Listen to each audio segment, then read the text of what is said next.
Chapter 1 at 15. I can finally embrace it. Let me perish. It truly wished to existing. Upon a rocky outcrop beneath the seaside, I outhclidding courseline sat, gazing wistfully at these soon. A profound blank looked up on his face. The youth's name was Li Qinghai, a mere 15 years of age.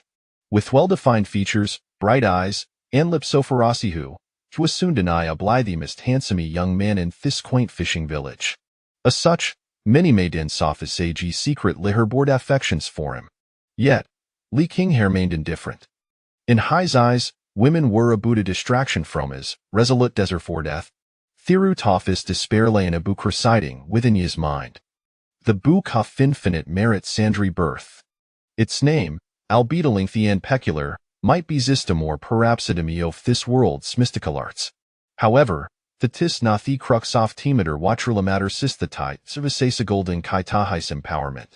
This book, which Wesha referred to as Book of Fate, contained on the 12-page soft text. On the first page, 8 grand characters proclaimed, choose sacrifice, boundless power. Fortuitously, it did not bear Theomena's phrase, to practice the skill, one must first undergo self-castration. Beneath the character slay a multitude of maler script providing supplementary explanations. Thages twast hat de thwood lead to reincarnation. With each cycleo frebirth, one would encounter varied fortunes and could inherit thebelsing soft their previous life, carrying them forward eternally. In essence, Ifanuarito beerborn 100 times, they would emerge with advantageous 100 different blessings from the onset. Theoretically, this book of fate teamed out him with limitless life and endless resources for growth. Of course, such an extraordinary function came with its sound limitations. Suicide was strictly forbidden. According to the book of fate, to taking his own life is to show a lack of appreciation for existence. Thessal would be retrievabilist, with no cons for reincarnation. In his past life, Li Qinghai had perished from a heart attack after staying a play to reading novels. These ways also his inaugural experience of traversing to another life. As for its origins, the book of fate recorded on these conpage. Yaw were born in a secluded seaside village, and orphans in secludhood, having lost both parents. A simple sentence, yet the tragedy contained within was painful evident. As the book of fate documented. 15 years ago, Li Qinghai was born in this small fishing village. His mother died in childbirth. His father, a fisherman, ventured out on never returned.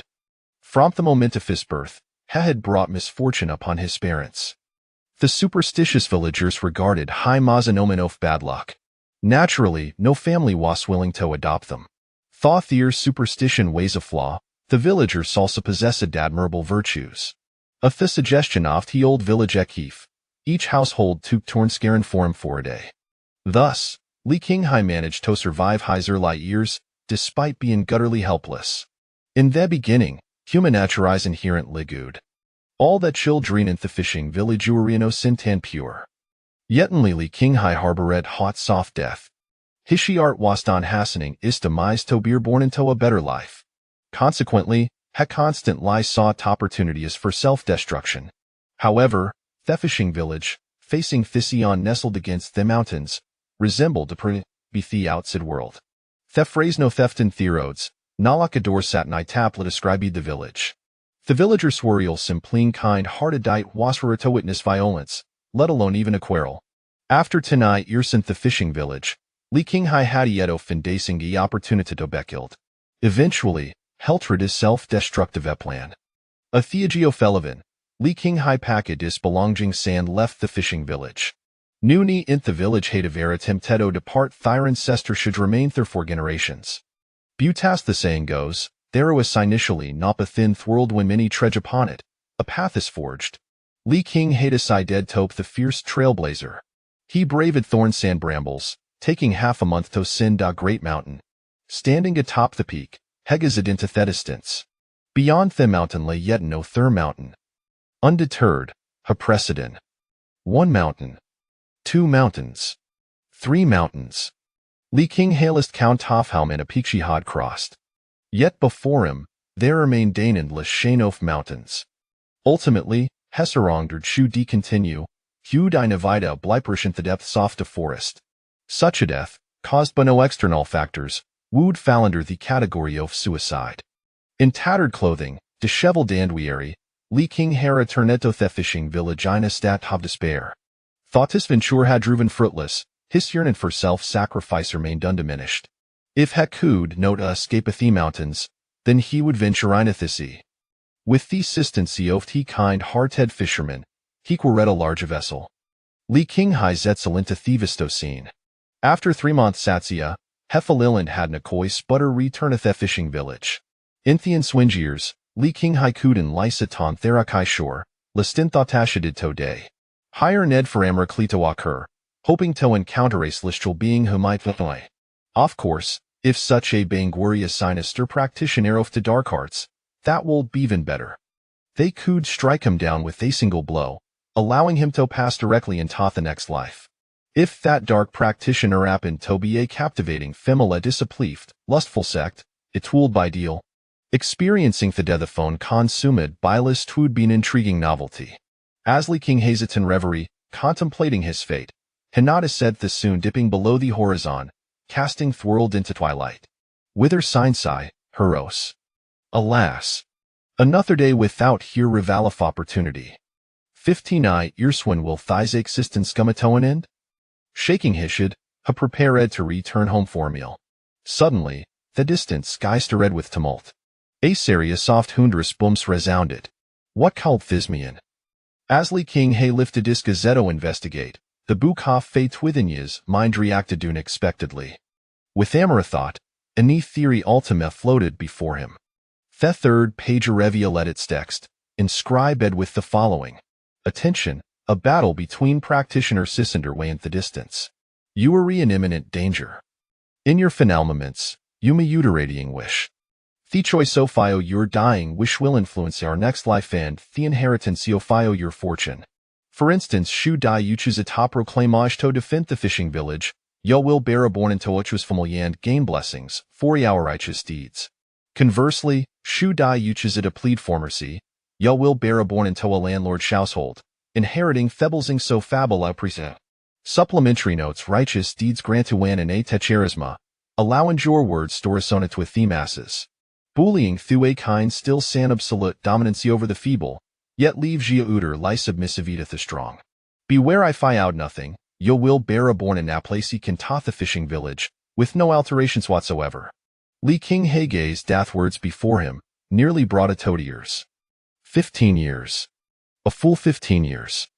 The Bukhoff Feta had finally responded Danse Marie. I can de. At last, I can de. Meanwhile, Thejuel between Tetwa practitioner Shadel Redira Ched Theskis above a fishing village. Thissy erupted with deafening explosions, columns of water shooting skyward.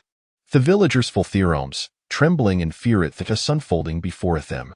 The voice soft te practitioners boomed like thunder. Gingio, whereboth grave lie and Jordwa most would continue his relentless pursuit? Must will fall together before Yourland? One practitioner shouted in exasperation. Old demonine, there is no need for further words. Even if it perish today, I will ensure your ruder destruction, declared Gingio, a mid-legate swordsman, brandishing his flying sword with a fearless resolve. Very well, if that is the case, Nanio fushalive. Ha! There is Savin as mal fishing village headly tie tempanimido. Old demon yin raced towards the fishing village, a menstrau's wave trailing behind him. Li King hazy eslatup. It wasti matimito declare his dying wish. Chapter 2 He possesses a heart of innocence. Regarding the choice of his dying wish. Li King optedo defend the fishing village. However, beferudering his wish, he dead to perform certain actions to enhance seats impact. With deliberate slowness, Li King lifted his gaze, fixed Sinjitu upon the approaching old demonine, arms outstretched. He load through Ildwin stotus Lhiashare, theater ronchel rainto batteris face. With a voice resonating with righteous fervor, he proclaimed, This fishing village is where a havel of Edson skilled. If you wish to destroy me, you must first steep over my corpse. Since a sofa practitioner far beyond those of ordinary myrtles.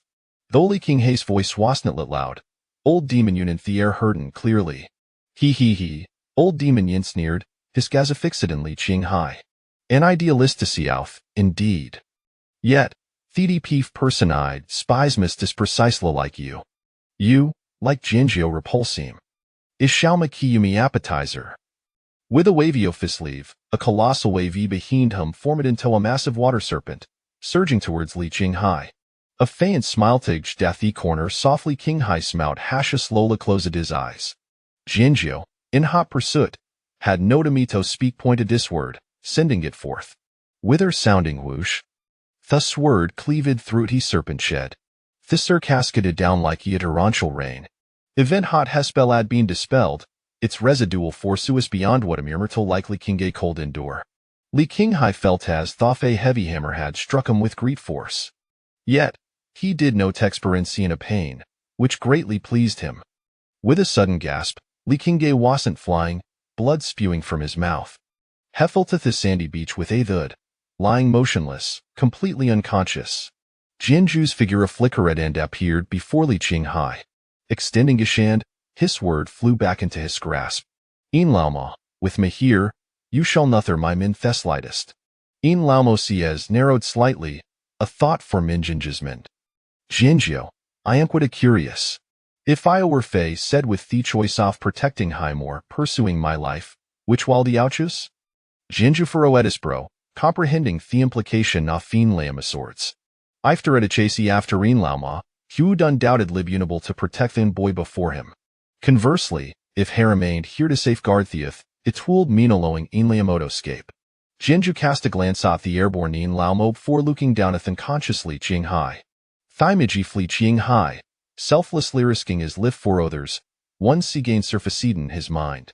Seeing that Jinju remained motionless, in Laomoral redescend said the outcome.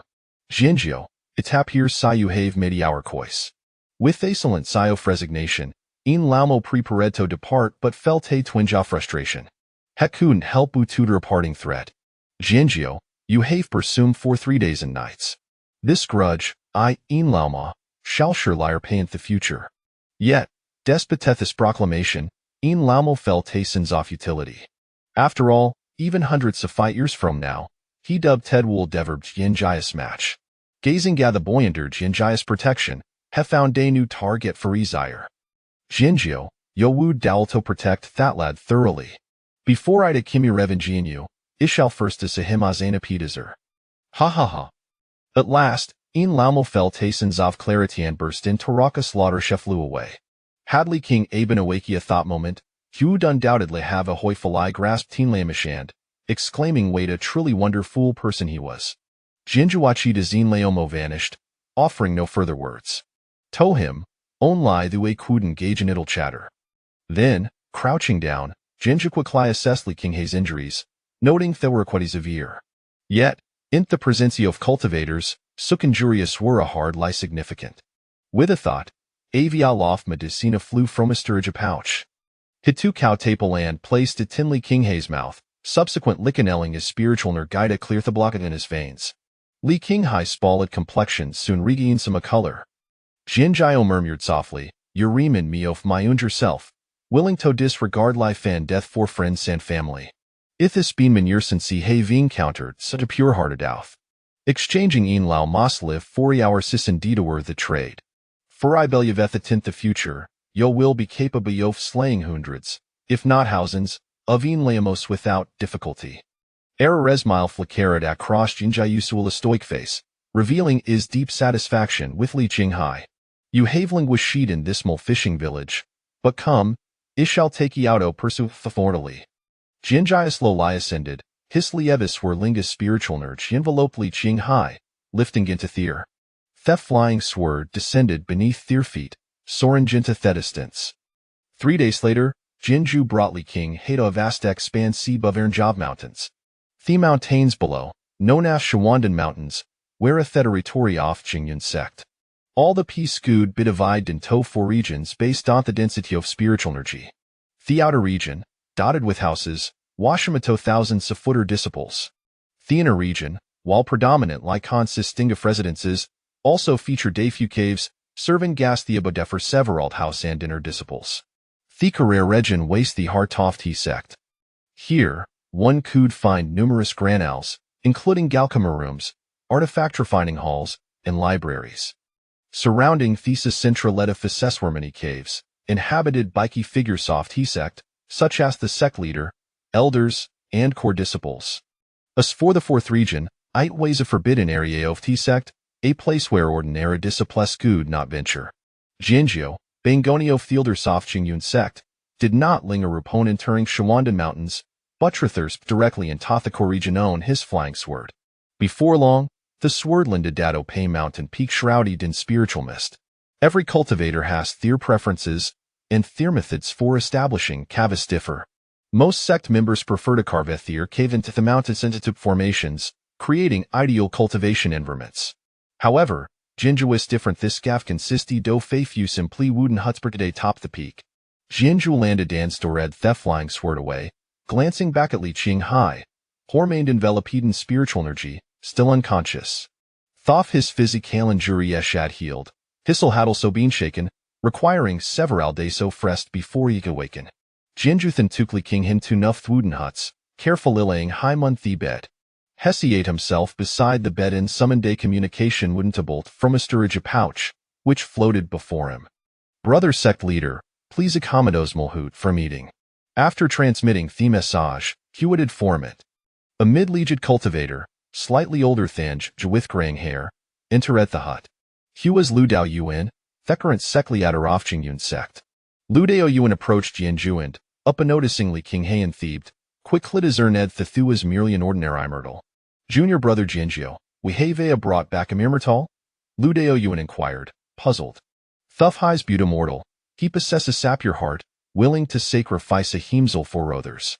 In Mise, has surpasses countless cultivators, Ginger pleaded earnestly. Lu Dao Yuan waste to Kanak. He had not anticipated Jinjudo holds such a high regard for the Yunman. Chapter 3. How am I still alive? This is unscientific. The innocent heart and such, Lu Diguan was not particularly concerned. What he valued more was the aptitude for cultivation. What is this young man's talent? Lu Diguan inquired. Jianju remained silent and gestured invitingly, indicating that Lu Diguan could investigate for himself. Lu Diguan placed his palm above Li Qinghai's chest, allowing strands of spiritual energy to descend. 1 breath, 2 breaths, 3 breaths. Lu Daoyuan's brow furrowed ever deeper. 5 element mixed spiritual roots. He withdrew his hand, shaking his head slightly. Jianjiu, even if this youth possesses impeccable character, he will ultimately struggle to achieve greatness. Even with your resources poured into him, he will only barely establish a foundation throughout his life. I invited Master Zhangmin here to request that you impart the secret technique to him. Secret technique? Lu Deguan was momentarily taken aback, then realized something and promptly declined. Impossible. That secret technique is an unparalleled inheritance brought back by our ancestor from the upper realm. It cannot be easily bestowed upon a youth of unknown origins. Master Zhangmin, while that secret technique is indeed precious and rare, it is specifically suited for those with 5-element spiritual roots. No one within the sect has mastered its cultivation thus far. Should it remain locked away in the secret chamber gathering dust? It would be far better to allow him to attempt it.as for this boy's origins. You need not worry. I, Jianjiu, can discern character with certainty. Cough, cough, cough. Jianjiu's eagerness exacerbated his internal injuries, causing him to cough violently. A trickle of blood escaping the corner of his mouth. Lu Daoyuan's heart softened at once, and he sighed helplessly. Jianjiu, I naturally trust your judgment. However, the matter of passing on the secret technique is of great significance. It cannot be determined by me alone. May I observe this youth for a while longer?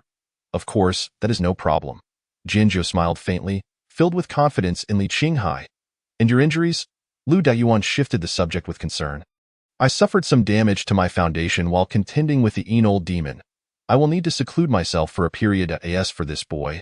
I entrust him to you, master. Lu Daoyuan pondered for a moment. After all, he possessed merely mixed spiritual roots. If I were to give him special attention, it would inevitably attract the scrutiny of others, which would not bode well for the lad. According to sect regulations, he should be assigned to the outer sect as a menial disciple. Only through enduring hardships can one become a superior person. There is no issue with this. I believe he will overcome it. Very well, it shall be as you say. After exchanging a few pleasantries, Lu Deguan departed. Upon returning to his own mountain peak, He sat in a chair, his brow slightly furrowed, seemingly deep in thought. At that moment, a little girl, around 5 or 6 years old, came running over. The girl sported 2 small braids, and as she ran, they bounced like 2 rattles, exuding a lively and delightful charm. "Daddy, why did you sneak out alone without taking me with you? Staying up here on the mountain is so dull. When can I go down to train?" Lu Dayuan gazed at the girl before him, both affectionate and helpless.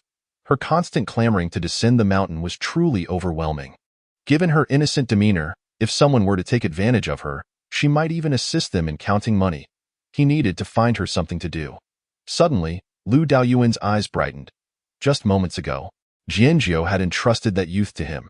As the esteemed leader of a sect and a formidable transcendent cultivator, it was naturally impossible for him to personally oversee an outer sect disciple. He was contemplating finding a suitable disciple to discreetly watch over and assess the young man's character. Now, he could conveniently assign his daughter to this task. "Daddy, what are you thinking about?" "I'm talking to you." The little girl pouted, dissatisfied. "Yao Yao, Daddy has an amusing task for you," Lu Daoyuan said with a smile. "What is it?" "Go and secretly observe an older brother. See what he is doing, then come back and tell Daddy." Lu Yaoyao blinked her eyes, finding the idea intriguing, and nodded repeatedly. "Sure. Which brother? Where is he?" "I will ask your uncle Jianjiu." Lu Daoyuan took out a transmission wooden tablet. "Jianjiu, where have you arranged that youth?" Before long, Jianjiu's voice came through the tablet. In the outer sect, at Qingzhou residence. Lu Daoyuan smiled slightly. Jianjiu truly held that youth in high regard. Although Qingzhou residence was indeed located in the outer region, it was also near the inner region. The density of spiritual energy there ranked among the best in the outer sect for cultivation. Lu Daoyuan turned to Yao Yao. "Did you hear?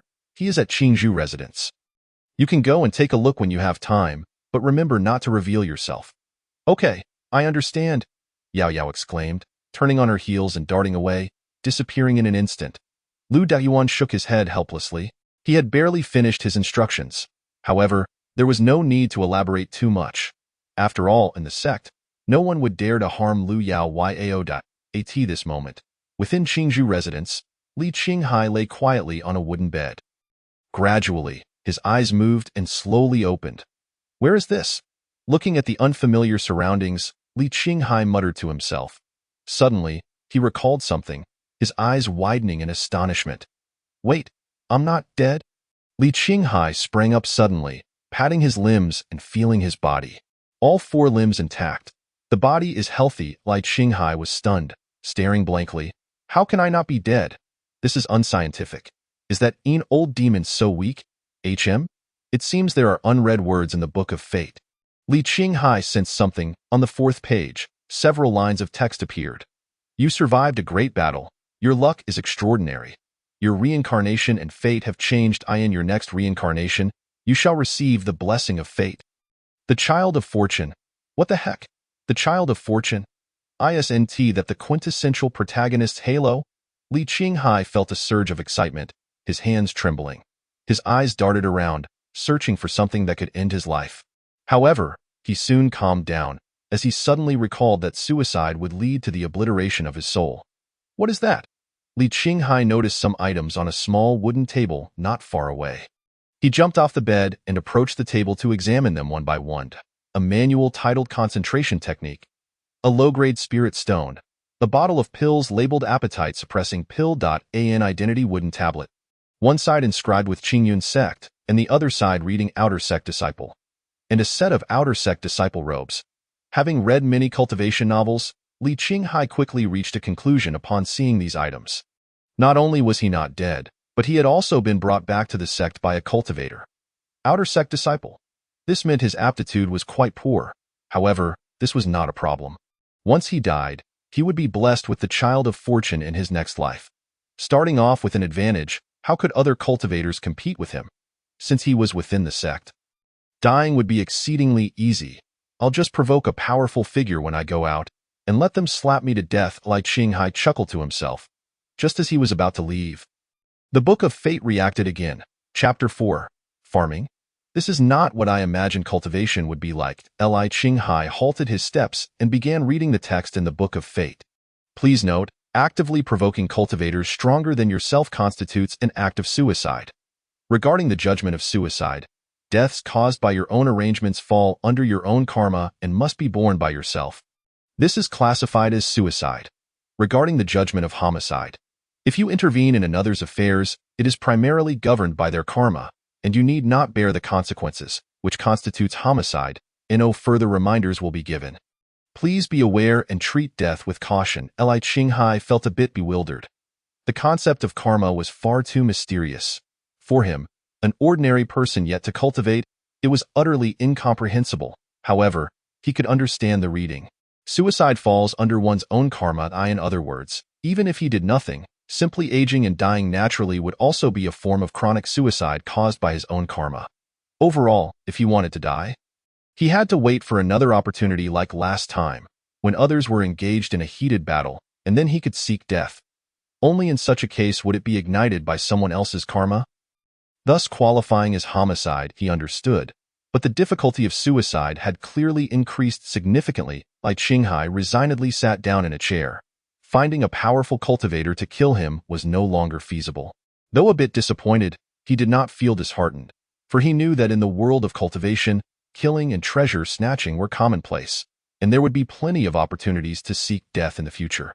Subsequently, Li Qinghai's gaze fell once more upon the table. Without further thought, he reached for the concentration technique. He had always fantasized about traversing realms and cultivating. Little did he expect that one day he would be able to experience the joys of cultivation himself. Li Qinghai was immensely excited as he opened the concentration technique and began reading intently. Moments later, he nimbly climbed back onto the bed and sat cross-legged, attempting to follow the method described in the text. Breathing in and out, seeking the so-called feeling of qi. An hour passed in this manner. Not only did he fail to sense any qi, but he was also close to exhausting himself. Li Qinghai flopped over. Lying flat on the bed, his legs numb, his back aching, and his head spinning. Cultivation is so difficult. Could it be that my aptitude is too poor? It seems this body is not suited for cultivation. I need to be remade quickly. Just as he was pondering this, a voice came from outside. I asked the junior brother inside. Li Qinghai leapt from his bed and opened the door, only to find a plump young man in his 20s standing beyond the bamboo fence in the courtyard. What brings you here, senior brother? Li Qinghai inquired. Elder Jianjiu instructed me to assist in arranging the daily affairs of the sect for you, junior brother. Jianjiu? A flicker of recognition sparked in Li Qinghai's mind. He recalled that Jianjiu was one of the two cultivators from the fierce battle in the small fishing village. Since he had rescued Li Qinghai, it stood to reason that his entrusted disciple was likely not a nefarious character. Please, come in. Li Qinghai welcomed him inside, realizing he needed to familiarize himself with the circumstances of the sect. The hefty man maneuvered his rotund figure to Li Qinghai's side, and they entered the room together. They exchanged pleasantries and introduced themselves before discussing some fundamental matters. The man's name was Wang Dafu, and true to his name, he hailed from a prosperous background. His ancestors had once aided an immortal, granting him the opportunity to join the sect. Although Wang Dafu's aptitude for cultivation was rather mediocre, his connections had secured him a position in the Qingzhou residence. However, since that residence had been requisitioned by Jianjiu for Li Qinghai, it was only natural that Jianjiu would not unjustly seize from an outer disciple. As compensation, Jianjiu arranged for Wang Dafu to be placed in the inner circle. The beaming expression on Wang Dafu's face clearly indicated his elation. Jianjiu was his benefactor, and Li Qinghai had inadvertently provided him with this opportunity. Thus, Wang Dafu treated Li Qinghai with a blend of courtesy and warmth. Junior brotherly, that is the general situation of the sect. If there is anything you do not understand, feel free to ask your senior brother. Naturally, Li Qinghai's primary concern was cultivation. How could he successfully condense qi? Were there any particular methods? Wang Dafu chuckled knowingly.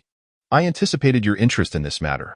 For outer disciples like us, who possess relatively poor talent, relying solely on ourselves to condense qi is quite challenging. The best approach is to utilize a condensing qi pill. Each pill costs 5 low-grade spirit stones. Understanding dawned upon Li Qinghai as he grasped the crux of the matter. The two continued to converse on various topics, allowing Li Qinghai, a novice in the realm of cultivation, to glean considerable insights. After a lengthy discussion, Wang Dafu took his leave, leaving Li Qinghai in high spirits with a parting gift, a small pouch of herb seeds. Outer disciples generally possessed limited strength, and their means of acquiring spirit stones were quite singular. Particularly for newcomers like Li Qinghai, the sole method of obtaining spirit stones was through farming. Then I shall cultivate, Li Qinghai resolved. He ventured into the courtyard, grasped a hoe, and began tilling the land. The earth, nourished by spiritual energy, was exceedingly hard, requiring great effort to break through. The hoe in his hands was no ordinary tool. Although it was a common implement in the cultivation world, it was far superior to mundane farming tools. Above ordinary tools lay magical instruments, precious artifacts, and spiritual treasures. Those were the true implements for combat. However, as a mere outer disciple, such aspirations were beyond his reach.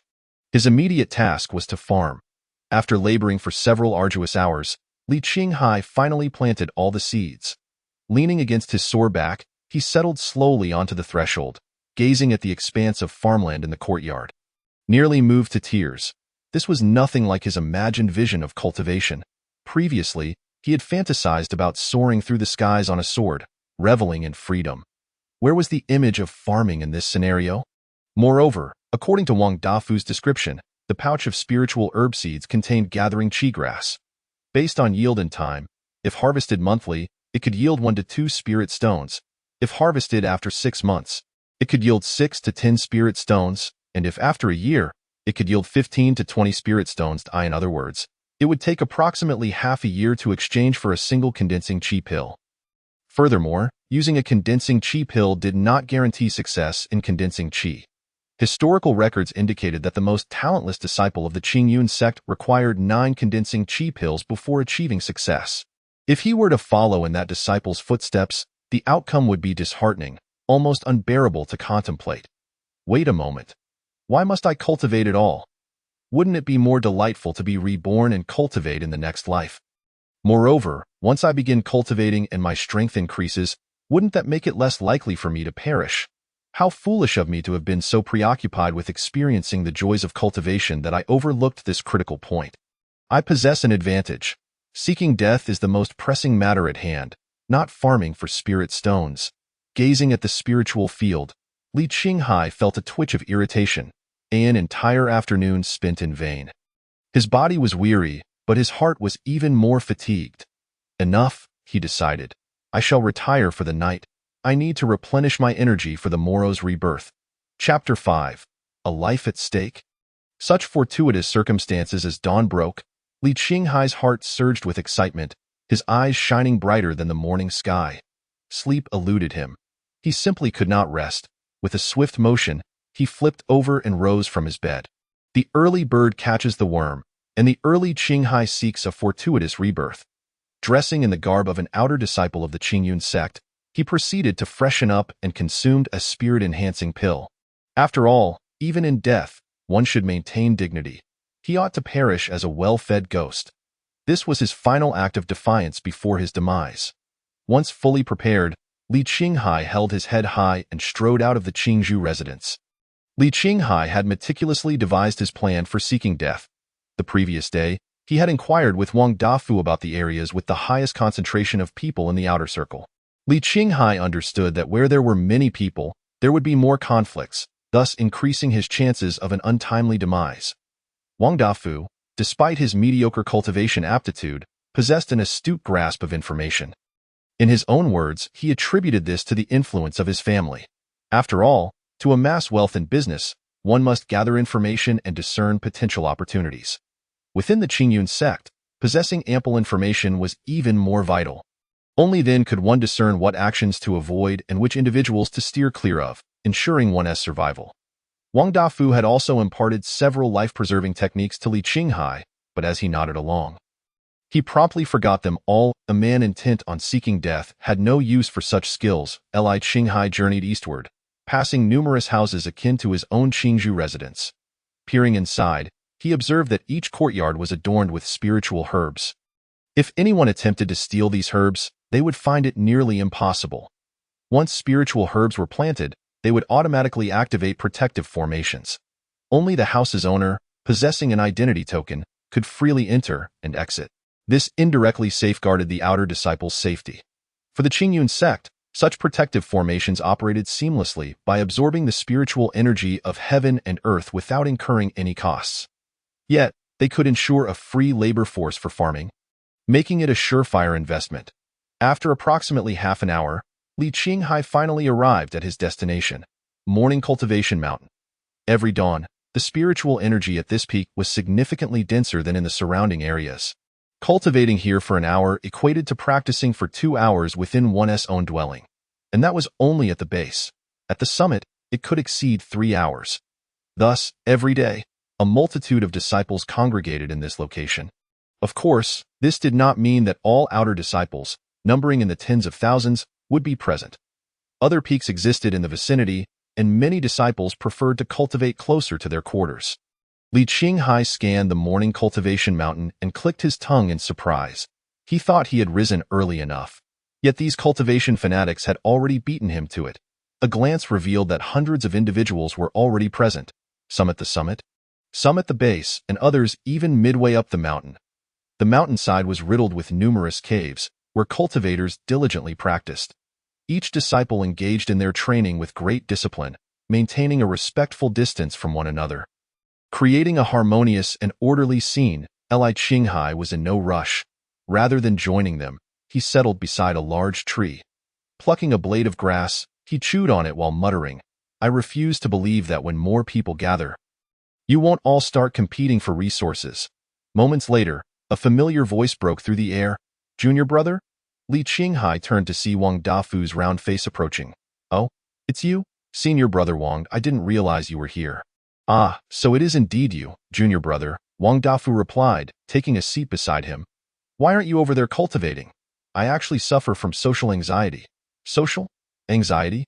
Wang Dafu echoed, perplexed. "Is that a dialect from your hometown? Does it mean you fear crowded places and hesitate to engage in conversation?" "Precisely. Then I hope that as you progress in your cultivation, you will become more daring." At that moment, a striking silhouette was seen making its way toward Morning Cultivation Mountain. Li Qinghai's gaze was momentarily captivated, unable to resist stealing a few more glances. Though the woman donned the plain attire of an outer sect disciple, her graceful figure remained impossible to conceal. Tall and statuesque, with long hair cascading down to her waist and exquisite features, she appeared as if she had stepped out of a painting, resembling a celestial maiden. The only flaw in her beauty was her frosty demeanor. From a distance, Li Qinghai could sense an aura of icy detachment that repelled others.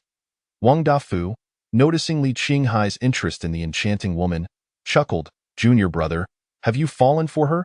"Humph, women are as fleeting as clouds to me." Li Qinghai scoffed. Wang Dafu assumed Li Qinghai was merely too proud to admit his feelings and teased, "Junior brother, are you truly unaffected? Lu Beishua's beauty ranks among the finest in the entire sect, and countless disciples dream of a moment with her." Li Qinghai pursed his lips, uninterested in elaborating. Lu Beishua was indeed beautiful, but he was no stranger to women. The many girls in his fishing village who secretly adored him had never captured his heart, let alone a woman he had just met. His resolve toward the path was as steadfast as rock. Seeing Li Qinghai's silence, Wang Dafu lost his playful demeanor and became serious. "Junior brother, allow me to impart a life-saving tip. No matter what happens with Lu Beishua, do not get involved, or your life may be in jeopardy." "Life in jeopardy? Is there such a fortunate scenario?" Li Qinghai's curiosity piqued instantly. "What do you mean?" Wang Dafu lowered his voice. "Do you know why so many are enamored with Lu Beishua yet none dare to approach her? It's because the true disciple Yifan of Yifeng regards her as a forbidden fruit, and thus, no one dares to meddle it though." "I see." Li Qinghai's eyes sparkled as he envisioned his own demise. He glanced around and, as Wang Dafu had said, noticed that where Lu Beishua passed, many disciples actively made way for her. They were enamored yet fearful. After all, one's life was far more precious than a woman's company. Remarkably, Lu Beishua did not wield her connections to intimidate others. Rather than choosing to cultivate at the mountain's peak, she simply found an empty spot at the base to sit down. Just then, a voice rang out not far off. "Lu Beishua, who permitted you to cultivate here?" 3 male cultivators dressed in the garb of inner sect disciples swaggered over, exuding an air of arrogance. Li Qinghai was instantly bewildered. Hadn't they just said that Lu Beishua had a true disciple who liked her? and that no one dared to touch her? What was happening now? The speed of this reversal was astonishing. He turned to Wang Dafu, hoping for clarification. Chapter 6. A truly honorable gentleman. Wang Dafu, catching the inquiry in Li Qinghai's eyes, understood his curiosity and began to explain quietly. I just told you that the one who fancies Liu Beixue is Yifan of Yifeng. The ones now causing trouble for her are the inner sect disciples of Yifeng. Why Yifeng is Yifan's cousin, and it indeed seems contradictory for a cousin to trouble his future sister-in-law. However, it involves matters of face. Although Liu Beixue is stunningly beautiful, she ultimately possesses only a low-grade ice spirit root, limiting her potential. In our sect, potential is of utmost importance. Why Yifan, on the other hand, is a true prodigy. Even if he is fond of Liu Beixue, he would never lower himself to court her. Therefore, Yifan has directed Yifeng to suppress Liu Beixue, aiming to crush her will and dignity. Ultimately, when Liu Beixue can no longer endure, she will surely come to him willingly die in this manner. Both her dignity and face are preserved, making it a win-win situation. Li Qinghai listened, deeply moved. He had not anticipated such intricate entanglements. Nor had he expected Liu Beixue to possess such a fierce spirit. At that moment, Yifeng, accompanied by 2 lackeys, approached Liu Beixue. She had no desire to engage in banter and stood to leave. Yifeng signaled, and his 2 companions blocked her path. Liu Beixue, have you yet to answer my question? Who permitted you to cultivate here? Liu Beixue remained silent, her fists clenched tightly within her sleeves. The surrounding disciples scattered, none daring to continue their practice or speak up for her. Wang Dafu sighed heavily. Junior brother, do you see? The true disciple Yifan is not to be trifled with. Do not do anything foolish and involve yourself in this life-threatening matter. Li Qinghai nodded in agreement. Of course, I have social anxiety. I wouldn't dare meddle in such affairs.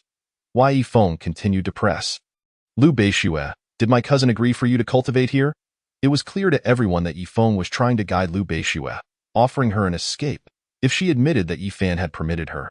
The farce would come to an end. Liu Beixue gritted her teeth. Since joining the sect, she had consistently faced oppression. Under such pressure, she had persevered for 3 long years. Each time she came to Morning Cultivation Mountain, Yifeng would appear. Each time she submitted spirit herbs, a significant portion would be deducted. She had hoped to grow stronger one day and vent her frustrations. Yet, after 3 years, her progress had stagnated, and she remained merely a 3rd-level Qi refining outer disciple. Now, she could no longer hold on. But this did not signify her capitulation. Rather, she wished for an end to her life. What is Yifan to dictate my affairs? Liu Beixue declared coldly.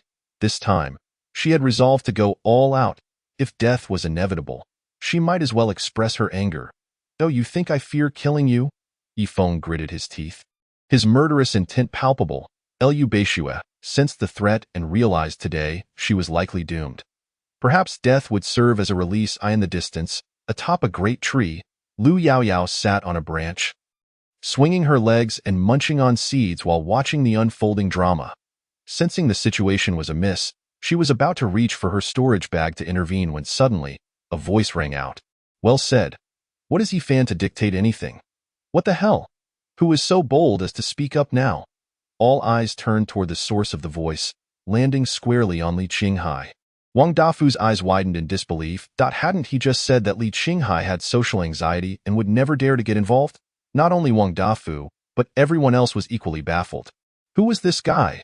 There was not a hint of spiritual energy emanating from him. Could he be a naive newcomer? Liu Beixue looked at Li Qinghai, who strode forward without a trace of fear, and her usual icy gaze softened slightly, as if the eternal glacier was beginning to thaw. For 3 years, no one had been willing to assist her or speak a word of justice on her behalf. Her disillusionment with the coldness of the cultivation world had long since set in, yet now, someone had stood up for her. But this individual's strength, it seemed woefully inadequate. To describe it as weak would be an understatement. He was practically powerless. Though she felt a surge of gratitude in her heart, she couldn't help but think it was unnecessary for this youth to come forth and court death.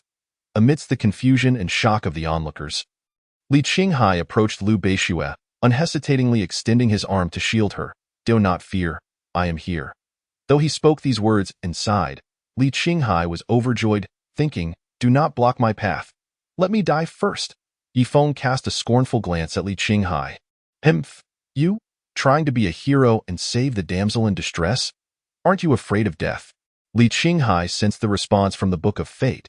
He understood that final words could significantly aid in the cycle of reincarnation. And thus, they needed to be eloquent. No, this is not about heroism. Even if the one standing behind me were an ugly woman, I would still stand resolutely. Justice knows no bounds of beauty or ugliness. It exists solely in the distinction of right and wrong. You are unjust. You are in the wrong.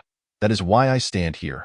Behind him, Lu Beishue gazed upon Li Qinghai's noble profile, her beautiful eyes shimmering with emotion. Her icy resolve momentarily touched. If Li Qinghai had stepped forward due to her beauty, she would have looked down on him, but he was genuinely standing up for justice and against wrongdoing. In a world where such a remarkable man existed, it was a pity his strength was still too feeble. Ultimately, they were destined to perish together. With a soft sigh, Lu Beishue thought that if they were to survive, she would very much like to befriend Li Qinghai to tea that moment. Everyone else was equally dumbfounded. They could see that this youth did not appear to be speaking insincerely. If a truly ugly woman stood behind him, he would still risk his life to defend her. But the question remained, did such noble individuals truly exist? Yifeng was momentarily taken aback as well. In his lifetime, he had never encountered someone with such high moral integrity. To call him a sage would not be an exaggeration. Yet he was no good person and would not relent simply because of a few words. Those without power who dared to provoke him were destined to die. You are quite interesting, Yifeng chuckled, but being a chivalrous hero without strength is simply courting death. Since you wish to die, I shall grant your desire. Why? Yifeng, unfazed, casually tapped his storage bag, and a spiritual sword materialized in his hand. He then poised the blade against Li Qinghai's throat. Rather than hastily ending Li Qinghai's life, he intended to leverage death to extract the fear lurking within Li Qinghai's heart, thereby exposing his disgraceful demeanor. As the sword drew nearer, it grazed the skin, drawing forth a trickle of blood. Li Qinghai, devoid of pain and seemingly eager for death, remained composed in the eyes of the onlookers at that moment. None present could doubt Li Qinghai's integrity. They were filled with admiration. What a truly honorable gentleman he is. Chapter 7. How infuriating. The cycle of rebirth fails again. The gathered outer disciples gazed at Li Qinghai, their eyes brimming with respect. Yet, simultaneously, they felt a deep sense of shame, for they were still terrified of death. They dared not stand up like Li Qinghai, only offering silent support through their glances. Several disciples, driven by a sense of justice, looked at Yifeng with simmering anger. Wang Dafu, however, differed from the others. He was acquainted with Li Qinghai and had received favors from Jianzhou. He yearned to step forward more than anyone else. Yet fear held him back, causing him to pace anxiously, caught in indecision. Wei Yifeng sensed numerous hostile gazes surrounding him. Igniting his fury, he had intended for Li Qinghai to reveal his true self. But unexpectedly, Li Qinghai's image became even more formidable. At this juncture, the only way to assuage his hatred was to kill Li Qinghai. Die! Yifeng roared, wielding his spiritual sword with force, unless an unforeseen event occurred. The next moment would see Li Qinghai's head severed. Yet, an unexpected event transpired. Everyone watched Li Qinghai, lamenting for him, failing to notice an inconspicuous talisman that had already arrived. Bang! The talisman struck Yifeng's sword squarely. The seemingly sharp blade shattered like a mere piece of paper, fragments scattering across the ground. Li Qinghai was both bewildered and furious. Damn it! Who was so despicable as to thwart my rebirth at the last moment? Yifeng, even angrier, felt his eyes nearly ignite with flames. He cared little for the destruction of his sword, a low-tier artifact he had wielded during his qi refining stage. What incensed him was the audacity of someone meddling in his affairs. Who could it be? Yifeng scanned the surroundings, murderous intent radiating from him. In the distance, atop a large tree, Lu Yaoyao pouted, muttering softly, "If it weren't for Father saying I shouldn't reveal my identity, I would have descended and knocked you about until you couldn't find your teeth." Humph. So, you refuse to show yourself? I am curious to see how many talismans you possess. Yifeng flipped his hand, conjuring another spiritual sword. The blade gleamed ominously, emanating an overwhelming sense of suffocation. Li Haifeng felt a surge of joy. Yi Feng was indeed reliable. This was the epitome of a professional villain. Yi Feng again positioned the sword against Li Qinghai's shoulder, refraining from immediate action. He sought to force the hidden individual into the light. Lu Yaoyao produced another talisman, knowing that this time, revealing herself would be unavoidable. Yet, to save a life, she had no choice but to act. Nearby, Wang Dafu rubbed his round belly, lost in frantic thought. Someone had used a talisman to save Li Qinghai. Such talismans were not accessible to ordinary disciples, indicating that the one who had intervened might be an inner sect disciple or even a core disciple. Moreover, it was highly probable that this disciple had been sent by Elder Jianjiu to protect Li Qinghai. Previously, he had refrained from aiding Li Qinghai due to his lack of support and his own fears. But now, the situation had changed. Since Elder Jianjiu valued Li Qinghai so greatly, stepping in to rescue him would mean firmly attaching himself to Elder Jianjiu's favor. His father had often taught him that business is an art of investment. The greater the risk, the higher the return. As a child, he had been oblivious, but now he understood. Within mere moments, Wang Dafu had clarified his thoughts. He felt a mix of tension and excitement, his flesh quivering. As Yi Feng pressured Lu Yaoyao to act, he suddenly shouted, "Stop! Li Qinghai must not be killed." Lu Yaoyao, perched in the tree, blinked, temporarily retracting her talisman. Yi Feng turned to face Wang Dafu. "Oh, so it was you who sabotaged my sword with the talisman?" Wang Dafu, eager to avoid blame, scampered over with a sycophantic grin. "Why, Yi Shixiang, you misunderstand. How could I dare to act against you?" "Then what do you mean now, Yi Shixiang? I am actually on your side. Come closer.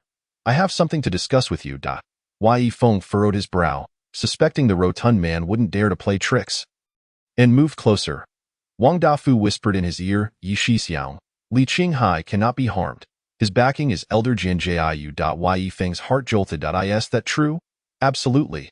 When I resided in Qingzhou residence, it was Elder Jianjiu himself who personally escorted Li Qinghai away. Clearly, he holds Li Qinghai in high regard." Yi Feng's expression shifted wildly.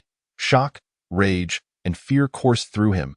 If this were true, then killing Li Qinghai was out of the question. He had to return and consult his cousin. With gritted teeth, Yi Feng was forced to retract his spiritual sword, glaring fiercely at Li Qinghai. "So it's you, Li Qinghai? I shall remember you." With that, he stormed off, flinging his sleeve, followed by his two lackeys. Li Qinghai stood frozen in shock. They were leaving, just like that. Why didn't he strike him down? Why? It was Wang Dafu. He had secretly transmitted a message to Yi Feng that led to this outcome.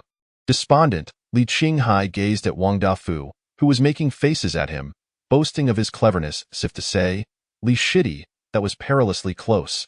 It was my wit that scared Yi Feng away." Wang Dafu was indeed proud.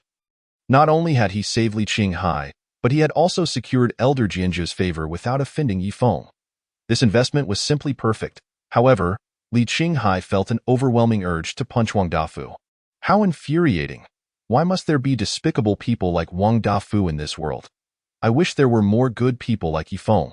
The cycle of rebirth had failed once more. Li Qinghai felt profoundly sad. His mood plummeting. He wished to speak to no one. He needed to return home to heal his wounded spirit.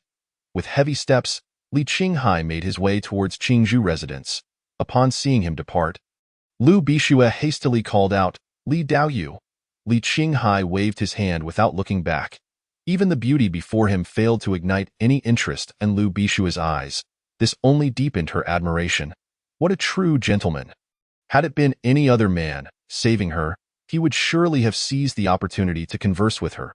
It is only someone like Li Qinghai, so genuine and principled, who would overlook her appearance. She resolved to find an opportunity to befriend him and express her gratitude. But where did he reside? With this thought, Lu Bishue turned to Wang Dafu. It had been Wang Dafu who had whispered to Yi Feng, revealing Li Qinghai's name. This meant Wang Dafu had some knowledge of Li Qinghai. Thus, Lu Bishue inquired, "Daoyu, may I ask where Li Qinghai resides?" Wang Dafu's eyes widened, his heart racing to my God, Lu Bishue is actually speaking to me? Li Qinghai Shidi resides in Qingzhou residence. "Thank you very much." Lu Bishue said nothing more and turned to leave. Chapter 8. a heart of iron and stone, yet compassionate. With Liu Bishua's departure, the farce had temporarily concluded. Only Wang Dafu remained, having a slight connection to the events. Wang Dafu enjoyed making friends and was familiar with numerous outer disciples. Naturally, many disciples approached him to chat and gather information. Wang Daoyu. I heard you moved to the inner area yesterday. Congratulations. Haha, just luck. Just luck. Wang Dafu replied with a smile. From the first time I met you, I knew you were destined for greatness. Another disciple flattered. Haha, such flattery, such flattery. Wang Dafu relished the atmosphere, even if many merely spoke empty words. After a round of compliments, someone finally broached the main topic. By the way, Wang Daoyu, you seem to know that young man from earlier. What is his background? Wang Dafu rubbed his belly, adopting an air of superiority. He is Li Qinghai, a close associate of Elder Jianjiu. The disciples gasped in astonishment. So he is connected to the illustrious Elder Jianjiu. No wonder his character is so admirable. Wang Dafu let out a couple of huffs. Naturally, Li Qinghai's character is beyond question. Whenever I am with him, I feel utterly ashamed. On the surface, Wang Dafu appeared to be praising Li Qinghai. Yet in reality, he was subtly conveying to everyone that he shared a close bond with Li Qinghai, as the two frequently spent time together. Indeed, upon hearing this, many looked at Wang Dafu with newfound respect.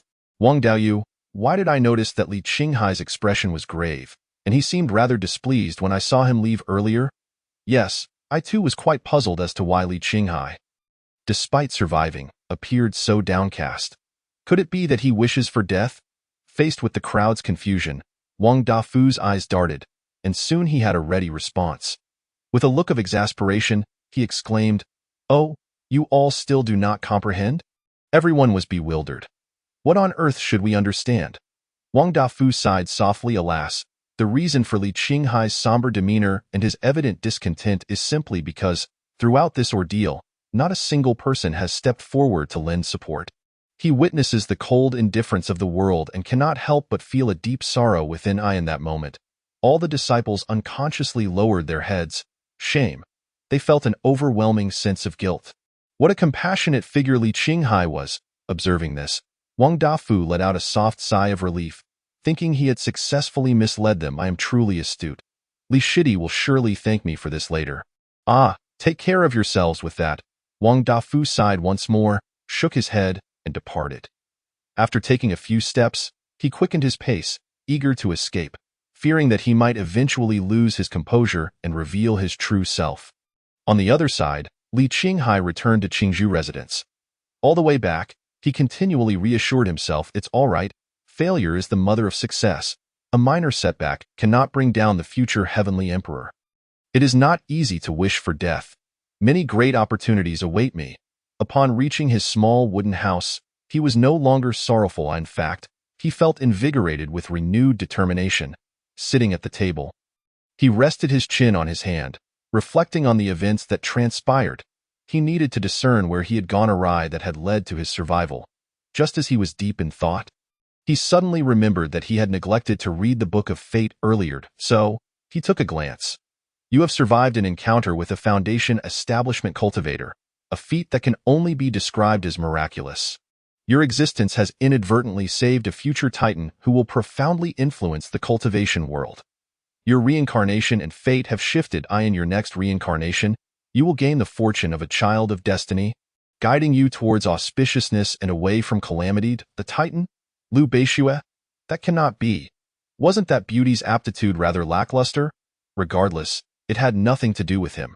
The most important thing was that he had once again received a boon. Auspiciousness and avoidance of misfortune. A clear sign of the protagonist's exclusive aura. Death. I must die. Just as Li Qinghai's emotions surged, a voice called out from outside at Li Daoyu. This voice seemed to belong to none other than Liu Beishue. Li Qinghai had always kept a respectful distance from women, particularly beautiful ones, as he understood that love could be a stumbling block on his path to enlightenment. Once he became attached to someone, he might find it hard to let go of life itself. Such a situation was utterly unacceptable. Therefore, he initially planned to pretend he hadn't heard. However, after the revelation from the Book of Fate, he felt a surge of curiosity regarding Liu Beishue and wished to discern what was so special about her. Li Qinghai stepped out of the wooden house, approached the fence, and opened the gate. Before him stood Lu Beixue, her graceful figure captivating in its elegance. It was worth noting that Li Qinghai had planted spiritual herbs in his yard, and the entire Qingzhou residence was enveloped in a transparent protective barrier due to the array's automatic activation. Lu Beixue could not enter, so the two began conversing across the protective barrier. "Thank you for stepping forward earlier, Li Daoyu." Lu Beixue expressed her gratitude. "No need for thanks. It was a trivial effort," Li Qinghai replied. Subsequently, Lu Beixue retrieved a small vial of elixir from her sleeve, insisting, "Please accept this, Li Daoyu." "What is this?" Li Qinghai inquired. "Inside is a qi condensation pill. I implore you to accept it," she stated. Li Qinghai shook his head repeatedly. "It is far too precious. I cannot accept it." He had no desire for this item. Being a mere ordinary person was already difficult enough. If he successfully condensed qi and became a qi refining cultivator, wouldn't dying become even more challenging? Seeing Li Qinghai's outright refusal only deepened Lu Beixue's admiration for him. For an outer sect disciple who had yet to condense qi, a single qi condensation pill could save months of labor in the fields. Such a vital elixir, and yet Li Qinghai remained unmoved. However, Lu Beixue was not one to enjoy being indebted to others, and she held a favorable impression of Li Qinghai, wishing for him to condense qi sooner rather than later. Therefore, she was determined to present him with this pill. "Li Daoyu, I understand your character. Your assistance is not driven by ulterior motives. However, the qi condensation pill represents my heartfelt intention, and I implore you to accept it," Lu Beixue said sincerely. Li Qinghai's lips twitched slightly. "What do you know, Lu Daoyu? I truly cannot accept it if you refuse. I shall stand here until you do," Lu Beixue declared, her resolve unwavering. Li Qinghai was nearly driven to the brink of fury. "Ah, you proud and aloof Lu Beixue, resorting to such tactics," he thought. "Stand if you wish. Stay if you desire. Li Qinghai will not indulge you merely because you are beautiful." With a heart of stone, Li Qinghai took a step back and closed the gate. Lu Beixue gazed at the closed door, her red lips parting slightly, momentarily at a loss for words. Chapter 9. A secret method. Indeed, a short-lived scroll. Lu Beixue was now somewhat dazed. Here she was, a striking beauty, personally delivering a gift, only to be met with a door slammed in her face. Where could she seek justice for this? She touched her exquisite face, for the first time questioning her own allure. On the other side of the door, Li Qinghai stood with his hands behind his back, whistling without a hint of remorse as he strolled back inside. He muttered to himself, "Humph, no one shall be a stumbling block on my path to rebirth." Why is the Book of Fate reacting now? Li Qinghai read through it. The text read, "You have rejected the opportunities presented to you, indicating that you do not cherish them. This behavior has influenced the evolution of fate, diminishing the fortune of your child of destiny. In your next reincarnation, you will gain fortune, but it will be diminished, small, guiding you towards auspiciousness and away from calamity." Li Qinghai stood frozen in place. My child of destiny, diminished? What the hell? I should have just accepted it. He quickly turned and ran back to the gate, flinging it open. After having shut her out, he now wished to claim her elixir. Even if Li Qinghai had thick skin, he felt a twinge of embarrassment. Ahem. Li Qinghai cleared his throat and gathered his thoughts. I initially closed the door because I truly did not wish to accept the Taoist friend's elixir. However, leaving you waiting outside weighs on my conscience. Very well, I shall accept it. Lu Beixue blinked in surprise. Extending her hand to offer the elixir, Li Qinghai accepted it, saying, "All right, Taoist friend, you should return quickly. It is dangerous outside. Do not linger with that." He shut the door once more. Lu Beixue stared at the closed door again, but this time a smile graced her lips. "So, you return specifically for the elixir out of concern for my safety. You do possess a shred of conscience." Delighted, Lu Beixue turned and left. After obtaining the elixir, Li Qinghai returned to his wooden house, all the while keeping an eye on the Book of Fate, hoping to see the fortune of his child of destiny revert to its original state. However, after waiting for a long time, the status remained diminished. Li Qinghai's heart sank completely, and he tossed the qi condensation pill onto the ground. "Alas, my fortune!" At that moment, the Book of Fate responded once more. Li Qinghai's heart raced. Had it reverted? He opened the Book of Fate to take a look. You regard opportunities as worthless and cast them aside, indicating that you do not cherish them. This action has influenced the evolution of fate, and your child of destiny's fortune has completely vanished. In your next reincarnation, you will gain fortune, guiding you towards auspiciousness and away from calamity. My protagonist's halo. Li Qinghai's blood surged to his head, and he blacked out, collapsing. Meanwhile, Lu Yaoyao hurriedly pushed open a door and rushed into a room. Lu Deguan, who was meditating, opened his eyes and admonished her gently. As a young lady, you should be more composed and not always so impetuous. But I must be in a hurry. Lu Yaoyao pouted. Is something wrong with that young man? She perched herself on the edge of the bed. Father, listen to me. That Yifeng is a wicked villain. He bullied a female disciple named Lu Beishue, and no one dared to speak up for her. I was about to step in to help her. Then Li Qinghai stepped forward, utterly unafraid of death. Lu Yaoyao spoke animatedly, her excitement palpable. Although her vocabulary was quite limited, Lu Deguan listened intently, fulfilling the role of a diligent audience member. Lu Yaoyao chattered on for quite some time before finally concluding her account. She added emphatically, Father, you must call someone to imprison that scoundrel Yifeng at the Cliff of Reflection. Lu Deguan smiled faintly, affectionately ruffling Lu Yaoyao's hair as he deftly shifted the topic. Is Li Qinghai truly so upright? Of course. I admire him, especially since he seems unafraid even of death. Lu Deguan pondered for a moment. To be frank, had these words come from another disciple, he would not have believed a single word. He found it implausible that anyone could genuinely be unafraid of death, willing to sacrifice for the sake of justice. Yet, these words were spoken by Lu Yaoyao, who was known for her honesty. What she said was indeed the truth. Lu Deguan reflected inwardly. No wonder even junior brother Jianzhou held Li Qinghai in high regard. It seemed he truly was an honorable man. Perhaps he was indeed suited to practice that secret art. As this thought crossed his mind, he summoned a book into his hand. The cover bore 5 bold characters, the 5 elements breathing technique. This 5 elements breathing technique was not the true secret art. The genuine secret art was the 5 elements longevity scroll, which comprised 5 volumes in total. The 5 elements breathing technique was merely the first volume, its name subtly altered to mislead. Jianzhou had previously mentioned that the secret art was gathering dust in a hidden chamber. Unpracticed, this assertion was somewhat misleading. For only the sect's ancestors and successive leaders knew that they had been continuously searching for cultivators with 5 elements spiritual roots to practice the secret art. Every decade or so, the current leader would seek out a disciple with 5 elements spiritual roots, allowing him to cultivate the first volume of the longevity scroll, to observe the results. However, since the sect's founding, none of the disciples who had practiced the longevity scroll had survived. It seemed that the longevity scroll did not grant longevity, but rather was a tome of short-lived fate. This secret was such that even the elders of the sect were not privy to it. Lu Daoyuan gazed at the manual in his hands, feeling a sense of hesitation. He could discern that junior brother Jianzhou held a fondness for Li Qinghai. If Li Qinghai were to perish as a result, he would feel remorse toward Jianzhou. Yet, he could not divulge the secret of the longevity scroll to Jianzhou, who wished for Li Qinghai to study it. Perhaps it would be best to let that young man make his own decision. Lu Daoyuan opened the 5 elements breathing technique and retrieved a brush from his storage pouch, inscribing a few cautionary words upon it.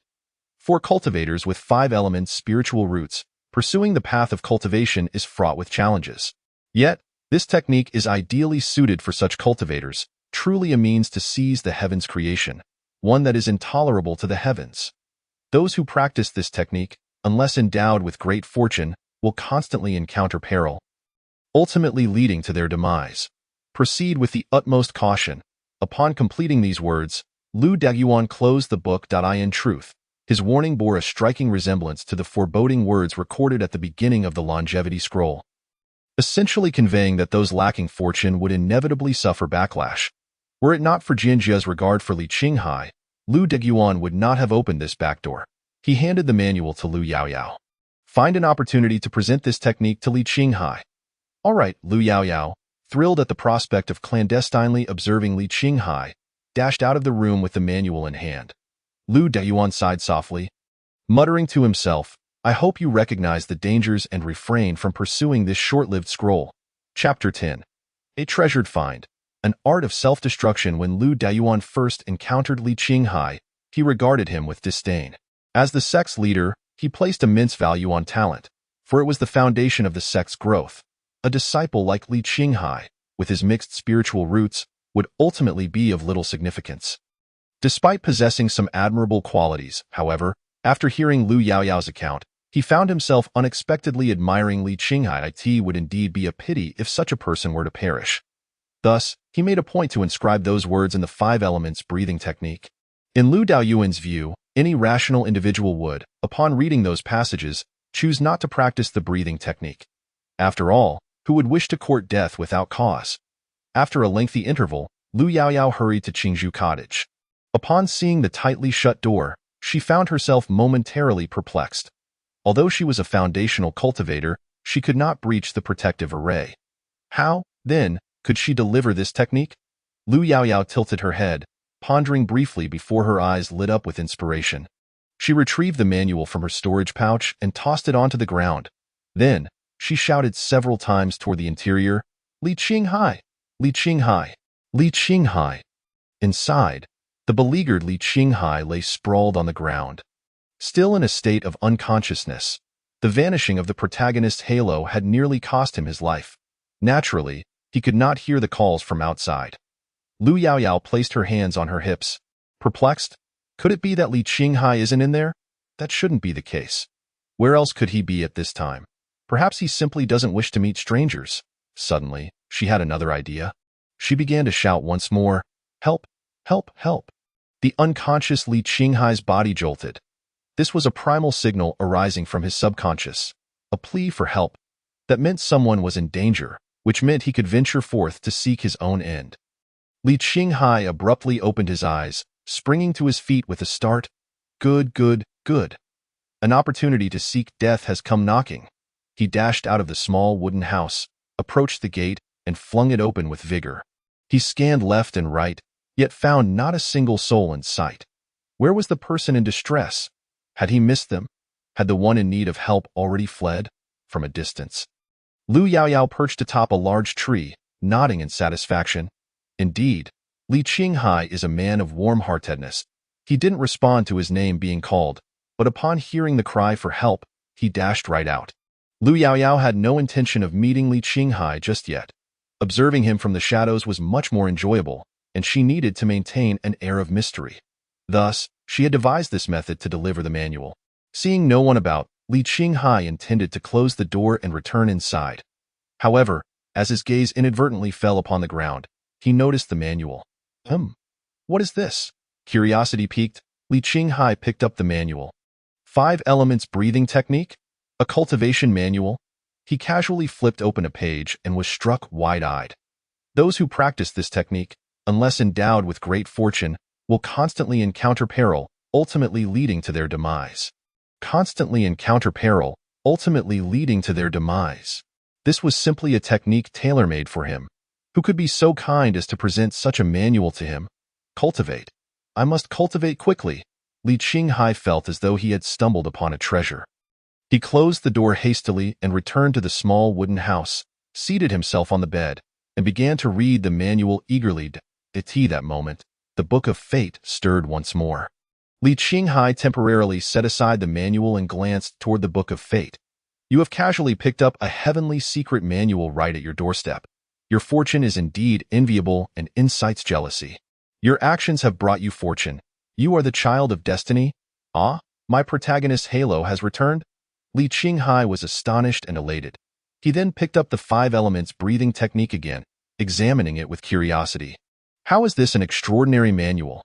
The cover looks rather ordinary, and its binding is even inferior to the sect's issued qi condensation technique.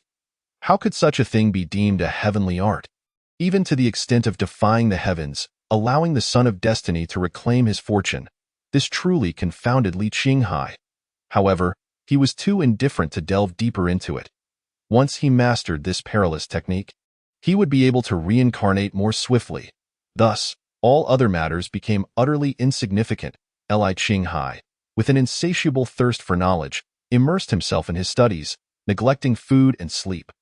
The method of the 5 Elements Breathing Technique proved quite challenging. consuming the better part of the day before he fully grasped it. Finally, he was prepared to commence his formal cultivation. I still possess a qi condensation pill. After a brief search around the floor, Li Qinghai eventually stumbled upon the pill bottle he had previously discarded in a corner. Returning to his bed, he sat cross-legged and poured the contents of the bottle into his hand. Gazing at the pill, Li Qinghai felt a twinge of reluctance. Truth be told, he had no desire to consume this pill.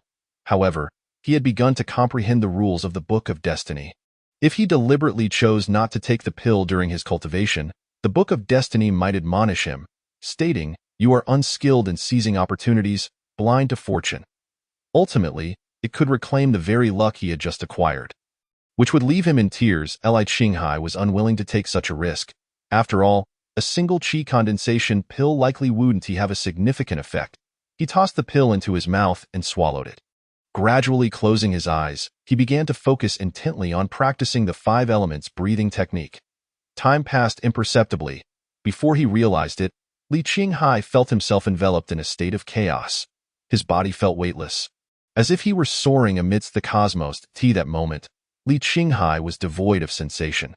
His soul seemed to have transcended his physical form. Thus, he failed to notice that his body was radiating a brilliant light. Nor did he perceive that the spiritual energy of the entire Qingzhou residence was rapidly converging upon him. A colossal vortex of spiritual energy formed, tearing apart everything in its vicinity.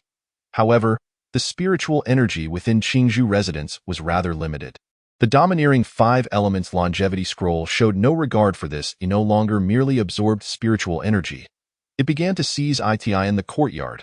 The gathering spirit grass that had been planted just the day before had only begun to sprout tender shoots. In this moment, it naturally became the target of the longevity scroll's plunder. The spiritual energy of the grasses was forcibly stripped away, causing each plant to wither completely in no time. Not a single stalk of spiritual grass remained alive in the courtyard. Yet, this seemed insufficient. The longevity scroll's sights were now set on the protective formation of Qingzhou residence. This formation automatically absorbed the spiritual energy of heaven and earth, making it difficult even for foundation-building cultivators to breach. Yet at this moment, all the spiritual energy within the formation was being plundered by the longevity scroll. The formation quickly dimmed, and the protective barrier shattered instantaneously.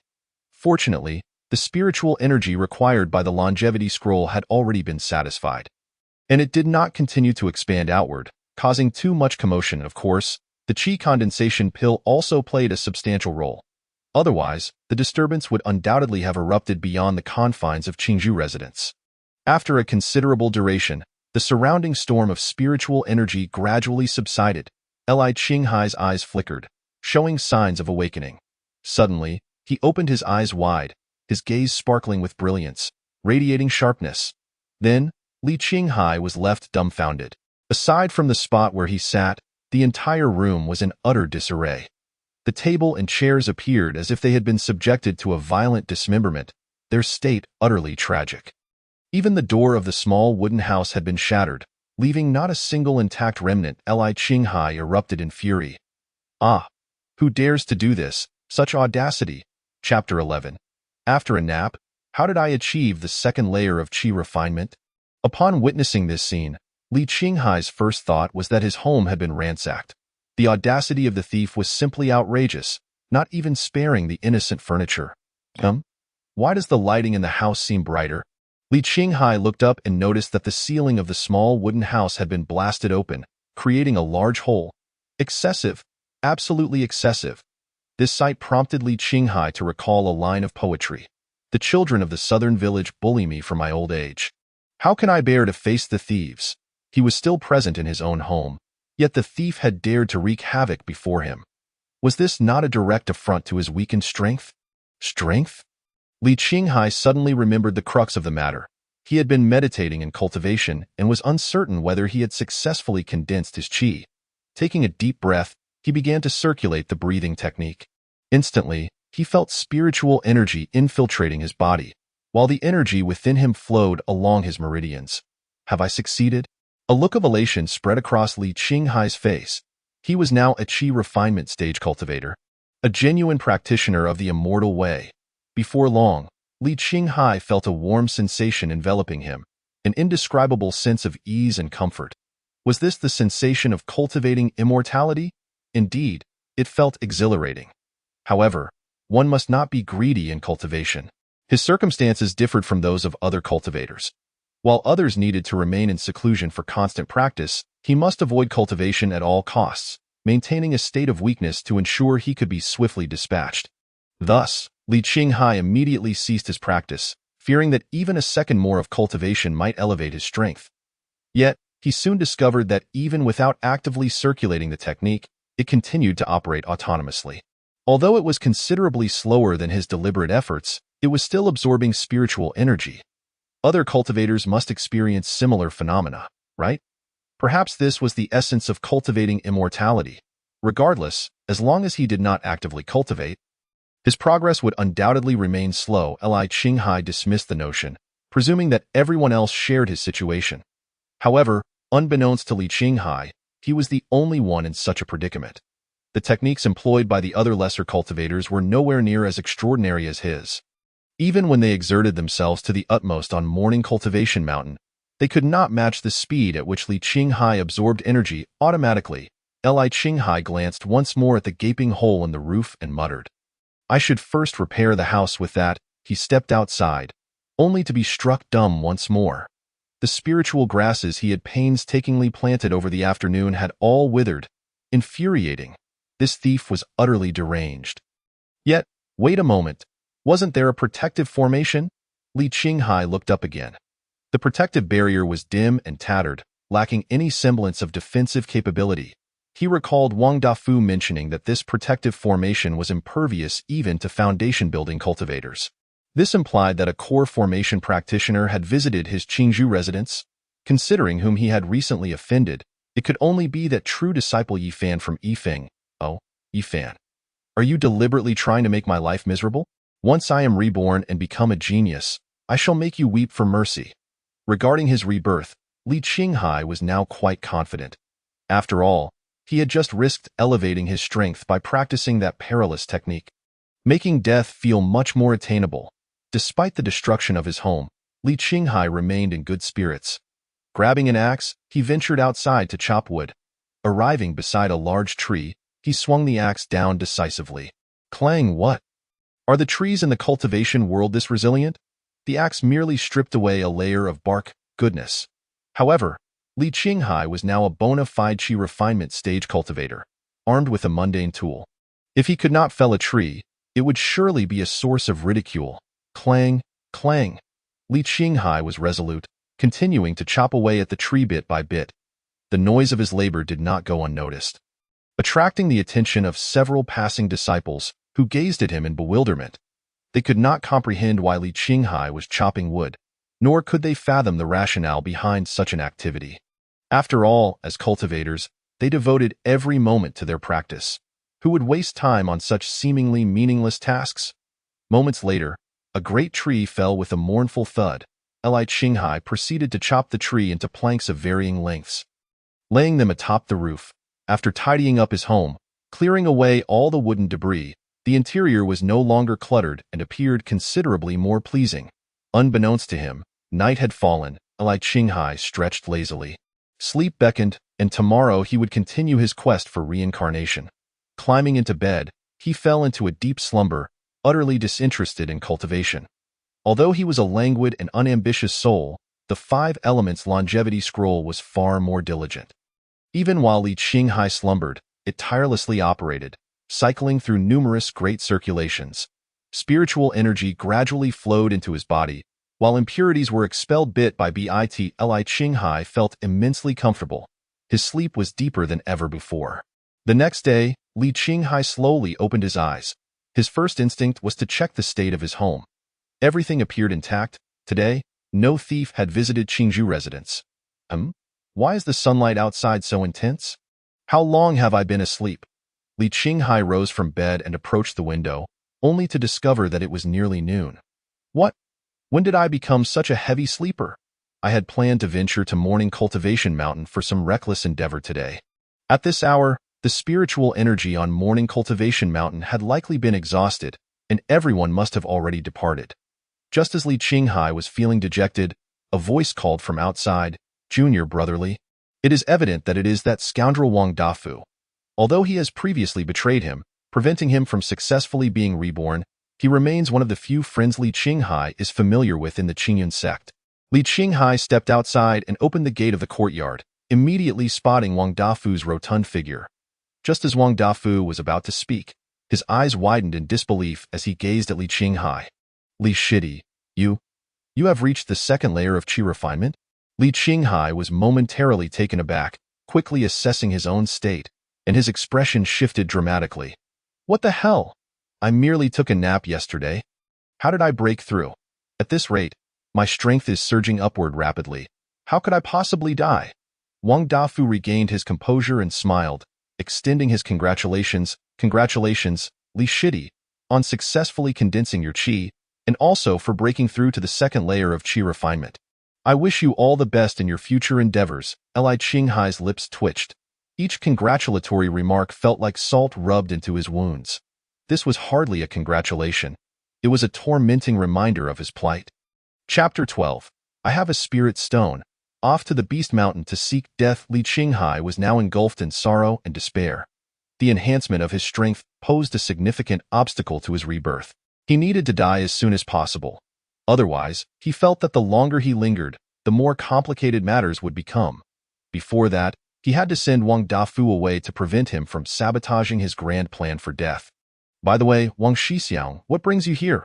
I noticed that you did not attend morning practice today, so I came to check on you. I see I just woke up and missed the training session." Wang Dafu felt both speechless and envious.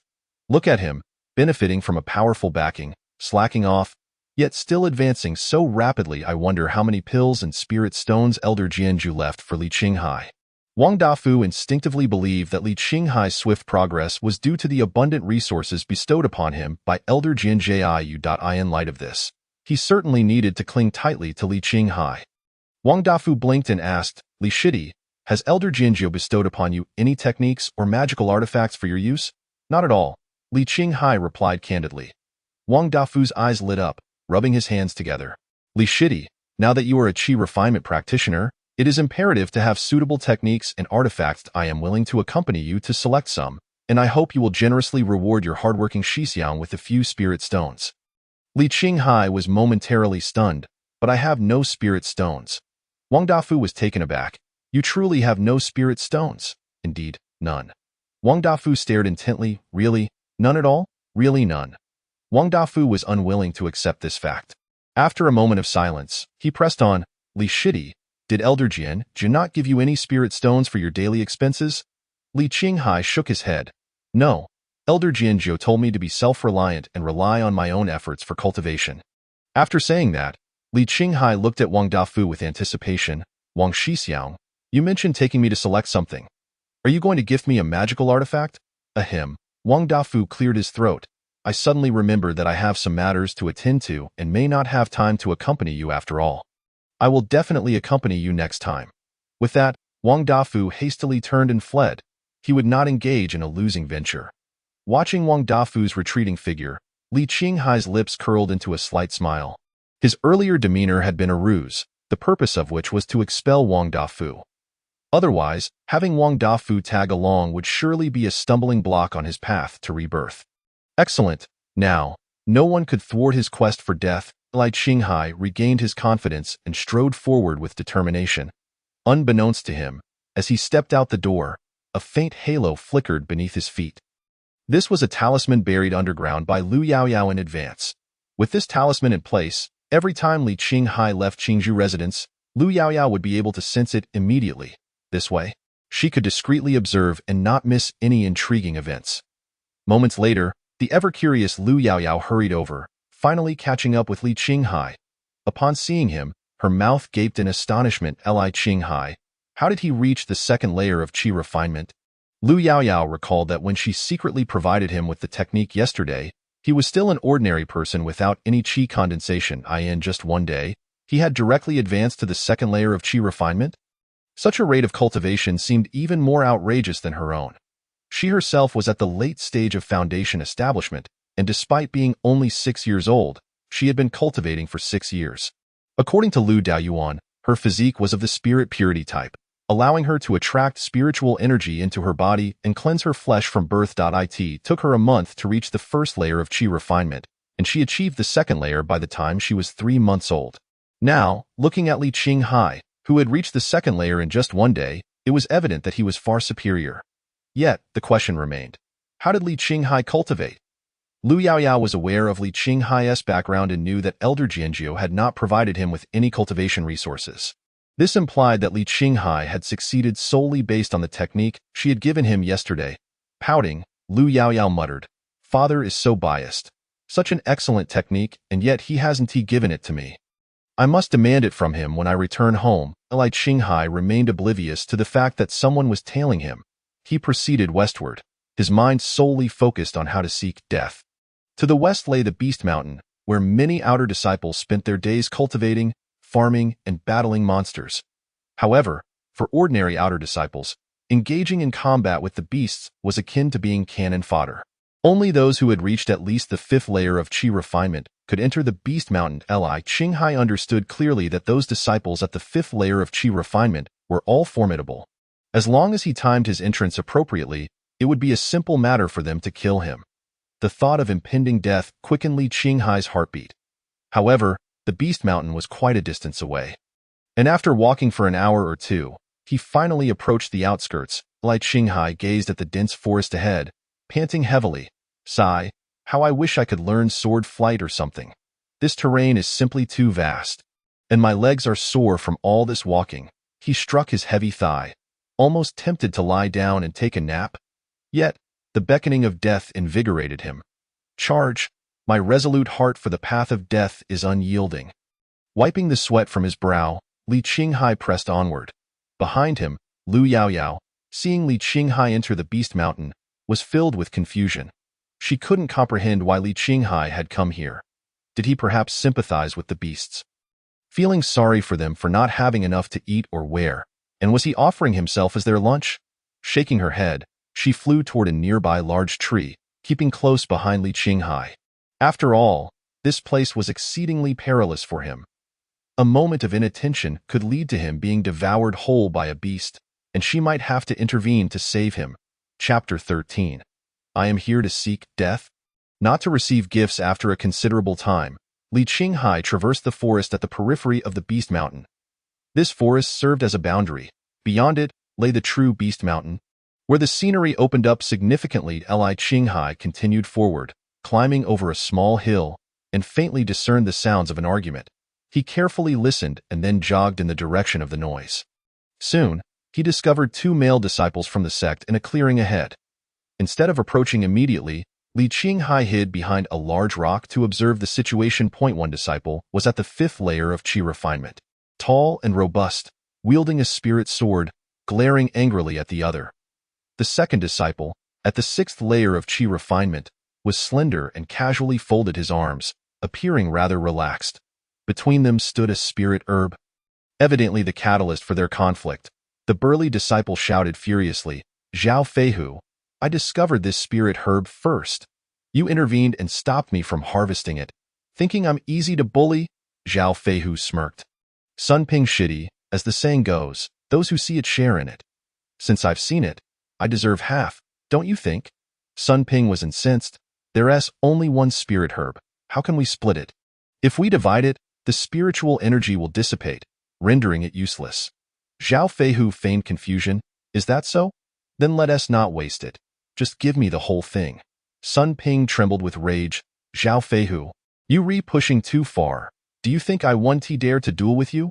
Zhao Feihu curled his lips, remarking to Sun Ping, "In a battle of magic, it is not merely the robust who prevails. I am at the 6th level of qi refinement, while you languish at the 5th. What could you possibly use to contend with me? Be wary, lest you inadvertently shatter that spirit sword in your grasp.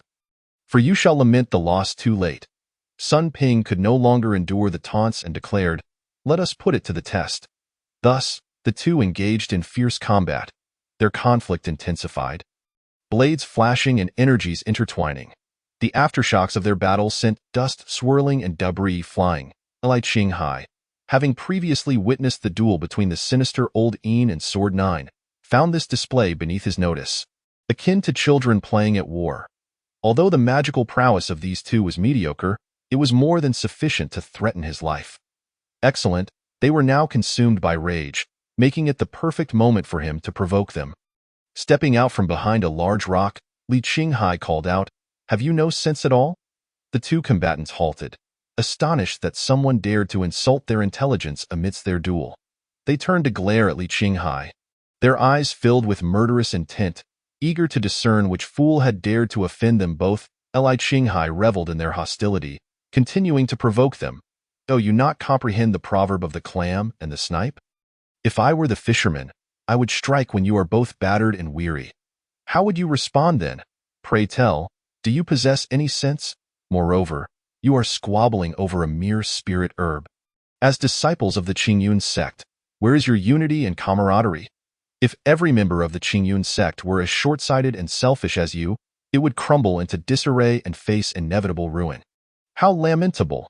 Having delivered his scathing rebuke, Li Qinghai tilted his head back slightly, hands clasped behind him. To the unobservant, he appeared to be deeply concerned for his sect, while internally, he was elated. Not only had he chastised the two, but he had also managed to deliver a parting admonition.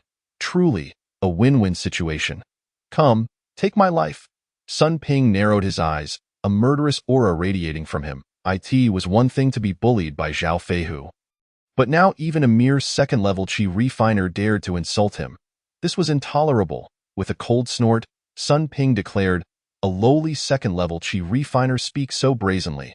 Once I sever your head, we shall see if your tongue remains so sharp." Gripping his spirit sword, he charged toward Li Qinghai. Li Qinghai beheld the incoming sword. His heart raced with excitement. Good, good, good. Come faster. However, before he could savor his anticipation, Zhao Feihu lunged forward, swiftly deflecting Sun Ping's sword with a single blow. Enraged, Sun Ping shouted, "Zhao Feihu, what are you doing? Did you not hear? This brat just called us short-sighted and selfish. Can you truly swallow such an affront?" Li Qinghai was equally bewildered, questioning Zhao Feihu's motives. Did he not wish for him to meet a swift end? Perhaps he sought to prolong his suffering? Very well, let the torment commence. After all, he felt no pain.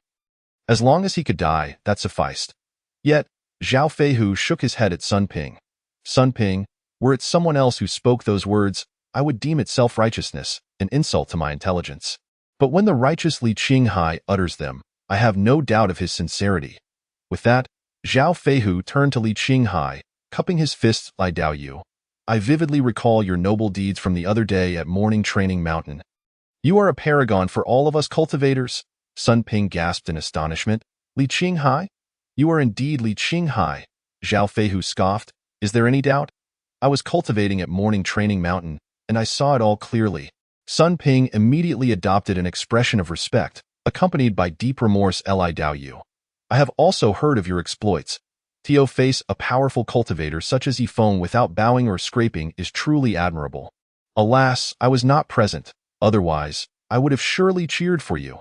Zhao Feihu sighed. At that moment, under Yifeng's imposing presence, I could only swallow my pride in silence. It is quite shameful to reflect upon.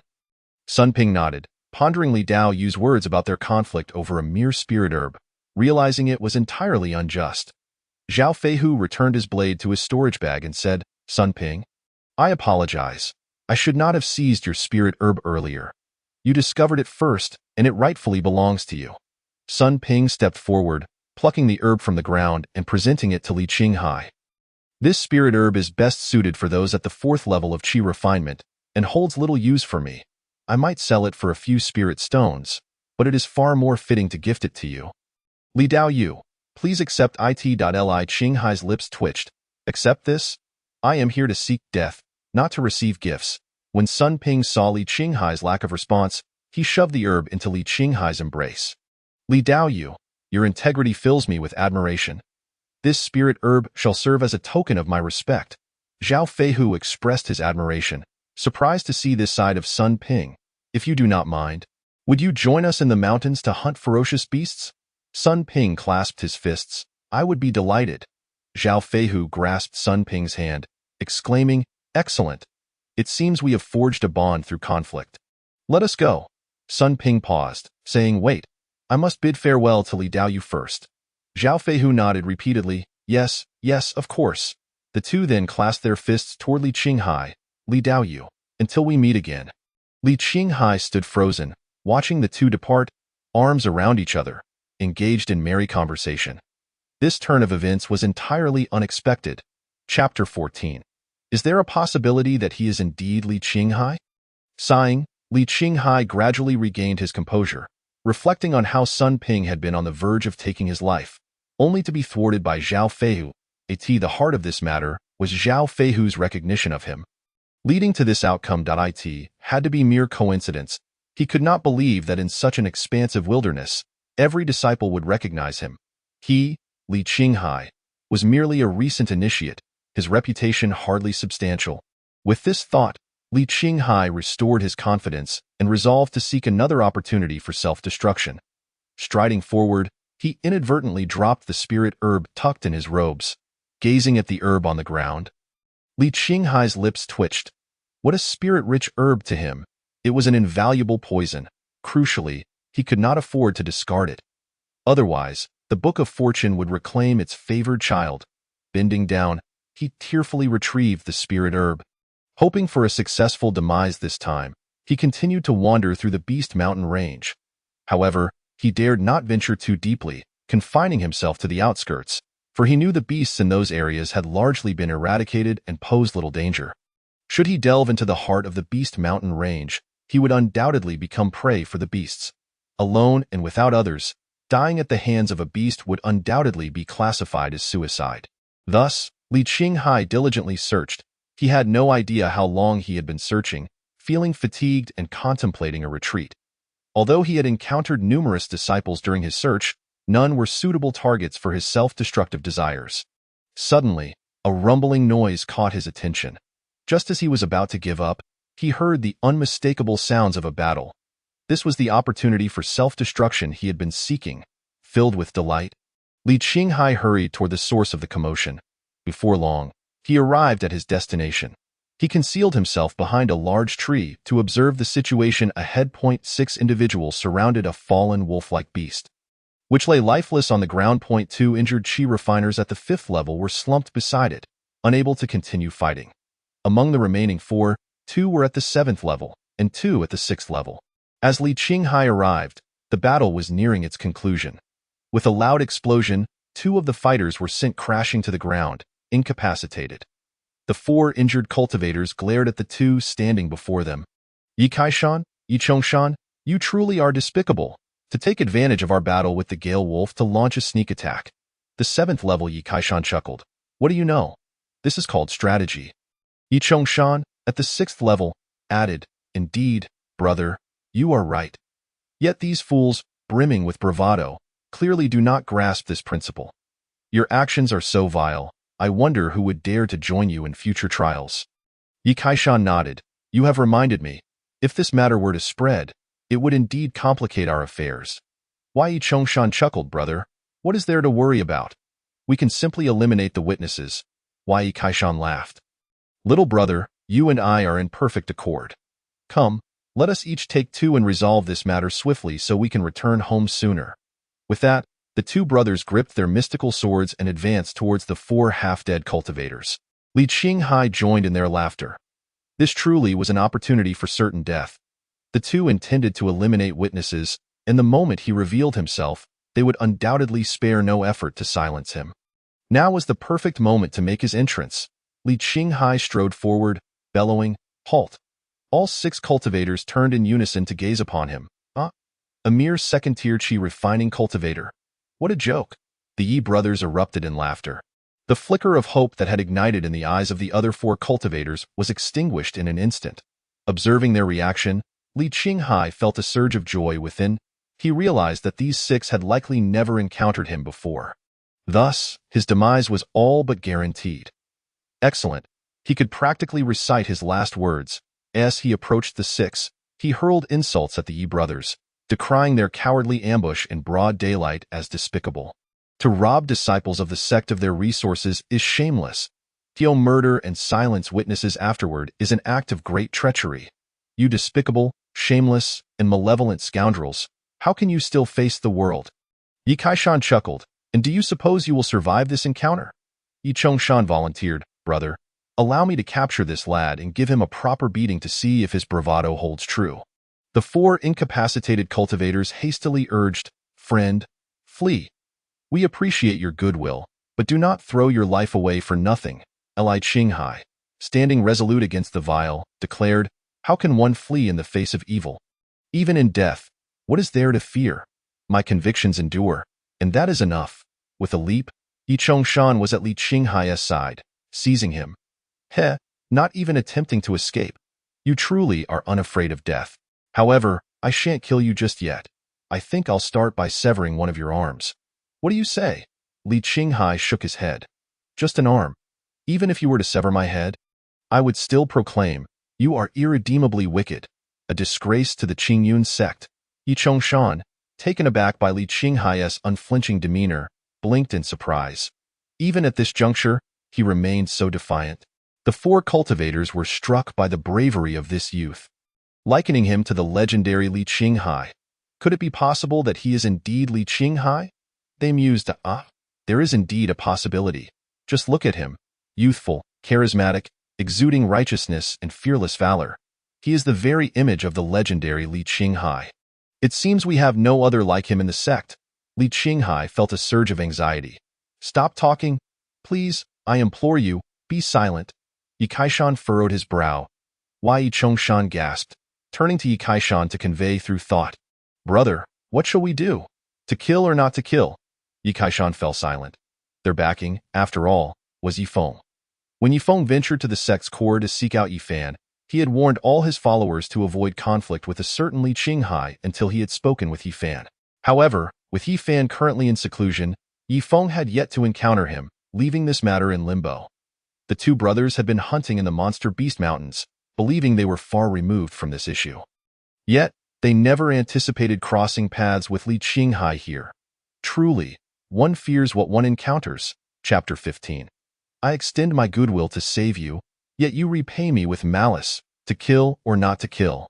Yi Kaishan was caught in a dilemma. If they spared him, their deeds would surely be exposed, jeopardizing their standing. Yet if they killed Li Qinghai, they would invoke the wrath of Elder Jianzhou. Yifeng would undoubtedly cast them aside as expendables. In such a case, neither would survive. Ultimately, retaining their lives held greater value than their reputations.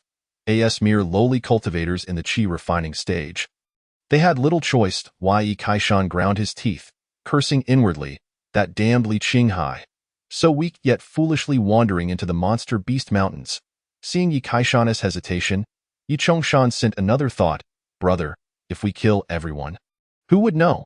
Yi Kaishan retorted angrily and thought, are you foolish? This Li Qinghai is unafraid of death. He must have some means of support. Besides, Elder Jianzhou is on the verge of transcending into the transformation realm. Even if we manage to kill Li Qinghai, it is likely that everything that transpires here will be revealed to Elder Jianzhou in the next moment. At these words, Yi Chongshan broke into a cold sweat, realizing his brother's foresight. Yi Kaishan, frustrated, snapped, what are you waiting for? Release Li Qinghai.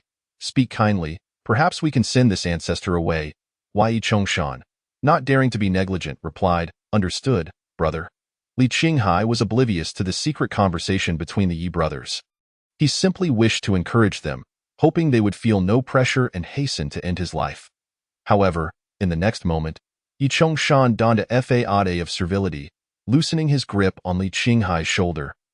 Adjusting his clothing and speaking politely, it is you, Taoistly. What a misfortune to have encountered you here. Truly a case of the flood overwhelming the Dragon King's temple. One family fails to recognize another. Who said we are family? If I had kin like you, I would surely uphold justice against my own. Li Qinghai retorted vehemently. He showed no deference, hoping to provoke Yi Chongshan, as this was his last chance at self-destruction. Yi Chongshan's brow twitched. He was indeed furious, but dared not show it. Moreover, as lowly cultivators, they were accustomed to being reprimanded. Yifeng would often chastise them even more harshly. Thus, they could endure Li Qinghai's words. Yi Chongshan forced a smile. You speak truly, Taoistly. We are unworthy of being your kin. With that, he retrieved a vial of elixirs from his storage bag, gritting his teeth as he placed it into Li Qinghai's hands. Taoistly, I apologize for any offense earlier.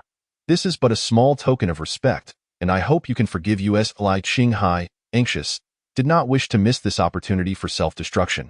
He risked incurring the wrath of the Book of Fate by casting the elixirs to the ground. Do not sully me with your filthy offerings. Let me be clear. I shall not accept your bribes. Your crimes will be made public, unless you choose to kill me. Yi Chongshan glanced at Yi Kaishan. His eyes filled with helplessness, as if to say, Brother, this Li Qinghai is far too principled. He cannot be bribed. Yi Kaishan gritted his teeth, managing to utter, Let us depart. As Li Qinghai watched the Yi brothers retreat, his heart sank. Do not leave. I have reached this point. Why do you not kill me? Do you not possess any anger? How can you endure this? He longed to weep against a great tree. Lamenting his grievances, even at this stage, he remained alive. What more could they possibly do to him? The four cultivators, having regained some strength, helped each other to stand and approached Li Qinghai, bowing in gratitude. Thank you, Taoistly, for your rescue. Li Qinghai concealed his pain, mustering a strained smile. It was but a small effort. No need for formalities. The four shook their heads. How could this be a mere act of kindness? You risked your life to save us. If we do not express our gratitude, how are we different from the likes of Yi Kaishan? Li Qinghai's lips quivered. Truly, it is unnecessary. The four interrupted. No need to insist. Taoist, we understand your character. You seek no reward. However, if we do not repay your life-saving grace, our hearts cannot be at peace. Please do not refuse. With that, they each retrieved items from their storage bags, presenting them in turn. Taoist, this is a spirit-transforming herb. It will greatly benefit your cultivation. Taoist, this is a low-grade magical weapon, the Spirit Water Sword. I hope it serves you well. Taoist, this is a vial of elixirs containing 2 qi condensation pills. Even if you have successfully condensed your qi, they will still be of benefit. I'm unsure what you require, so I offer you 10 spirit stones. You may purchase what you need at the Yibao building. In a short while, Li Qinghai's hands were filled with various items. The smile on his face was more sorrowful than tears. Suddenly, one of the disciples had a thought. He lowered his gaze, picked up the elixirs from the ground, and opened the vial. Let us see what those despicable scoundrels offered as bribes. The others gasped in unison upon seeing the contents. Are those gathering spirit pills? And there are 3 of them. They were indeed generous, indeed. One must know that gathering spirit pills are rich in spiritual energy. Even a 10th tier qi refining cultivator can still benefit from them. Facing such treasures, Taoistly remains unmoved. It is truly admirable. Upon reaching this juncture, one of the monks proposed, Li Daoyu, with your noble character, is unwilling to be tainted by such ill-gotten gains. Who among you possesses a gathering spirit pill to exchange? I happen to have one, intended for my advancement to the 6th layer of qi refinement. How fortuitous. I too have acquired one and I possess one as well. Excellent, that completes our collection. Thus, the 4 cultivators gathered 3 gathering spirit pills and presented them to Li Qinghai.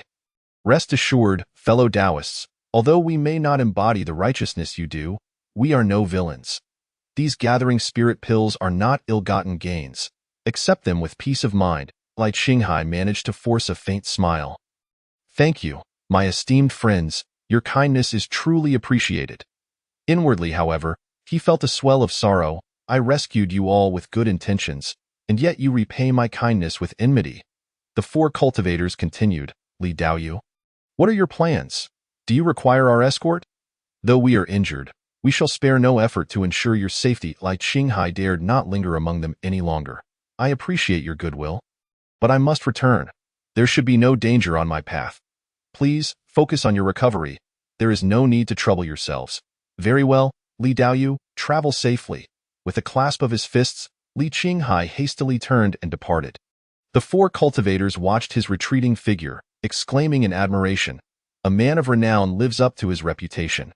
Li Qinghai indeed possesses a dignified demeanor and an aura of righteousness. Chapter 16. I understand now. You are waiting for Liu Beixue, aren't you? It was already dusk. The setting sun cast its golden rays upon Li Qinghai, outlining his tall and forlorn silhouette. He walked alone on the path home, clutching several treasures, his heart heavy with bitterness. His initial intention in venturing into the monster beast mountains was merely to seek death. How pure a thought! Yet, why had he survived?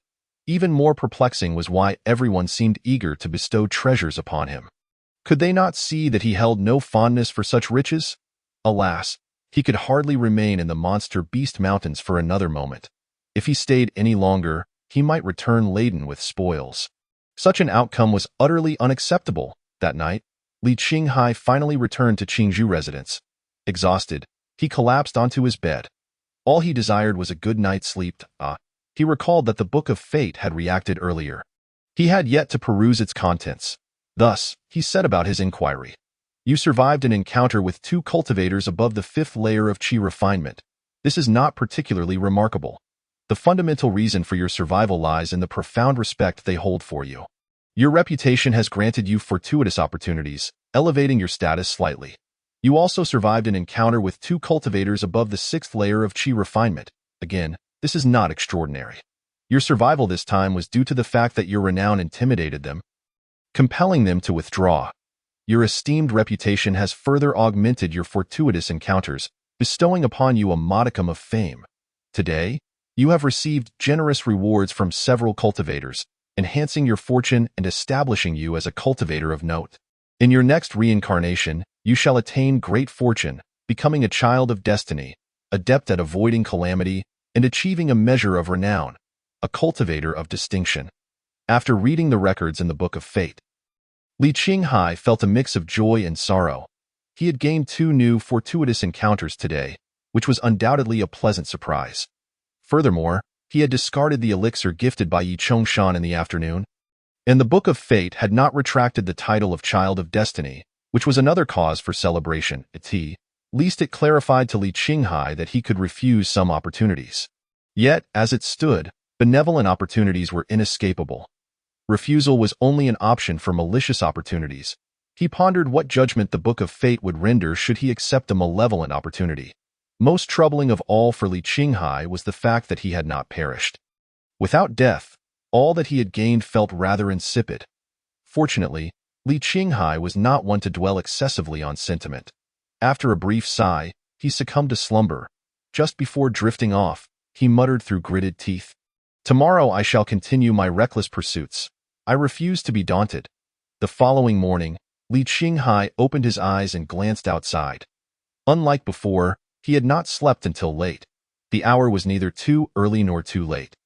Rather normal. Simultaneously, he assessed his cultivation level. Thank heavens, there had been no increase. He remained at the 2nd layer of Qi refinement. Today, his reckless pursuits were still his foremost plan. Li Qinghai had always approached reincarnation with utmost dedication and diligence. Thus, he did not linger in bed but promptly rose.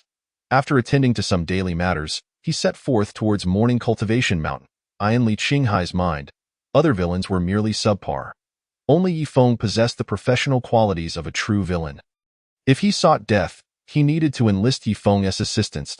Why, Yifeng? I hope you rise to the occasion. Please do not let me down. When I reincarnate as a prodigy, I shall surely repay your kindness with a sword. Li Qinghai held considerable confidence in Yifeng. Hence, he was in good spirits, strolling leisurely along the way. Upon arriving at Morning Cultivation Mountain, he scanned the area, hoping to catch sight of Yifeng. But to no avail. Perhaps he had yet to arrive. Li Qinghai was not anxious. As before, he leaned casually against a large tree and waited. After a brief interval, while still waiting for Yifeng, he was approached by Wang Dafu. Wang Dafu plopped down beside Li Qinghai and casually inquired, "Li Shidi, I noticed you gazing intently towards Morning Cultivation Mountain. Are you awaiting someone?" "Indeed," Li Qinghai nodded. Upon hearing this, Wang Dafu's demeanor shifted to a playful one, grinning. "I see. You are waiting for Liu Beixue, correct?" Li Qinghai's lips twitched. He could only concede. Something like that. He could hardly admit he was waiting for Yifeng. That would be too peculiar. Wang Dafu's expression suggested he had indeed deduced the truth. "Fear not, Li Shidi. Liu Beixue should arrive today." Li Qinghai rolled his eyes. "And how would you know that?" "Though I have no news of Liu Beixue." I am aware of Yifeng's whereabouts. Why Yifeng? Li Qinghai's interest was piqued in his mind. Yifeng now held a far superior status compared to Liu Beixue. Consequently, he immediately pressed, "What news do you have regarding Yifeng?" "I heard that Yifeng went to find Yifan, but Yifan is currently in seclusion. Thus, Yifeng is temporarily staying there to cultivate and has yet to return. With Yifeng absent, no one will trouble Liu Beixue, allowing her to cultivate in peace. How about that? Are you pleased with this news?" "Pleasure is the last thing on my mind." Li Qinghai was nearly exasperated. He had eagerly come to Morning Cultivation Mountain to wait for Yifeng, only to discover that Yifeng would not be coming after all. Wang Dafu was perceptive enough to notice Li Qinghai's momentary dip in spirits. After a brief contemplation, he surmised that Li Shidi had fallen in love. The absence of Liu Beixue had clearly dampened his mood. "Let me help Li Shidi make a match.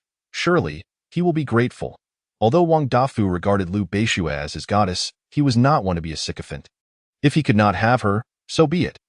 Now, with an opportunity to lend a hand to Li Qinghai, he could gain a favor in return, a far more profitable arrangement. Soon, Wang Dafu devised a plan. Rising slowly, he said, "Li Shidi, I am off to cultivate on Morning Cultivation Mountain." "Very well, go ahead," Li Qinghai replied. Wang Dafu walked for a while before reaching Morning Cultivation Mountain, where he was greeted by fellow cultivators. Wang Dafu had gained a modest reputation within the outer sect. Despite his newfound fame, he remained humble, responding warmly to everyone. However, he had business to attend to and did not linger long. Drawing forth a spirit sword, he soared into the air. Now at the 7th layer of Qi refinement, he could sustain flight for a short duration. Yet, his considerable girth made it difficult to maintain balance, resulting in a somewhat lopsided ascent to the peak of Morning Cultivation Mountain. The cultivators at the summit of Morning Cultivation Mountain numbered around 20 to 30, all engaged in their practices. Their keen senses allowed them to detect even the slightest disturbance, and upon hearing Wang Dafu's light cough, several opened their eyes, anticipating his words. Wang Dafu cleared his throat. "I have a matter that requires the assistance of my esteemed fellow Taoists." Among them was Sun Ping, who inquired, "What is it?" "It is as follows. My junior apprentice, Li Qinghai, harbors affections for Liu Beixue, and I wish to facilitate their union." Upon hearing Li Qinghai's name, Zhao Feihu opened his eyes. "Taoist Wang, what do you wish us to do?" Wang Dafu continued, "It's quite simple. We merely need to vacate the mountain peak for the two of them." One of the cultivators furrowed his brow, questioning, "Can't we all cultivate together?" "The mountain peak is spacious enough for Li Qinghai and Liu Beixue to join us." Wang Dafu shook his head, saying, "My dear friend, it is evident you have not experienced the nuances of mortal love. For a relationship to flourish, it is essential to provide the couple with a private space." Zhao Feihu nodded in agreement. "I have no objections. A talented man paired with a beautiful woman indeed makes for a delightful tale." Sun Ping concurred. "To witness a blossoming romance is truly a privilege." Among these cultivators were also the 4 individuals saved by Li Qinghai yesterday. They were even more supportive than Zhao Feihu and Sun Ping, vocally declaring, "Yesterday, Taoist Li Qinghai saved my life. I will unconditionally support him in any endeavor. Indeed, I, too, will support Taoist Li Qinghai without reservation, and I hope you all can grant me this favor. To be honest, I do harbor feelings for Liu Beixue, but if she were to be with Taoist Li Qinghai, I would sincerely bless their union." Witnessing such support for Li Qinghai, even those few cultivators who were reluctant felt it inappropriate to voice their dissent. Thus, the cultivators at the mountain peak began to descend. The cultivators below, seeing these prominent figures descending, were utterly perplexed. Wang Dafu, wearing a triumphant expression, returned to Li Qinghai's side. "Brother Wang, what joyous news do you bring?" Li Qinghai inquired, puzzled. Wang Dafu chuckled. "It is not my joyous news, but rather yours." Junior brother Li Qinghai was taken aback. "What do you mean?" Wang Dafu lifted Li Qinghai from the ground. "Follow me, and you shall soon find out." Li Qinghai hesitated. "What is it?" Wang Dafu merely smiled at him, refusing to divulge. With no other option, Li Qinghai followed. Initially, he had intended to rest a little longer before returning home to sleep, especially since his beloved Yifeng would not be arriving. However, Wang Dafu's mysterious demeanor piqued his curiosity. Since he was already bored, he decided to accompany him and see what was happening. Upon reaching the foot of the Morning Cultivation Mountain, Zhao Feihu and others greeted Li Qinghai. Daoist Li, it's good to see you again. Indeed, Daoist Li, you still exude the same charm. Li Qinghai smiled and returned the gesture. You are all too kind. However, the other disciples around were exceedingly enthusiastic. Daoist Li, I specifically came to Morning Cultivation Mountain today just to see you in person. You truly embody the righteousness of the legends. Daoist Li, I do not often come to this mountain for cultivation, but having heard of your deeds, I am filled with admiration and came to meet you. Daoist Li, you are indeed a model for our generation. As an immortal, one should possess your noble character and virtuous demeanor. Li Qinghai was taken aback. Is my character truly so esteemed? I was completely unaware. Furthermore, who spread these rumors? This would certainly complicate matters for him in the future. The fervor of these admirers was overwhelming. Just as Li Qinghai contemplated leaving, Wang Dafu summoned a flying sword that landed beside him. Junior brotherly, hop on. I'll take you to the mountain peak. All right, to escape the throngs of enthusiastic fans, Li Qinghai didn't think twice and stepped onto the sword. Soon, under Wang Dafu's guidance, the sword successfully transported Li Qinghai to the mountain peak. As Li Qinghai leapt off the sword and glanced down the mountain, he noted that the peak soared over 100 meters high, and the shouts of his fans were becoming increasingly indistinct. At last, the world fell silent. He then surveyed his surroundings, noting numerous smooth stones of varying sizes, indicating that many cultivators must often meditate here. The spiritual energy in this place was indeed abundant, significantly accelerating the flow of his cultivation techniques. While others might have eagerly sat down to cultivate, Li Qinghai found a stone to sit upon and began to meditate, albeit with the intention of suppressing the speed of his energy absorption. If he allowed the absorption to proceed unchecked, he could very well break through to the third layer of qi refining by morning, which would be catastrophic for him. Thus, atop the mountain, Li Qinghai engaged in reverse cultivation, while Wang Dafu awaited Liu Beixue at the foot of the mountain. After a while, they finally spotted Liu Beixue approaching, albeit slowly, which caused Wang Dafu and the others to grow impatient. They decided to meet her halfway. Upon encountering her, Liu Beixue assumed that Wang Dafu and his companions were there to impede her cultivation, and she felt a surge of indignation. Having learned that Yifeng would not be coming to Morning Cultivation Mountain today, she had come to practice, but she had not anticipated the presence of Yifeng's sycophants. If it comes to that, I shall simply refrain from cultivating. Liu Beixue turned to leave when Wang Dafu called out to her, Daoist Liu, Daoist Qinghai is waiting for you at the mountain peak. Li Qinghai. Liu Beixue halted in her tracks. Wang Dafu brought the flying sword to her feet. Daoist Liu, allow me to escort you up. Liu Beixue hesitated, wondering if Li Qinghai was truly at the peak or if it was some trick by Yifan. Wang Dafu sighed, Daoist Liu, you are unaware. Today, Daoist Qinghai arrived early at Morning Cultivation Mountain. Sitting beneath a tree without practicing, I sensed he was waiting for someone, and upon subtle inquiry, I learned he was waiting for you. His demeanor clearly indicates his deep feelings for you.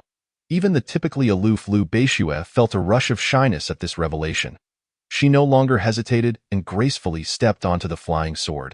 With a gesture from Wang Dafu, the sword soared into the sky, and Liu Beixue ascended like a celestial maiden. Soon, the sword landed atop the mountain, and Liu Beixue immediately spotted Li Qinghai, who was meditating. It truly is Li Qinghai. He is indeed waiting for me. Liu Beixue's heart stirred as she approached him with gentle steps. Sensing her presence, Li Qinghai opened his eyes, and the two exchanged glances. Chapter 18. What the both stared at each other. Li Qinghai, with his thick skin, was unfazed. Having a beautiful woman before him was quite acceptable, however. Liu Beixue soon found it unbearable, despite her usual cool demeanor. This was her first encounter with romantic feelings. The thought of Wang Dafu's words about Li Qinghai's deep affections made it even harder for her to maintain her composure in an instant. She shed her usual icy exterior, feeling a mix of nervousness, shyness, and constraint. She slightly parted her lips. Li Qinghai blinked. Daoist Liu, you seem a bit anxious? And no, I was just going to cultivate. Liu Beixue swiftly turned and walked briskly to a nearby stone. Turning her back to him, Li Qinghai was perplexed, unable to comprehend Liu Beixue's sudden change in demeanor. She was utterly unlike her usual self. Has she been possessed? He wondered, bewildered, not wishing to dwell on it. He closed his eyes and continued to suppress his energy absorption. Meanwhile, Lu Beishue's heart raced, a faint blush creeping onto her fair face. She had intended to tell Li Qinghai, "I heard from Taoist Wang that you were waiting for me, and that you have feelings for me," but after rehearsing it in her mind for so long, the words simply wouldn't come out. It was far too embarrassing. At the same time, Lu Beishue secretly chided Li Qinghai, thinking, "What a blockhead. If you like me, why don't you just say it? Must I, as a girl, take the initiative? Humph." With this thought, Lu Beishue sneakily glanced at Li Qinghai and saw him focused on his cultivation. Her shyness diminished considerably. Lu Beishue, if Li Qinghai can restrain his feelings and transform his affection into motivation, why can't you? Taking a deep breath, Lu Beishue settled into a cross-legged position and began her meditation. Thus, the two of them engaged in their respective cultivations, neither interrupting the other. Meanwhile, at the foot of the mountain, Wang Dafu and the others sat together, gossiping rather than cultivating. Zhao Feihu looked up at the peak. "What do you think their progress is at this point?" Wang Dafu chuckled, "A handsome man and a beautiful woman. It's a combustible mix. They may not be engaging in dual cultivation yet, but surely hand-holding and hugging must be on the horizon." Sun Ping pondered, "When would be the appropriate time for us to go up and bring them down?" Wang Dafu stretched lazily, "It's still early. Let them grow closer for a while longer. We can discuss it at noon."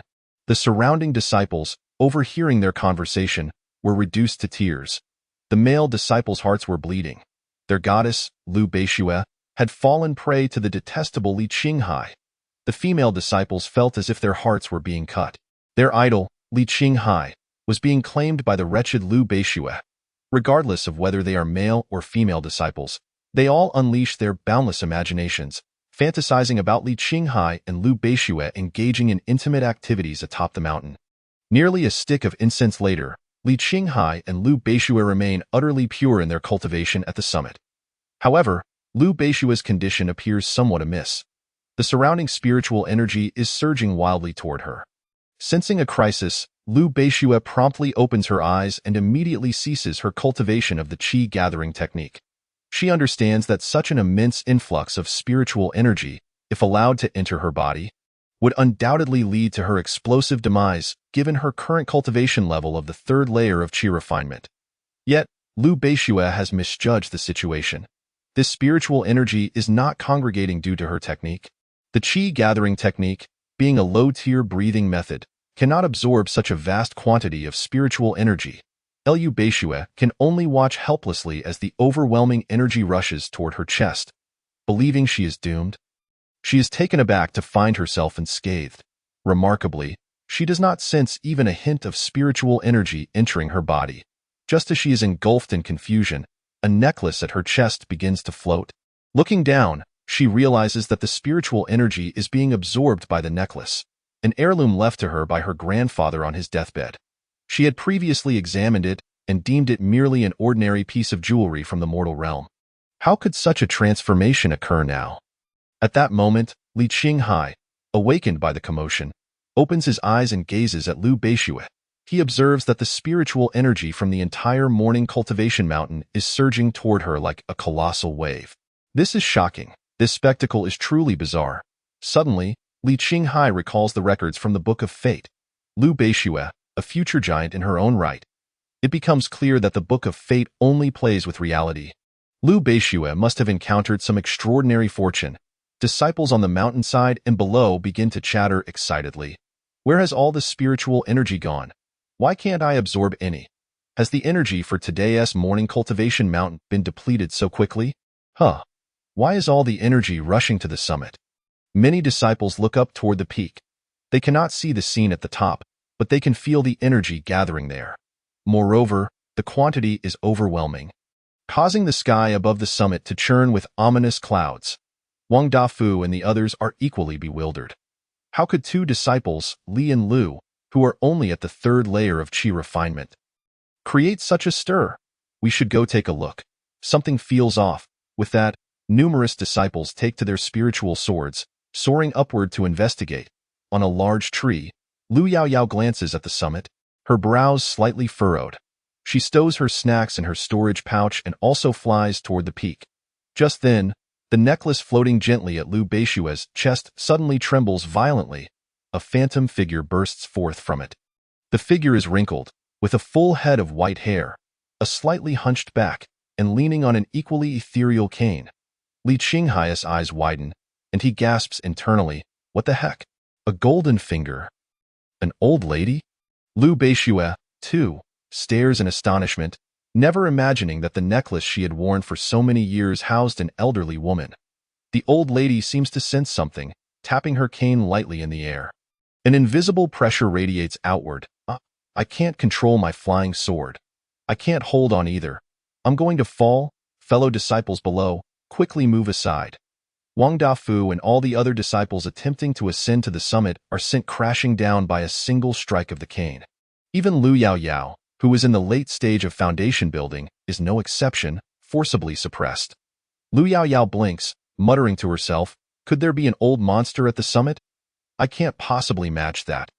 I must quickly fetch my father." Not daring to linger, Lu Yaoyao immediately flies back to the sect. "If I return late, I fear I can only retrieve Li Qinghai's body at the summit." After the old lady has dispatched everyone, she slowly turns her gaze toward Li Qinghai, her expression kind yet chilling. "Oh, is there still one that slipped through the cracks?" Chapter 19. The Old Lady. The unsophisticated interloper slipped through the cracks. Seeing the old lady's demeanor, Li Qinghai realizes she is intent on killing him. He can't help but smile broadly. "Well then, I didn't meet Yifeng today and thought I was safe." Yet, unexpectedly, there's a delightful twist. This old lady is clearly a being who has lived for millennia. Killing him would be as simple as squashing an ant. Li Qinghai suppresses his excitement and feigns calmness as he responds. "Might I inquire what guidance you have, esteemed elder?" The old lady nods slightly. "You, young man, possess a fine appearance and conduct yourself reasonably well at this point." Li Qinghai believes the old lady might spare him. However, her demeanor shifts faster than the turning of a page. In the next moment, she raises her cane. "Unfortunately, you have seen my true form. I cannot allow you to disclose my whereabouts." Sighing deeply, Li Qinghai slowly closes his eyes. On the surface, he appears resigned and helpless, yet inside, he is elated. "How wonderful! I shall finally be reborn in my next life. I will be graced with countless fortunes. It is a guaranteed protagonist start, truly marvelous." Just as Li Qinghai indulges in his delightful fantasies, the old lady's cane is already raised, pointing directly at him. Liu Beishue, having sensed the old lady's intent from the beginning, initially wished to plead for Li Qinghai's life. However, she feels that her unfamiliarity with the old lady renders such a plea futile. Moreover, her character has never been one to beg anyone. When faced with Yifeng before, she preferred death to submission, let alone now. Her life was originally saved by Li Qinghai. Now that he is in danger, she considers it a fitting conclusion to perish alongside him. Thus, the moment she sees the old lady make her move, Liu Beishue unhesitatingly lunges toward Li Qinghai. The old lady's expression shifts, and she hastily retracts her cane. The attack is indeed significantly reduced, but residual energy remains, which is not entirely withdrawn. The leftover force strikes Liu Beishue's back. "Pooh!" Liu Beishue spits out a mouthful of blood, splattering it across Li Qinghai's face. He feels a warm sensation on his cheeks, which is not the result of an attack, and immediately opens his eyes.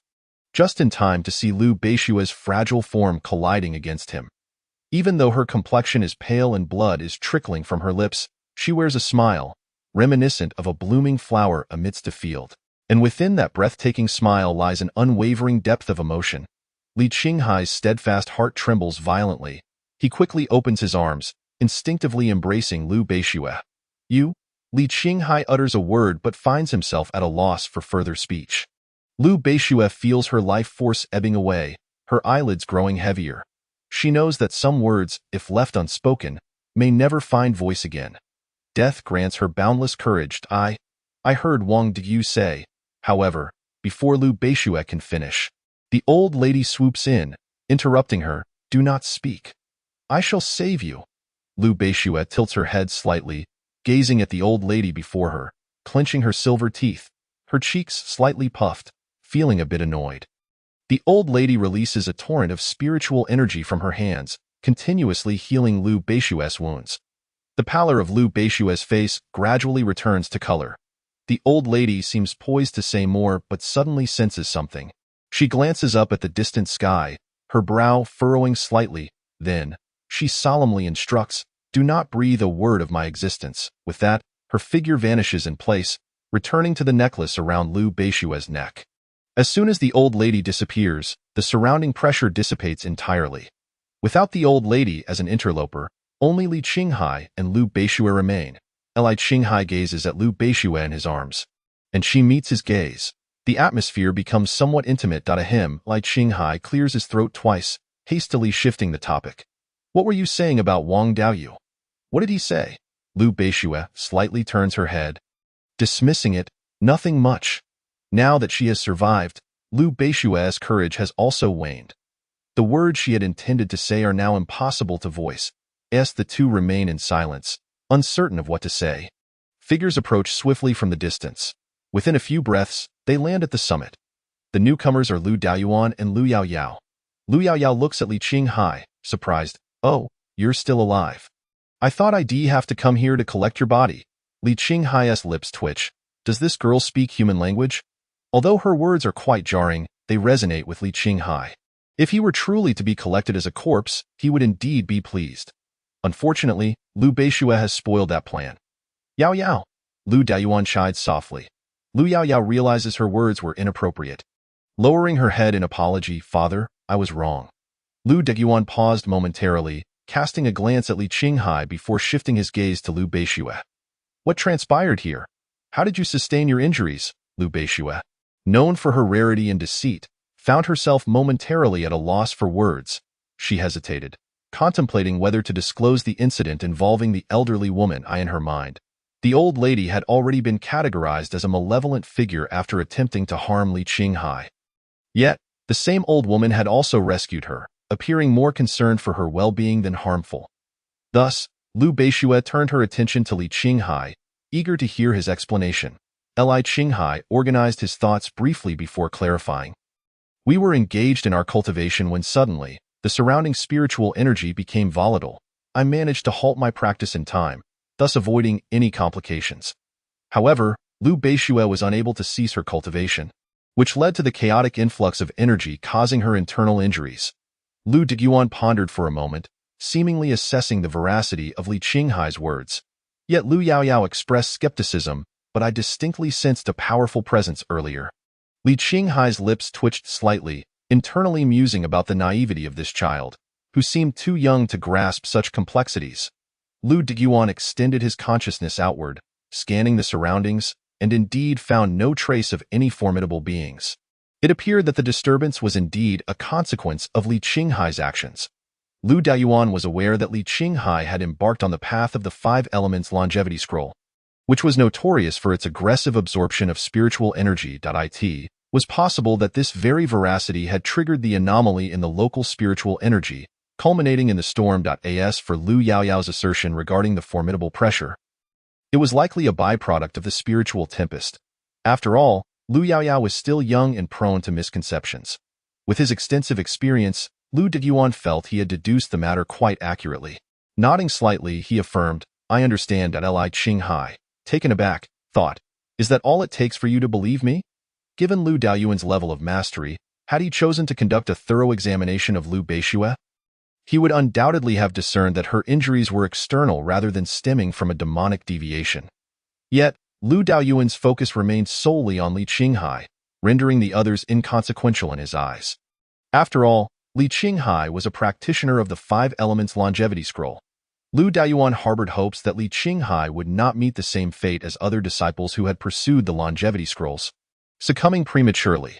This concern was not merely due to his admiration for Li Qinghai but also for the future of their sect. For nearly a millennium, their sect had witnessed a gradual decline in talent. The Qingyun sect, once at the pinnacle of the 10 great sects, had now fallen to the bottom. If this trend continued, they would find themselves excluded from future resource allocations within secret realms. Thus, if Li Qinghai, having cultivated the Longevity Scroll, could survive, he would undoubtedly possess formidable strength, capable of overshadowing his peers. At that point, who would dare to underestimate the Qingyun sect?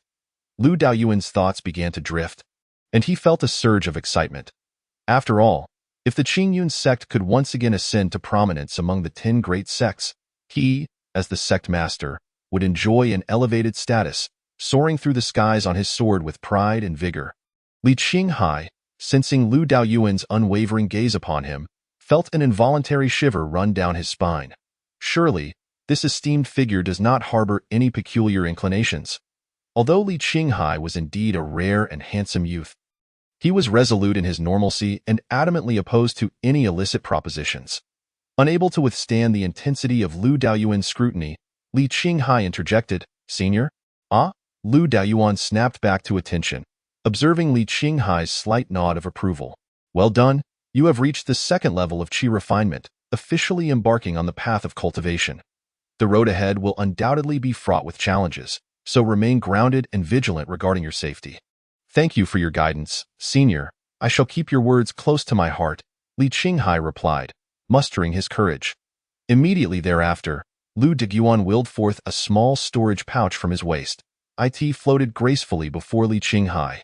With a benevolent expression, Lu Daoyuan remarked, "I intended to bestow upon you some treasures, but alas, your current level is too low for most of them to be of use. This pouch contains 10,000 spirit stones. Use them as you see fit." "Thank you immensely, Senior." Li Qinghai's voice trembled. He was utterly terrified. Not only was Lu Daoyuan concerned for his well-being, urging him to remain cautious, but now he had gifted him a staggering sum of spirit stones. All these signs pointed to the undeniable fact that this esteemed figure had an extraordinary fondness for him. What was he to do?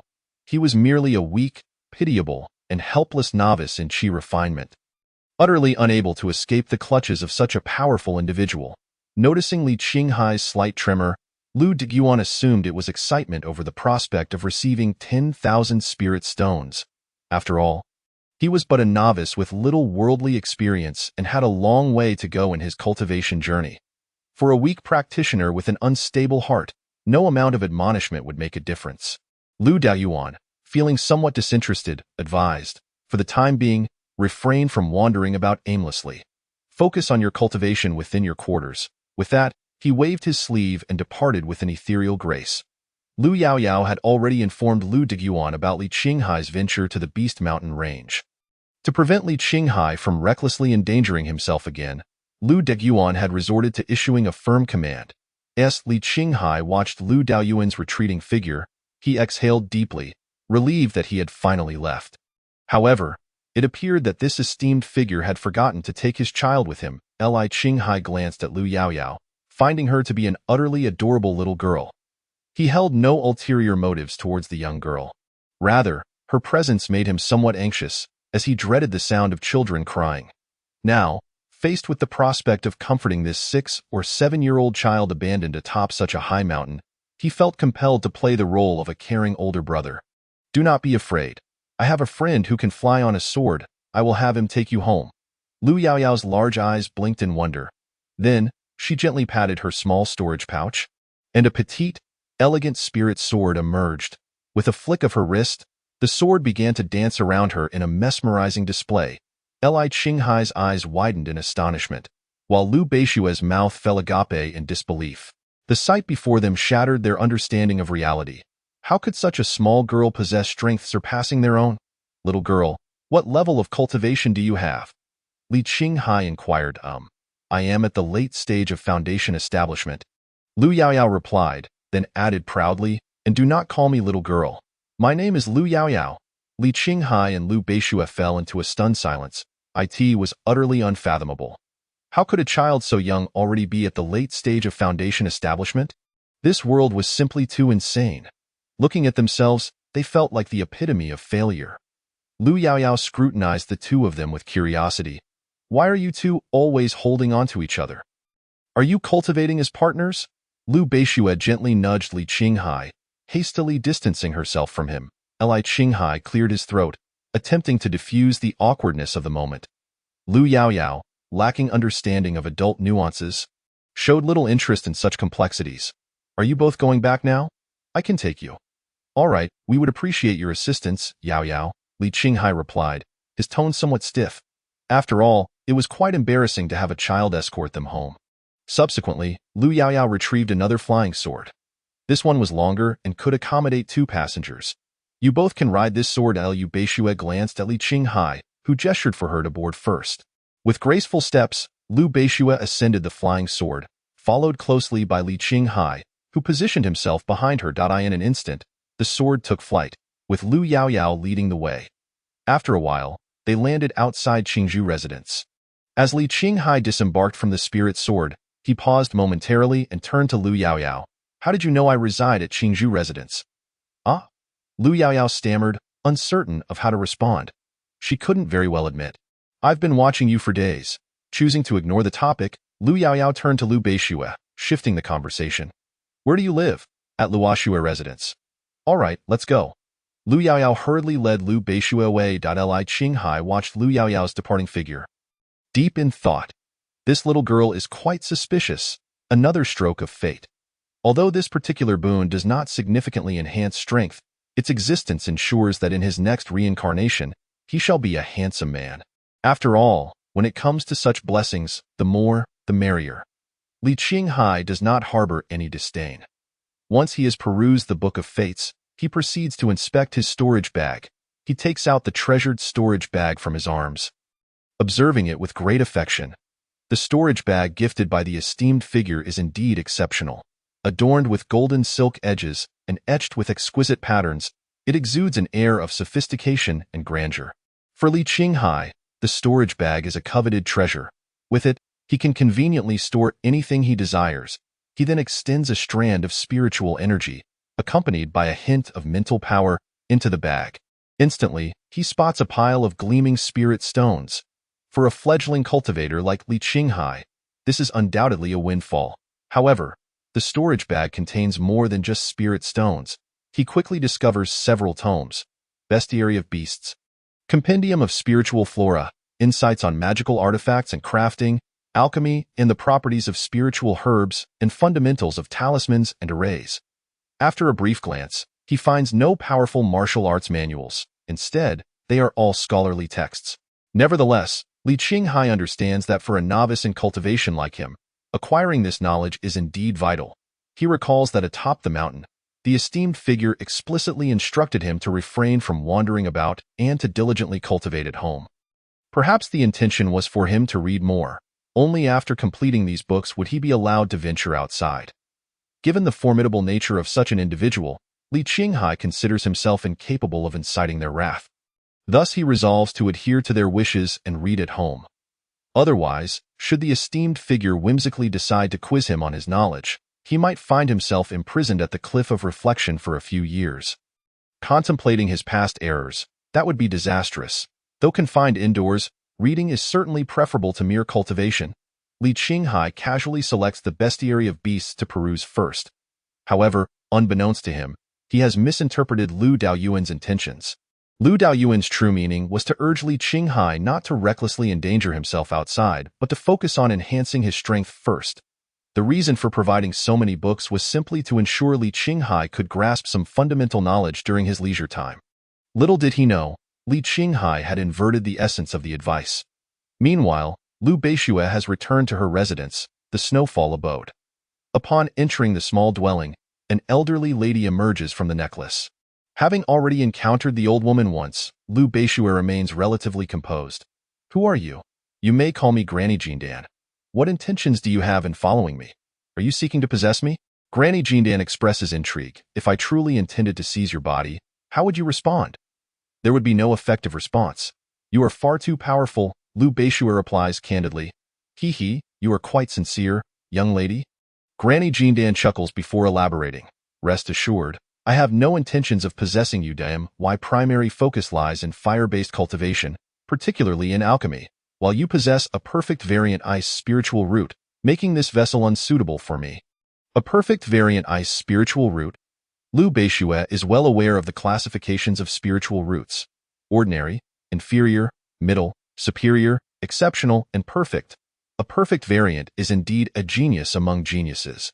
If she truly possessed a perfect variant ice spiritual root, how could she have cultivated for 3 years and still remain a mere third-layer chi practitioner? Thus, She slightly shakes her head. You must be mistaken. I merely possess an inferior ice spiritual root. Upon discussing this matter, Granny Jindan feels a twinge of embarrassment. Clearing her throat, she continues, I was previously ambushed by a nefarious individual, which resulted in a backlash from the heavenly fire during my alchemical endeavors. I utilized secret methods to draw upon your ice spiritual root to suppress the fire poison, which is why the strength of your spiritual root has temporarily diminished to inferior. Hearing this, Lu Beishua's eyes widen in anger. It turns out she is a prodigy. Yet, due to Granny Jindan, she has been subjected to humiliation for 3 years. Had it not been for Li Qinghai's timely rescue, she might have perished, let alone had the opportunity to experience the life of a genius. Granny Jindan continues, originally, according to my plan, even with an inferior spiritual root, with normal cultivation for a year while absorbing your spiritual energy, I could have restored my injuries. Upon hearing this, Lu Beishue trembles with rage. It turns out she has been stagnating at the 3rd layer of qi cultivation for 3 years, and it was due to Granny Jindan siphoning her spiritual energy. At this moment, Lu Beishue is almost driven to confront Granny Jindan fiercely. Noticing Lu Beishue's intense anger, Granny Jindan quickly tries to soothe her. I have now awakened, and I assure you that I will help you make up for the wasted 3 years. In the future, I can even assist you in becoming a formidable force. Although Lu Beishue is filled with fury, she does not lose her composure. She understands that since the events have transpired, pursuing blame will not change the past. The only path left is to collaborate with Granny Jindan. You help me grow stronger, but what do you wish for in return? Observing Lu Beishue regain her composure so swiftly, Granny Jindan nods appreciatively. Your current strength is still too weak. Let's discuss this further once you have transcended to the divine transformation stage. At this juncture, Granny Jindan shifts the topic, adding, by the way, why has your rate of spiritual energy acquisition been so slow over the past few years? If you hadn't found a somewhat rich source of spiritual energy today, I would have remained dormant indefinitely. The situation is as follows. Lu Beishue briefly recounts the circumstances. She explains how she faced difficulties while cultivating at Morning Training Mountain, resulting in a lack of suitable cultivation locations. She mentions how the spiritual herbs she cultivated were usurped, leaving her without enough spirit stones to exchange for medicinal pills. Essentially, she could barely trade for a single qi-gathering pill in a year, living in dire straits. All this time, she had been cultivating solely within the snowfall abode, leading to a naturally slow progress. Upon hearing this, Granny Jindan is infuriated, her spirit trembling with indignation. What a despicable Yi Fan, to treat me, Granny Jindan, with such contempt, causing me to remain in slumber for 2 extra years. Truly, no man is worth trusting. Lu Beishue does not agree, softly retorting, there are indeed good men. Granny Jindan suddenly thinks of something. Is the good man you speak of the one I encountered atop the mountain? Lu Beishue remains silent, and Granny Jindan assumes this to be a tacit acknowledgement, continuing, I see him as merely superficial, driven by your beauty. He is different. Lu Beishue argues fiercely, unable to tolerate Granny Jindan's disparagement of Li Qinghai. Granny, I have used more spirit stones than you have consumed rice. You are still young and incapable of discerning a man's sweet words. Take my advice, sever your emotional ties early. Do not fall deeper into this entanglement. Lu Beishue turns her head away, evidently unwilling to engage further with Granny Jindan. Granny Jindan ponders, realizing that this young lady is deeply infatuated, and she must help her see through that young man's hypocrisy and intentions soon. Chapter 22. Warning Talisman. The cultivation world is full of obsessive stalkers. Granny Jindan, ever cunning with age, devises a plan as her thoughts swirl. She presents a kind smile. Little girl, since you do not believe that young man has ulterior motives, how about a wager with me? Unexpectedly, Lu Beishue responds seriously, I do not enjoy gambling, and I would never wager him against you. Granny Jindan's face contorts slightly. This young girl truly seems hopeless. What kind of potion did that young man feed Lu Beishue? Yet the more she observes, the more Granny Jindan wishes to draw a clear line between Lu Beishue and Li Qinghai. If Lu Beishue becomes entangled in emotions, her strength will rise slowly. And when will she ever be able to assist her?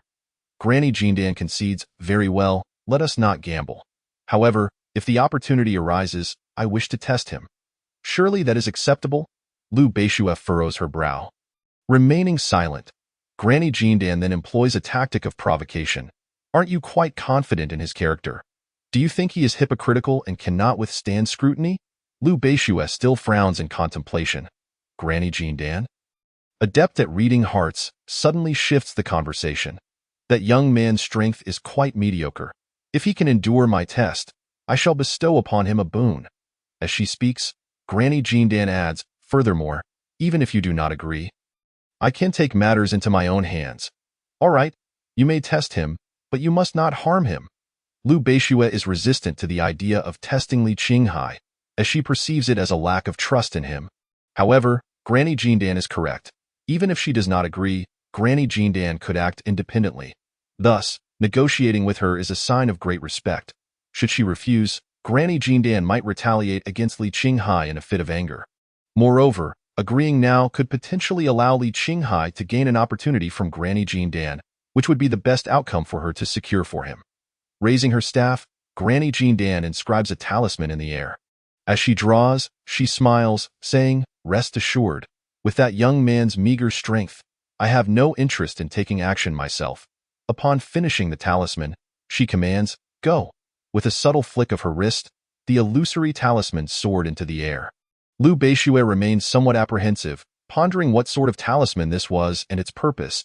It's a warning talisman, devoid of any harm. Simply place it before the entrance of Qingzhou residence, and it will sense whenever that young man steps outside. At that moment, we can discreetly follow him and discern his actions. Upon hearing that it posed no danger, Lu Beishue felt a wave of relief wash over her. The golden elixir granny, eyes closed, sensed and directed the warning talisman's trajectory. In that instant, the talisman appeared to become the granny's eyes, witnessing the scenery along its path. The talisman moved swiftly, and before long, it arrived at Qingzhou residence, adhering to the door without leaving a trace. Having accomplished this, the golden elixir granny smiled faintly, confident in her plan. In her view, every cultivator harbors a shadowy side. She held no belief that Li Qinghai was a paragon of virtue. Free from flaws, by clandestinely trailing him, she was certain to unveil his hypocrisy. Ultimately, she envisioned herself as the victor. Thus, she need not bestow any fortune upon Li Qinghai, and could steer Lu Beishue away from her misguided path.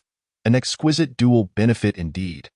Brimming with confidence and delight, the golden elixir granny eagerly awaited Li Qinghai's early departure. Meanwhile, Li Qinghai was leisurely engrossed in his reading, blissfully unaware of the warning talisman affixed at his doorstep. Had he known that not only was there a talisman on the door, but also one buried beneath the threshold, he would have surely erupted in anger. Are all you cultivators mere stalkers? Fortunately, Li Qinghai adhered to Lu Dayuan's counsel, remaining indoors all day, absorbed in his studies, thus denying any opportunity for Lu Yaoyao and the golden elixir granny, the two stalkers, to intervene. As night fell, Li Qinghai returned his books to the storage bag and lay down to sleep. However, after a considerable time of tossing and turning, he found himself restless, unable to slumber. Every time he closed his eyes, images of Lu Beishue flooded his mind, her spitting blood before him, her enchanting smile directed at him, and the moment she leaped into his embrace. In exasperation, Li Qinghai opened his eyes, staring at the ceiling of the small wooden hut. Lu Beishue, you wicked woman, you've shattered my resolve. Frustrated, he climbed out of bed and retrieved his books once more, intent on reading. Only when immersed in literature could he silence the chaotic thoughts. Sighing, he mused, if only I had a textbook on quantum mechanics right now. After all, it would serve as an exceptional sleep aid. He persevered until the late hours, and at long last, the weary Li Qinghai finally succumbed to sleep. The following day, Li Qinghai awoke later than usual, but with no one to nag him, he relished the freedom to sleep as he pleased. After freshening up, he resumed his perusal of the bestiary, which captivated him with its fascinating array of mythical beasts, akin to a glimpse into the age of dinosaurs. 18 noon. The voice of Wang Dafu echoed from outside. Li Qinghai stepped out to greet him. Junior brother Li, why didn't you attend morning practice at the mountain today? Did you just wake up? Li Qinghai replied earnestly, recently, I have come to understand the significance of knowledge, so I have been diligently studying at home.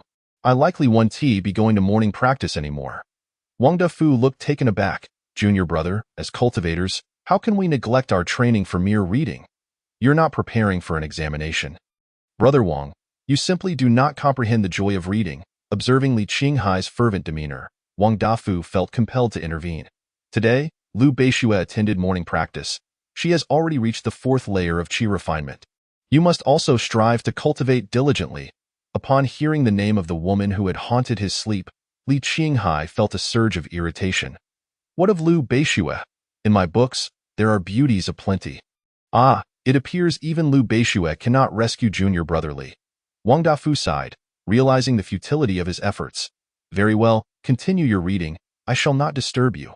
Shaking his head, he turned to leave. Their conversation was overheard by Lu Yaoyao, who was perched nearby in a tree, her confusion evident. Reading? Is that not the most tedious activity imaginable? As Li Qinghai closed the door and returned to his studies, days slipped by unnoticed. Before long, 10 days had elapsed. During this time, he completed the entire bestiary, and despite not training, he managed to elevate his cultivation to the 3rd layer of qi refinement. Yet, Li Qinghai remained unperturbed, aware that Yifeng was a foundation establishment cultivator. As long as he maintained his strength below that threshold, it would be relatively easy for Yifeng to eliminate him. One morning, after washing up, Li Qinghai resumed his reading. Wang Dafu had not interrupted him lately, allowing for a serene, leisurely existence as a cultivator. Yet, Lu Yaoyao found herself increasingly bored, having observed Li Qinghai from afar without any action to witness.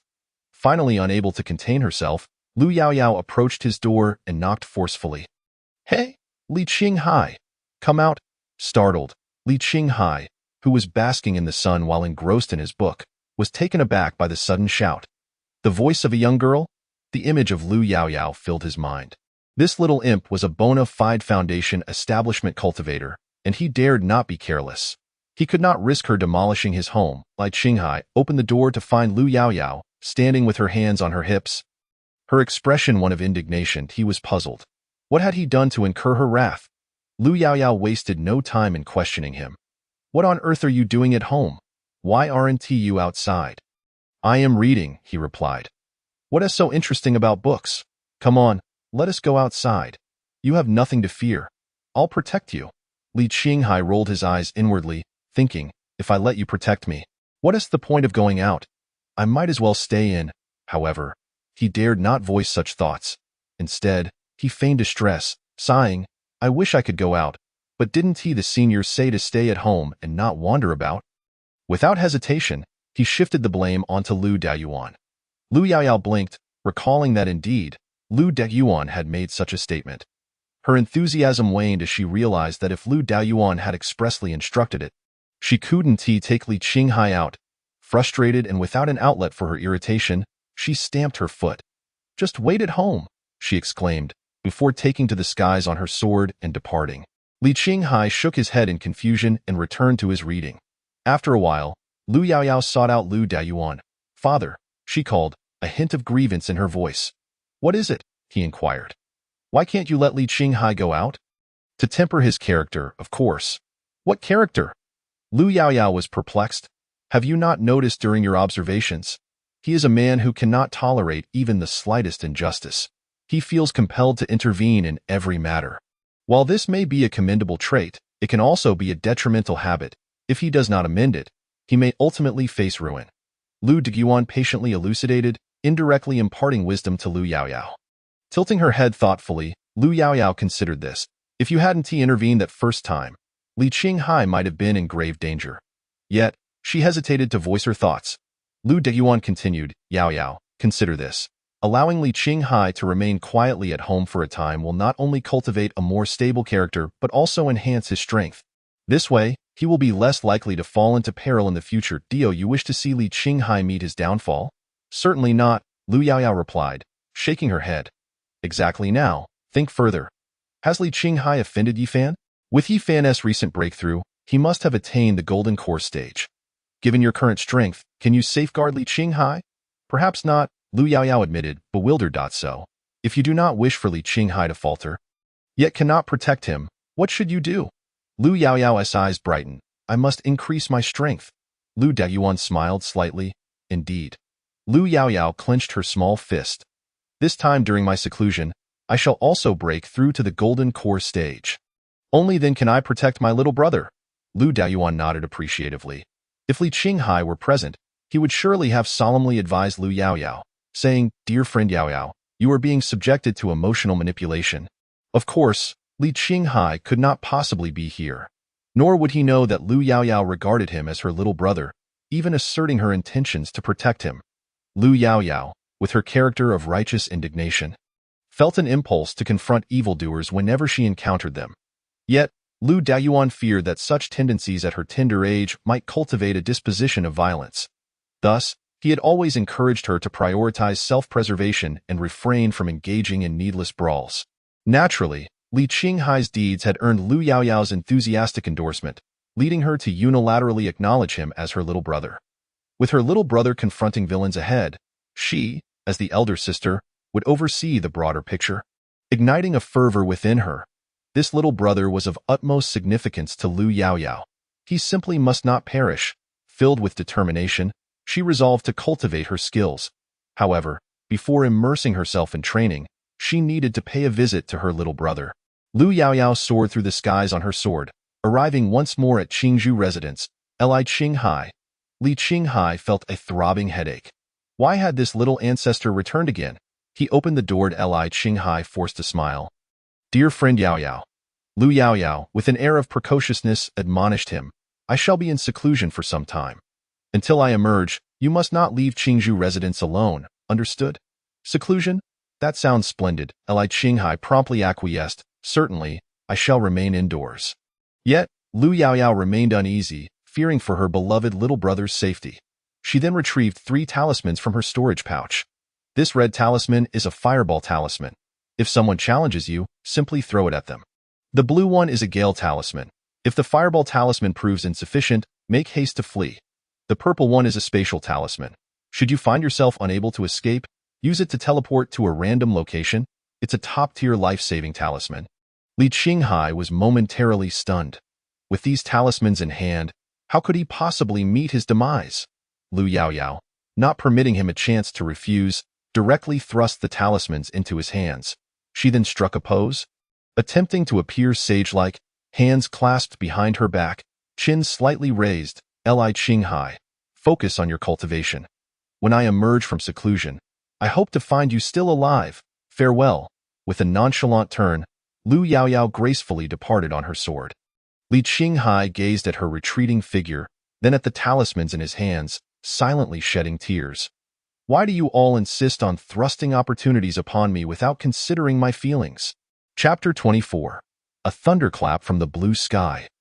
The revocation of cultivation qualifications. Li Qinghai stared at the 3 talismans in his grasp, filled with resignation. For other cultivators, these talismans might be invaluable life-saving tools. However, for him, they were akin to 3 heavy doors, each one weighing down on his pathway to rebirth. Suddenly, Li Qinghai felt puzzled. I am not particularly familiar with that little brat. Why would she gift me these life-saving talismans? It almost seems as if she fears for my life. He pondered this conundrum, but could find no reasonable explanation. In the end, he could only curse silently within. Curse her. Such a young age, yet her heart is so malicious. Li Qinghai dared not voice his grievances aloud. After all, every cultivator possesses their own arcane methods unknown to others. Should someone overhear, it would spell disaster for him. With a heavy heart, Li Qinghai stowed the talismans in his storage pouch and returned to his reading. Thus, the day passed uneventfully. In the deep of night, as Li Qinghai lay in bed, on the verge of slumber, he suddenly sensed a disturbance from the Book of Fate. This surprised him greatly. He hadn't accomplished anything significant today. Why would the Book of Fate respond? Curiously, he delved into its contents. For the past 10 days, you have diligently immersed yourself in reading, displaying remarkable diligence and a thirst for knowledge. Your efforts have garnered you a boon from fate. Reading is indeed beneficial. Huh? This is also a possibility? Quite splendid. Reading truly has its merits. I shall continue tomorrow. Having unexpectedly received a boon, Li Qinghai drifted into a contented sleep. It is noteworthy that during these days without encountering Lu Bishue, Li Qinghai had managed to stabilize his resolve. He no longer found himself lost in disarray during the night. While he occasionally felt a pang of loneliness, which would remind him of Lu Bishue, such thoughts were swiftly quelled by his unwavering determination. On the following day, Li Qinghai continued his studies at home. Thanks to the boon he had received the previous day, his enthusiasm for reading had significantly heightened. He believed that matters were not as straightforward as they seemed. Having read for merely 10 days, he had only completed one book on monstrous beasts, while numerous other volumes remained unread. If he managed to finish them all, could it lead to new boons? Or perhaps enhance the existing boon of beneficial reading? Li Qinghai felt he had grasped some of the underlying rules of the Book of Fate, and it seemed plausible. Thus, for the foreseeable future, he resolved to intensify his studies. Time in the realm of cultivation is timeless, and so too is the pursuit of knowledge. Unbeknownst to him, over a month had passed. During this period, Wang Dafu had not sought him out, nor had Lu Yaoyao made an appearance. Li Qinghai quietly embraced his role as an attractive young man, engrossed in reading at home. Though he had not engaged in cultivation, his realm had automatically advanced to the 4th layer of qi refinement. This level allowed him to barely rank among the middle tier of the numerous outer disciples. As evening approached, Li Qinghai finally completed his last book. He returned it to his storage pouch, stretching lazily. After so many days of intellectual immersion, he appeared considerably more composed. His every gesture exuded an air of scholarly elegance, enhancing his charm and demeanor. With all his reading accomplished, he could contemplate venturing out for some excitement the following day. Even if he were to be caught by that formidable figure, he could confidently assert his mastery over all the texts. At that moment, Li Qinghai sensed a stir from the Book of Fate. I was right. There are indeed more boons. He promptly explored its contents. For the past several dozen days, you have remained steadfast in your studies.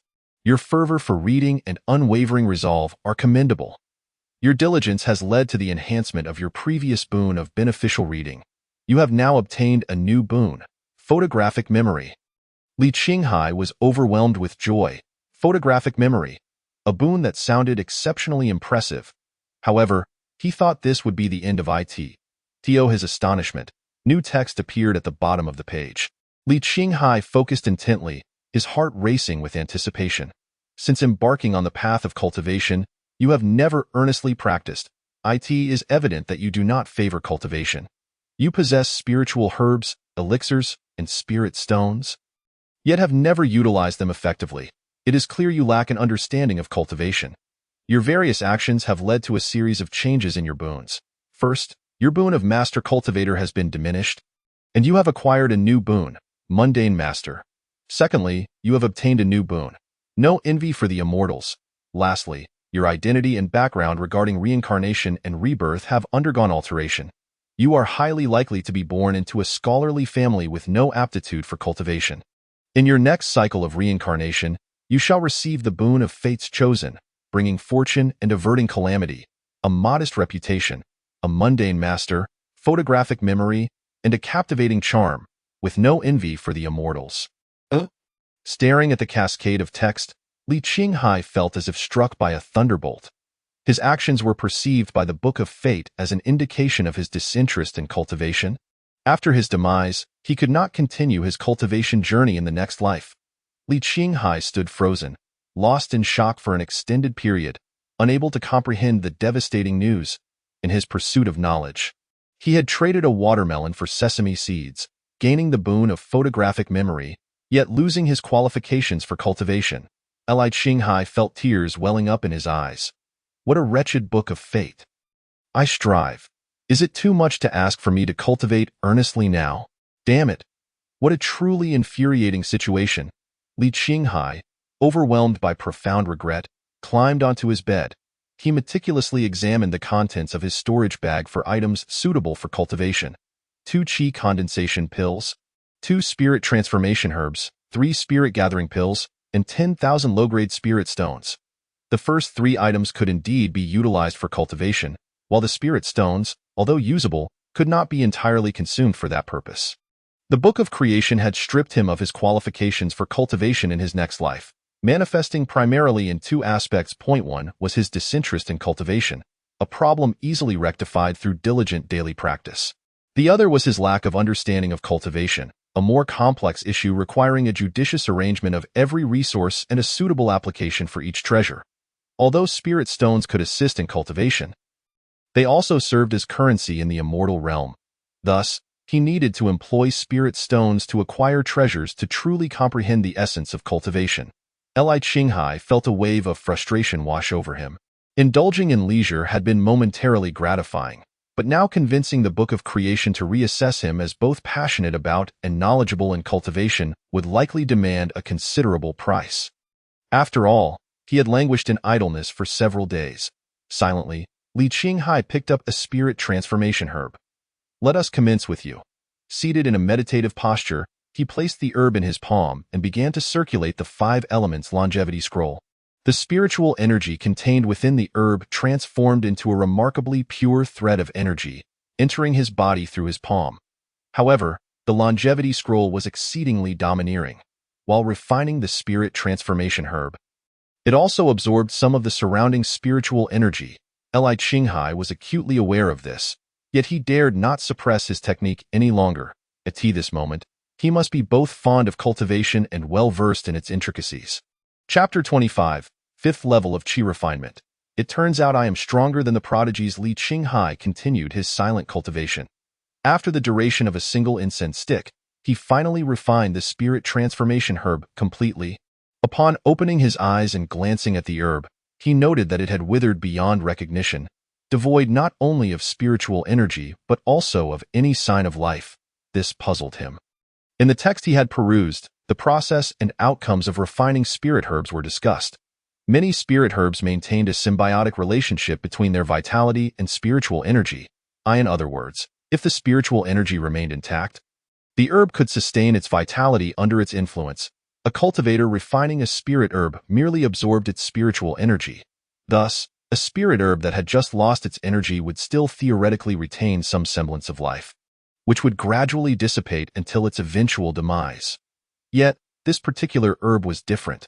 It was entirely drained, leaving nothing behind. Could it be that I have absorbed even its vitality? Li Qinghai mused, harboring some skepticism. For the longevity scroll, refining a spirit herb did indeed allow for the incorporation of the herb's vitality into oneself. However, Li Qinghai had only practiced one section of the scroll and was not yet privy to its deeper mysteries. Never mind, let us continue the refining process. Li Qinghai dismissed any further thoughts, discarding the withered spirit transformation herb and picking up another one to continue his refinement. After another incense stick's time, he completed the refinement of a second herb. Now, Li Qinghai needed to maintain the persona of someone who adored cultivation. Thus, he did not cease his practice. Instead, he swallowed a spirit-gathering pill and began to ingest medicine for his cultivation. The efficacy of the spirit-gathering pill significantly surpassed that of the spirit transformation herb. The pill gradually dissolved within his dantian. An overwhelming surge of spiritual energy flooded his entire dantian. Li Qinghai's task was to continuously circulate the longevity scroll. The spiritual energy would traverse his body in accordance with the technique's flow. Some of the energy would cleanse his physical form, being absorbed by it, thereby enhancing his corporeal strength. The remaining energy would return to the dantian, becoming more refined and concentrated. Though the quantity of spiritual energy diminished, its potency increased substantially. After executing several complete cycles of the technique, the spirit-gathering pill was finally entirely consumed. He was left with 2 qi condensation pills and 2 spirit-gathering pills. Without further contemplation, Li Qinghai swallowed all 4 at once. For another cultivator, this might have resulted in disastrous consequences, either exploding from excess energy or being unable to absorb it all, leading to wasted medicinal resources. However, having previously tested the effects of a spirit-gathering pill, Li Qinghai's technique flowed effortlessly, so adding another was not a significant concern. As for the qi condensation pills, given his current meager supply of spiritual energy, consuming them all at once was merely a matter of convenience. Instantly, a torrent of spiritual energy surged within his dantian, akin to tumultuous waves in a stormy sea, wild and unrestrained. Li Qinghai remained undaunted, promptly activating the 5 Elements Longevity Scroll's secret technique. The rampaging energy quickly became compliant, obediently following the path of the technique as it coursed throughout his body. One complete cycle followed another, each repetition compressing the spiritual energy further, rendering it increasingly pure. Several hours later, a sudden, powerful wave of energy radiated from Li Qinghai, causing his garments to flutter as if caught in an unseen breeze. His very presence surged in potency. Li Qinghai had ascended to the 5th level of qi refinement, though it was merely the 5th level. The intensity of his recent breakthrough could rival that of some cultivators at the 7th level of qi refinement. Before long, Li Qinghai slowly opened his eyes. He had finally reached the 5th level of qi refinement. He felt neither surprise nor delight at this achievement. Rather, he perceived it as a rather slow advancement. According to the texts, most cultivators could ascend from the 4th to the 5th level of qi refinement using only 2 spirit transformation herbs. A few prodigies with vast dantian capacity and refined spiritual energy might require an additional spirit gathering pill to succeed. Yet, he had used 2 spirit transformation herbs and an extra 3 spirit gathering pills, barely achieving success. His dantian's capacity was evidently far more extraordinary than that of those so-called prodigies. Typically unaware of his own limitations, this experience of cultivation had truly startled Li Qinghai. He had not anticipated possessing such strength. Faced with this realization, Li Qinghai felt a mix of joy and concern. The joy stemmed from the knowledge that with his battle prowess, he could contend with cultivators at the 7th level of qi refinement, ensuring he would not perish. After all, he had been stripped of his qualifications for cultivation and could not afford to die just yet. He had to safeguard his life. The concern lay in the fact that once he regained his qualifications for cultivation, survival might not be so easily assured. Nevertheless, there was little he could do. Having squandered his future cultivation qualifications, he could only continue his training diligently. I am now passionate about cultivation and knowledgeable in its ways. Li Qinghai silently reminded himself, closing his eyes to resume his practice. Simultaneously, he hoped the Book of Creation would heed his thoughts and swiftly restore his qualifications for cultivation. Thus, Li Qinghai cultivated tirelessly throughout the day. His accomplishments included fully absorbing the effects of the spirit-gathering pills and solidifying his 5th level of qi refinement. Late into the night, Li Qinghai remained engrossed in his cultivation, determined to demonstrate to the Book of Creation that he, Li Qinghai, truly cherished the path of cultivation. The following morning, Li Qinghai rose early. As a cultivator who cherished the art, today he would venture to the morning cultivation mountain. After preparing himself, Li Qinghai stepped outside. At the moment he crossed the threshold, a subtle ripple emanated from the door. The golden elixir elder within the falling snow residence was suddenly startled awake from her slumber. The elder was on the verge of tears. After waiting for over a month, she had finally witnessed Li Qinghai emerge. How infuriating! Why was this incorrigible Li Qinghai so reclusive? The wait had been excruciating. Now, she could finally test Li Qinghai. Eagerly, the golden elixir elder sent a message to Liu Beishue. Beishue, Li Qinghai has stepped out. He should be heading to the morning cultivation mountain. Quick, follow him. Liu Beishue's eyes sparkled with excitement. All right. She realized she hadn't seen Li Qinghai in quite some time and felt a twinge of longing. Notably, however, Li Qinghai's departure went unnoticed by Lu Yaoyao, as she was currently in seclusion and could not be disturbed. Before entering her retreat, she had severed all means of communication, including the alert talisman buried before Li Qinghai's door. Thus cutting off her connection to IT was akin to Yifan being in seclusion, unable to be contacted by Yifeng, waiting solely for Yifan to emerge on his own. Moments later, Li Qinghai arrived at the long-awaited morning cultivation mountain. However, he dared not approach directly. Instead, he observed from a distance to see if Yifeng was present. Previously, he sought out Yifeng to provoke danger. Now, he sought him out to preserve his life. This stark contrast was a bit disconcerting for Li Qinghai. After searching for a while without spotting Yifeng, Li Qinghai let out a silent sigh of relief.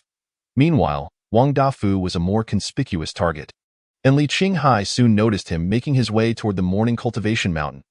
Thus, Li Qinghai strode confidently toward Wang Dafu. As he drew near, Li Qinghai called out, "Brother Wang." Wang Dafu turned around in astonishment. "Junior brother Li, you have actually reached the 5th level of qi refinement?" Chapter 26. No, you are my senior brother now. Wang Dafu was taken aback. attaining the 5th level of Qi refinement was indeed somewhat exaggerated. Considering the time frame of merely 2 months, how could these outer sect disciples, with their mediocre talents, possibly reach such a level? In disbelief, Wang Dafu pondered a possibility. Li Shidi, you must possess a superior spiritual root. Right? You are, in fact, a genius, aren't you? Senior Brother Wang, you jest that I have merely encountered a few minor opportunities recently. Li Qinghai replied modestly. I see. Wang Dafu nodded slightly. While innate talent is crucial for cultivators, extraordinary fortune can indeed allow one to swiftly surpass peers. Opportunities are often secrets cherished by cultivators themselves. Even close friends seldom inquire about them. Thus, Wang Dafu promptly shifted the conversation. Li Shidi, have you learned any spells yet? Not yet. I've been rather busy lately. Li Qinghai admitted. Wang Dafu rolled his eyes internally, thinking to himself, what on earth are you busy with? You spend your days at home studying obscure theories. I have never seen anyone lazier than you. Ah, I understand you are quite occupied. So I guessed you hadn't gone to the library to collect your cultivation techniques. I can take you there sometime, Wang Dafu offered. That would be much appreciated. Senior Brother Li Qinghai was aware of the rules regarding the collection of techniques. The sect stipulated that any successful Qi refinement cultivator could claim a technique from the library for free. Once. Previously, Li Qinghai, preoccupied with thoughts of self-destruction, believed he had no need for cultivation techniques, thus he had not pursued them. However, it was indeed time to learn some techniques for self-preservation. Nevertheless, Li Qinghai had specifically called out to Wang Dafu earlier because he wished to purchase some items. Wang Dafu had previously mentioned wanting to take him to select treasures. Now that he had acquired some spirit stones, it was time for a shopping expedition. Senior Brother Wang, after we collect the techniques, I would also like to purchase some items that I hope you can accompany me, Li Qinghai continued. Thinking of the earlier conversation about selecting treasures, Wang Dafu recalled that Li Qinghai had only one spirit stone. His face twitched slightly, and he cautiously remarked, Li Shidi, selecting treasures can be quite costly. Li Qinghai chuckled. I actually have quite a few spirit stones now. What? I thought you only had one spirit stone? Ahem, fortune smiled upon me, and I stumbled upon a few spirit stones, Li Qinghai replied casually. How many is a few? Wang Dafu inquired cautiously. Well, several thousand, I suppose, Li Qinghai mentioned offhandedly. Wang Dafu's excitement surged, his facial flesh quivering with exhilaration. Li Shidi, I'm not boasting, but I am very familiar with Yibao Pavilion and have connections with many disciples. Whatever treasures you wish to purchase, I can help you negotiate the price down. In terms of social intelligence, Li Qinghai was certainly not lacking, as he generously added, if Senior Brother Wang sees anything appealing, I can assist you in acquiring it as well. Wang Dafu trembled with excitement, nearly wishing to embrace Li Qinghai's leg out of sheer gratitude. Initially, he had assumed Li Qinghai might be naive to the ways of the world and had been contemplating how to guide him. To his surprise, Li Qinghai not only understood but was also quite savvy. This truly was a robust and understanding ally, however, with so many cultivators on Morning Repair Mountain, such overt displays of camaraderie might seem undignified. Thus, Wang Dafu opted for a different approach, enthusiastically clasping Li Qinghai's hand instead. Li Shidi. No. You are now my Li Shixiao. Should you ever have any requests, do not hesitate to summon me. I, Wang Dafu, will always be at your service. Li Qinghai's mouth twitched slightly, and he disdainfully withdrew his hand. If it had been Liu Beishue holding him, he might have tolerated it. Unfortunately, it was Wang Dafu's greasy hand, which was simply too much to endure. Speaking of Liu Beishue, at that moment, she was leaning slightly against a large tree. Following the instructions of the Golden Core Granny, she had come here with Li Qinghai. While she had no intent to eavesdrop on the conversation between Li Qinghai and Wang Dafu, the Golden Core Granny, eager to uncover Li Qinghai's hypocritical side, listened intently. Regrettably for the granny, she did not overhear any nefarious dealings between the two, yet she did not leave empty-handed, at the very least. She learned that Li Qinghai possessed spirit stones. Initially, when Liu Diguan gifted spirit stones to Li Qinghai, the Golden Core Granny was unaware, as Liu Diguan was a transformation realm cultivator, and she had to conceal her aura, too afraid to investigate further. Thus, she remained oblivious to the details concerning Liu Dayuan and Li Qinghai. Now that she was aware of Li Qinghai's possession of numerous spirit stones, the Golden Core Granny began to formulate a plan. She transmitted a message to Liu Beishue. Beishue, that boy Li Qinghai has plenty of spirit stones. Yes, I know, Liu Beishue replied, her tone turning displeased. You don't intend to covet his spirit stones, do you? I refuse. The golden core granny scoffed. Ha!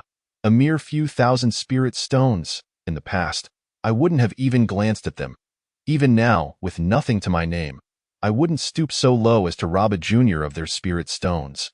Liu Beishue felt relieved. Oh, what do you suggest? The golden core granny proposed. Have that lad buy some spirit herbs for refining gathering spirit pills. I can assist him in the refinement. All right, I will inform him. Liu Beishue agreed. She was well aware of the granny's alchemical skills, which would undoubtedly benefit Li Qinghai. Shortly thereafter, Liu Beishue approached Li Qinghai, who was receiving a sound transmission wooden token from Wang Dafu. Senior brother, if you have any requests in the future, just summon me, Wang Dafu said. Li Qinghai accepted it with a wry smile. Okay. Liu Beishue then called out, Qinghai, my friend. Her melodious voice reached Li Qinghai's ears, prompting him to turn and behold the still beautiful Liu Beishue. After days apart, she seemed to radiate even more grace. Wang Dafu, recognizing the moment, said, Senior brother, you two catch up. I shall take my leave to cultivate. After Wang Dafu departed, he pointed at the wooden token in Li Qinghai's hand, subtly signaling that Li Qinghai should call upon him if needed. Li Qinghai nodded in acknowledgement and then turned to Liu Beishue.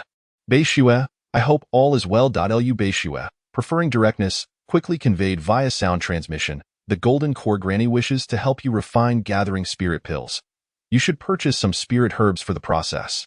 Li Qinghai pondered for a moment before readily agreeing. All right. He did not suspect that the golden core granny was aware of his spirit stones. After all, Liu Daoyuan had given him spirit stones in her presence, so it was not surprising that she had learned of it. What puzzled Li Qinghai was why the golden core granny wished to assist him. Perhaps it was Liu Beishue's request to the granny on his behalf. This thought brought to mind Liu Beishue's selfless act of rushing to his aid in the past. The most difficult kind of gratitude to repay is that of a beautiful woman.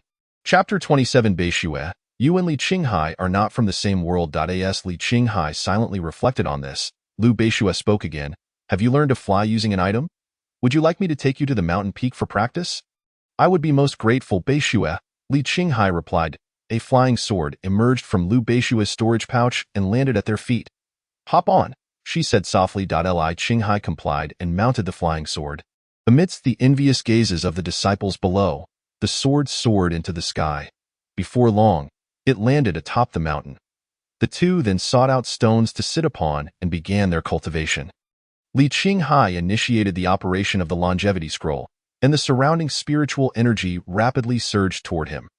For the other outer sect disciples, their breathing techniques were all based on the qi condensation method, resulting in a similar rate of spiritual energy absorption. Thus, their cultivation sessions proceeded without incident. However, with Li Qinghai's presence, the cultivation dynamics shifted dramatically. Many disciples quickly realized that their intake of spiritual energy was swiftly diminishing, as if the energy they were attempting to absorb was being forcibly siphoned away one by one. They opened their eyes in astonishment as they observed the spiritual energy gathering around Li Qinghai and Liu Beishue. They could not help but exclaim in disbelief. What is this absorption speed? How is it so fierce? How are they achieving this? Are they using the same qi condensation method as us? Wang Dafu, Zhao Feihu, and Sun Ping, among others, stared in stunned silence. If they were akin to small fish frolicking in a shallow stream, then Li Qinghai and Liu Beishue were like two great fish, an invasive species severely disrupting the ecological balance. Sensing the commotion, Li Qinghai and Liu Beishue ceased their cultivation and opened their eyes. Wang Dafu leaned closer to Li Qinghai, a look of shock on his face. Senior brother, your absorption speed does not resemble that of the qi condensation method. Does it? Cough. A serendipitous opportunity has unexpectedly presented itself, resulting in the acquisition of a rather commendable breathing technique manual. Wang Dafu, feeling a twinge of embarrassment, thought to himself, another stroke of fortune. How is it that you are so fortunate? Senior brother, could you perhaps exercise a modicum of restraint? Your fortune is making it impossible for us to cultivate, Wang Dafu expressed with a hint of shyness. Certainly. I was merely negligent just now. Li Qinghai readily acquiesced. Senior brother, your noble character is commendable, Wang Dafu praised. The other cultivators echoed their admiration and returned to their meditative practices. Li Qinghai felt somewhat speechless. In truth, he had deliberately slowed his cultivation of the longevity scroll to avoid drawing attention. Yet, despite operating at merely a third of the normal speed, it still caused such a commotion. It seems I can only operate at a single layer now, he thought, closing his eyes and proceeding with the slowest pace of the longevity scroll. Lu Beishua's enchanting gaze fell upon Li Qinghai, her eyes shimmering with delight. She noticed that Li Qinghai's breathing pace was not sluggish, indicating that he had attained a degree of fortune. Naturally, she felt joy for him. The Golden Elixir Granny, a seasoned individual, discerned Lu Beishua's youthful infatuation at a glance and doused it with cold water. Beishua, I advise you to pay less attention to Li Qinghai. You are not from the same world. His aptitude is mediocre, while you possess a perfect spiritual root. Even if he has gained a slight advantage, his cultivation speed is only an illusion. Reaching the foundational stage is likely his limit. Whereas you, with my breathing technique, have already surpassed him by merely operating at 60% capacity. Over time, the chasm between you will only widen. Tell me, is there truly a chance for you to be together? Lu Beishua, feeling somewhat irritated, interjected, I wish to cultivate now. The Golden Elixir Granny felt somewhat flustered. She had not anticipated that even after stating such a reality, Lu Beishua would remain oblivious. It seemed she would need to find an opportunity to expose Li Qinghai's hypocritical side. Only then could she extinguish Lu Beishua's hopes entirely. As Li Qinghai and Lu Beishua both reduced their breathing technique speeds, the spiritual energy at the mountain peak finally reached a balance.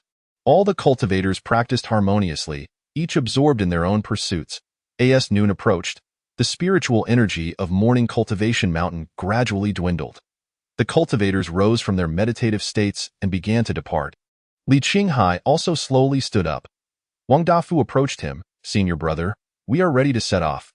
Wang Dafu's calling of senior brother had become increasingly natural. Good. Li Qinghai nodded in agreement. As for the title of senior brother, he was indifferent. It mattered not how he was addressed. The two departed together, heading towards the core area of the sect.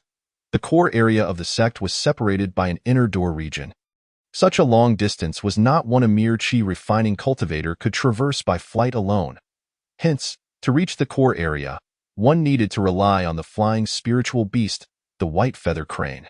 Only a grand sect like the Qingyun sect would have such resources. Of course, for smaller sects, there was no necessity to raise such creatures, as their territories were not vast. One could traverse the entire sect in just a few hours of flight. After some time, Li Qinghai and Wang Dafu arrived at the Spirit Crane Mountain in the outer door region. They found the disciple guarding the white feather cranes and exchanged a few spirit stones. After selecting a suitable crane, they mounted it and soared into the sky. The white feather crane was quite large, providing ample space for the two. As the saying goes, standing atop the peak, one sees the smallness of all mountains.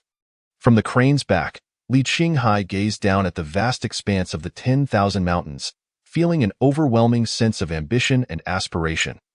He envisioned a future where he could wield a sword amidst the heavens, seeking the path of immortality and freedom. Not far off, Wang Dafu watched Li Qinghai standing with his hands clasped behind his back and suddenly felt that Li Qinghai had grown remarkably imposing. Wang Dafu had a premonition. He sensed that Li Qinghai would undoubtedly become an extraordinary figure in the future.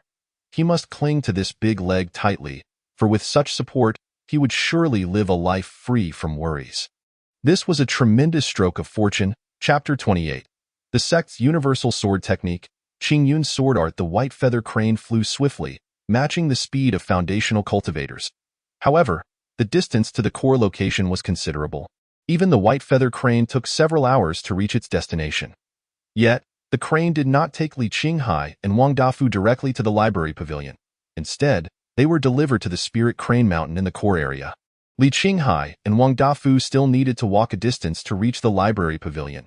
If Li Qinghai had been alone, unfamiliar with the terrain, he might have gotten lost. However, having visited a few times, Wang Dafu navigated effortlessly. After about the time it takes to burn a stick of incense, they finally arrived at the entrance of the library pavilion. Senior brother, we have arrived, Wang Dafu remarked, gazing up at the plaque of the library pavilion. Li Qinghai did not enter immediately. Instead, he He took a moment to observe the so-called library pavilion. It was impressively grand, constructed from an unknown material. The setting sun cast its rays upon it, revealing no reflection, imparting an air of restraint and profundity. Standing beneath the pavilion made one feel exceedingly diminutive. This truly was a sacred place for cultivation, exuding a majestic aura in comparison, his humble abode in the outer region. The Qing bamboo residence seemed like a mere shabby dwelling. He resolved to seize any opportunity to cultivate within the core of the sect in the future. Exhaling softly, Li Qinghai pushed aside his thoughts and stepped into the library pavilion. The guardian of the pavilion was an elderly cultivator, dressed simply, his depth inscrutable. The old man was engrossed in a book, but slowly lifted his gaze upon sensing their presence. Li Qinghai and Wang Dafu approached. Wang Dafu, with a beaming smile, respectfully greeted him. "Elder, we are outer door disciples. I have brought my companion here to collect techniques." The elder looked at Li Qinghai. "You have reached the 5th level of qi refining and have yet to collect techniques?" "Indeed, elder," Li Qinghai replied. "Very well, present your identity token for my perusal." Li Qinghai handed over his token. The elder examined it and noticed that it bore no name. According to the Qingyun sect's regulations, disciples initially assigned to the outer regions were not truly considered outer door disciples. Their genuine status was merely that of laboring disciples tasked with farming. Only upon successfully condensing qi and becoming a qi refining cultivator could they enter the library pavilion to receive techniques, thus earning the title of true outer door disciples. "What is your name?" the elder inquired. "Li Qinghai," he replied. The elder's gnarled finger traced the surface of the token, and the inscription shifted. One side now read outer door disciple, while the other displayed Li Qinghai. Thus, Li Qinghai's name was officially registered, marking him as a true outer door disciple of the Qingyun sect. The elder returned the token to Li Qinghai. "You may select 3 techniques, one for object control, one for water manipulation, and one for combat. The first 2 can be chosen on the 1st floor, while the last must be selected on the 2nd floor. Do you understand?" "Understood. You have the time it takes to burn a stick of incense to make your selections." "Off you go." Li Qinghai bid farewell to the elder and turned to choose his techniques. Having already collected techniques, Wang Dafu had no right to enter the library pavilion again and could only wait outside. The techniques available on the 1st floor were predominantly of low quality. Mastering the object control technique would allow one to fly using objects, while the water manipulation technique would enhance farming capabilities. Such fundamental techniques were largely interchangeable, so Li Qinghai casually selected 2. He then ascended to the 2nd floor. The 2nd floor housed techniques of the yellow tier, with a scant few belonging to the mysterious tier. Each year, a couple of fortunate qi refining cultivators might obtain one. Among them were even a few rare earth tier techniques. Such high-level techniques were exceedingly rare, appearing only once in 100 years.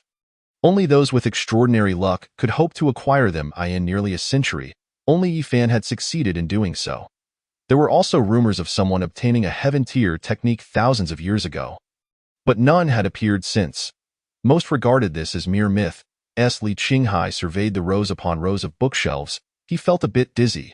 From his estimation, this vast 2nd floor contained at least 10,000 techniques. It was truly a terrifying number. To find a formidable technique among them was akin to seeking a needle in a haystack. This was, in fact, a test of the disciples' fortune, deliberately orchestrated by the Qingyun sect. The 2nd floor was designed specifically for those selecting techniques for the first time. In contrast, the 3rd, 4th, and subsequent floors categorized techniques by strength, unlike the 2nd floor, which was a chaotic mix. Li Qinghai wandered to a shelf, picked a technique, and glanced at it. Fireball technique. Fire-based techniques are the most potent offensive arts.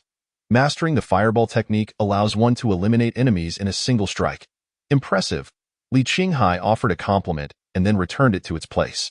Shortly thereafter, he took a few steps and casually retrieved a technique manual. The thick earth technique. Once this technique is employed, no pure cultivator can shake you even the slightest, ensuring your safety. 6. Li Qinghai, uninterested, returned it immediately. This technique, if learned, would render him invincible, making any thoughts of demise utterly futile. To him, it was nothing short of the most inferior technique. He then turned to another bookshelf and randomly selected another manual. The Greenwood Primordial Skill, a terrestrial grade technique. Its power speaks for itself. Fellow cultivator, you are quite fortunate. Congratulations. What? A terrestrial-grade technique? Li Qinghai was fully aware of the formidable nature of such techniques. Thus, he promptly returned the greenwood primordial skill to the shelf. What a joke. With a technique this powerful, even Yi Feng would be unable to defeat him, leaving no chance for him to reincarnate. Sigh. Why was it so difficult to find a weaker technique? If other cultivators were to witness this scene, they would surely be infuriated to the point of spitting blood. To forsake such a powerful technique was nothing short of wasteful. Li Qinghai leisurely turned a corner, intent on examining the next bookshelf. Bang! Inadvertently, he kicked the shelf. The shelf wobbled slightly as Li Qinghai hurriedly steadied it. Perhaps startled, the book of fate in his mind trembled ever so slightly at that moment. However, this slight tremor passed in an instant, unnoticed even by Li Qinghai. Just then, a sudden thud echoed. A book fell from an unknown place. Li Qinghai bent down to retrieve it. The book was covered in dust. He blew it off and saw 4 large characters, the Azure Cloud Sword Technique. Flipping open a page, he read a line. A universal sword technique of this sect. Li Qinghai's eyes lit up. Excellent, just what I needed. Indeed, it was a universal sword technique, so weak that no one would choose it, left to gather dust in the corner. Filled with delight, Li Qinghai took the Azure Cloud Sword Technique and descended the stairs. The elder observed Li Qinghai's approach and asked casually, "Have you made your selection?" "Yes, elder." Let me see." The elder gestured for him to present it.as. Li Qinghai handed over the technique. The elder cast a glance and was about to take it when, the Azure Cloud Sword Technique? The elder's eyes widened in shock. His outstretched hand froze in midair. The Azure Cloud Sword Technique.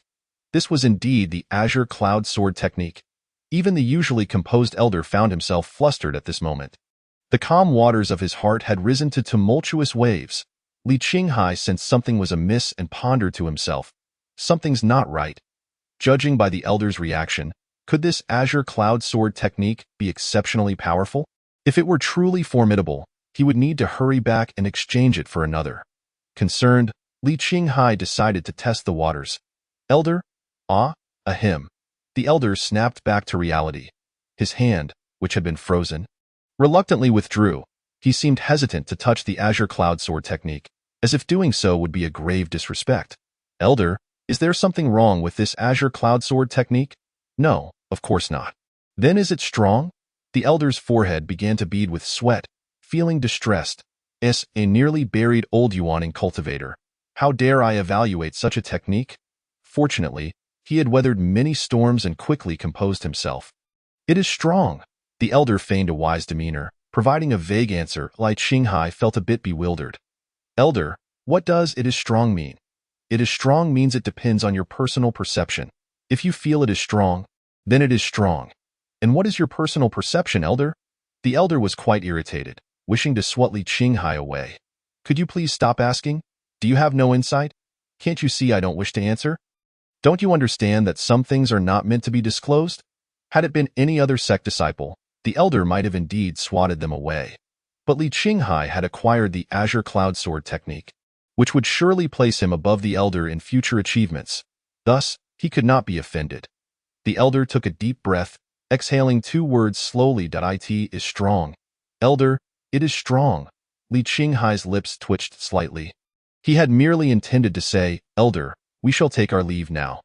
Who would have thought the elder would respond with another "it is strong"? Li Qinghai, feeling disinclined to engage further, clasped his fists in respect and exited the library. Upon seeing Li Qinghai leave, the elder hurriedly retrieved a communication wooden tablet. Reporting to the sect leader, an outer sect disciple, Li Qinghai, has obtained the Azure Cloud Sword Technique. Outside the library, the curious Wang Dafu could not help but inquire. "Senior brother, what technique did you acquire?" "Here it is," Li Qinghai replied, showing Wang Dafu the Azure Cloud Sword Technique. "The Azure Cloud Sword Technique?" Wang Dafu read aloud. "Do you know this sword technique? Is it powerful?" Wang Dafu blinked, thinking to himself, "I'm just a chi refining cultivator. How would I know?" Despite his ignorance, Wang Dafu decided to encourage Li Qinghai. "Senior brother, didn't the elder just say, if you think it's strong, then it is strong, as long as you imagine this sword technique to be invincible, that's all that matters." That makes sense, Li Qinghai nodded, placing the sword technique back into his storage pouch. Meanwhile, a smile crept across his face as he secretly rejoiced. Analyzing the elder's words, Li Qinghai was convinced that this was the technique best suited to him in his next life, lacking the qualifications for cultivation. He needed a powerful technique to safeguard himself, thus he would regard the Azure Cloud Sword technique as invincible. When he regained his qualifications for cultivation, he could then regard the Azure Cloud Sword technique as weak, allowing him to be easily subdued by other cultivators in battles. What a perfect manual! In high spirits, Li Qinghai looked up at the sky. The sun had set, and darkness was descending. He then asked, "Should we find a place to cultivate now? Perhaps visit the Yibao building tomorrow?" Wang Dafu shook his head. No. The Yibao pavilion becomes increasingly lively at night, with even more treasures available. All right, then let us go now. Li Qinghai felt invigorated. With a fortune in hand, visiting the Yibao building was surely a scene fit for a protagonist, flaunting and striking back at his detractors. For a seasoned bookworm like Li Qinghai, it was all too familiar. Little did they know, as they walked a few steps toward the Yibao building, a series of thunderclaps suddenly echoed from the sky. Boom! The passing cultivators halted, looking up at the heavens. In the distance, dark clouds loomed over a mountain range, with thunder gathering and lightning flashing. The already dim sky flickered between day and night. Li Qinghai recalled a saying. Which fellow cultivator is crossing tribulation here? Li Qinghai was unaware of which cultivator was facing tribulation, but that did not mean the other cultivators were ignorant. Many disciples around began to murmur excitedly. That direction, it seems to be Zhongyang Mountain. Is it Yifan's cave? Indeed. The power of this thunder tribulation indicates it is a core formation tribulation. Why Yifan has broken through to core formation. What an extraordinary talent of our Qingyan sect. At merely 25, he has already become a core formation expert. I remember Yifan joined the sect at 15. He has only been cultivating for 10 years. Such aptitude is truly remarkable. With Yifan's talent, he will undoubtedly rise above, leaving pressure on the true disciples of other peaks. I don't think so. Although Yifan's advancement is astonishing, he ultimately lacks experience. His combat strength might still be inferior to that of the other true disciples. Li Qinghai, who had originally been enjoying the spectacle, found himself dumbfounded upon hearing the disciples' discussions. Yifan, he has emerged from seclusion, and he has broken through to core formation. Isn't this a situation where he could easily handle him? In the past, Li Qinghai would have joyfully celebrated Yifan's achievement with a string of firecrackers, then gallantly marched to Zhongyang Mountain to berate him. But now, Li Qinghai dared not act recklessly. Run, quickly retreat. My life is at stake. The only thought in Li Qinghai's mind was to flee. However, he wasn't overly frantic, even if Yifan caught him. It wouldn't mean certain death, just a lifetime without the opportunity for cultivation. Retaining his composure, Li Qinghai understood he had to strategize. First and foremost, visiting the Yibao building to flaunt was no longer an option. The matter of purchasing spirit herbs would have to be entrusted to Wang Dafu. Junior brother, Li Qinghai called out. Wang Dafu looked at him. Open your storage pouch. Confused, Wang Dafu opened a small opening in his pouch. Li Qinghai placed spirit stones within. Junior brother, I'm giving you 8,000 spirit stones. Please help me purchase 80 portions of spirit herbs for refining gathering spirit pills. Wang Dafu was utterly stunned by the staggering sum. By the way, do you have any spirit herb seeds? Please give me a bag. Wang Dafu numbly retrieved a bag of spiritual herb seeds. Li Qinghai snatched it away with a swift motion, not bothering to glance back as he made his escape. Yifan's breakthrough to the core formation stage naturally elicited a mixed response of joy and concern among many. Simultaneously, the commotion caused by the tribulation attracted the attention of several influential figures, including Lu Daoyuan. At this moment, he was immersed in his cultivation, dismissing all distractions. Although Lu Daoyuan was not in complete seclusion, having cut off many of his senses, he was still capable of perceiving significant disturbances. Gradually opening his eyes and lifting his gaze slightly, he pondered, has he truly reached the core formation stage? Quite commendable. As he mused, Lu Daoyuan sensed a vibration from the communication talisman within his storage pouch. Taking it out, he glanced at it, noting the name of the elder in charge of the library. What could he want? Is his time drawing near? Perhaps he seeks my assistance in acquiring a prime location for his final resting place? Upon seeing that the message was from the elder who oversaw the library, Lu Daoyuan's mind conjured an image of the elder, aged and nearing the end of his days. The elder was a member of the older generation of Qingyun sect cultivators. Having survived until now purely through sheer tenacity, possessing only average talent in cultivation, he had reached the early stage of the nascent soul realm, yet had dedicated a century to safeguarding the library. If he truly wished to seek a favorable resting place, Lu Daoyuan could reluctantly acquiesce to his request. With this thought, he nonchalantly tapped the communication talisman, and the elder's voice, tinged with excitement and a hint of incoherence, echoed within the cave. Esteemed master, an outer sect disciple, Li Qinghai, has obtained the Qingyun sword technique. Upon hearing those last 4 words, Lu Daoyuan's body jolted with shock, his mind momentarily questioning whether he had misheard. He pressed the talisman again, his fingers trembling slightly. Esteemed master, an outer sect disciple, Li Qinghai, has obtained the Qingyun sword technique. This time, Lu Daoyuan listened intently, ensuring he truly grasped the significance of those words. The Qingyun sword technique. The fact that Li Qinghai had acquired such a revered skill was astonishing. As the sect leader, Lu Daoyuan was certainly aware of the origins of the Qingyun sword technique, having come across references to it in the sect's ancient texts. According to the historical records, at the inception of the Qingyun sect, a multitude of techniques flourished within the sect, yet the sword arts were notably lacking. Thus, the founding ancestor, Qingyun Laozu, devoted 81 days to synthesizing the strengths of various schools, ultimately discerning the essence of the Qingyun sword technique. Qingyun Laozu once proclaimed that this technique was universal, accessible to all. Yet, those who had studied the Qingyun sword technique knew it was far from ordinary. It was a consummate martial art. The technique comprised 6 styles, with the first 5 corresponding to the 5 elemental roots: metal, wood, water, fire, and earth. Hence, a practitioner with a single elemental root could master one style, while one with dual roots could learn 2. In theory, a practitioner with all 5 roots could master the entire Qingyun sword technique. However, the challenge of mastering the 5 elemental styles, each classified as a heavenly level technique, rendered it nearly impossible for any cultivator to fully grasp the entirety of the Qingyun sword technique, due to its uniqueness and the difficulties associated with its cultivation. The direct disciples of Qingyun Laozu divided the Qingyun sword technique into 5 separate heavenly level manuals. Subsequent generations of disciples further expanded upon these 5 texts, creating dozens, even hundreds, of other sword techniques. In other words, all sword techniques within the Qingyun sect trace their origins back to the Qingyun sword technique. Since the passing of Qingyun Laozu, who left the technique in the library for the worthy, thousands of years have elapsed. The passage of time has left only a scant few cultivators within the Qingyun sect aware of the secrets of the Qingyun sword technique, for few cultivators would take the leisure to peruse the ancient texts. Only individuals like the elder and the successive sect leaders would delve into the sect's history. As for the 6th style of the Qingyun sword technique, even the ancient texts bore no record. And thus Lu Daoyuan remained oblivious. Taking a deep breath, Lu Daoyuan reflected on the records he had previously encountered. Overwhelmed with astonishment, he could hardly fathom that Li Qinghai had obtained the true transmission of Qingyun Laozu's sword art. It was worth noting that after reading the ancient records, he himself had ventured to the 2nd floor of the library in search of the Qingyun sword technique, yet found no trace of it. It was difficult to imagine how Li Qinghai had discovered it.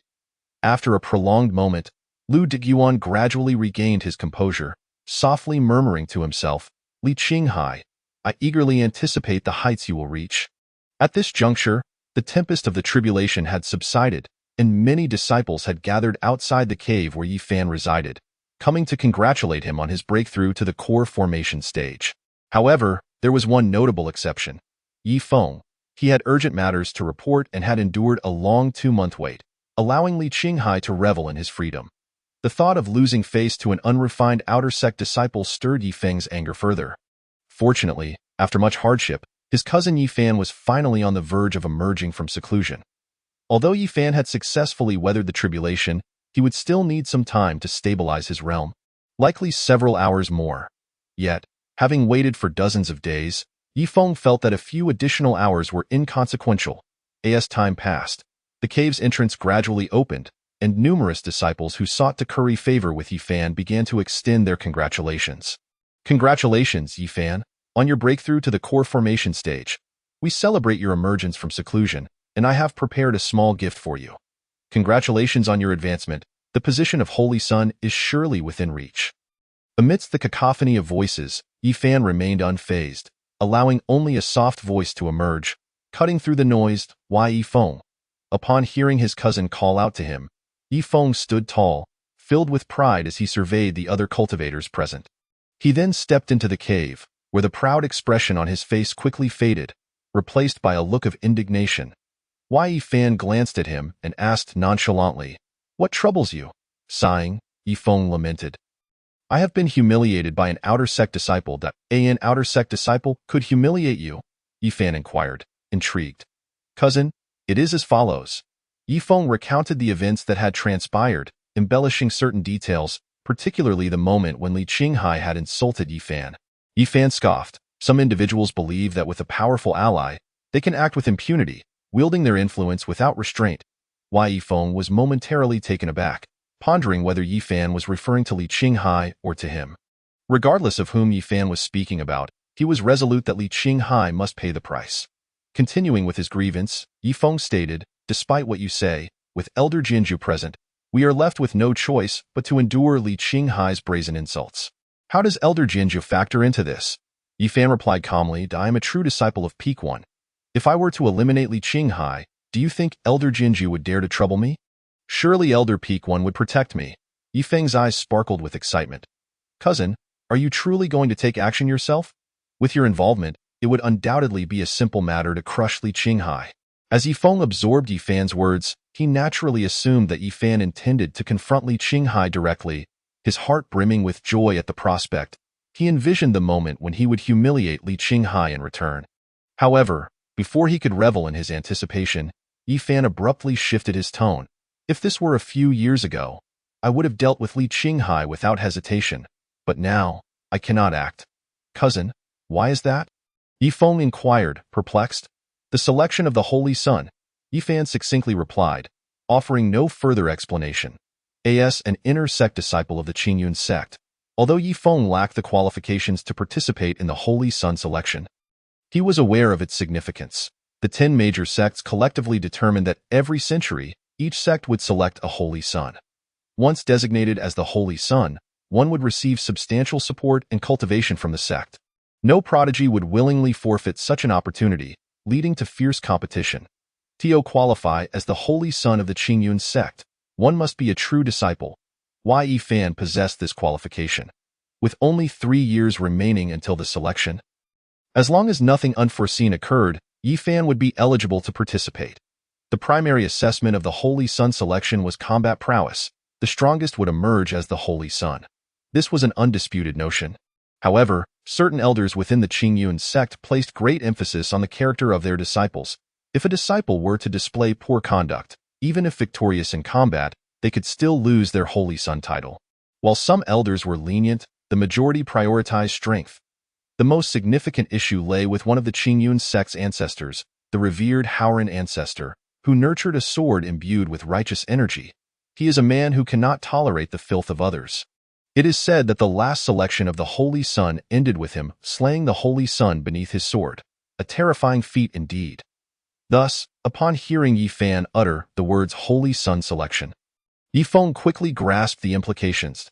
Yifan sought to cultivate his own reputation. If he were to personally slay Li Qinghai, he would inevitably be branded by those with malicious intent as a bully preying on the weak, harming his own kind. Such an act would be exceedingly detrimental to the forthcoming Holy Son selection in 3 years. Yifeng comprehended this, yet his heart remained unwilling to accept it. He fell into a prolonged silence. Finally, gritting his teeth, he exclaimed, "Cousin, are we to allow that Li Qinghai to roam freely for another 3 years?"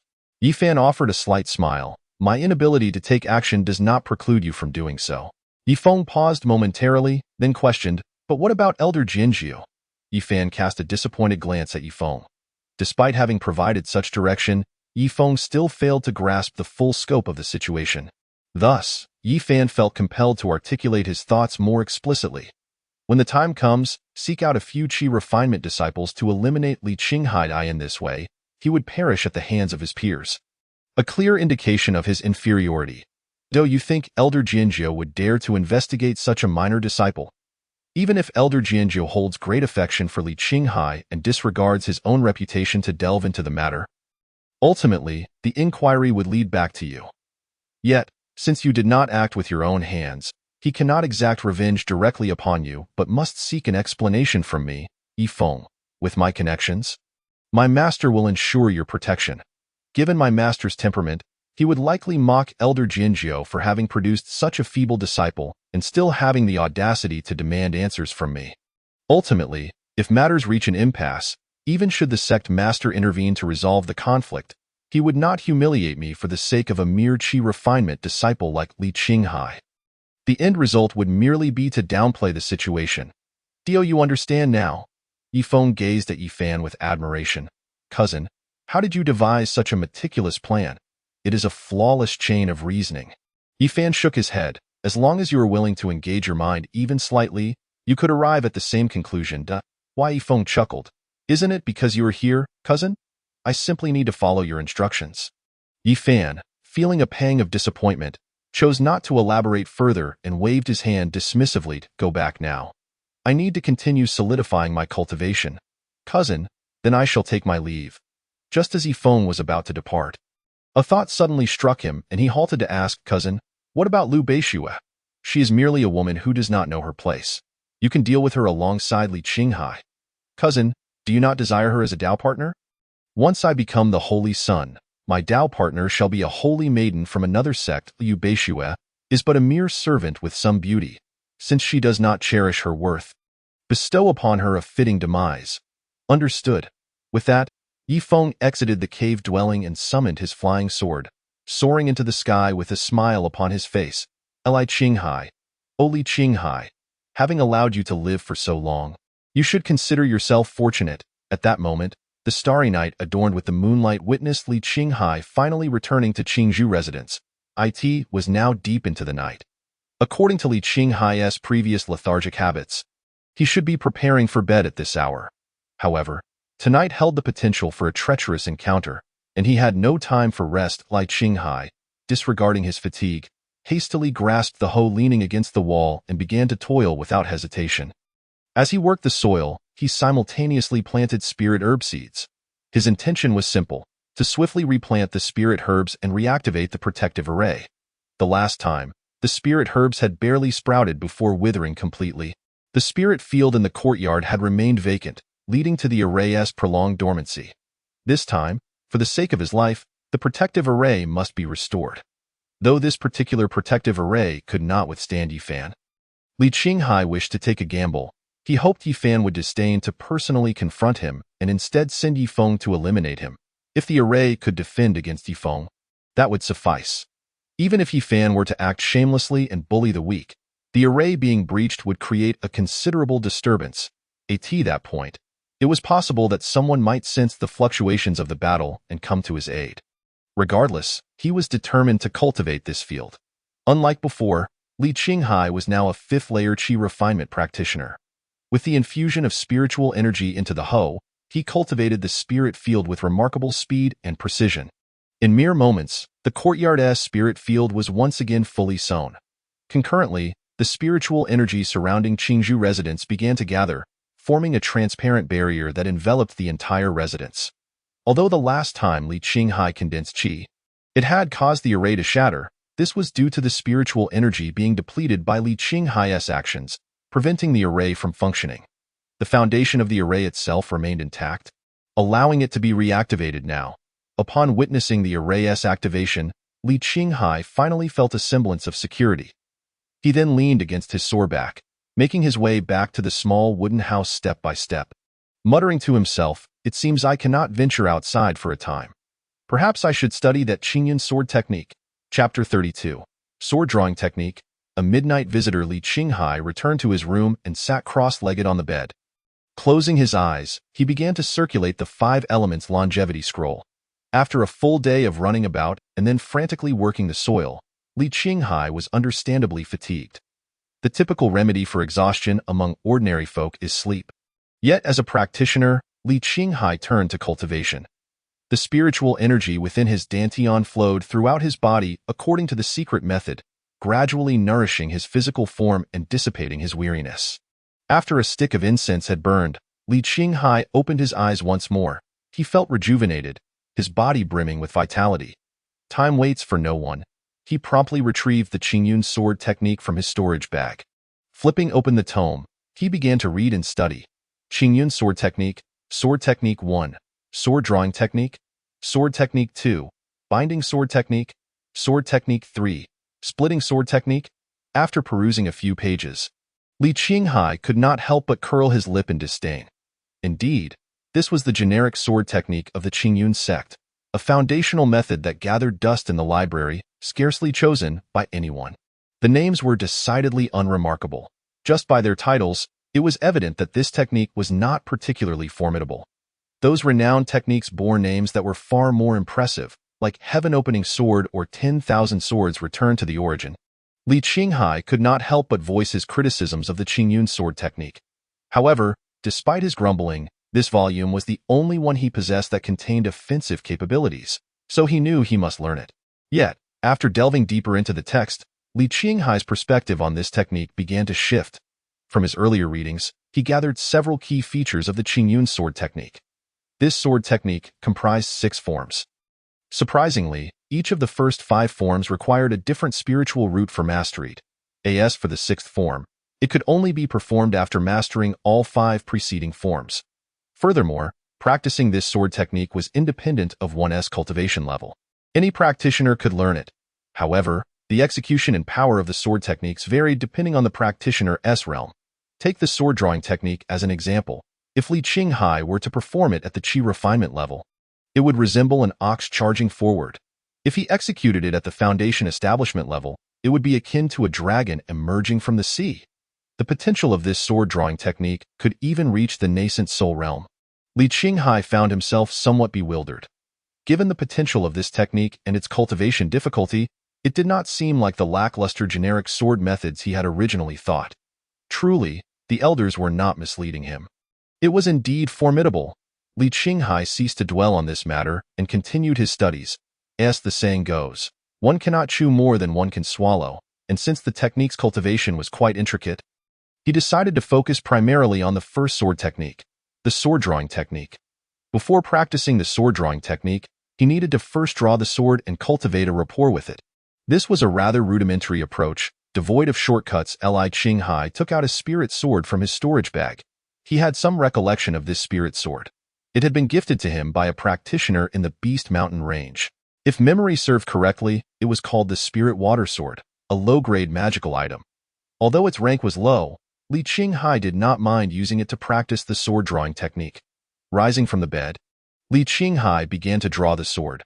Draw the sword from the sheath, return to the sheath, draw the sword from the sheath once more. He practiced repeatedly.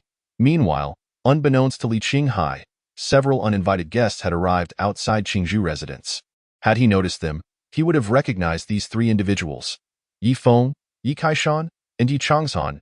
Yi Chongshan glanced at the protective barrier surrounding Qingzhou residence and paused for a moment.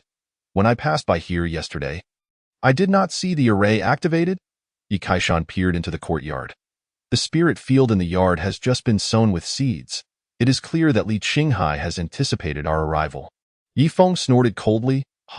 It seems Li Qinghai knows how to protect himself. Why didn't he show such fear for his life back at Morning Cultivation Mountain? Yi Kaishan and Yi Chongshan, the 2 brothers, nodded in agreement. Indeed, the last time in the Demon Beast Mountain range, this fellow displayed an attitude of fearless recklessness. Yet today, he seems to be gripped by fear. Yi Feng scoffed, indifferent to whether he was afraid of death or not. In the end, they would all meet their demise. Senior brother Yi, you speak the truth. We shall certainly assist you in eliminating this scoundrel. The 2 brothers pledged their loyalty immediately. Yi Feng was quite pleased, saying, "Very well. Once you have dealt with this Yi Feng, I shall procure 2 foundation establishment pills from my cousin for you." The brothers rejoiced, exclaiming, "Thank you, senior brother Yi. Once we achieve our foundation establishment, We will surely repay your kindness, even if it means traversing fire and water. Yifeng nodded. Good, I shall leave the subsequent matters in your capable hands. Once it is done, send word to me. Understood, the brothers replied. Yifeng said no more and departed on his sword. Elder brother, what shall we do now? Yi Kaishan inquired. We shall wait patiently. I refuse to believe that Li Qinghai will remain indoors indefinitely. Once we seize an opportunity, we can deliver him to his end. To kill him outright would be too merciful. I wish to sever one of his arms first and relish the sight of his pleas for mercy. Very well, do as you wish, the brothers said, as they soared towards the nearby woods, concealing themselves within and watching quietly for Li Qinghai to emerge. A night passed. Morning arrived within the Qingzhou residence. Li Qinghai was busily unsheathing his sword. Judging by his somewhat haggard appearance, it was clear that he had not just risen to practice but had been at it throughout the night. As he continued to unsheath his sword, he muttered to himself, I love cultivating immortality. Cultivating immortality loves me. While his mantra lacked volume, the fervor in his heart for the path of cultivation was evident to the heavens. Yet, it did not seem to move the book of fate. Exhausted beyond measure, Li Qinghai ceased his actions, cursing under his breath, Damn book of fate. I've stayed up all night cultivating, and you still won't return my qualification to cultivate. For Li Qinghai, the best way to confront this crisis was not to learn some formidable life-saving technique to preserve his existence, but rather to regain his qualification for cultivation. With that, he would no longer fear death. Regardless of Yi Fan or anyone else, he could boldly confront them. However, the Book of Fate remained unresponsive, leaving him with no recourse. Returning to his bed, he sat cross-legged and resumed his practice of the 5 Elements Longevity Scroll. An hour later, his body was revitalized. However, Li Qinghai chose not to continue unsheathing his sword, instead retrieving another tome, a manual on controlling objects. He had casually taken it from the library earlier, not even bothering to note its title. Controlling the sword to fly, gazing at the 4 characters on the cover, Li Qinghai murmured. This manual was quite ordinary. Nearly every novice disciple of the Qingyun sect possessed a copy. Naturally, even those who preferred other weapons, like knives or staffs, could still learn the technique, as foundational skills were universally applicable. Mastering sword control would naturally extend to controlling other weapons. However, if one wished to control a person for flight, they would likely have to seek help from the Hahuan sect. Chapter 33. Though eager to observe, let the protagonist reap the experience for Li Qinghai, as a disciple in the 5th layer of Qi refinement. Failing to learn sword control was indeed somewhat shameful. The face of a cultivator often bears great significance. Yet, his eagerness to master sword control was not merely for the sake of pride. It was also a means of escape. If he could not fight, he would flee. This was entirely reasonable. Li Qinghai opened the manual and began to study it earnestly. Following the instructions, he started by attempting to control his spiritual energy. Raising his hand, wisps of spiritual energy emanated from his fingertips. He then focused this energy to write in the air. Contemplating for a moment, he decided to try writing the character for Li. Keeping his fingers still, the spiritual energy drifted forth, forming the strokes one by one. However, just as he began to complete the character for Li, it lost form due to a lack of control. Li Qinghai grimaced and continued. It must be said that cultivating immortality is a process that demands immense patience. A restless heart, eager for immediate success, could lead not only to missteps but also to wasted efforts. Yet, patience was something Li Qinghai possessed in abundance, having spent 15 years in a small fishing village. His endurance had been honed to a callous state. Once, he failed 10 times, he failed. After attempting over 100 times, Li Qinghai finally succeeded. Looking at the crooked character for Li before him, he chuckled, somewhat amused by its lack of elegance. However, it mattered little. Success was success. Its lack of beauty merely indicated that he needed further practice in controlling spiritual energy. Regaining his composure, he focused again and set about writing the character for Qing. With the experience of success behind him, Li Qinghai found it much easier this time. The character for Qing was completed in one go, and it looked significantly better than the previous one. Nodding with satisfaction, he proceeded to write the character for Hai. Time slipped away as he repeatedly inscribed his name. Approaching noon, Li Qinghai wrote his name once more. This time, the 3 characters for Li Qinghai flowed with grace and beauty, showcasing his mastery over the manipulation of spiritual energy. Excellent, I can now control objects, Li Qinghai exclaimed, retrieving the Ling Shui sword. With a surge of spiritual energy coiling around the blade, he released his grip, allowing the sword to float before him. His eyes gleamed with excitement as he attempted to maneuver the Ling Shui sword, directing it to fly left, then right, and then upward, making it dance around the room in joyful exuberance. Having grasped the basics of sword control, Li Qinghai reveled in the experience, thoroughly enjoying himself. However, the two brothers of the Yi family were far from joyful. They had waited since the night before, yet Li Qinghai's shadow remained absent. Perched upon a large tree, Yi Chongshan grew increasingly impatient, questioning, what on earth is Li Qinghai doing at home? Why hasn't he even gone for morning practice? Yi Kaishan maintained his composure, assuring, patience, he will surely emerge. Yet, Yi Feng, too, was running out of patience. Yi Kaishan suddenly sensed someone sending a message. He retrieved a communication token and pressed it lightly. Yi Feng's disgruntled voice came through. Did I not say to contact me once you have killed Li Qinghai? Where is your message? Yi Kaishan quickly replied, Senior Brother Yi, it is not that we have failed to contact you. It is simply that Li Qinghai has remained hidden in the Qingzhou residence, refusing to appear. I only require results. You must devise the means, Yi Feng insisted. Very well, we will find a way, Yi Kaishan responded. Feeling the pressure mounting after Yi Feng's urging, it was easy for Yi Feng to speak of devising plans. He was merely vocalizing while they were the ones running about. Suddenly, Yi Chongshan had an idea. Elder brother, I've heard that Li Qinghai has recently been quite close to Liu Beixue. They may even be developing into partners. And then, Yi Kaishan inquired, we could feign a plea for help from Li Qinghai. He would surely come out. A splendid plan. Let us go. The two brothers leapt from the tree and quickly made their way to the entrance of the Qingzhou residence, positioning themselves so that the door concealed their forms. They then altered their voices slightly and called out, Li Qinghai, bad news. Yi Feng is causing trouble for Daoist Liu. Inside, Li Qinghai paused momentarily, his expression shifting to one of delight. Yi Feng is troubling Liu Beixue? How foolish! That would be akin to lighting a lantern in the restroom. Seeking death. Liu Beixue is a destined protagonist with immense potential. Dealing with a petty villain like Yi Feng would be a trivial matter. Li Qinghai continued to maneuver his flying sword, unhurriedly murmuring to himself. Although he was slightly tempted to watch the spectacle unfold, he understood that this was a matter meant for the protagonist to handle alone. Allowing them to enjoy the experience, Li Qinghai was well aware of the delicate balance in these situations. Allowing Liu Beixue to gain the experience would be his final act of kindness. Meanwhile, outside, the Yi brothers were perplexed. What is going on? Why hasn't Li Qinghai come out yet? Isn't he usually the one to meddle in affairs? How can he ignore such a prime opportunity? And weren't they supposed to be partners? Shouldn't he come to her aid? Yi Chongshan whispered. Try calling out a few more times. Perhaps Li Qinghai is in the midst of his cultivation and hasn't heard us. Yi Kaishan cleared his throat and shouted again, Li Qinghai, hurry and save Daoist Beixue. If you delay, it may be too late. Even if you cannot save her, you should at least go to bid her farewell.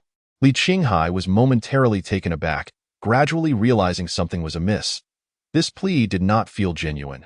Their intent seemed less about seeking help and more about hastening his exit. That was their true objective. Li Qinghai pondered intently once more. If he were in Yi Feng's shoes, his resentment would surely be directed towards Li Qinghai himself, rather than Liu Beixue. Thus, even if Yi Feng sought to create trouble, he would undoubtedly approach him first.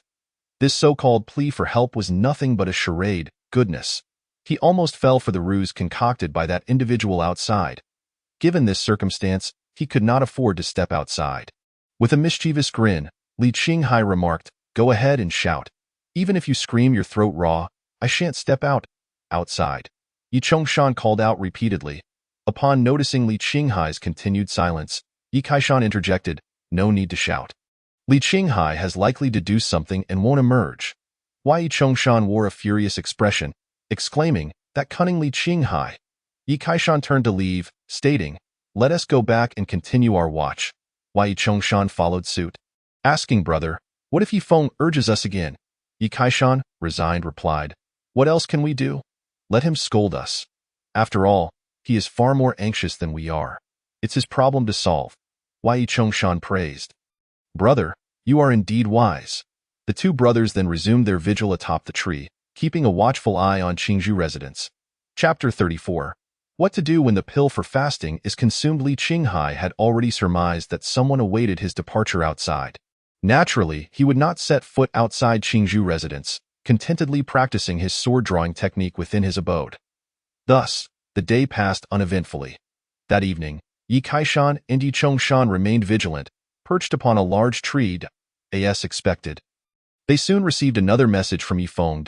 Yi Kaishan retrieved the communication talisman. Yi Kaishan, do not tell me that Li Qinghai remains unresolved. Yes, senior brother Yi, we are powerless. Li Qinghai simply refuses to come out. Powerless? Is that all you have to say? Can't you use your brains? Huh. Senior brother, we have made attempts, but Li Qinghai still does not emerge. Useless. A bunch of useless fools. Yifeng's roar was particularly loud and grating. Fortunately, Yi Kaishan had anticipated this, enveloping the communication talisman in spiritual energy to prevent the sound from echoing through the night. Observing the silence from the talisman, Yi Chongshan muttered indignantly, calling us useless? Is he not one himself? If he has the guts, let him come over himself. Yi Kaishan retrieved the talisman, saying, well, we can only do what we ought to do if Li Qinghai refuses to come out. Let Yifeng deal with the headache. Yifeng was not one to enjoy critical thinking. When faced with a dilemma, he naturally sought assistance from his cousin, Yifan. Soon, Yifeng descended from the sky. Landing steadily at Yifan's cave entrance. Cousin, Yifeng called out. With a rumble, the stone door of the cave slowly opened. Yifeng swiftly entered, arriving beside Yifan, feeling somewhat embarrassed to speak. After all, Li Qinghai was merely a minor cultivator in the qi refinement stage. It was indeed a bit humiliating that he could not even resolve this weakling. Yifan, with keen insight, immediately discerned the root of the problem. What? Did something unexpected happen with Li Qinghai? It's not an unexpected event. It's just that Li Qinghai is hiding like a turtle in Qingzhou residence, refusing to come out, making it impossible to deal with him. Cousin, why not go and break the formation of Qingzhou residence? Yifeng complained. Is this a small matter? It merely requires a bit of patience. Cousin, how can this be considered a small matter? If Li Qinghai doesn't come out, then we cannot eliminate him. Yifan looked at Yifeng, a hint of disappointment flickering in his eyes. Do you realize that in 3 days, this month will come to an end? Humph. Once again allowing Li Qinghai to live another month. Yifan thought, feeling a surge of anger, wishing he could kick his foolish cousin. Taking a deep breath to calm his emotions, he considered, with the arrival of a new month, Li Qinghai's fasting pill would also be exhausted. Yifeng's eyes widened in realization. Ah, right? Ha ha ha, how could I have not thought of this? He will surely have to venture out to collect the fasting pills, and that moment will be his demise. Yifan, still disappointed, shook his head. Yifeng. Yes, cousin, what is it? Regardless of what challenges arise, you must first attempt to resolve them yourself. Do not come running to me at the first sign of difficulty. Otherwise, you will never grow. But with you around, as long as I follow your plans, that is sufficient. I will not always be present in the sect. I must leave tomorrow. Where are you going, cousin? The destination is uncertain for now. I simply intend to venture out for some experience, to enhance my combat skills. I see. After I leave, you may cultivate within my cave. I hope to see you break through to the core formation stage upon my return. Cousin, rest assured. Once I resolve Li Qinghai and dispel my mental block, I will dedicate myself to cultivation. Yifan observed Yifeng, feeling a lingering sense of unease. Initially, he wished to offer further advice. But considering that Li Qinghai was merely a minor qi refinement cultivator, incapable of causing significant waves, it hardly warranted wasting breath. If only Li Qinghai could muster a bit of resistance, it would serve as a sharpening stone for Yifeng, promoting his growth. With this thought, Yifan felt more at ease, refraining from further words, simply waving his hand. Yifeng understood and departed the cave. The night passed without incident. The following morning, Yifan soared into the sky. Leaving Qingyun's sect as a true disciple, Yifan was always under scrutiny. Shortly after his departure, news of Yifan leaving the sect spread. Yifeng, having achieved his wish, moved into Yifan's cave, sitting cross-legged in contentment.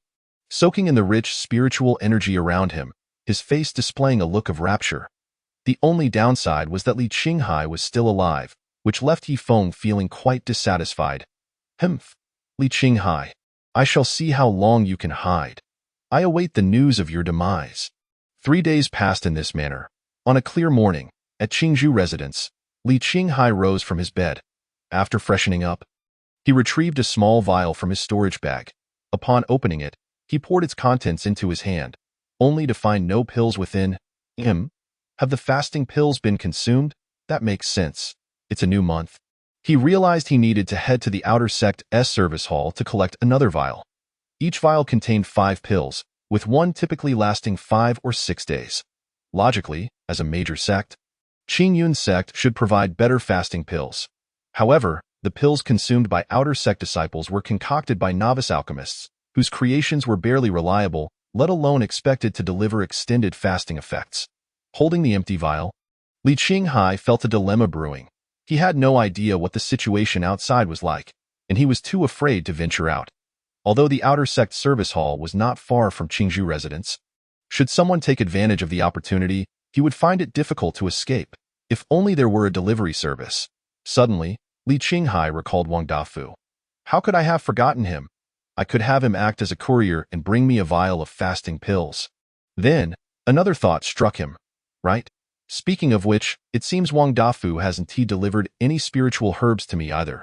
He wouldn't have absconded with my 8,000 spirit stones, would he? Exasperated, Li Qinghai retrieved a communication talisman that Wang Dafu had given him previously during morning training, stating that he could call upon him directly if needed. Junior brother, if you have a moment, please bring me a vial of fasting pills. After a short wait, a reply finally came through. Certainly, senior brother. Please hold on. I'll be there shortly. Li Qinghai nodded, relieved to find that Wang Dafu had not run off with his money and was still trustworthy. Chapter 35. A great piece of news.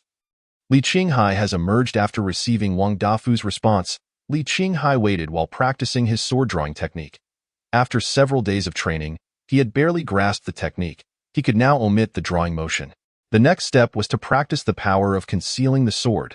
He drew his Ling Shui sword, holding it firmly in hand, and stood silently, unmoving. Although it seemed Li Qinghai was doing nothing, the spiritual energy in his hand was quietly seeping into the sword sheath. After a few minutes of brewing, the energy within the sheath began to overflow. Unable to contain it any longer, Li Qinghai suddenly drew the sword, pointing the Ling Shui sword at the table ahead. A resounding sword cry echoed through the air, clang. In an instant, the formidable power of the Ling Shui sword surged forth, causing the wooden table ahead to shatter into countless splinters. Li Qinghai nodded with a touch of satisfaction.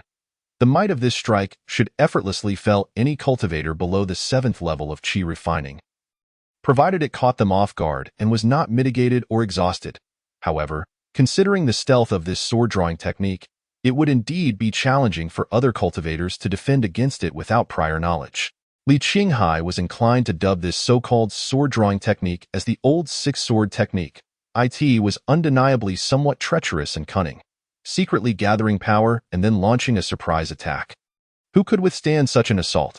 Moreover, Li Qinghai was aware that this strength was still not fully mastered. After practicing for a few more days and achieving complete command over it, with a longer charging time, the power would become even more terrifying. He even speculated that if he were to wield a more potent treasure sword, the might could ascend to yet another level. Gazing at the shattered wooden debris, Li Qinghai pondered, was the power of this sword-drawing technique perhaps a tad excessive? It certainly did not resemble ordinary swordsmanship. Just as Li Qinghai was deep in thought, a voice from outside interrupted him. Senior brother, I have arrived. Li Qinghai ceased his musings, stowed the Ling Shui sword back in his storage bag, and stepped out of the small wooden cottage. Upon reaching the entrance, he opened the door to find the ever-rotund Wang Dafu awaiting him. The flesh on Wang Dafu's face squished together to form a smile as warm as the sun, and he promptly handed over a rather rudely crafted storage bag to Li Qinghai. Senior brother, everything you requested is inside. Li Qinghai took the storage bag and glanced inside. Not only was there a bottle of fasting elixirs, but also exactly 80 portions of spirit herbs used for refining gathering spirit pills, along with 80 remaining spirit stones. Previously, Li Qinghai had read in books that 3 types of spirit herbs were required to refine a single portion of gathering spirit pills, and the standard price at Qingyun sect was 100 spirit stones per portion. Consequently, Li Qinghai had directly given Wang Dafu 8,000 spirit stones to procure 80 portions of spirit herbs. Wang Dafu, having some connections, managed to save 1 spirit stone on each portion, ultimately saving a total of 80 spirit stones. Li Qinghai placed the spirit herbs and fasting elixirs into his own storage bag and jested, "Junior brother, it's been several days since we last met. I almost thought you had run off with my spirit stones. How could that be? I, Wang Dafu, am renowned for my integrity and trustworthiness, especially concerning matters entrusted by you. Senior brother, it's just that my friend had insufficient spirit herbs, which delayed things by a few days." Wang Dafu provided a relatively plausible excuse. In truth, he had procured them the very night Li Qinghai left. But with Yi Fan emerging from seclusion, he dared not approach Li Qinghai too closely. After all, if he were to be accidentally killed, who would he turn to for justice? Thus, Wang Dafu had laid low for a few days, only feeling relieved once he heard that Yi Fan had departed. However, for safety's sake, even after Yi Fan's departure, he still wished to wait a few more days. Today, with Li Qinghai actively seeking him out, he could no longer decline. After Li Qinghai retrieved his items, he tossed the storage bag back to Wang Dafu. "Junior brother, it seems you have some connections, managing to save me 80 spirit stones." Wang Dafu beamed with pride. "Of course, I, Wang Dafu, am somewhat well known at Abao Tower." Li Qinghai smiled faintly. "Well then, let us aim to save even more next time." "Absolutely." Wang Dafu eagerly agreed, though inwardly he felt a bit aggrieved. Despite his diligent efforts to save 80 spirit stones without taking a single one for himself, Li Qinghai showed no appreciation for his efforts, leaving Wang Dafu feeling quite dejected. Observing Wang Dafu's expression, Li Qinghai noted his disappointment and chuckled, "Junior brother, take a look at the storage bag." Wang Dafu blinked in confusion before inspecting the storage bag. His eyes widening in astonishment, he saw that all 80 spirit stones were intact. In disbelief, he exclaimed, "Senior brother, you've worked hard this time. Consider these spirit stones a reward for your efforts." Once confirmed, Wang Dafu was ecstatic. "Thank you, senior brother, for your generosity. I shall continue to serve you diligently." "No need for such formality," Li Qinghai replied.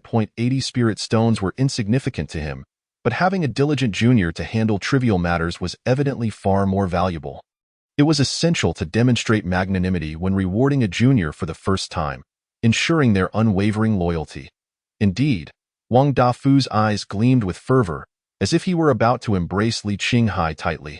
Startled, Li Qinghai hastily sought to send Wang Dafu away.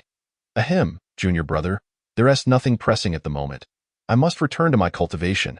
Just as Li Qinghai was about to close the door, Wang Dafu suddenly remembered something and called out, "Senior brother, wait a moment." "What is it?" "Senior brother, I have monumental news to share with you." "Oh? What news?" "Yi Fan has gone out to experience the world, and Yi Feng is currently cultivating in Yi Fan's cave.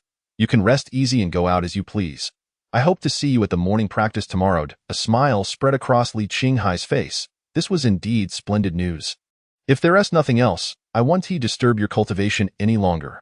Call for me if you need anything." "All right, junior brother. Take care." As Li Qinghai watched Wang Dafu's departing figure, he hesitated for a moment, pondering whether to seek out Liu Beixue. Had Wang Dafu not relayed this good news, Li Qinghai would have undoubtedly waited at home for Liu Beixue to come collect the spirit herbs. However, with the current lack of danger, it seemed prudent to venture out himself. Why not step outside? After being cooped up at home for so long, it was time for a breath of fresh air. And it would be the perfect opportunity to practice sword flight. Li Qinghai strode out the door. This scene naturally caught the attention of the 2 brothers from the Yi family. Both brothers, with dark circles under their eyes, trembled with excitement. "He.s. out. Li Qinghai is out. Heaven rewards the diligent. Li Qinghai has finally emerged." Chapter 36. "I've said I have powerful trump cards, yet you still don't believe me." In these past days, the brothers Yi Kaishan and Yi Chongshan had been so consumed with waiting for Li Qinghai to emerge that they could neither eat nor sleep, their minds restless. This yearning, akin to that of a deeply infatuated lover, had now culminated in the sight of the long-anticipated Li Qinghai, leaving no room for hesitation. The two brothers swiftly followed suit. However, to prevent Li Qinghai from retreating back to Qingzhou residence, they refrained from attacking immediately, opting instead to wait until he had moved a bit farther away before striking decisively. Li Qinghai ambled towards Luoxua residence, blissfully unaware that two qi refining cultivators were plotting against him in his wake. The distance from Luoxua residence to Qingzhou residence was quite considerable.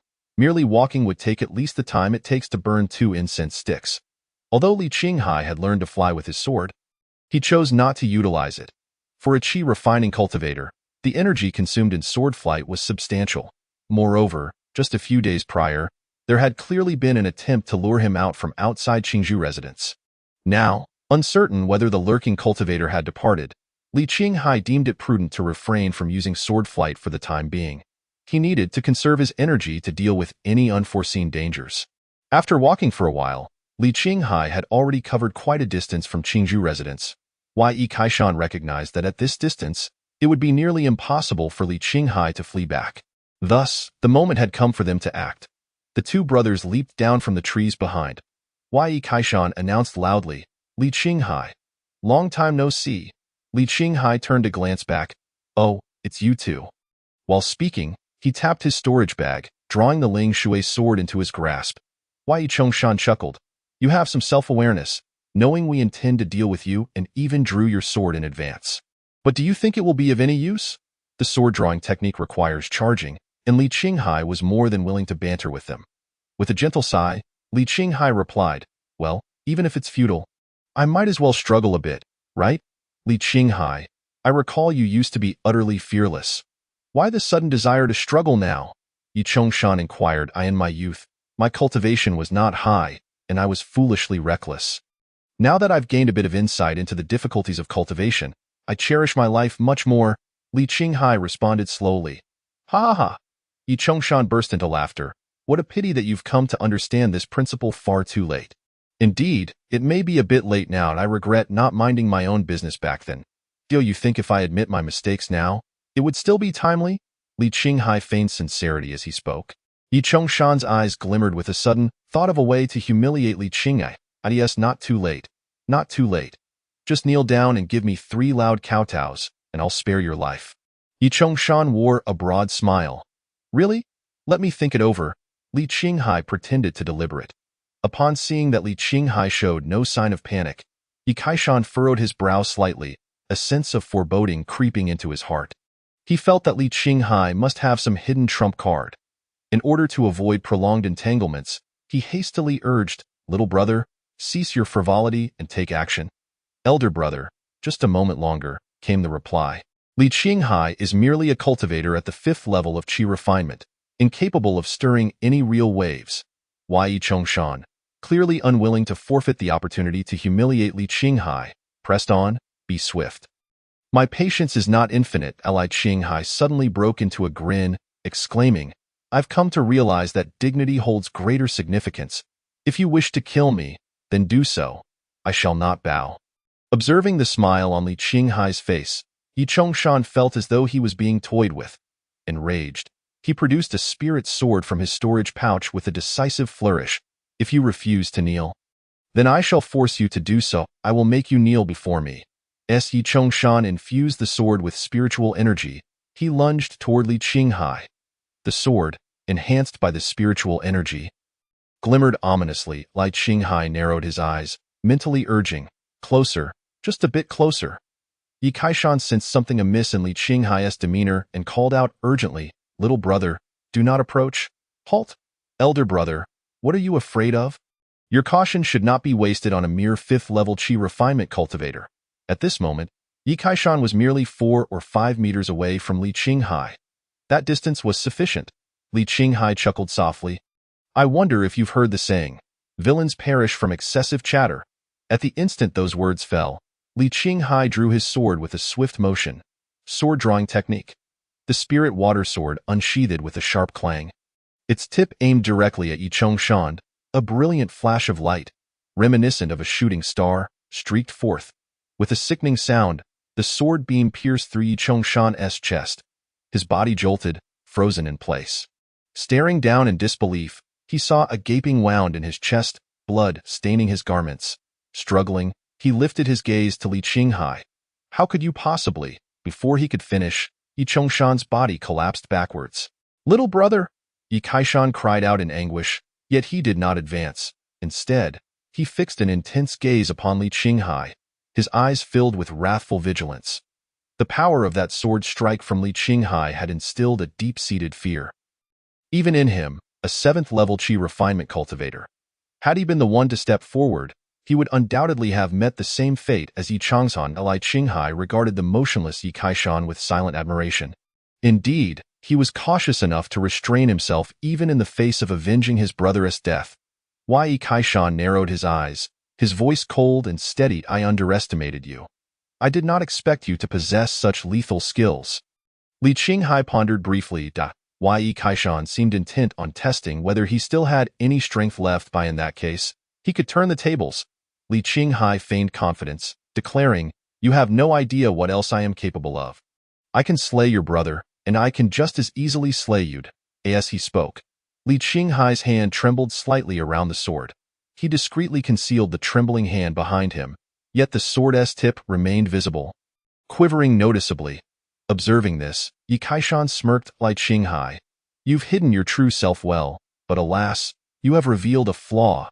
Feigning calmness, Li Qinghai scoffed. I know not what you speak of, if you possess the courage. Come and test me. I assure you, you shall meet the same fate as your brother. Yi Kaishan shook his head, advancing step by step toward Li Qinghai. Li Qinghai, there is no need for pretense. No matter how forceful your demeanor, it cannot mask the reality of your current weakness. Deluded fool. I possess powerful trump cards. Should you dare to make a move against me, you will not know how you met your end. Li Qinghai maintained his composure, though a hint of panic crept into his tone, his performance nearly perfect. At that moment, Yi Kaishan reached the spot where Yi Chongshan had fallen. Casting a glance at his brother's lifeless form, a murderous aura surged within him as he once more approached Li Qinghai. You struck my younger brother with a sword. I shall repay you with 100 strikes. Yi Kaishan inched closer. And at last, Li Qinghai could no longer hold his ground. Fear compelled him to retreat step by step. Do not come any closer. Do not force my hand. With a sudden crack, Li Qinghai's hand trembled, causing the spirit sword to clatter to the ground. The once vigilant Yi Kaishan now felt entirely at ease. In a sudden leap, he lunged toward Li Qinghai. Li Qinghai, your flaws are numerous, even at death's door. How long do you intend to maintain this charade? Yi Kaishan closed the distance rapidly. 3 meters, 2 meters, 1 meter. At that critical moment, Li Qinghai's hand shot up. A talisman appeared in his grasp. Fireball talisman! He thrust the talisman forward. Yi Kaishan's eyes widened in horror. Realizing it was too late to evade, a thunderous explosion erupted as the fiery orb slammed into him. His spirit sword shattered, and his body was sent hurtling backwards. With a heavy thud, Yi Kaishan crashed to the ground, his form charred and unrecognizable, convulsing in agony. Li Qinghai was uncertain whether Yi Kaishan was dead. As a transmigrator, he understood that an enemy who had not fully perished must be dealt with decisively. Thus, he approached Yi Kaishan's side. Peering down, he noted Yi Kaishan's eyes wide open, his chest barely rising and falling, indicating that he still clung to a thread of life. Li Qinghai shrugged innocently and remarked, I told you not to push me. I truly possessed powerful trump cards. Now look where we are. My trump card has been squandered, and you find yourself unable to survive. What a pity! Yi Kaishan's chest heaved violently, his eyes nearly bulging from their sockets, clearly infuriated by Li Qinghai's remarks. As he gasped for breath, he ultimately succumbed, his final breath escaping him in a fit of rage. Chapter 37. A minor gain. The Golden Dan Granny is astounded upon witnessing Yi Kaishan's lifeless form. Li Qinghai knew the final blow had been successfully delivered. The act of delivering a final blow need not always require a weapon. Sometimes, sharp words can inflict wounds far deeper than blades. With both brothers extinguished, the immediate crisis had been averted. Li Qinghai's taut nerves finally began to relax. Having employed this sword-drawing technique, his spiritual energy was nearly depleted, rendering him incapable of drawing a second sword. Thankfully, he had the fireball talisman gifted by Lu Yaoyao. Coupled with his exquisite acting skills, He had managed to ambush Yi Kaishan successfully. Li Qinghai recalled the moment Lu Yaoyao had presented him with 3 talismans. He had muttered curses under his breath, chiding her for her youthful cruelty. It seemed unreasonable. Truly, it was uncalled for. Being adaptable, Li Qinghai promptly issued a solemn apology. Yao Yao, I misjudged you, did I? In truth, you are a kind-hearted and lively little girl. Just as he was speaking, Li Qinghai sensed a reaction from the Book of Fate. His heart leaping with joy. Could it be that the wretched Book of Fate intended to restore his qualifications for cultivation? He had no time to collect the spoils of war. He immediately glanced at the Book of Fate. You faced 2 Qi refinement cultivators, achieving victory in a 1-against-2 scenario. Your application of swordsmanship, the use of talismans, and the psychological warfare reached near perfection. In light of your combat performance, you have gained the title of Fate Combat Master. Due to special factors, your fate has been diminished. The title has been changed to Combat Strongman. Wretched Book of Fate. Truly, you are no better than a mere animal. Li Qinghai erupted in anger. Well, it seems you are not human either, sigh. The road to reclaiming my qualifications for cultivation is long and arduous. Li Qinghai chose to ignore the Book of Fate and proceeded to gather his spoils. He retrieved the storage pouches of both Yi Kaishan and Yi Chongshan. Noticing the withered trees and weeds nearby, ablaze from the earlier fireball talisman, he nonchalantly tossed the brothers' corpses into the flames, erasing all traces of them. Watching as their forms gradually turned to ashes, Li Qinghai felt little remorse. After all, it was they who had initiated the conflict. Once all was completed, he finally opened their storage pouches to assess the loot. Among the valuable items were a few noteworthy pieces: 2 bottles of spirit-gathering pills, one containing 3, the other 4. There were also a total of over 100 spirit stones. As for magical artifacts, Yi Kaishan had been destroyed by the fireball talisman, while Yi Chongshan's sword remained intact, though it was merely a low-grade artifact. Additionally, there were indeed cultivation techniques. Besides the basic techniques, there were 2 books on swordsmanship, both titled Earth Sword Technique. The name was rather pedestrian. Li Qinghai flipped through them briefly, finding them quite ordinary. They were low-grade yellow techniques, lacking potential, suitable only for minor Qi refinement cultivators to practice casually. Lacking interest, Li Qinghai tossed the books into his storage pouch. Not his own, of course. His high-end pouch would not accommodate such refuse. Instead, he used the storage pouches of Yi Kaishan and Yi Chongshan as garbage bags. Classifying the useless items accordingly: 1 pouch for worthless techniques, another for worthless artifacts. A communication wooden tablet. It appears to still be trembling. In any case, since the parties involved have perished, let him answer the call in their stead. Li Qinghai infused a surge of spiritual energy, and the sound of Yifeng's irate voice emerged from the transmission wooden plaque. Has Li Qinghai not resolved the matter yet? Don't tell me he hasn't ventured out today? He must surely be retrieving the spirit-refining pill. If you cannot bring his head here, then bring your own. Listening to Yifeng's transmission, Li Qinghai couldn't help but curl his lips in disdain. Who would have thought that Yifeng, entrenched in the core of the sect, would still be so concerned about him? Alas, the brothers Yi Kaishan have already been consumed by flames.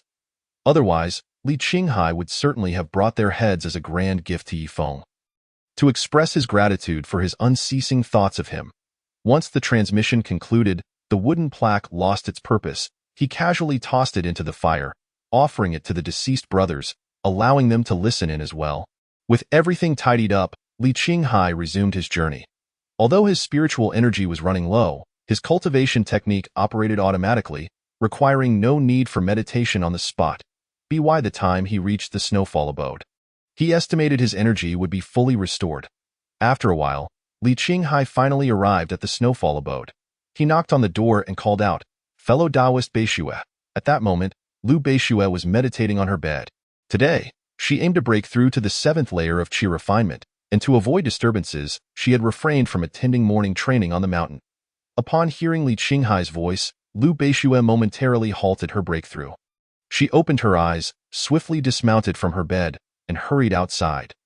The golden elixir granny, observing Lu Beishue's demeanor, couldn't help but sigh. This young lady was indeed deeply ensnared. Simultaneously, the golden elixir granny was astonished. She had not expected Li Qinghai to have survived. She had overheard the conversation between Li Qinghai and Wang Dafu at the entrance of the green bamboo abode, and she knew that Li Qinghai must have obtained the spiritual herbs for refining the spirit-collecting pill. After Li Qinghai departed towards the snowfall abode, the golden elixir granny was also aware of it. She even knew that the brothers Yi Kaishan were trailing Li Qinghai. But once Li Qinghai distanced himself from the green bamboo abode and left the sensing range of the warning talisman, she lost track of what transpired thereafter. However, the golden elixir granny was convinced that Li Qinghai could not have escaped from the clutches of those two minor qi refinement cultivators. Yet, she did not disclose any of this to Liu Beixue. In the eyes of the golden elixir granny, Li Qinghai's pitiable aptitude was wholly unworthy of Liu Beixue. If Li Qinghai were to perish, it would grant Liu Beixue a complete resolution, allowing her to focus on her cultivation. A person like Li Qinghai, merely a pawn in the realm of cultivation, was destined to meet his demise countless times over in a single day. The golden elixir granny would never permit Liu Beixue to squander her time rescuing such an individual. But Li Qinghai had somehow survived. This left the golden elixir granny utterly perplexed. Could it be that Li Qinghai had encountered some fortuitous event? Unlikely. What great opportunity could a mere cultivator with mixed spiritual roots possess? In this world, upon one's birth, the heavenly path is predetermined. Superior aptitude naturally signifies better fortune. As a well-traveled and knowledgeable powerhouse. The golden elixir granny understood the intricate web of cause and effect. In other words, a cultivator like Li Qinghai, with his mixed spiritual roots, should possess luck only slightly better than that of those mortals incapable of cultivating. Perhaps in the mundane world, he might sail smoothly. Yet, in the realm of cultivation, he was destined to fall. Was it possible that this lad had exceptional escape skills, managing to seek help despite his grievous injuries? Yes, it must be so. While the golden elixir granny pondered, Liu Beixue opened the door. Chapter 38. Flying with the sword, breaking through to the 6th layer of qi refinement at the instant the door opened. Li Qinghai's figure was reflected in Liu Beixue's gaze.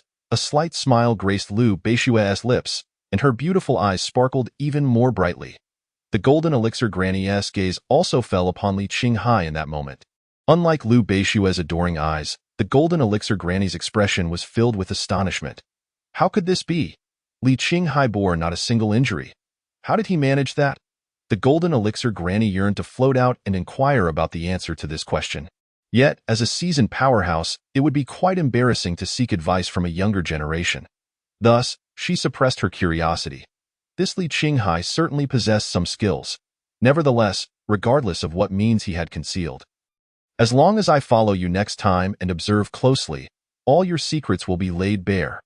Li Qinghai, oblivious to the fact that he had caught the attention of the golden elixir granny, presented the spiritual herbs to Liu Beixue.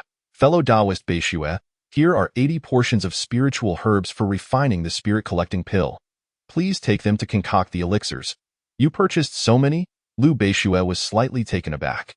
She was aware that Li Qinghai possessed spirit stones, but not to such an extent. Surely he should save some for acquiring magical treasures? Li Qinghai shrugged it off. It's nothing much, really. Would you like to come in and sit for a while? Liu Beixue invited. No, I wouldn't want to disturb your cultivation.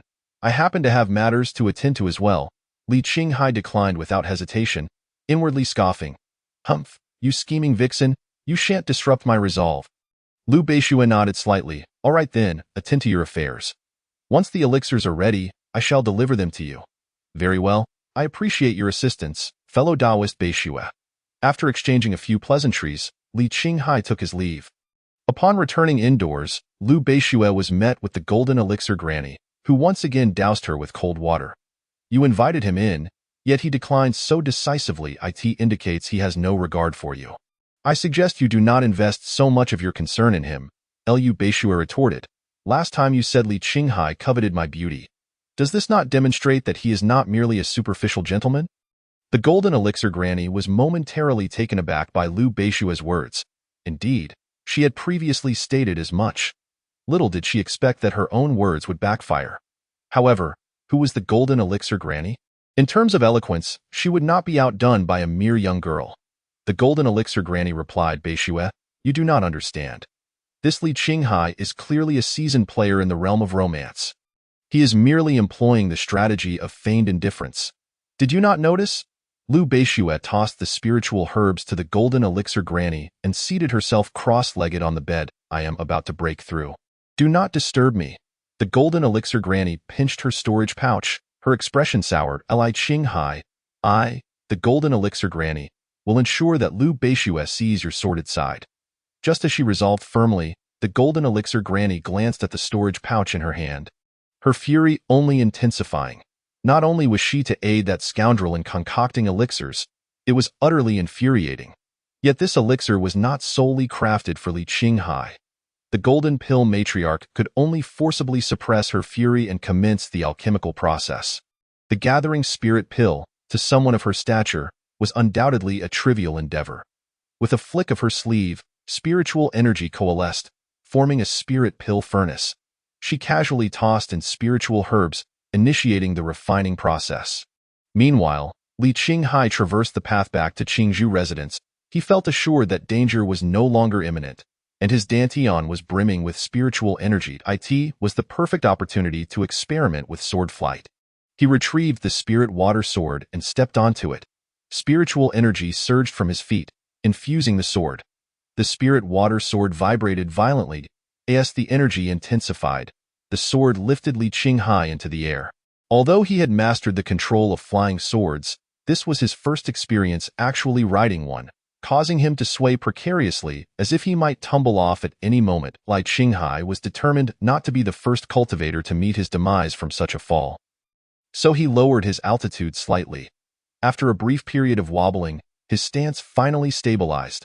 With a continuous flow of spiritual energy beneath him, the sword glided smoothly through the air. Gradually, Li Qinghai began to grasp the nuances of sword flight. He then commanded the sword to ascend higher, unveiling a breathtaking panorama below. With a slight tilt of his head and his hands clasped behind him, the gentle breeze tousled his long hair and billowed his garments. A smile graced Li Qinghai's face. Indeed, he felt it, the essence of a true cultivator. Sword flight was indisputably swifter than walking. Before long, he beheld Qingzhou residence and began his descent, landing steadily at the entrance. Despite only soaring for a brief moment, the spiritual energy within his dantian had been entirely expended. Had it not been for this depletion, Li Qinghai would have surely circled the skies a few more times. The reserves of a qi refinement novice were simply too meager. Further cultivation was imperative. Upon returning home, Li Qinghai wasted no time and immediately settled onto his bed, assuming a cross-legged position to recuperate his spiritual energy. With deliberate focus, he activated his cultivation technique, allowing him to absorb energy at a remarkable pace.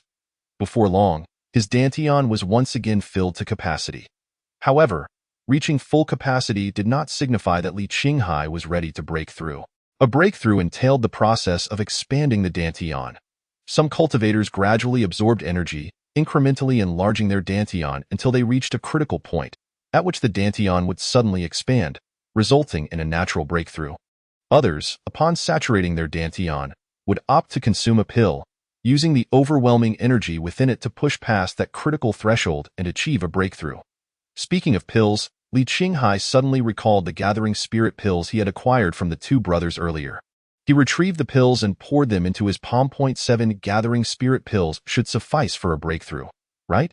It's worth a try. After engaging in a battle of wits with the brothers, Li Qinghai felt his spiritual energy had become more refined, which bolstered his confidence in attempting a breakthrough. He swallowed all 7 gathering spirit pills in one go. The ferocious energy surged through his dantian. The 5 elements longevity scroll immediately activated, channeling the torrent of energy throughout his body. Li Qinghai felt his entire being swell slightly as the 5 elements longevity scroll accelerated its operation. He understood that if the technique were to falter, this uncontrollable energy would undoubtedly rupture his body. Time passed incrementally, and Li Qinghai was oblivious to how many complete cycles he had performed.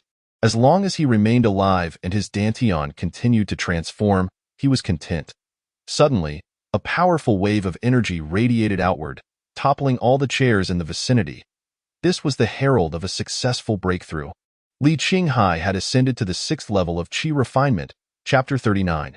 400 Gathering Spirit Pills. Such a femme fatale cannot endure. After successfully breaking through to the 6th level of qi refinement, Li Qinghai did not cease his cultivation. Instead, he continued to expend the remaining potency of the pills within him while solidifying his newfound strength. Unbeknownst to him, a day slipped by that evening in the Snowfall residence. Liu Beixue slowly opened her eyes, as if a cold gleam emanated from her gaze, causing the room's temperature to drop several degrees. Liu Beixue had also achieved a breakthrough, now at the 7th level of qi refinement. Remarkably, this was accomplished without the aid of any pills. Previously, her progress was painstakingly slow. Even after 3 years of diligent practice, she had scarcely advanced a small realm. Now, in merely 2 months, she had attained the rank of a 7th-level cultivator. This pace was astonishing and left Liu Beixue feeling somewhat disoriented. She could not help but marvel at the significance of innate talent. The perfection of her spiritual root indeed proved formidable. The golden pill matriarch floated beside Liu Beixue, nodding with approval. 7th level of qi refinement. Not bad at all. Noticing the matriarch's relaxed demeanor, Liu Beixue inquired, "Have you finished refining the gathering spirit pills?" "Of course, it's merely a simple task," the matriarch replied, casually waving her hand, causing a storage pouch to drift before Liu Beixue. Upon inspecting it, Liu Beixue was taken aback. The pouch contained a staggering 400 gathering spirit pills. The sheer quantity was astonishing. Even without the ability to concoct pills, Liu Beixue understood the challenges inherent in alchemy. Typically, when successfully refining pills, the yield ranged from 1 to 5. To create 5 perfect pills was a feat even the elders of sects struggled to achieve consistently. Yet, the golden pill matriarch had successfully produced 80 batches, each one flawless.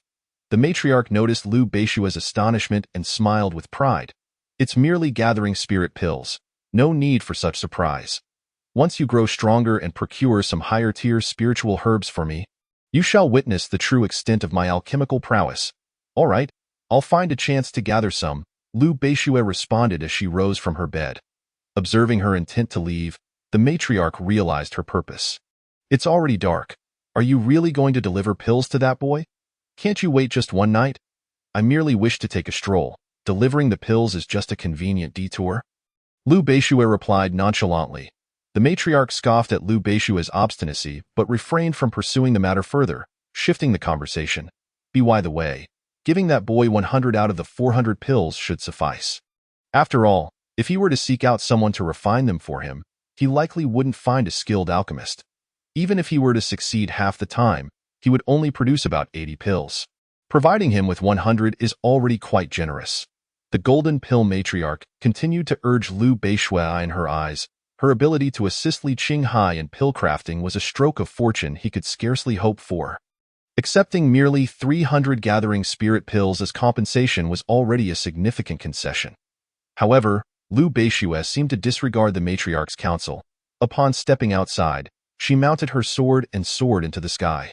The matriarch, sensing the impending disaster, exclaimed, "Liu Beixue, you can't possibly be thinking of giving all 400 gathering spirit pills to that boy, can you?" Liu Beixue remained silent. The matriarch felt a surge of urgency and frustration. "Liu Beixue, you must be realistic. Even if your talent is exceptional and your cultivation speed rapid, these gathering spirit pills will significantly accelerate your foundation establishment. A head start means a sustained advantage. In this world, you will surpass many of your peers in future contests. You will secure more resources for cultivation. You have already squandered 3 years. You must consider your own future." The matriarch recounted the harsh realities of the cultivation world, emphasizing that resources must be fiercely contested, especially among peers. Speaking from experience, she earnestly hoped to persuade Liu Beixue to reconsider. Liu Beixue bit her lips slightly, fully comprehending the matriarch's words. However, the stubbornness etched on her face revealed her inner resolve. The matriarch, sensing the futility of her words, sighed in resignation. "What is it about that boy that merits such sacrifice from you?" This time, Liu Beixue did not remain silent. She gazed up at the night sky. "After enduring 3 years of solitude and darkness, when I was on the brink of despair, a beam of light suddenly dispelled the shadows." "Matriarch, you wouldn't understand this feeling." The golden pill matriarch shook her head. Lamenting, "You are too deeply ensnared. There may be no saving you now." The term that sprang to her mind in regard to Lu Beishua's condition was love-struck. This is a term that Granny Jean Dan encountered during her travels across various realms. A phrase she heard from other practitioners at that time. She regarded it with great disdain, boldly declaring that there could not possibly be such a foolish woman in this world. Even if she were to transcend and become one with the cosmos, she would never encounter such a woman. Yet here she was, confronted by this silly girl right before her eyes.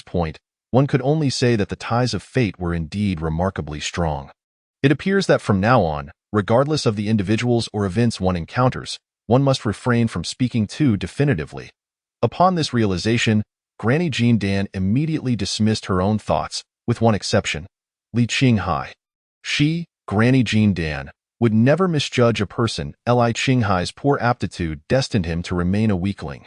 Moreover, the rumors of his self-sacrificing nature were undoubtedly fabrications. If only she had been present, she would have seen through such deceit immediately.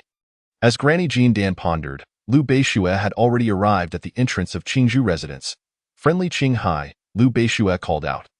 The door soon swung open. Li Qinghai looked at Lu Beishue with curiosity, asking, "Beishue, my friend, what brings you here at such a late hour?" Lu Beishue handed him a storage bag, saying, "The medicinal pills have been refined and I thought to deliver them to you while passing by." Li Qinghai accepted the storage bag and peered inside, astonished to find a full 400 pills. This meant that each batch of spiritual herbs had yielded 5 pills. Moreover, Lu Beishue had brought them all without keeping a single one for herself. This was truly an extraordinary display of kindness from Lu Beishue. Even a heart of stone like Li Qinghai's could not remain unmoved. Who could resist such a charming enchantress? Chapter 40. If this is not love, then what is it? For someone like Lu Beishue, who appeared aloof yet was fervently passionate within, Li Qinghai had initially managed to suppress the temptation. Yet, this very Lu Beishue had devoted her heart entirely to him, treating him with utmost kindness, even offering him the vital gathering spirit pills which were crucial for practitioners of qi refinement. This had utterly overwhelmed Li Qinghai. He could feel his resolve beginning to shatter once more. "Lu Beishue, you truly are the destroyer of my resolve." Gazing into her autumn-like eyes, Li Qinghai found himself both frustrated and reluctant to act against her, to prevent his heart from completely fracturing. He decided to employ the strategy of retreat. If I cannot confront it, then surely I can evade it. Hastily, he placed the gathering spirit pills into his own storage bag and returned the bag to Lu Beishue.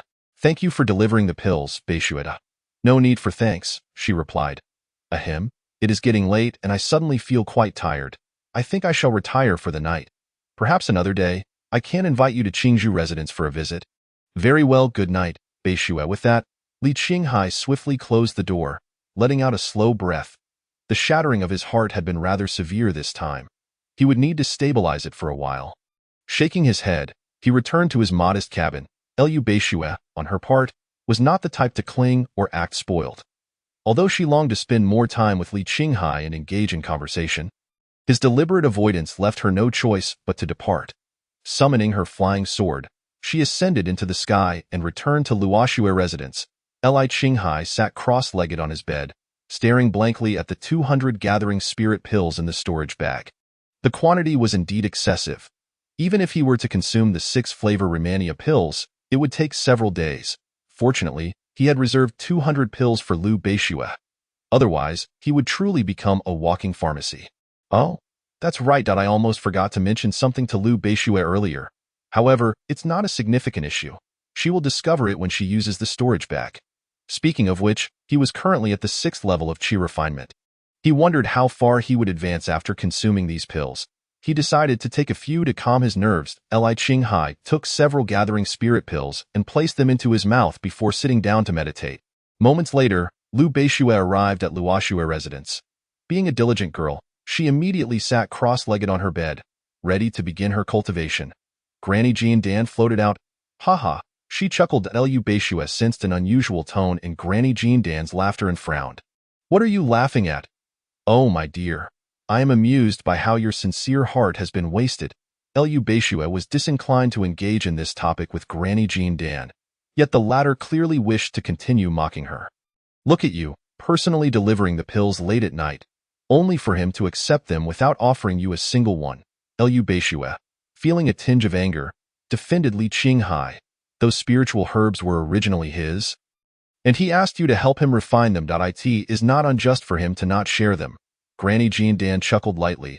While he is not in the wrong, it is evident that he doesn't harbor any feelings for you. In fact, he may even dislike you. You speak nonsense. Li Qinghai does not dislike me, Lu Beishue retorted, slightly agitated. The smile on Granny Jean Dan's face widened. Does he not? Just think about it. Even an ordinary friend would offer a few pills as a gesture of gratitude. Yet Li Qinghai has not given you a single one. Furthermore, do you believe that we practitioners would feel sleepy at this hour? He clearly does not wish to see you. Is that not a form of disdain? If you insist on deceiving yourself, then I have nothing more to say. Lu Beishue bit her lip gently, yearning to counter Granny Jean Dan's assertions, yet she found herself unable to refute them. Does Li Qinghai truly despise me? She pondered, a sense of confusion washing over her, her heart aching in that moment. Granny Jean Dan was elated. Excellent.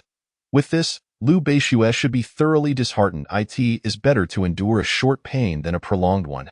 This decision to refine pills for Li Qinghai was indeed a wise choice. Observing Lu Beishue's increasingly distressed expression, Granny Jean Dan hastily offered her consolation. Beishue, matters of the heart cannot be forced.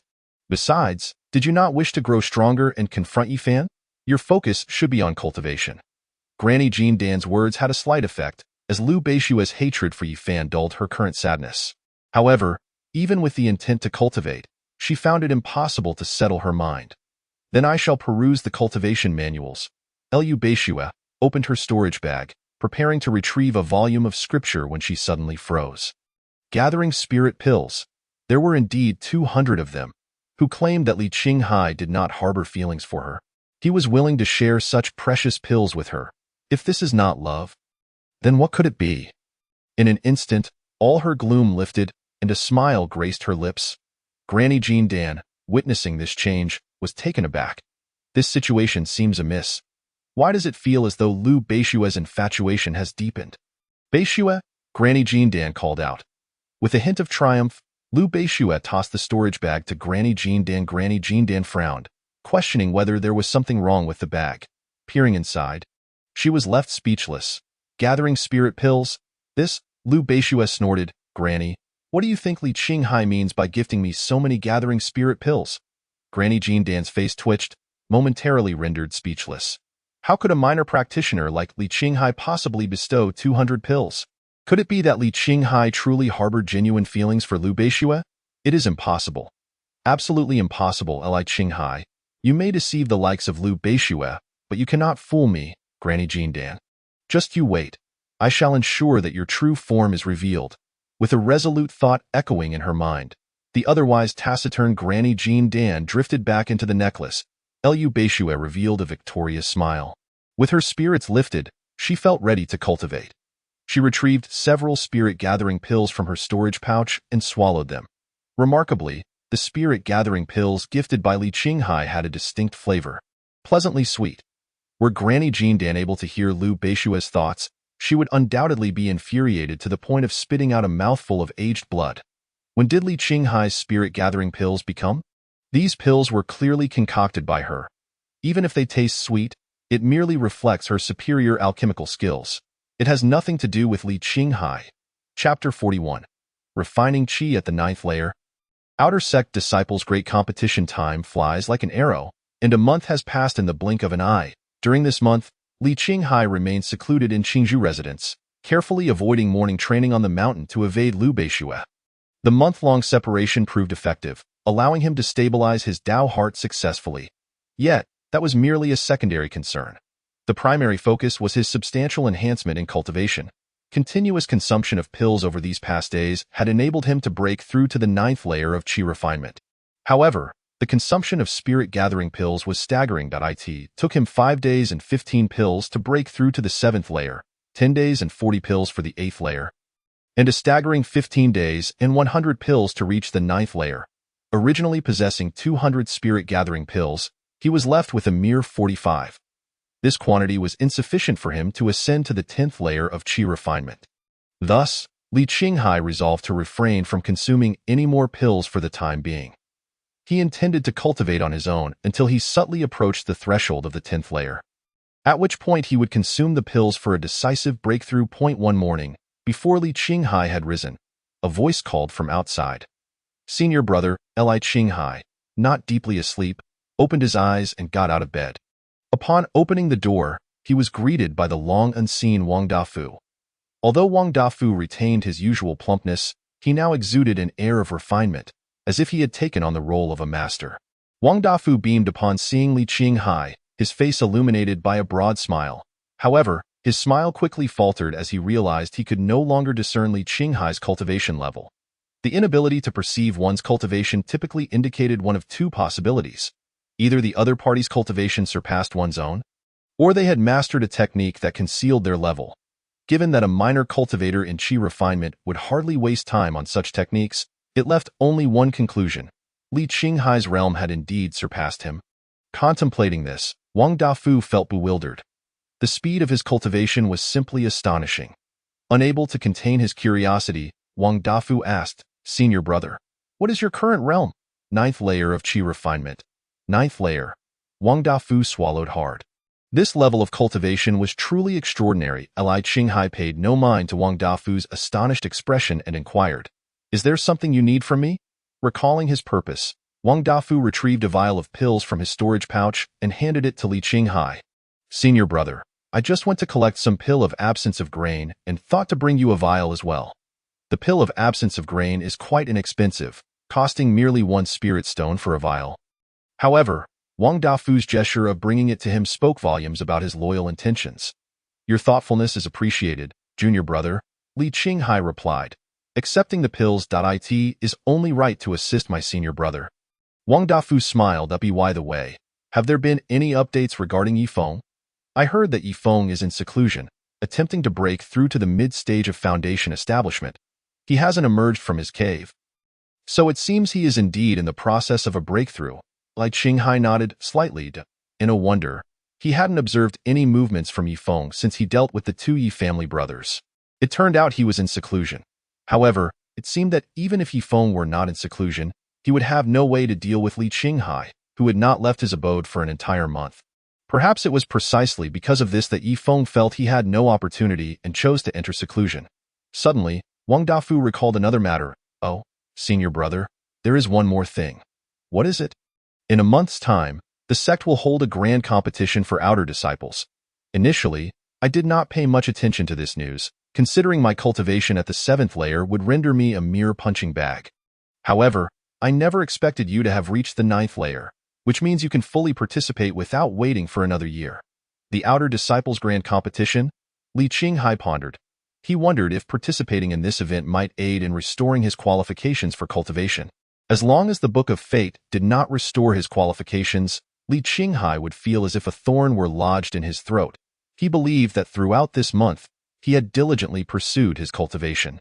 Would the Book of Fate still doubt his commitment to cultivation? Perhaps the issue lay in his understanding of cultivation itself. By participating in the competition and facing numerous battles, the Book of Fate would surely recognize his understanding of cultivation. Wouldn't it? Nevertheless, with no other options available, he resolved to take the chance.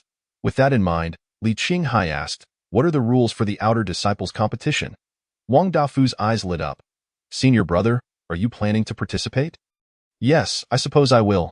Wonderful. I will definitely come to watch you duel and rally some junior brothers and sisters to cheer for you. Ahem. Let us keep a low profile. Oh, senior brother, you will undoubtedly shine in the competition. There is no way to keep a low profile with that level of talent. After a round of flattery, Wang Dafu began to explain the competition's rules. The outer disciples grand competition was ostensibly open to all outer disciples. However, most disciples understood that lacking sufficient strength meant they would merely serve as fodder, and it would be better not to embarrass themselves. The disciples who truly participated were those who believed they could achieve a ranking. The top 10 disciples would shed their outer disciple status and become inner disciples. The privileges of inner disciples were far superior to those of the outer disciples who toiled in the fields. Especially for the top 3, not only would they receive rewards of Foundation establishment pills, but also profound techniques and precious artifacts. The value of the rewards for the top 3 was enough to drive all outer disciples into a frenzy. Yet, such rewards were beyond the reach of outer disciples because certain inner disciples of average talent would intentionally lower their status to become outer disciples. In the end, these disciples would not only be able to ascend to inner disciples, but also gain rewards without any effort. Naturally, many inner disciples looked down upon such actions. Anyone with sufficient confidence in themselves would choose to cultivate within the inner sect. Competing for resources in the inner sect was undoubtedly superior to wasting a year of time in the outer sect. Regardless, every year, more than 3 inner disciples would participate in this competition. Wang Dafu, ever the informed one, provided a comprehensive overview. After listening to his introduction, Li Qinghai finally grasped the nature of this outer disciples' grand competition. Once Wang Dafu finished his explanation, he chuckled. "Senior brother, with your strength, as long as you do not encounter those inner disciples who have lowered their status, you will surely secure a spot in the top 10. At that point, you will become a distinguished inner disciple." Li Qinghai smiled faintly. "Well, let us hope so. Senior brother, focus on your cultivation. I will go gather intelligence to see which opponents are formidable and what their weaknesses may be." As a leader, seeing his junior brother so earnest, Li Qinghai felt compelled to reward him. Gathering intelligence would certainly require some investment. Li Qinghai clapped his storage pouch, and a handful of spirit stones flew out, numbering in the dozens. "Take these," Li Qinghai said. "Thank you, senior brother." Wang Dafu exclaimed with delight, internally exclaiming, "I truly have not followed the wrong person." He then eagerly prepared to depart. "Senior brother, I am off." Upon finishing his words, Wang Dafu swiftly departed. Chapter 42. The Art of Falling Sword. The information was rather substantial. Li Qinghai cast a glance at the receding figure of Wang Dafu and then turned back towards his room. Once he returned to his bed, he sat cross-legged. This time, Li Qinghai chose not to cultivate but rather engaged in quiet contemplation. Since he was to participate in the outer sect competition, it was inevitable that he would have to engage in combat. Relying solely on his current sword-drawing technique would be insufficient. The sword-drawing technique, while effective when employed once, would undoubtedly lose its surprise if used repeatedly, as opponents would be prepared and deny him the opportunity to gather strength. Thus, the primary objective now should be to learn several sword techniques. As for his cultivation level, being at the 9th layer of Qi refinement was certainly adequate. After all, his dantian was significantly larger than that of other cultivators. And his spiritual energy was more refined, in terms of both quantity and quality of spiritual energy. He even surpassed those at the 10th layer of Qi refinement. After this thorough analysis, Li Qinghai made a decisive resolution. He retrieved the Qingyun sword technique from his storage bag and began to peruse it, contemplating which sword techniques would be most suitable to learn next. The second sword technique, the binding sword technique, required at least 3 spiritual swords to work in unison. It was not only troublesome to learn but also challenging to execute. Li Qinghai shook his head, temporarily setting aside this technique. The third sword technique, the splitting sword technique, theoretically allowed one sword to split into countless others. However, it consumed an enormous amount of spiritual energy, as each spiritual sword was, in essence, a sword of spiritual energy. With Li Qinghai's current abilities, splitting 3 swords would likely deplete his spiritual energy entirely. Furthermore, this technique was primarily designed to confront multiple adversaries, making it unsuitable for one-on-one duels. Consequently, Li Qinghai's attention shifted to the fourth sword technique. The fourth sword technique, the falling sword technique, involved wielding a spiritual sword against an opponent, where the sword descended with the momentum of heaven and earth, proving to be immensely powerful. Naturally, as a cultivator at the Qi refinement stage, Li Qinghai did not grasp the concept of the momentum of heaven and earth, nor could he currently harness it. However, as long as his spiritual energy was sufficient, the falling sword technique remained formidable. It was easy to learn and straightforward to control, making it the most appropriate technique for him to study at present. Without further hesitation, Li Qinghai began to delve into the falling sword technique. 10 days passed. In an open area outside Qingzhou residence, Li Qinghai stood upright, holding a spiritual water sword in his left hand. Suddenly, he brought together his right hand's index and middle fingers, forming a sword finger. Pointing the sword finger forward, the spiritual water sword trembled a few times before soaring from its sheath. Bang! The spiritual water sword struck a large tree ahead, embedding itself a few inches deep into the trunk.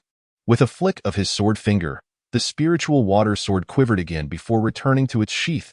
Li Qinghai then attempted once more. With a pointed finger, the spiritual water sword flew out again. However, this time, he did not direct it to collide with the tree directly.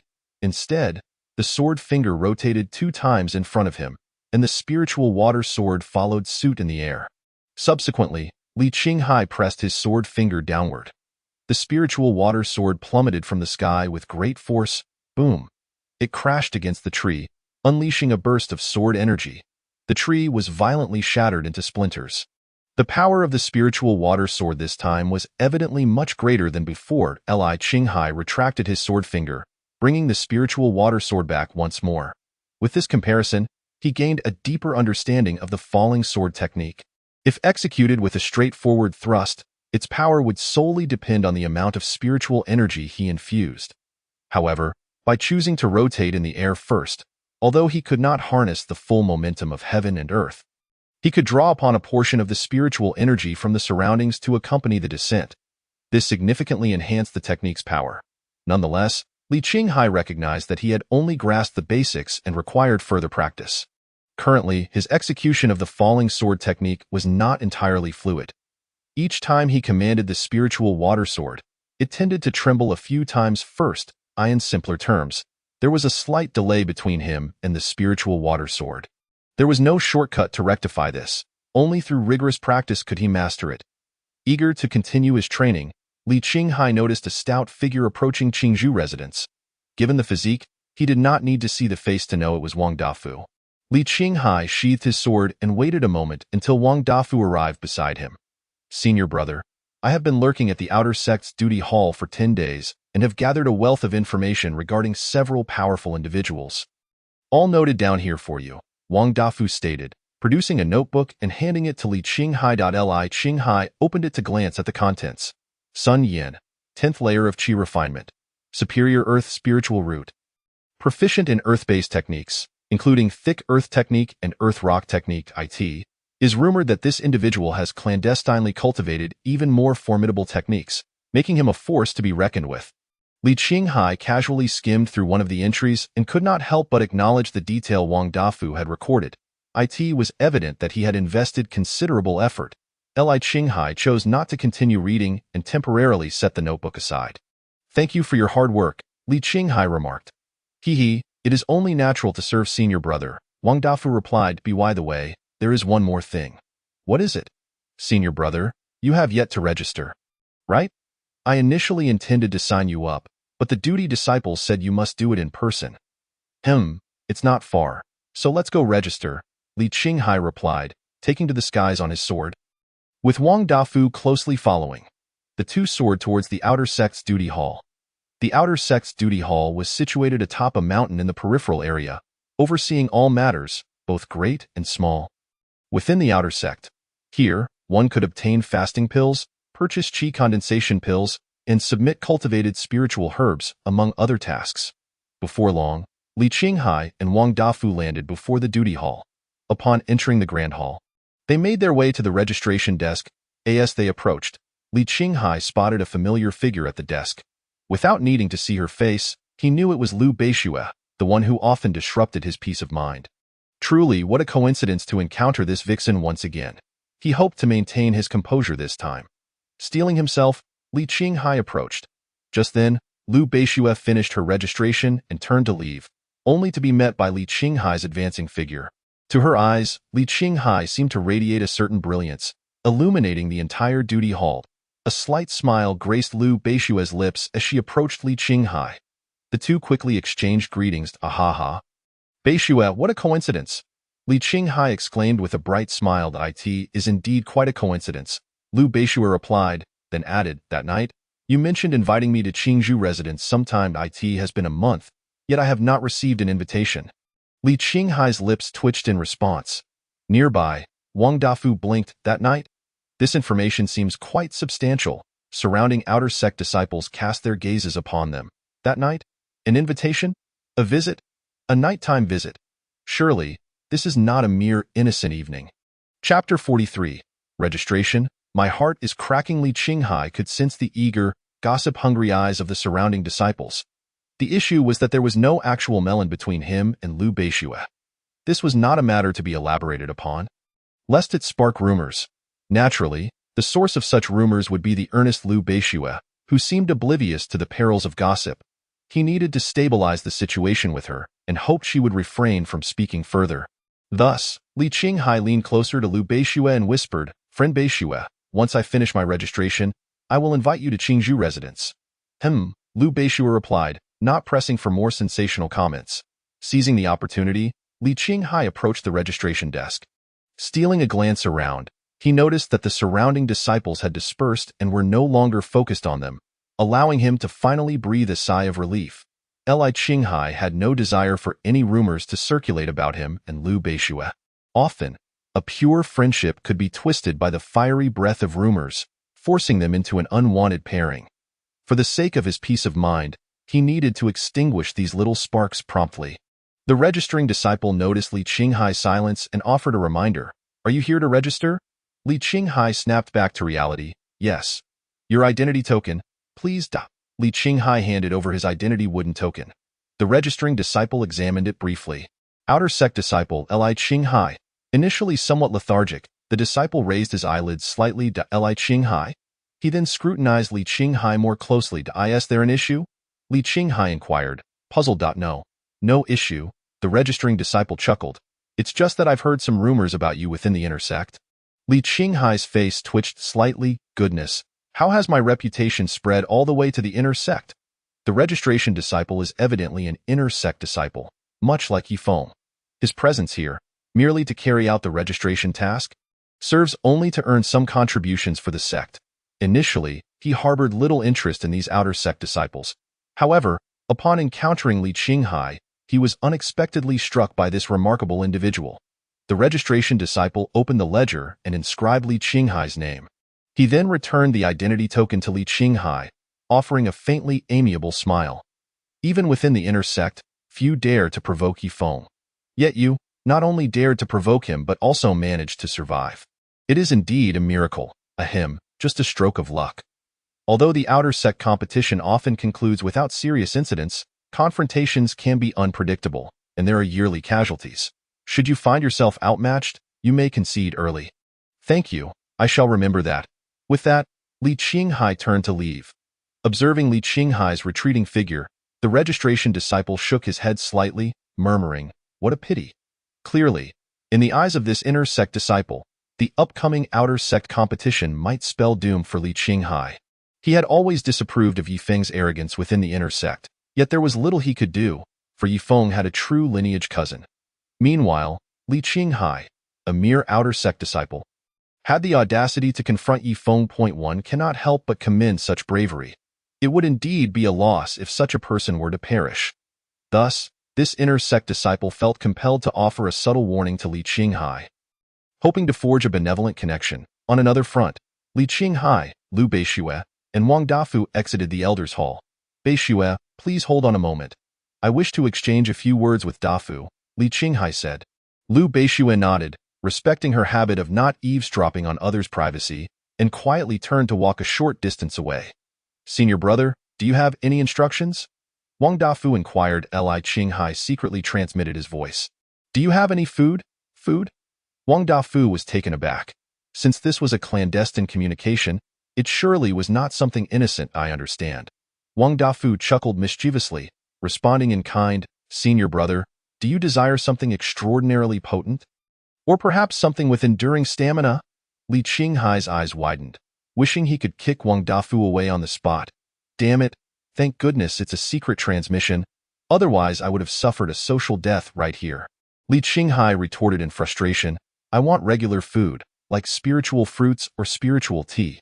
Wang Dafu chuckled sheepishly. "Oh, that? Just a moment, senior brother. I'll go fetch some."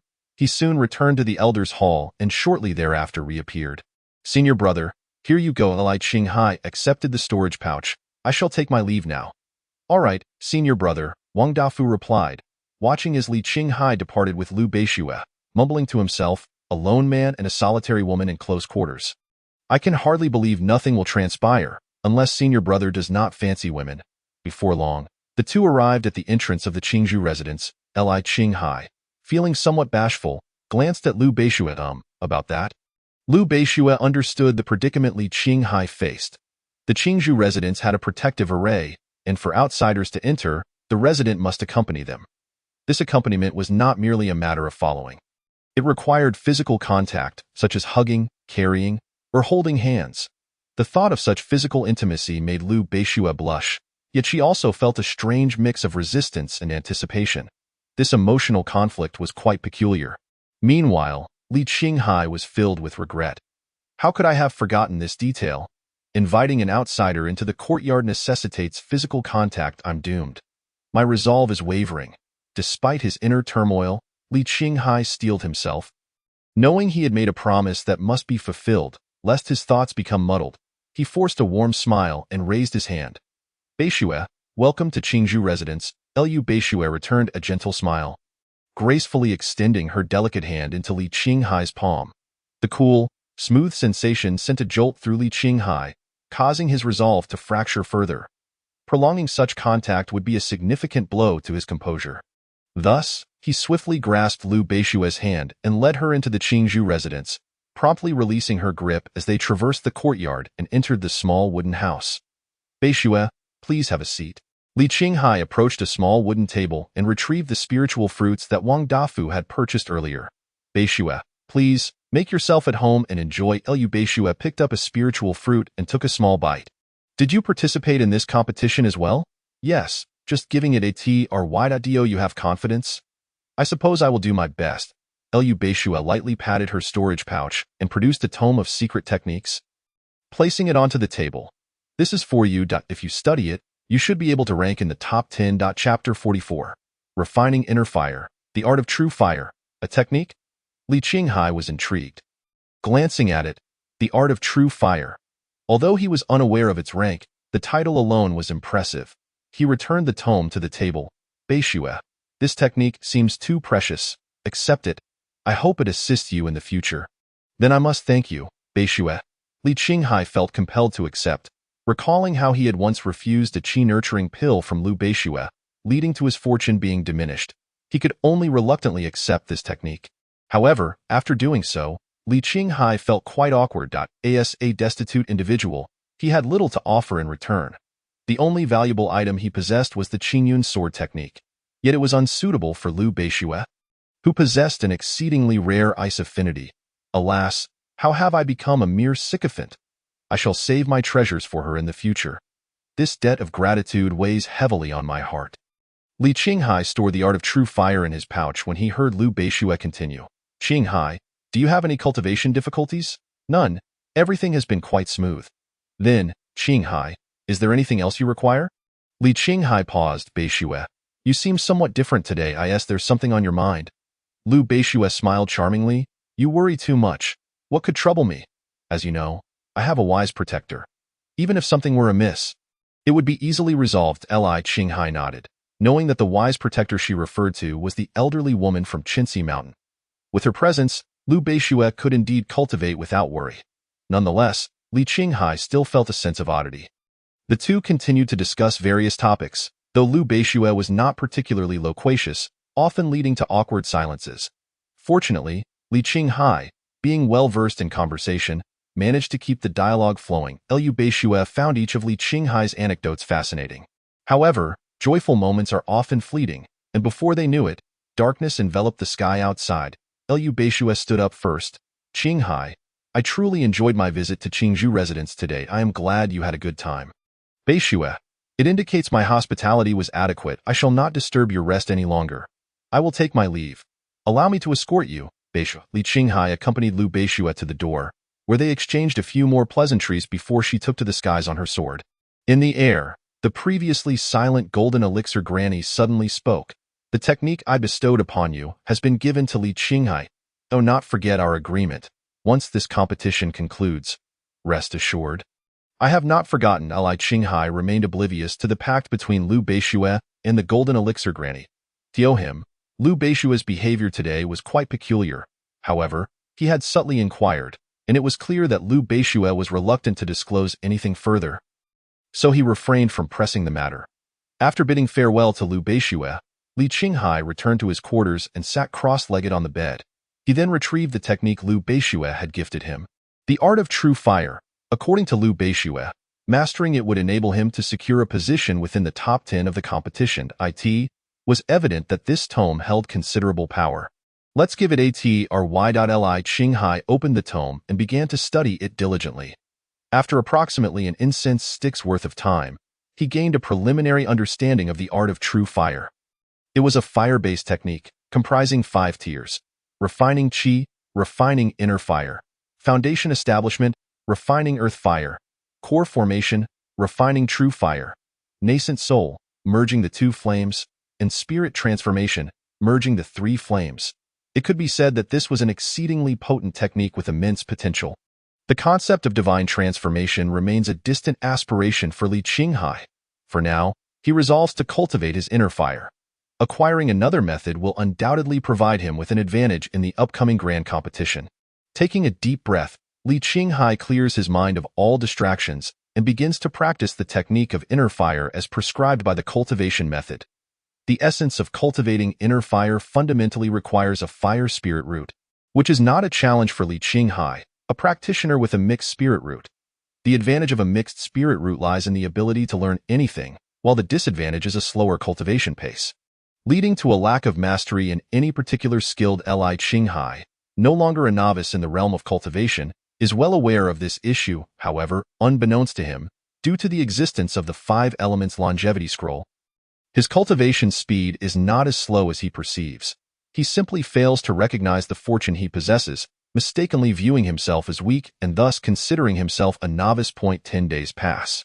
Li Qinghai has made considerable progress with the 3 mysteries true fire technique, having successfully cultivated what is referred to as inner fire within his dantian. To his astonishment, this inner fire possesses the ability to refine spiritual energy, rendering it even purer under its scorching heat. It is akin to the process of forging iron, continuously tempering the spiritual energy. However, the effect is minimal. In Li Qinghai's direct comparison, refining for an entire day would not yield results as swift as performing a single cycle of the longevity scroll. If Granny Jean Dan were to learn of Li Qinghai's thoughts, she would undoubtedly berate him on the spot. It is imperative to understand that even many prodigious talents require considerable effort to refine spiritual energy and establish a solid foundation. To possess the 3 mysteries true fire technique for such refining is an extraordinary opportunity, yet he dares to express dissatisfaction. Nevertheless, Li Qinghai cannot be entirely faulted. The sheer potency of the 5 elements longevity scroll renders the 3 mysteries true fire technique appear considerably weaker by comparison. Confounded, Li Qinghai steps outside Qingzhou residence, intent on testing the efficacy of his newly learned technique. Standing in an open area, he sets his sights on a nearby robust tree. Drawing a deep breath, he forms a small hand seal. The inner fire within his dantian surges forth, separating into a flickering flame. This flame melds with the spiritual energy in his dantian, which then flows into his palm under Li Qinghai's guidance. The energy coalesces in his hand, forming a fireball the size of a fist. Theoretically, the longer the energy is condensed, the larger the fireball should grow. However, as this is merely an experiment, Li Qinghai refrains from expending excessive spiritual energy. He promptly raises his arm and thrusts it forward. Whoosh! The small fireball hurtles through the air. Boom! It collides with the trunk of the tree, instantly scorching it black. Having only utilized a fraction of his spiritual energy, Li Qinghai feels a sense of satisfaction with the resultant power. He has acquired yet another trump card for combat, which is indeed commendable. Chapter 45. The disgraced disciples prepare to ambush Li Qinghai having completed his experimentation with the technique. Li Qinghai returns to Qingzhou residence. He now possesses 3 techniques: sword drawing technique, sword dropping technique, and 3 mysteries true fire technique. For most qi refining disciples, it is common to learn only 1 technique, while a fortunate few may acquire a second. To be able to learn 3 techniques categorizes a disciple as a true genius. Unbeknownst to Li Qinghai, he has inadvertently ascended to the ranks of prodigies. Still perceiving himself as a novice, he climbs into bed, sits cross-legged, and murmurs to himself, "I must not be complacent. With my meager talent, I am undoubtedly at a significant disadvantage compared to those true geniuses. I must make the most of these last few days to optimize my condition. Li Qinghai closes his eyes and begins to circulate the longevity scroll. Although it is unlikely he will break through to the 10th layer of qi refinement within these 10 days. Any improvement, however slight, is still valuable. As a novice, Li Qinghai is plagued by a severe fear of insufficient firepower. Days pass unnoticed, and the external competition approaches. Tomorrow is the day of the grand event. That night, disciples, both those participating in the competition and those who are not, find it difficult to sleep.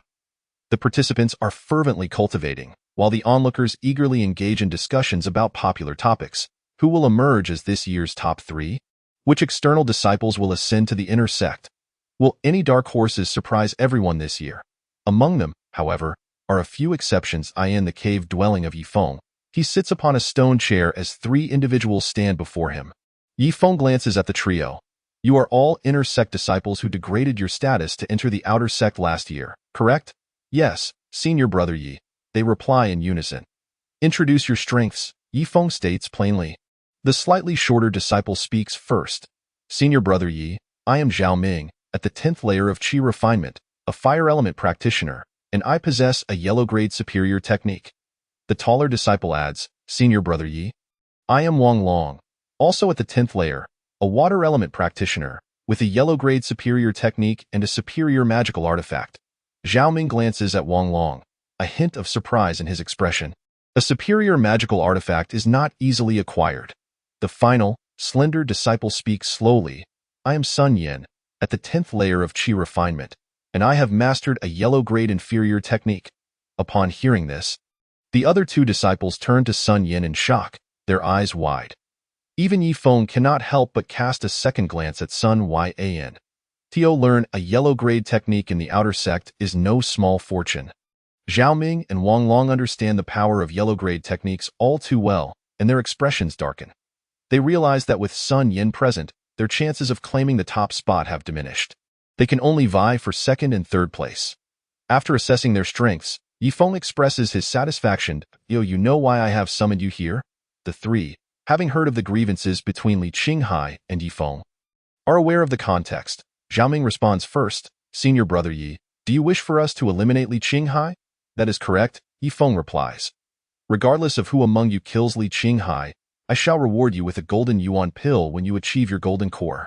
The mere mention of the golden yuan pill causes even the composed Sun Yin to feel a surge of excitement. This is an essential elixir for breaking through to the golden core stage. Although the golden yuan pill can be exchanged for sect contributions, the required contributions are substantial. Receiving it from Yifeng would save them considerable time, with the only price being the assassination of Li Qinghai. Such a straightforward task is one they cannot possibly refuse. Zhao Ming immediately pledges loyalty. Senior brother Yi, rest assured, if Li Qinghai encounters us, he is as good as dead. Wang Long chimes in, Senior brother Yi, if you have the time, you should come observe in the outer sect and witness how we eliminate Li Qinghai. Sun Yin maintains his demeanor as a seasoned expert, declaring, Li Qinghai is doomed. Yifeng is pleased with their attitudes. Very well, I will come to the outer sect to observe. However, recalling the mysterious disappearances of Yi Kaishan and Yi Chongshan, I must caution you 3. Li Qinghai may possess some hidden capabilities, so treat this matter with utmost seriousness. The 3 disciples scoff at Yifeng's words. They dismiss the notion that Li Qinghai, having only been in the sect for a few months, could pose any real threat, regardless of how diligently he cultivates. In contrast, they have spent an entire year in the outer sect preparing for the rewards of this competition. To them, Li Qinghai is simply not comparable. Killing him is merely a matter of convenience, a means to enhance their own prestige in the competition. Though they think this way, they maintain a facade of respect. Senior brother Yi, you are right. We will take this seriously. Rest assured, we will give it our all. As even a lion uses its full strength to catch a rabbit, they assure him. Yifeng waves his hand. Very well. I look forward to your performance tomorrow. The following day, the grand tournament of the outer sect arrived as anticipated. Thousands of disciples soared through the skies on their swords, a magnificent procession heading towards the competition venue. However, it should be noted that the number of disciples participating in the tournament was not in the thousands. Most were merely there to witness the spectacle. After all, this was a grand event held once a year, and missing a day of cultivation was an acceptable sacrifice. Before long, one by one, the disciples reached the foot of the outer sect's steward hall, which was perched atop a mountain peak. At the base of the mountain, a designated observation platform had been erected, facing the competition arena. The observation platform had 10 designated seats, yet every year, these seats remained largely unfilled.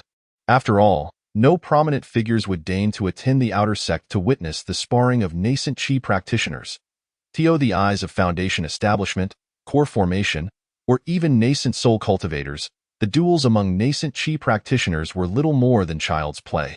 Nonetheless, to demonstrate the sect's commitment to the tournament, a core formation steward was dispatched each year to oversee the proceedings.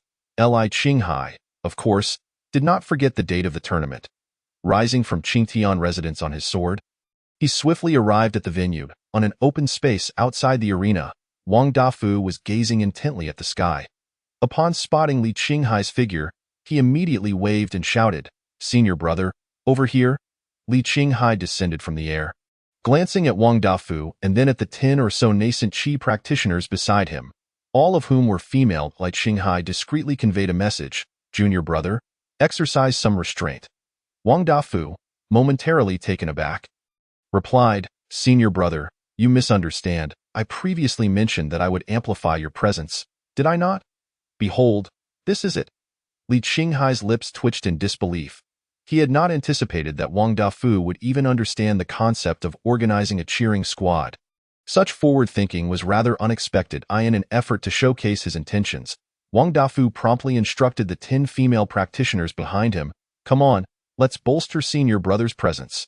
The 10 female practitioners immediately stood tall and shouted in unison, "Senior brother is mighty. Senior brother is formidable. Senior brother is both powerful and invincible." Li Qinghai's face twitched in embarrassment.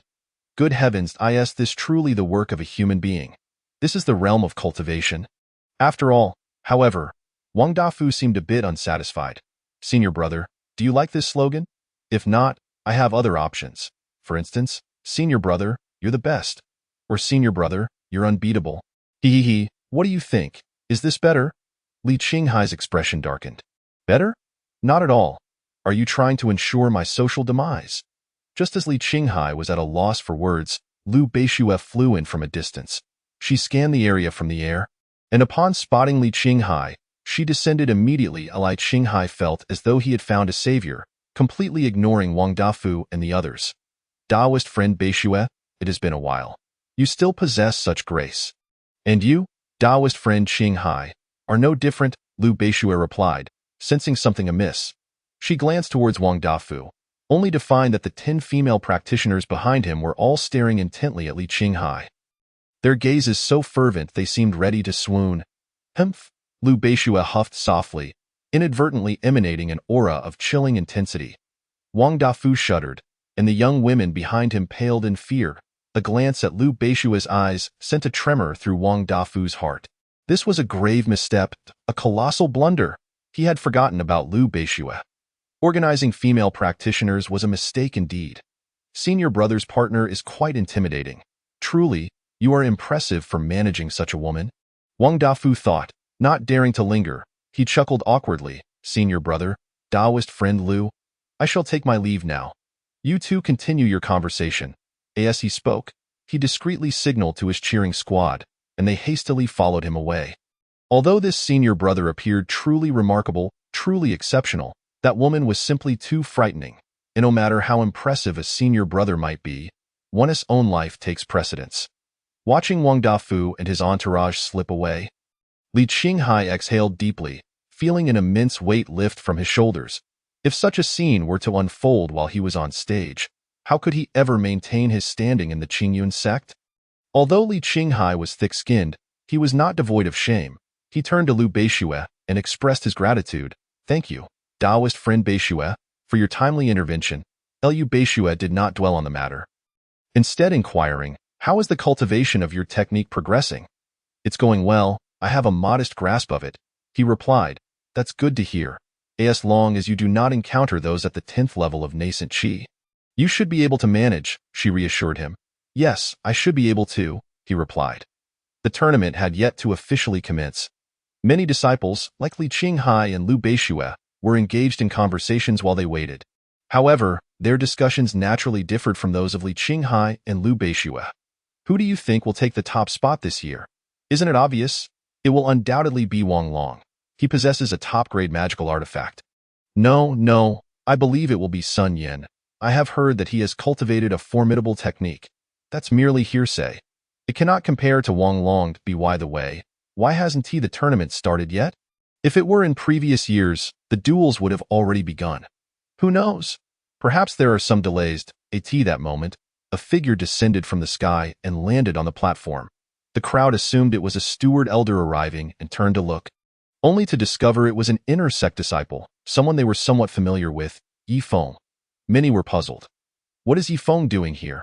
As an inner sect disciple, he should be above watching the outer sect disciples duel. Shouldn't he? You don't understand. Li Qinghai is participating in this tournament. Li Qinghai? He is actually participating? It became clear. Yi Feng had come to witness Li Qinghai's potential embarrassment. Indeed, although Daoist friend Qinghai is virtuous, this tournament does not test character. I doubt he will last beyond 2 rounds. Yi Feng surveyed the disciples below, seemingly searching for Li Qinghai's figure. However, with the large crowd, it was not an easy task. Regardless, he knew he would soon see Li Qinghai in action, so he ceased his search, turning to a chair and sitting down. The status of an inner sect disciple was significantly higher than that of an outer sect disciple. While outer sect disciples could only watch from below, inner sect disciples were permitted to observe from the high platform. Moments later, someone shouted, "They've arrived."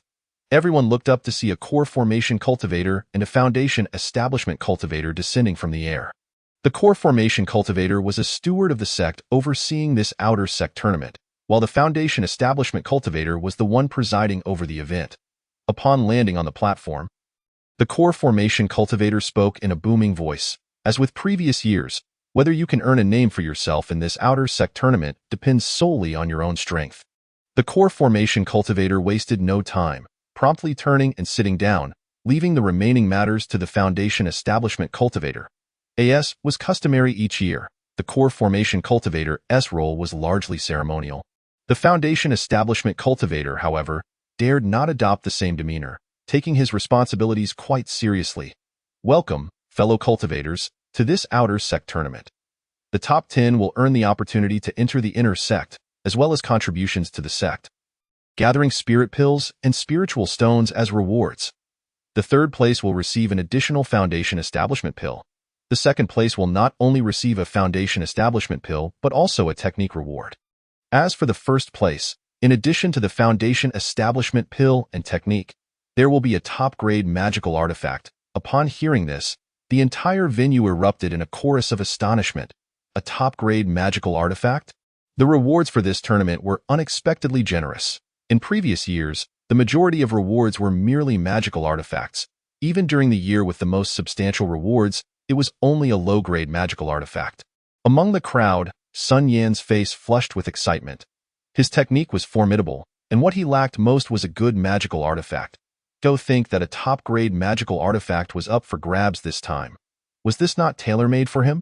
Indeed, this outer sect tournament was a significant opportunity for him.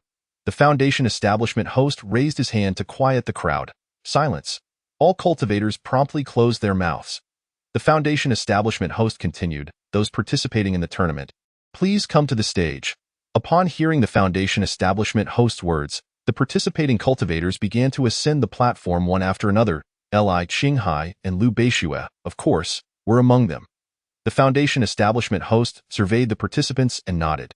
Not bad. Nearly 100 are participating in this tournament. After a brief commendation, an empty storage bag was produced. Each of you placed your identity tokens into it. The crowd retrieved their identity wooden plaques and deposited them into the storage bag. Very well, you may return now. All disciples soared away, returning to the ground to await the call of the foundation establishment host. Subsequently, the host casually extracted 2 identity tokens from the storage bag. Glancing at the names inscribed, he announced, "Wang Long, Zhao Jinliang." Wang Long ascended the stage, exuding vigor and confidence. Zhao Jinliang followed suit, and the two exchanged polite remarks before engaging in combat. The onlookers shook their heads in dismay. The disparity was too great. Zhao Jinliang was no match for Wang Long, who was a favored contender for victory. The battle concluded swiftly, with Wang Long emerging victorious. The Foundation establishment host drew 2 more wooden tokens. Qian Luxue, Lu Beixue. Upon hearing Lu Beixue's name, Li Qinghai cast a glance in her direction. You can do it, he encouraged. You can do it. Lu Beixue was momentarily taken aback, clearly unfamiliar with the phrase. Ahem, it means I wish you triumph. Yes, I will, she replied, gracefully ascending to the platform. Opposing her was a practitioner at the 9th level of qi refining. Noticing Lu Beixue's beauty, Qian Luxue, who appeared rather refined, cautioned her, fellow cultivator, be careful. As he spoke, he conjured a spell, water arrow technique. The spell coalesced into a sharp arrow, hurtling towards Lu Beixue.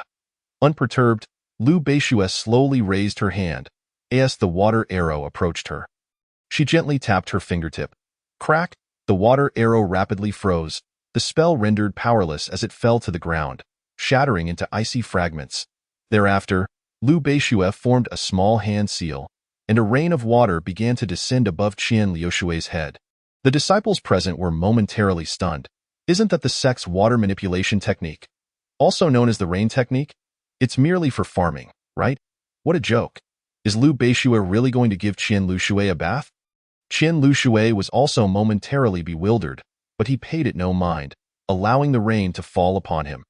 However, as the cold, biting rain soaked into his skin, he felt something was amiss. The frigid water sent a shiver through his body, and he began to ice over rapidly. Attempting to channel his spiritual energy to combat the chill, he discovered that his inner energy seemed frozen as well, unable to circulate. If this continued, he risked freezing to death. Trembling, Qian Luxue hastily exclaimed, I concede, I concede. Lu Beixue waved her sleeve, and the rain vanished. The disciples below were left in stunned silence. What? So powerful. Isn't that just the rain technique? How can it have such an effect? Incredible! A practitioner at the 9th level of qi refining, utterly unable to retaliate, I feel, as though I'm not even practicing the same rain technique as her. Lu Beixue paid no heed to the astonished gazes of the crowd. Gracefully descending from the stage to rejoin Li Qinghai, he repeatedly praised her. Impressive, impressive. A slight smile graced Lu Beixue's lips. Other compliments meant little to her. Only Li Qinghai's praise could bring her genuine joy. It was nothing much, she modestly replied. The two continued to converse while watching the duels on stage. After a lengthy period, several more battles concluded. At last, it was time for Li Qinghai's turn. The Foundation establishment host called out. Li Qinghai, Zhao Lingered. Li Qinghai stretched lazily. Finally, it's my turn, Lu Beixue chimed in. You can do it. Li Qinghai paused for a moment, then burst into laughter. Ha ha ha, all right, I will. He soared onto the stage, facing a demure-looking young woman. High above, Yifeng observed Li Qinghai and snorted. You are quite fortunate not to have encountered the 3 of them. I hope you can win this time. Below, Lu Beixue glanced at Zhao Linger, noting her as a practitioner at the 10th level of qi refining, and felt a twinge of worry. She whispered, Granny, do you think Li Qinghai can win? My dear, my Samadhi True Fire technique is a coveted secret among countless core formation practitioners. As long as that lad can unleash even a fraction of its power, he should not be defeated, replied the Golden Core Granny calmly. Hearing this, Lu Beixue felt somewhat reassured. Yet, the Granny added, however, Li Qinghai is not a pure fire element practitioner. With his mixed elemental roots, he might struggle to even grasp the basics. Instantly, concern flickered in Lu Beixue's eyes. If Li Qinghai lost, he would be unable to enter the inner sect on stage. Zhao Linger regarded Li Qinghai. Li Qinghai? I know you. I've heard you're quite decent. I don't wish to harm you too severely. You are not my opponent, so concede. Li Qinghai felt a hint of exasperation. This girl was rather overconfident. Was she not? He smirked. Fellow cultivator, let's exchange a move first. If I am unable to withstand it, I will concede. Very well, you may make the first move, Zhao Linger replied. Still brimming with confidence, Li Qinghai began to channel fire from his dantian. Forming a fireball in his hand, Zhao Linger glanced at it and remarked, a fireball technique, is it? But your fireball is too small, poorly executed. Allow me to show you my fireball technique. Zhao Linger formed a hand seal. channeling spiritual energy into both hands, and soon conjured a fireball the size of a head. Li Qinghai's eyes widened in astonishment. What? So large? That must be incredibly powerful. I can't just let it be. I need to make mine larger. He quickly channeled more energy. However, even after adding an additional 20% of spiritual energy, his fireball remained only the size of a fist. The only change was that the flames appeared more solid and the heat more intense. Meanwhile, Zhao Linger had already pushed her large fireball forward while calling out, "Li Qinghai, if you cannot withstand it, just dodge." Li Qinghai's lips twitched. Dodging would be too embarrassing, as the large fireball rushed toward him. He had no time to continue forming his own. He tossed his small fireball forward and swiftly pulled out his spiritual water sword, preparing to gather strength. Li Qinghai was quite clear in his thoughts. If he couldn't win, he would use the sword-drawing technique to slice through the large fireball. There was no way he would dodge. Humph! He was too proud to save face soon. The two fireballs collided. Boom! Flames erupted, scattering across the stage. Just as Li Qinghai prepared to draw his sword against the large fireball, it suddenly exploded, and his small fireball surged through the remnants of the larger one. Zhao Linger stood frozen in disbelief. How can this be? My large fireball lost. Li Qinghai quickly warned. Zhao Linger, you can't withstand it, quickly dodge. Zhao Linger snapped back to reality. Isn't that my line? Chapter 48. Didn't you say Li Qinghai would find it difficult to win? Zhao Linger, you can't withstand it, quickly dodge. Hearing those words, Zhao Linger felt a mix of embarrassment and anger. She had thought her large fireball would easily secure victory, only to be defeated so thoroughly. What a pretty face with no substance. If it couldn't last, what good was its size? Yet, at that moment, Zhao Linger dared not dwell on her thoughts.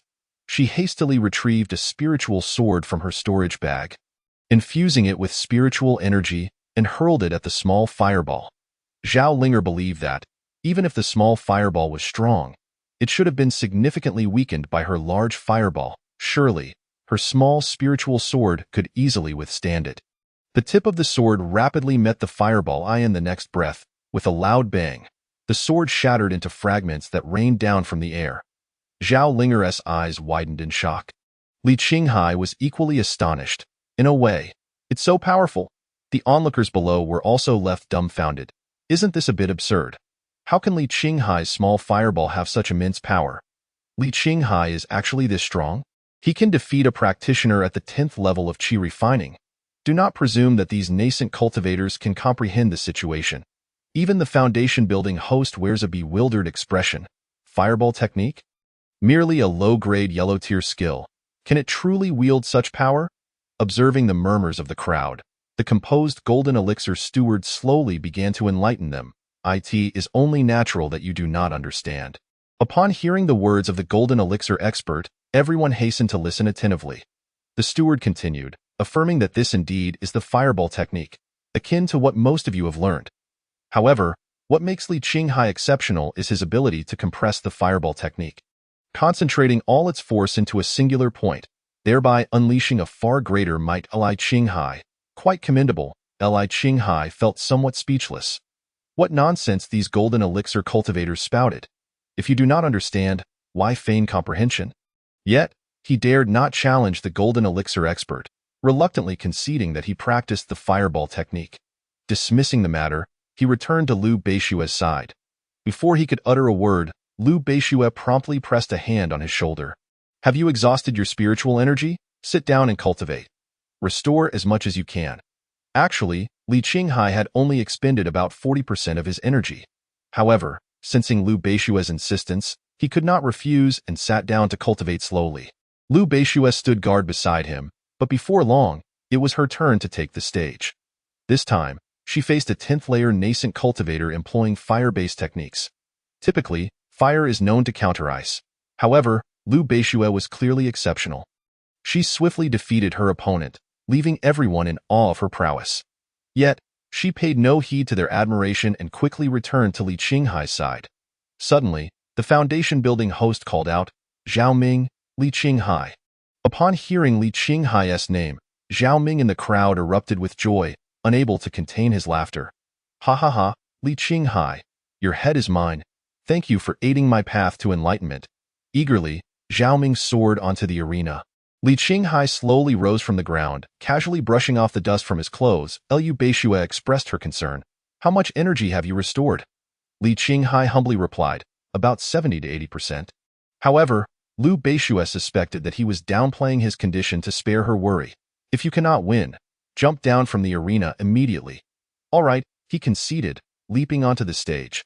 Zhao Ming regarded Li Qinghai with a gaze reminiscent of observing a corpse. Chuckling lightly, you possess some skill, managing to elevate the humble fireball technique to such heights. Thank you for the compliment, Li Qinghai responded. Yet, Zhao Ming swiftly turned the tide of conversation. Alas, a low-grade yellow-tier technique is still a low-grade technique. What do you possess to contend with my superior yellow-tier technique?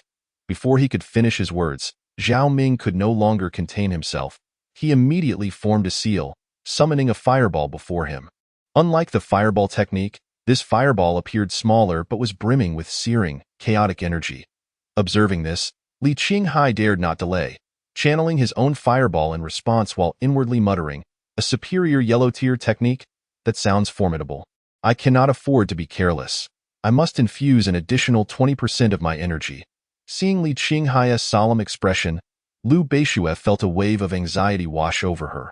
Once again, she transmitted her thoughts to the Golden Elixir matron. Matron, does Li Qinghai have a chance this time? The matron replied softly, though I wish to reassure you that Li Qinghai can prevail. I have just observed Zhao Ming's strength. If Li Qinghai were at his peak and utilized the true fire technique, he could indeed contend. However, the energy he expended in that last encounter with Zhao Linger has severely diminished his reserves. Making victory unlikely now, as she spoke, Zhao Ming's technique had completed its formation. With a mighty shout, he declared, Li Qinghai, taste my fireball technique. The speed of the fireball technique far surpassed that of the fireball. Even possessing a slight homing ability in Zhao Ming's eyes, Li Qinghai was doomed. As the fireball surged towards him, Li Qinghai promptly propelled his own diminutive fireball forward. Zhao Ming chuckled derisively, are you still relying on that paltry fireball technique? I told you, my skill suppresses yours, fool. Upon hearing this, fear gripped Li Qinghai once more. He carefully unsheathed his spiritual water sword. When in doubt, draw the sword. With a thunderous crash, the two fireballs collided. Ha ha ha, Li Qinghai. It's over for you. Zhao Ming laughed triumphantly. However, the next moment, his expression froze in disbelief.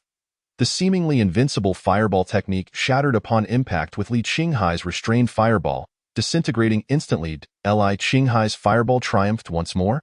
How could this be? Liu Beishue stared, momentarily taken aback.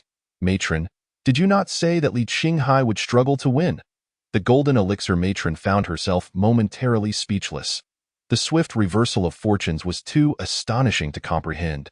At that moment, the Golden Elixir matron was perplexed and bewildered. She could not fathom how Li Qinghai still possessed the energy to unleash such potent inner fire. Could this young man be hiding some secret? The matron, rarely serious, fixed her gaze on the arena, determined to discern the truth.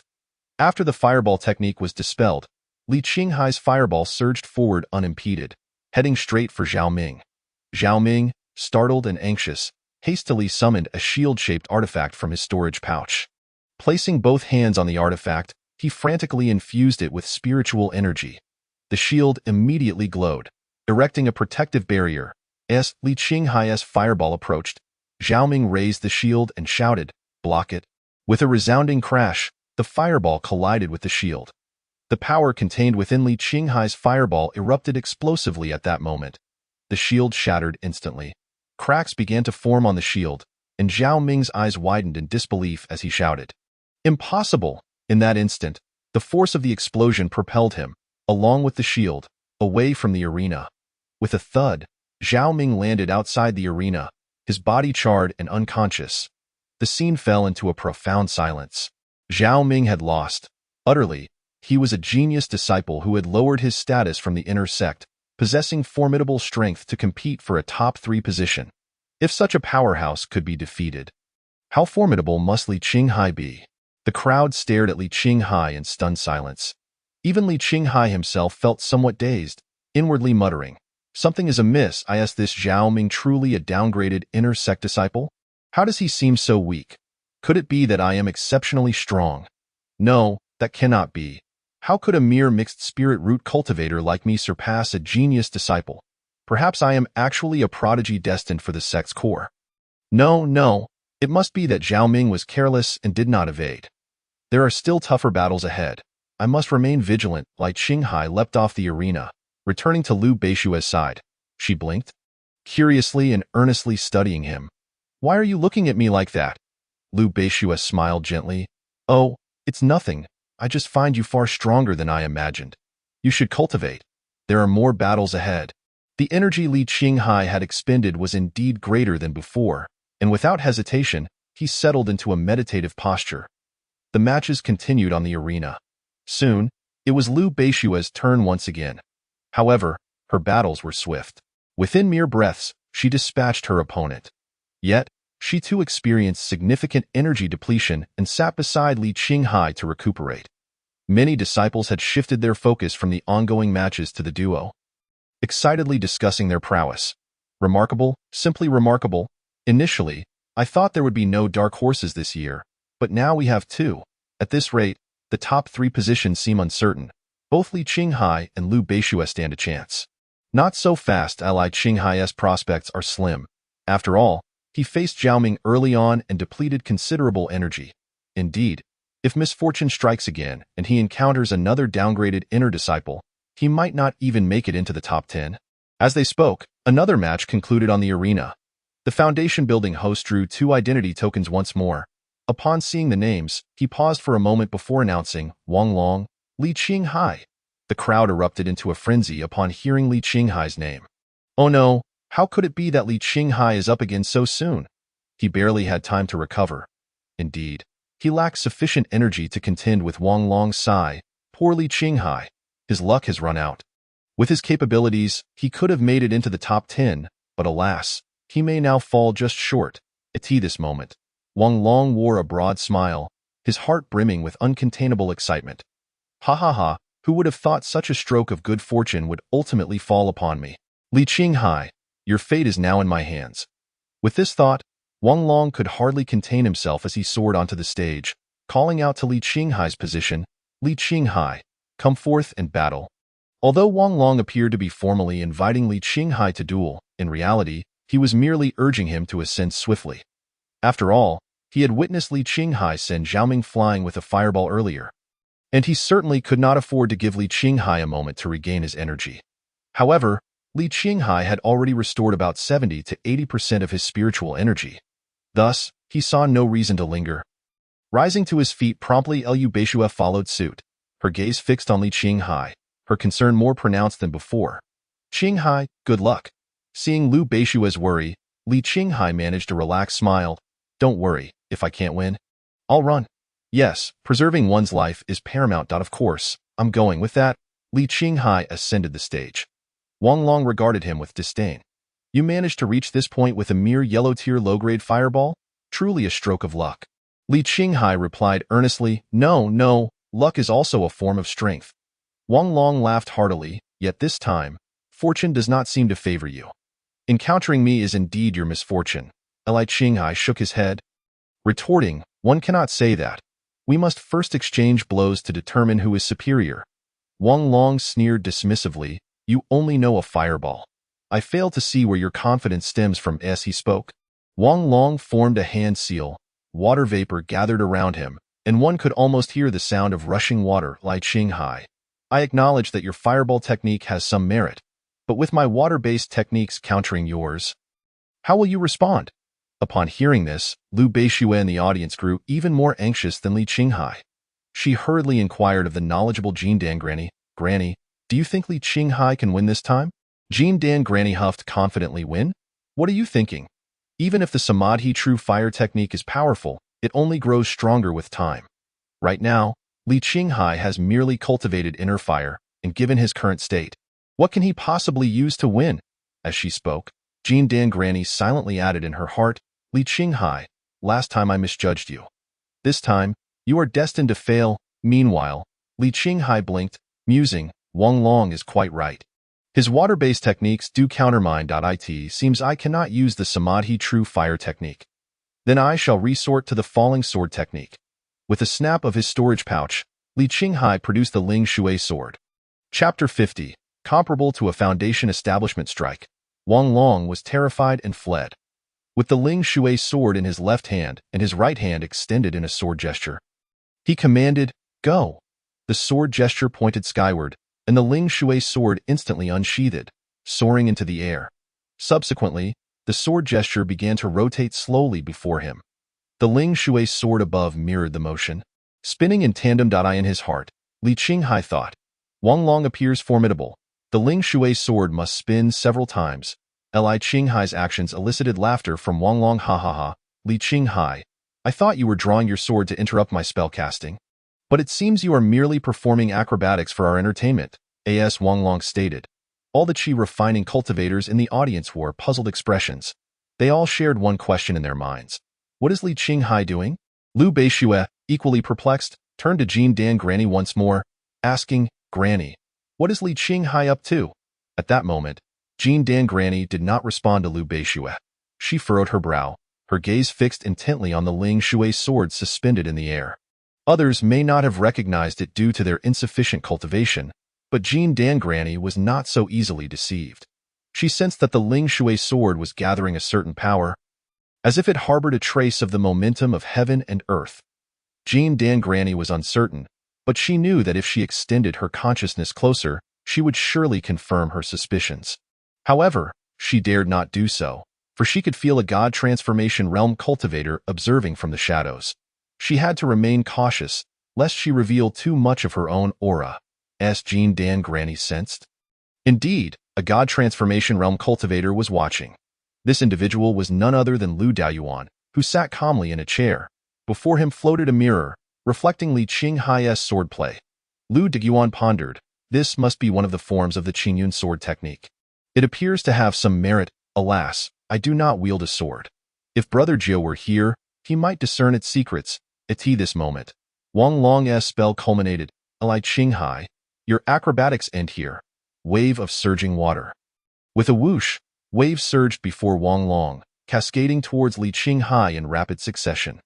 With each layer, the power contained within the waves grew exponentially. Wang Long's chest heaved as he took a deep breath, gazing at his creation with satisfaction. This time, he had spent longer than ever condensing the wave of surging water, intending to obliterate Li Qinghai in one fell swoop, ensuring he could not escape. Wang Long envisioned the scene of Li Qinghai's demise, his body consumed by the waves, torn asunder and reduced to a puddle of blood. As the waves approached, Li Qinghai dared not continue spinning his Ling Shui sword. He swiftly pointed forward with his sword gesture. Buzz! The Ling Shui sword in the air suddenly emitted a resonant hum, sending shockwaves that struck the waves, causing their momentum to falter abruptly. In the next moment, the Ling Shui sword, imbued with tremendous might, plummeted downwards. The sword collided with the waves, anchoring them in place like an immovable pillar. The ferocious waves lost all their power, collapsing into a stagnant pool. The Ling Shui sword pierced through the watery veil, aiming directly at Wang Long. Wang Long's expression changed dramatically, a mixture of shock and fear washing over him. He slapped his storage pouch, producing a large blade. Infusing it with spiritual energy, he swung it towards the Ling Shui sword. The combined might of spiritual energy and the artifact transformed into a brilliant blade of light. However, the moment the blade light made contact with the Ling Shui sword, it disintegrated instantly. The resulting backlash struck Wang Long, causing him to cough up a mouthful of blood. Weakness overcame him, and he collapsed to the ground. Looking up, he saw the Ling Shui sword unaffected, still descending toward him. Wang Long trembled uncontrollably, panic-stricken. I concede. Help! Cough! Cough! Help! His urgent cries aggravated his internal injuries, causing him to sputter more blood. Under normal circumstances, he would have likely fainted by now. But the fierce instinct for survival propelled him to rise, scrambling towards the edge of the stage, leaving a trail of urine in his wake. With a splat, Wang Long tumbled off the stage. Losing consciousness on the spot, the Ling Shui sword landed heavily on the platform. Boom!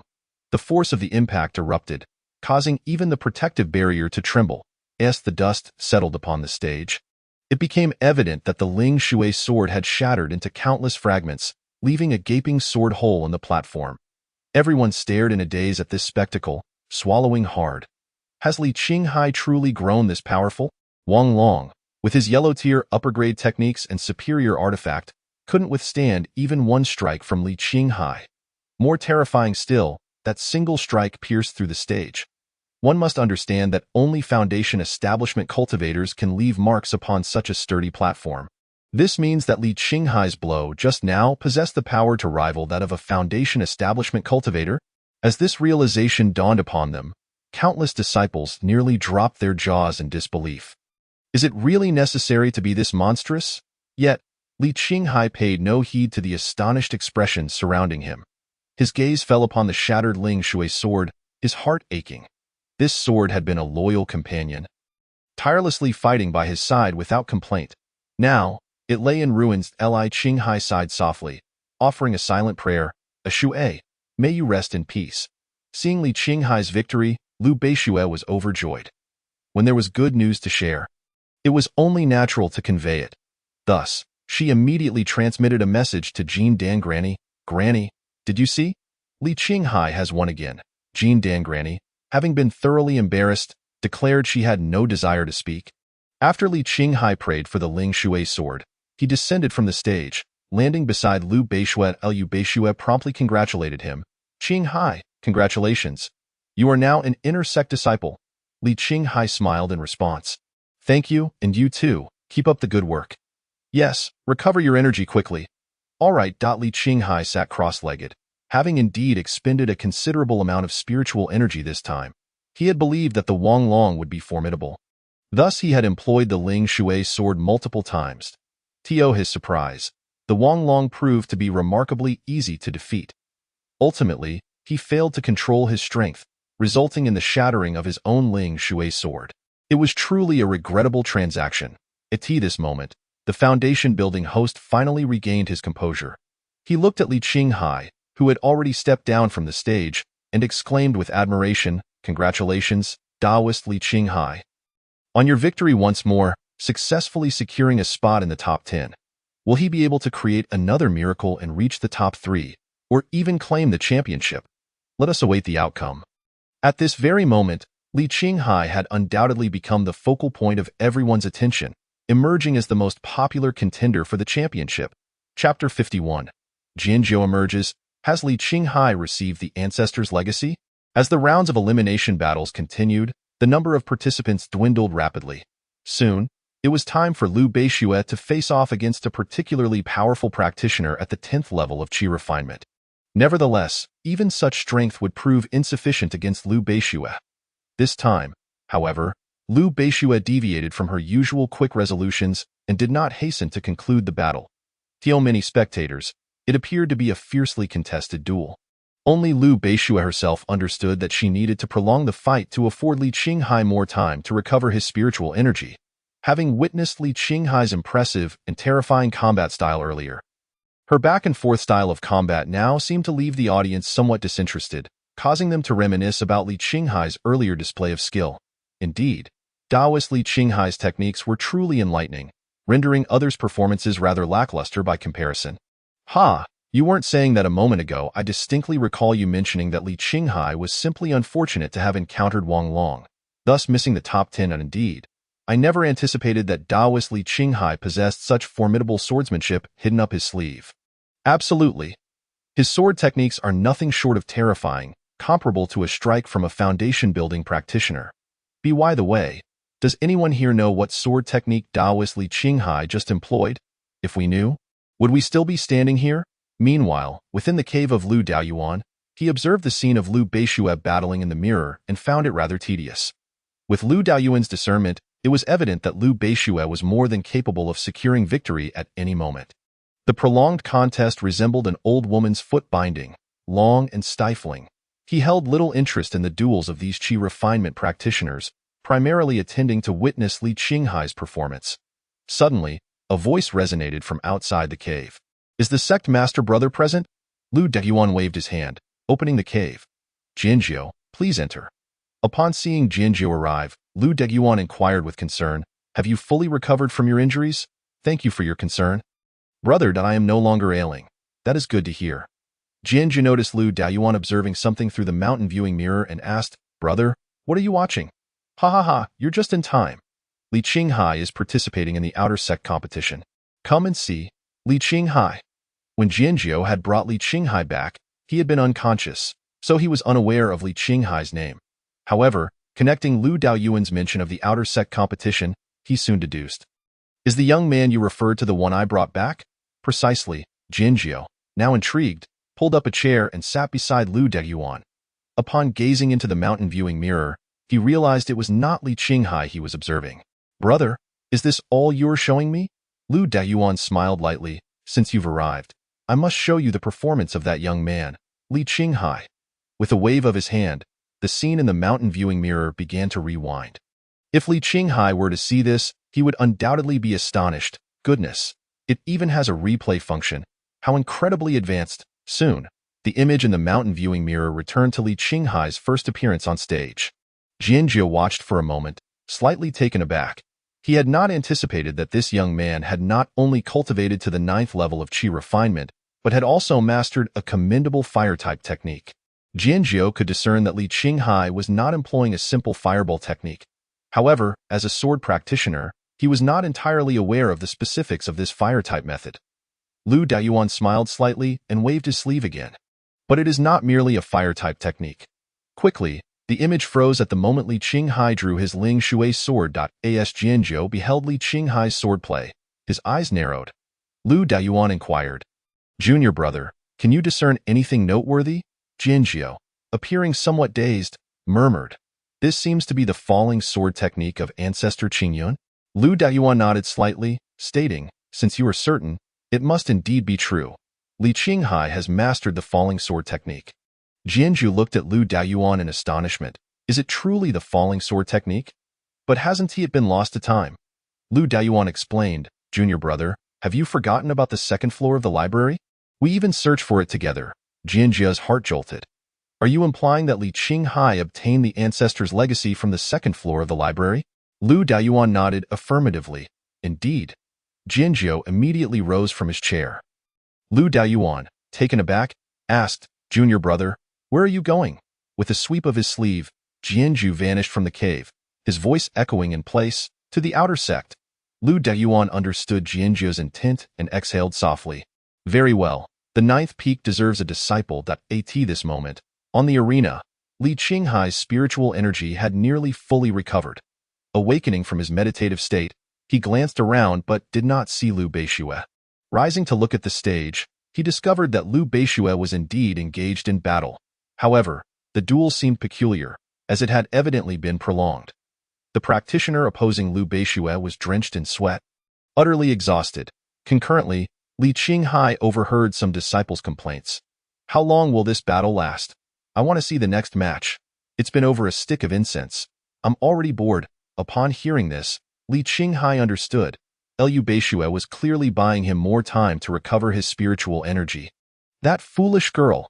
A sense of gratitude and affection welled up within him, momentarily cracking his heart's resolve. Li Qinghai soared into the air.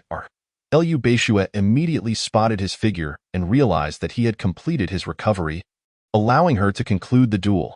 She quickly formed a hand seal, launching several ice spikes toward her opponent. The opposing practitioner, caught off guard by the sudden ferocity of her attack, was unable to defend himself and was promptly blasted off the arena. The foundation building host, seeing the match conclude, finally sighed in relief, feeling as though he might have dozed off from the weight. Liu Beixue emerged victorious, and this round had come to an end. He returned Liu Beixue's identity token to his storage bag. Preparing for the next draw, after glancing at the remaining tokens in the bag, he noted there were still 4 left. They had finally reached the most intense and thrilling stage of the top 3 competition. The top 3 were of utmost significance, as the final draw would be conducted personally by the Jedon Elder. Thus, the foundation building host approached the Jedon Elder with the storage bag in hand. The Jedon Elder understood and casually retrieved 2 wooden tokens. Chapter 52. Li Qinghai's strength is overwhelming. I lack confidence to defeat him. The Jedon Elder took out 2 wooden tokens from the storage bag. casting a casual glance at them. With a wave of his hand, the tokens floated before the foundation building host. The host announced loudly, "For this duel, Sun Yin and Lu Dingyang, please take the stage." Upon hearing the results, some rejoiced while others despaired. Li Qinghai turned to Lu Beishue beside him, appearing somewhat helpless. "It seems our next match will be against each other." "Indeed, it appears so. You should hurry and recover your spiritual energy." "I won't hold back later. I will also give it my all." After saying this, Lu Beishue sat cross-legged to meditate. Li Qinghai gazed at Lu Beishue, reflecting quietly. He contemplated that he could simply concede once on stage. By doing so, he could duel with Lu Dingyang, and victory would grant him third place. Meanwhile, Lu Beishue would likely triumph against Sun Yin, securing first place for herself. This way, it would be a win-win situation. With this thought, Li Qinghai lifted his gaze toward the arena, intending to study his opponent, Lu Dingyang, closely. The reason Li Qinghai wished to concede was primarily to repay Lu Beishue for her earlier kindness in delaying the duel to allow him to recover his spiritual energy. This had caused his resolve to waver, so by conceding, he could repay Lu Beishue's favor and stabilize his own heart again. Regardless, securing a place among the top 3 guarantees a foundational elixir. While the remaining rewards hold little significance for Li Qinghai, the paramount concern remains the fortification of his resolve. Observing the contest unfolding on the arena, Li Qinghai swiftly discerned Lu Dingyang's tactics. As a practitioner of the wood element, Lu excelled in the application of wood-based techniques. A smile graced Li Qinghai's lips. Was this not a perfect opportunity for him to exploit? He planned to effortlessly vanquish him with the 3 mysteries true fire technique.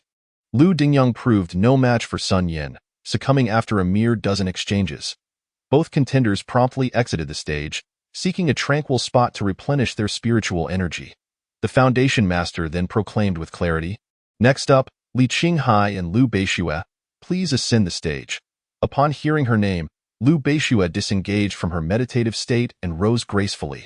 Exchanging knowing smiles with Li Qinghai, they leapt into the air in perfect synchrony. The spectators below were electrified, eager for the unfolding spectacle, pondering who among these 2 formidable dark horses would emerge victorious. "I believe it shall be Li Qinghai. After all, his fireball and sword techniques are exceptionally potent." That may not be the case. The execution of Li Qinghai's spells requires time, whereas Lu Beishue's casting speed is remarkably swift, leaving him little room for opportunity. Amidst the fervent discussions of the disciples, the duo landed firmly on the arena. A smile adorned Li Qinghai's face as he raised his hand, ready to speak. However, Lu Beishue, swifter than he, interjected with a melodious voice, "I concede." Li Qinghai's eyes widened in disbelief, his smile frozen in place. Observing his reaction, Lu Beishue's lips curled into a subtle smirk. The onlookers erupted in frustration at this turn of events, feeling cheated after such anticipation. Yet, despite their ire, they remained committed to maintaining decorum as respectful spectators, choosing to endure rather than express their discontent. The concession was, of course, permissible. The Foundation Master nodded in acknowledgement, declaring, "The victor of this round is Li Qinghai. Next, we have Lu Beishue versus Lu Dingyang. The winner shall claim third place in this external competition. You now have the duration of a joss stick to recover. Please make the most of this time." With that, all awaited in unison. The duels for the other ranks allowed practitioners only fleeting moments to recuperate. Yet the top 3 enjoyed a full joss stick for recovery. This regulation ensured that the elite disciples could showcase their true prowess, enhancing the competition's allure while allowing the genuinely formidable to shine. Li Qinghai and Lu Beishue descended from the stage. Returning to their original positions, Li Qinghai gazed at Lu Beishue, his eyes reflecting a hint of reproach. "Beishue, did we not agree to give it our all? What is this about?" "My dear Qinghai, your strength is overwhelming. I fear I am no match for you. I wish to conserve my energy to face Lu Dingyang." Lu Beishue replied, "I trust you implicitly." Li Qinghai retorted, torn between ire and appreciation. "Very well, continue your cultivation." His frustration stemmed from Lu Beishue's unexpected concession, which not only unsettled his resolve but also fractured it further. Yet, he was touched by her selfless concern for him, leaving him no choice but to evade this enchanting temptress to mend his heart. Meanwhile, on the high platform, Yifeng cast a distant glance at Li Qinghai's position. His eyes narrowed, filled with malice. He pondered silently, Li Qinghai, I never anticipated your strength would allow you to breach the top 3. Once you enter the inner sect and are given time to grow, even I may not stand a chance against you. However, I shall not permit you this opportunity. With that thought, Yifeng rose from his seat and swiftly approached Sun Yin, who was currently in a meditative state. Sensing his presence, Sun Yin opened his eyes. Upon recognizing Yifeng, he surmised the reason for his visit. Sun Yin shook his head in resignation. I misjudged Li Qinghai's capabilities. Having witnessed his duel, it is evident that he possesses tremendous strength. I cannot guarantee a victory over him, let alone slay him. I apologize. Our agreement may need to be nullified. My priority is to preserve my own life rather than confront that terrifying individual. Typically reticent, Sun Yin expressed an unusual amount of sentiment. Though he considered himself no saint, he valued his commitments. Unable to meet his promise, he opted for honesty. Yifeng, however, smirked darkly. Li Qinghai's prowess is indeed surprising. His fireball and sword techniques are remarkably potent. Such formidable techniques consume a great deal of spiritual energy. If you can withstand a single strike, the tides may turn in your favor. Sun Yin paused, taken aback by Yifeng's assertion, but I cannot withstand it. That strike is equivalent to a foundational blow. Yifeng scoffed, your limitations do not dictate mine. As he spoke, Yifeng tapped his waist pouch. Chapter 53, Snowfall in the Top 3, Sword 9 descends upon the outer sect.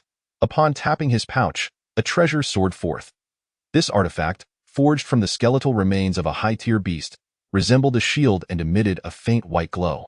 Even without activation, Sun Yin could sense the subtle pressure emanating from this advanced artifact. This is a low-grade treasure, Sun Yin exclaimed in astonishment. Yifeng's pride was palpable.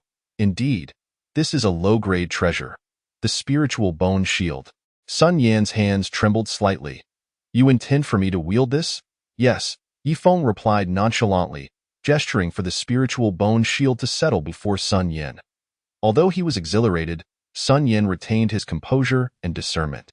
But even if I can barely activate a treasure of this grade, it would only allow me to withstand one of Li Qinghai's strikes. After that, my spiritual energy would be depleted, leaving me unable to defeat him.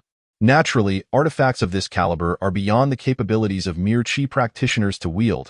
Yifeng derided, before elaborating, this artifact is somewhat unique. It contains an inscribed formation.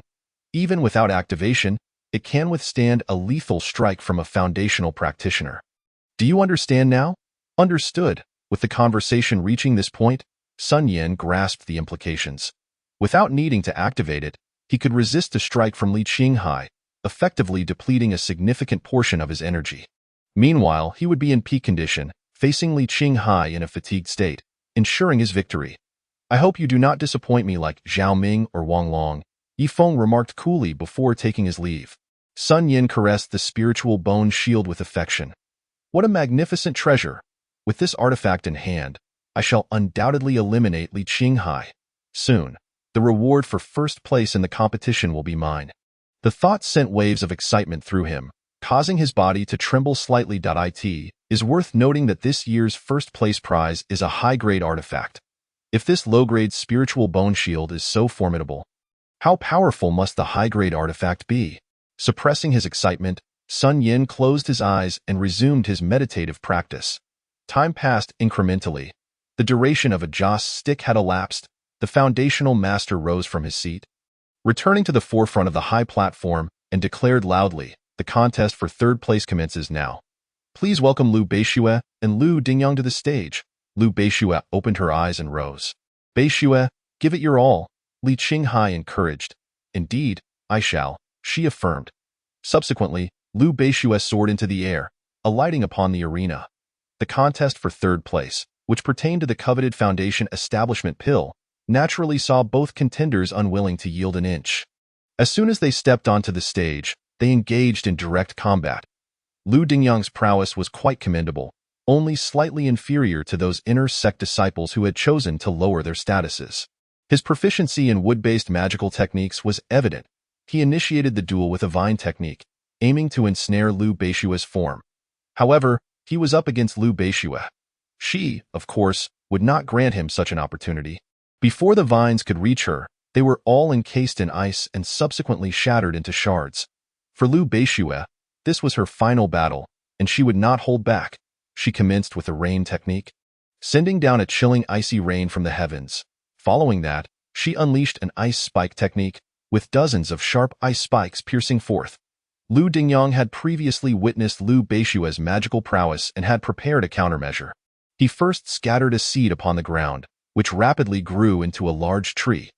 This tree had an unusual shape, with enormous lotus-like leaves at its top, all converging to shield against the icy rain. Simultaneously, the trunk of the tree served as a shield to deflect the incoming ice spikes. The sound of the ice rain pattering against the leaves and the spikes embedding into the trunk resonated like a crisp symphony. Yet, under the relentless assault of the frigid energy, the vitality of the tree began to wane rapidly. Alarmed and anxious, Lu Dingyang pressed his hands against the trunk, channeling his spiritual energy into the tree. Sustained by this energy, the tree barely managed to stave off decay. However, this was not a sustainable solution. It would not hold out for long. Just as Lu Dingyang pondered his next move, he noticed that the rain falling upon the arena had already solidified into ice. The chill had seeped into his feet, causing the circulation of his spiritual energy to slow considerably. The outcome was inevitable. Lu Dingyang did not persist any longer and shouted, "I concede." Liu Beixue waved her sleeve, and the overwhelming coldness swiftly dissipated. Lu Dingyang formed a seal and pressed it against the tree, causing it to shrink rapidly back into a seed. Many disciples below were unperturbed by this display, as it was merely a testament to the wonders of wood-based magical techniques. After stowing the seed away, a hint of melancholy crossed Lu Dingyang's face. However, it was not one of profound disappointment. After all, even if he fell short of the top 3, he still ranked within the top 10. Gaining entry into the inner sect would provide him with greater avenues to contribute to the sect. And in the future, he could exchange for a foundation establishment pill to successfully establish his foundation. Thus, Lu Dingyang graciously cupped his hands towards Liu Beixue, congratulating her on securing a place among the top 3. "Well fought." Liu Beixue acknowledged in response. The two then descended from the arena. The host for the foundation establishment competition spoke with a booming voice. "Congratulations to Liu Beixue for achieving 3rd place. Next, we shall proceed to the much-anticipated contest for the champion." The assembly of disciples below erupted with excitement. They had finally awaited the appearance of the Qinghai friend, eager to see what marvels he would unveil this time. In previous duels, the Qinghai friend had dispatched his opponents with a single strike. It remained to be seen if Sun Yin could withstand such prowess. One could hardly expect him to, given the formidable swordsmanship of the Qinghai friend, which bore the might of a cultivator in the early stages of foundation establishment. As the crowd animatedly discussed, a figure suddenly appeared atop the high platform. The aura emanating from him was as piercing as a sword soaring into the sky. All present cultivators felt as though a great mountain bore down upon them. This individual was none other than Jian Jiayu. To hasten his journey, he had employed certain means, and the pressure he exuded was merely a remnant of his might. He was not one to impose upon others with his power, and thus, he swiftly tempered his aura. Immediately, all gazes converged upon Jianjiu. The outer sect disciples, unfamiliar with Jianjiu, could nonetheless sense his formidable presence. Their eyes were filled with awe, and they scarcely dared to breathe. The once boisterous atmosphere fell into a profound silence. Just because the outer sect disciples did not recognize Jianjiu did not mean that Yifeng and the core formation elder were oblivious. Yifeng silently rose, lowering his head to conceal the fear and resentment in his eyes. Initially, he had projected an air of superiority as the most prominent figure in the outer sect. But in this moment, his expression shifted drastically. He hurriedly stood up from his seat, dashing over to Jianjiu's side, bowing respectfully. "I am honored to meet you, Lord of the 9 Peaks." All the outer sect disciples widened their eyes in disbelief. "What?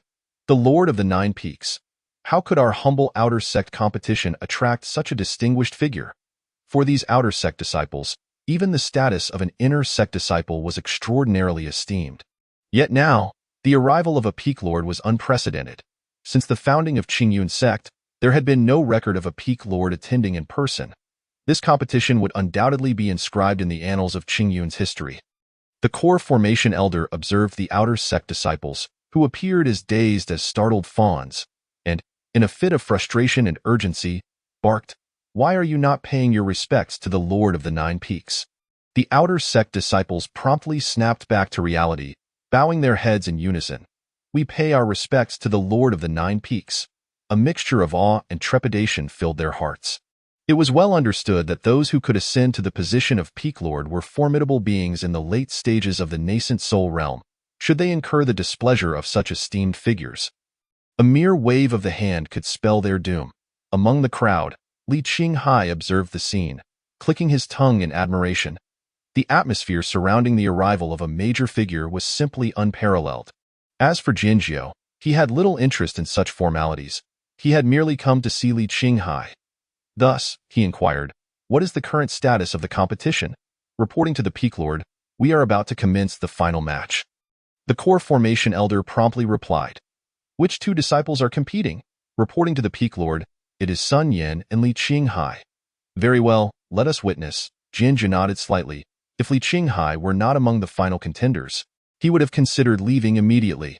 The core formation elder bowed and gestured for Jinjiu to take a seat. Jinjiu approached the chair and sat down slowly, while the core formation elder stood beside him, mindful of his own position, as he held no right to sit at the same level as the Peak Lord. Meanwhile, Yifeng continued to lower his head, silently clenching his fist. He had not anticipated Jinjiu's return. This signified that his ambitions to eliminate Li Qinghai were now nearly impossible.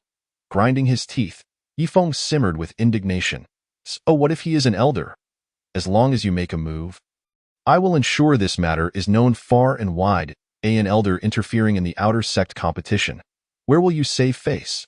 At this moment, the core formation elder exchanged a glance with the Foundation establishment host. The host, regaining his composure, promptly declared, "Next, we shall proceed with the contest for the champion. Please welcome Sun Yan and Li Qinghai to the stage." Li Qinghai and Sun Yan ascended the arena together. The Foundation establishment host regarded the two and continued, "I hope you will both take this seriously and showcase your true abilities. Now, let the duel begin." Li Qinghai gazed across at Sun Yan, already having devised a strategy in his mind.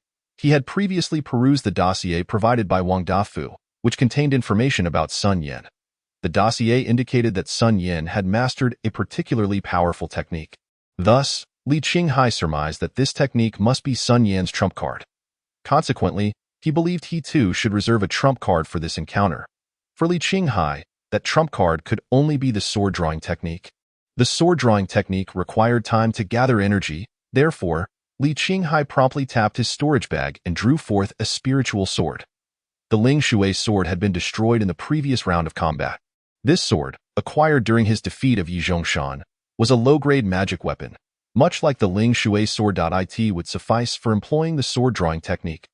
Observing Li Qinghai retrieve the spiritual sword, Sun Yan was taken aback, fearing that Li Qinghai would unleash the terrifying swordsmanship that had annihilated Wang Longdai. In response, he hastily summoned his Ling Bone shield to protect himself. Jinjiu atop the platform cast a glance at the Ling Bone shield. His brow furrowing slightly. Below, Liu Beishue also recognized the extraordinary nature of the Ling Bone shield.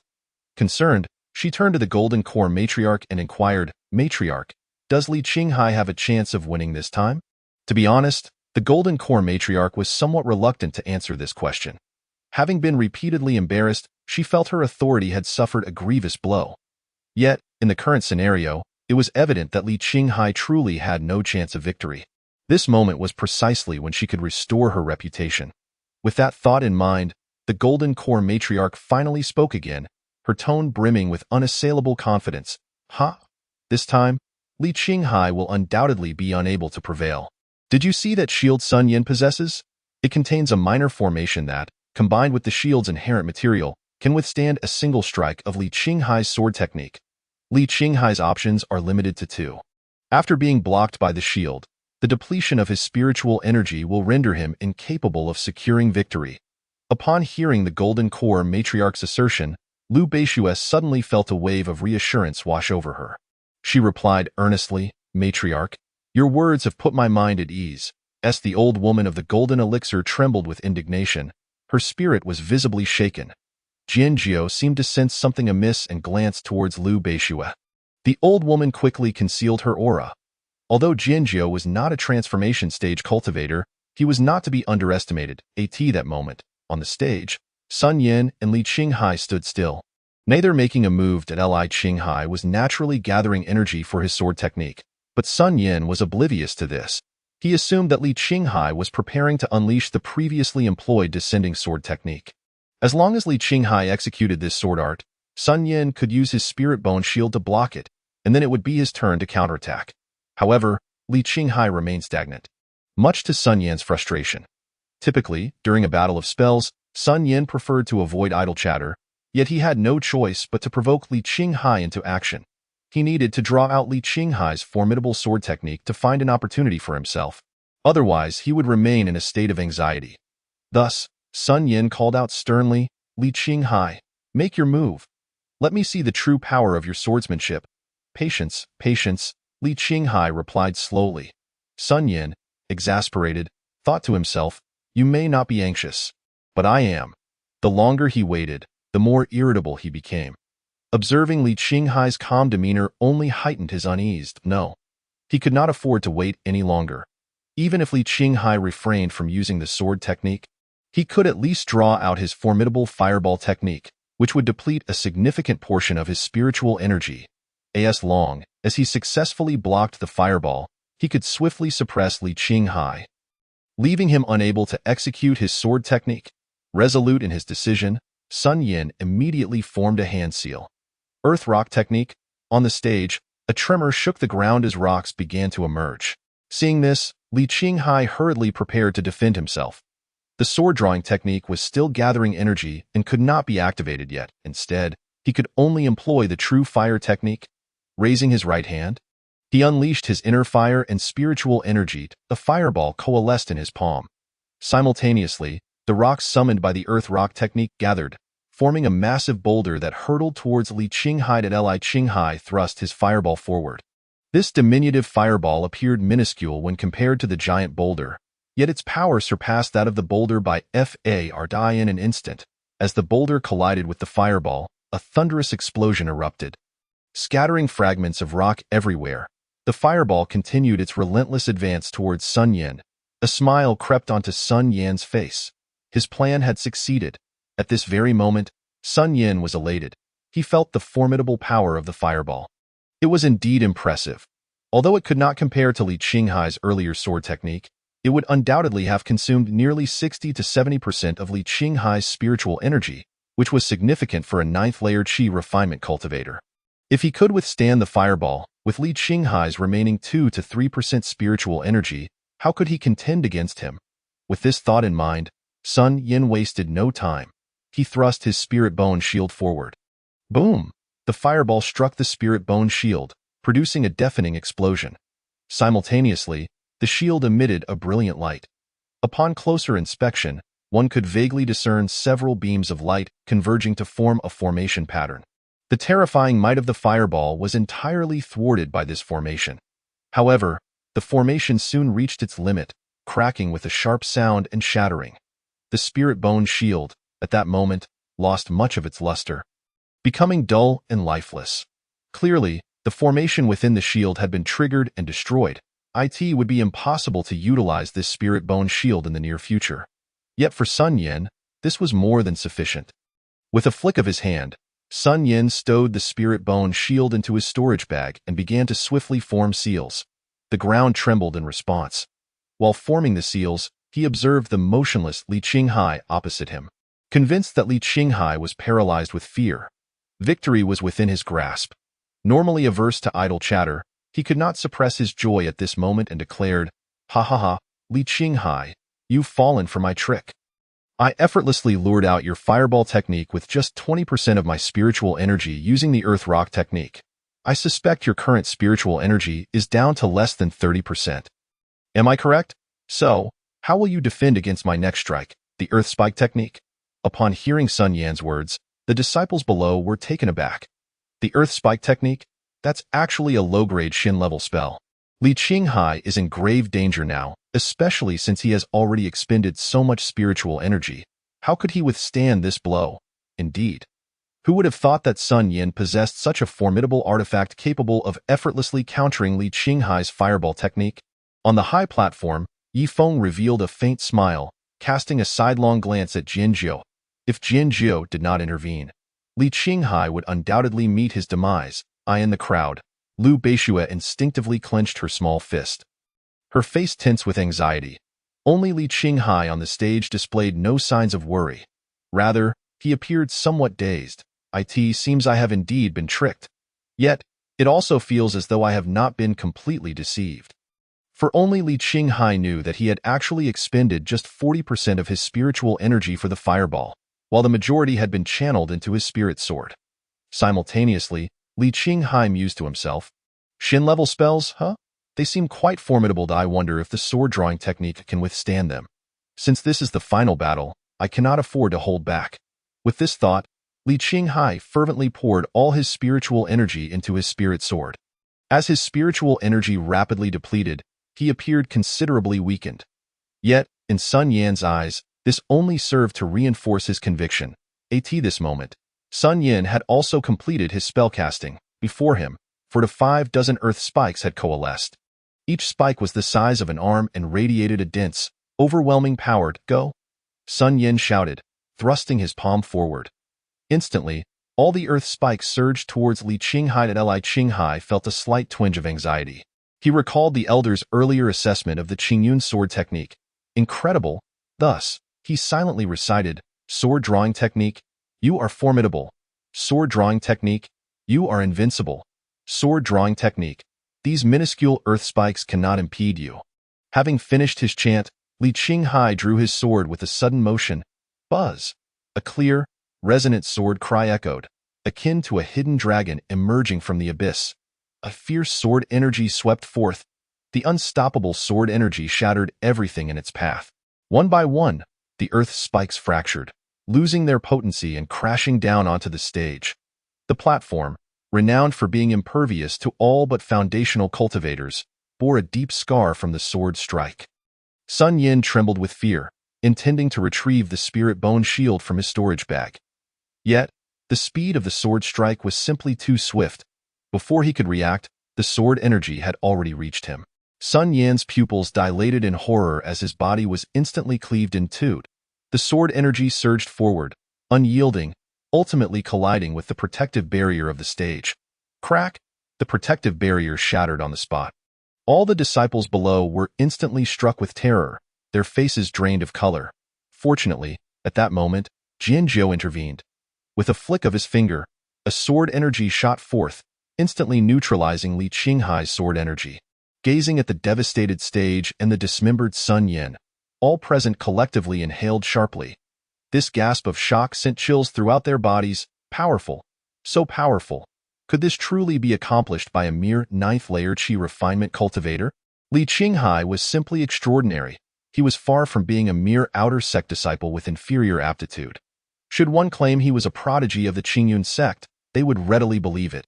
Even among prodigies, none had displayed such ferocity during the Qi refinement stage as Li Qinghai. Witnessing this scene, Yi Feng felt both astonished and fearful. He sensed a hint of pressure. If Li Qinghai were allowed to continue his growth unchecked, the consequences would be dire. Such extraordinary talent he had only felt in his cousin Yi Fan. In the midst of the crowd, Wang Dafu was overwhelmed with excitement, his blood surging and face flushed. He never expected Li Qinghai to be this powerful. Initially, he believed that simply entering the top 10 and becoming an inner sect disciple would bring him glory. Yet now, he had secured the title of champion. Truly remarkable. Normally composed, Liu Beishua's eyes sparkled with surprise and delight, her mouth slightly agape, revealing her astonishment. The old woman of the golden elixir was equally astonished, though her embarrassment was more pronounced. Once again, she had misjudged the situation. That wretched Li Qinghai had delivered another stinging blow to her pride. Among the crowd, the only one maintaining composure was Jianzhou. He had anticipated Li Qinghai's mastery of the Qingyun sword technique and was not surprised by the powerful swordsmanship he displayed. He regarded Li Qinghai with a slight nod, his gaze filled with deep admiration. He knew that Li Qinghai's final sword technique was the sword drawing technique. To master two forms of the Qingyun sword technique so swiftly, Jianzhou was certain that Li Qinghai's accomplishments in the sword path would, in the future, far surpass his own. With such talent, Jianzhou had every reason to accept him as a disciple. As the crowd remained momentarily stunned, Jianzhou slowly stood up and spoke aloud. Li Qinghai, from this day forth, shall be the true disciple of Jufeng. A collective jolt surged through the hearts of everyone present once again. Chapter 56. The grand conclusion of the outer sect competition. If it could be said that Li Qinghai's invincible demeanor in claiming the top position had left everyone in awe, then the announcement of his status as the true disciple of Jufeng was an even more astonishing revelation. Throughout history, no qi-refining disciple of the Qingyun sect had ever ascended to the rank of a true disciple. The conditions to attain such a status within the sect were extraordinarily stringent. Even the exceptionally gifted Yifan had only been accepted as a core disciple after demonstrating remarkable talent during the assessment. Subsequently, after establishing his foundation, he had to outperform all other core disciples in a grand competition to be elevated to true disciple status. Yet now, Li Qinghai, through his unrivaled prowess in the outer sect competition, had caught the keen eye of Elder Jianjiu.it. Is noteworthy that the outer sect competitions of previous years had merely served as a formality, for the talents among the outer disciples were generally mediocre.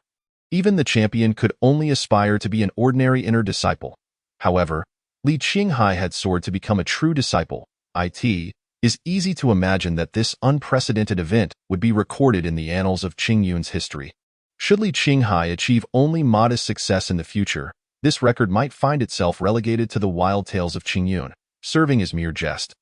Conversely, should he attain remarkable accomplishments, it would undoubtedly be inscribed in the official chronicles of Qingyun, marking a significant chapter. As the disciples contemplated, they envisioned Li Qinghai's biography in the Qingyun records, which would include passages such as, the unparalleled ancestor of Qinghai entered the outer sect of the Qingyun sect at a tender age.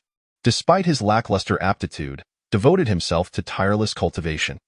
Elder Dafeng often remarked that every time he visited Qingzhou residence to see the ancestor, he would find him practicing swordsmanship in the courtyard. Drenched in sweat yet undeterred, the diligence of the ancestor was truly inspiring. Heaven rewards the diligent. During the outer sect competition, ancestor Qinghai shone brightly, defeating several inner disciples who had lowered their status and claimed the top position. Elder Jianzhou, recognizing ancestor Qinghai's astonishing swordsmanship, was deeply impressed and made an exception to accept him as a true disciple, creating a legendary tale. Of course, all of this was in the future. At that moment, Li Qinghai was more bewildered than the disciples below. What was happening? How did I become a true disciple? He had witnessed the weight of the title of true disciple firsthand. Previously, Yifan had wielded this title to suppress Liu Beixue for 3 years, with no one daring to come to her aid. This clearly illustrated the exalted status of a true disciple within the Qingyun sect. As Li Qinghai pondered, Jianzhou descended onto the arena. Looking at Li Qinghai with immense satisfaction, he spoke softly, "You did well. When I saved you in that small fishing village, I knew I had not misjudged you." Li Qinghai's lips twitched slightly. Indeed, it was this thick-browed and large-eyed Jianzhou who had saved him from death. He was at a loss as to whether he should thank Jianzhou or his entire family for denying him the chance to be reborn. A situation more vexing than that of the ancient malevolent spirit. Seeing that Li Qinghai remained silent, Jianzhou assumed he was rendered speechless by the excitement of becoming a true disciple. With a slight smile, he encouraged, "Take your time to adjust and calm your emotions. Come, I will take you to Jufeng." As Jianzhou spoke, he waved his sleeve, and a spiritual sword floated beneath his feet. Step aboard. Li Qinghai hesitated briefly, but ultimately stepped onto the spiritual sword. In the gaze of so many, he dared not refuse an ancient being of the nascent soul stage. After all, he was still unfamiliar with Jianzhou, having only observed his amiable demeanor without understanding his true intentions. What if he refused Jianzhou and offended the ancient being, leading to his instant demise? With that, Jianzhou clasped his hands behind his back, and the spiritual sword glided gracefully away. The onlookers watched as Jianzhou and Li Qinghai vanished into the horizon, gradually regaining their composure. Was this a dream? A fellow disciple of Qingyun had become the true disciple of Jufeng? Although reluctant to believe it, this was indeed the reality. the true disciple of Jiufeng. How enviable! Envy was futile. Li Qinghai genuinely possessed the strength, unlike the rest of them. Upon reflection, it seemed reasonable. Elder Jianzhou selected disciples not based on strength but character. I need not elaborate on Li Qinghai's character. You all are aware of it. Indeed, Jiufeng currently had no disciples precisely because none had the character that could catch Elder Jianzhou's eye. Yet Li Qinghai was undeniably deserving in this aspect. Moreover, his astonishing swordsmanship further impressed Elder Jianzhou. The disciples below engaged in animated discussions, relishing the news. Meanwhile, the Foundation building host atop the platform glanced at the core formation steward, inquiring how they should proceed. The steward promptly called out, "Silence." Once the disciples quieted, he continued, "In light of the recent unexpected incident, with Sun Yan having perished at the hands of true disciple Li, the rankings of the competition will be adjusted accordingly. The top 3 of this competition shall be true disciple Li, Liu Beixue, and Liu Dingyang. That concludes the outer sect competition." Upon hearing that her rank had risen, Liu Beixue felt little joy. After all, with the Golden Core matriarch present, the rewards for the outer sect were but trifles. What delighted her most was that Li Qinghai had become a true disciple. As for Liu Dingyang, he was as exuberant as a child, loudly thanking Li Qinghai. "Ha ha ha, thank you, fellow disciple Qinghai. No, thank you, true disciple Li, for slaying Sun Yan and allowing me to squeeze into the top 3. I am eternally grateful for your immense kindness, and I pray your path to immortality is smooth and free from peril." Fortunately, Li Qinghai did not hear this, or he would undoubtedly have been furious. Was that a blessing? Who was he trying to disgust? Among those equally thrilled was Wang Dafu, who trembled with excitement, as though every fiber of his being were rejoicing. He was now a true disciple's little brother. Indeed, choosing to steadfastly stand by Li Qinghai had proven to be the wisest and most correct decision. The most displeased among them was Yifeng, who gritted his teeth and clenched his fists. He felt as though he might vomit blood from sheer frustration. When Li Qinghai had still been an outer disciple, he had been challenging enough to deal with. Now that Li Qinghai had become a true disciple, things would only become more complicated. The memory of the troubles he faced when his cousin became a true disciple only deepened his envy and ire towards Li Qinghai's seemingly effortless rise, leaving him feeling utterly unbalanced. This was utterly contrary to the rules of the Qingyun sect. Wait, rules? I can seek the law enforcement hall. Yifeng's eyes lit up, and he immediately took flight on his sword. Chapter 57, Jinjia's Welcome Gift, the authority of the law enforcement hall within the Qingyun sect. There were 2 halls that bore a striking resemblance. One was the Hall of Elders, and the other was the Law Enforcement Hall. The Hall of Elders managed all daily affairs of the sect, while the Law Enforcement Hall held authority over the regulations of the sect. Any actions that contravened the sect's rules would be sanctioned by the Law Enforcement Hall. Evidently, Li Qinghai's immediate promotion to the true disciple of Jiufeng did not adhere to the established protocols and regulations of the sect. Li Qinghai, however, was blissfully unaware of this as he was brought by Jianzhou to Jiufeng. The spiritual sword descended from the sky, landing steadily in front of a cluster of small wooden houses. Jianzhou pointed to the wooden houses before him, saying, "This one in the middle is where I reside. As for the others, you may choose whichever one you fancy." "This one will do," Li Qinghai replied, casually indicating a wooden house on the left.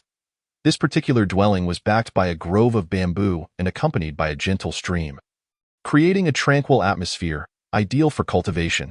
Jianzhou nodded approvingly, "Very well. That house shall be yours from now on." As he spoke, Jianzhou produced a storage bag and handed it to Li Qinghai. "Now that you have become a true disciple of Jiufeng, allow me to present you with a token of our acquaintance." "Thank you, master," Li Qinghai said as he accepted the storage bag, preparing to bow in gratitude.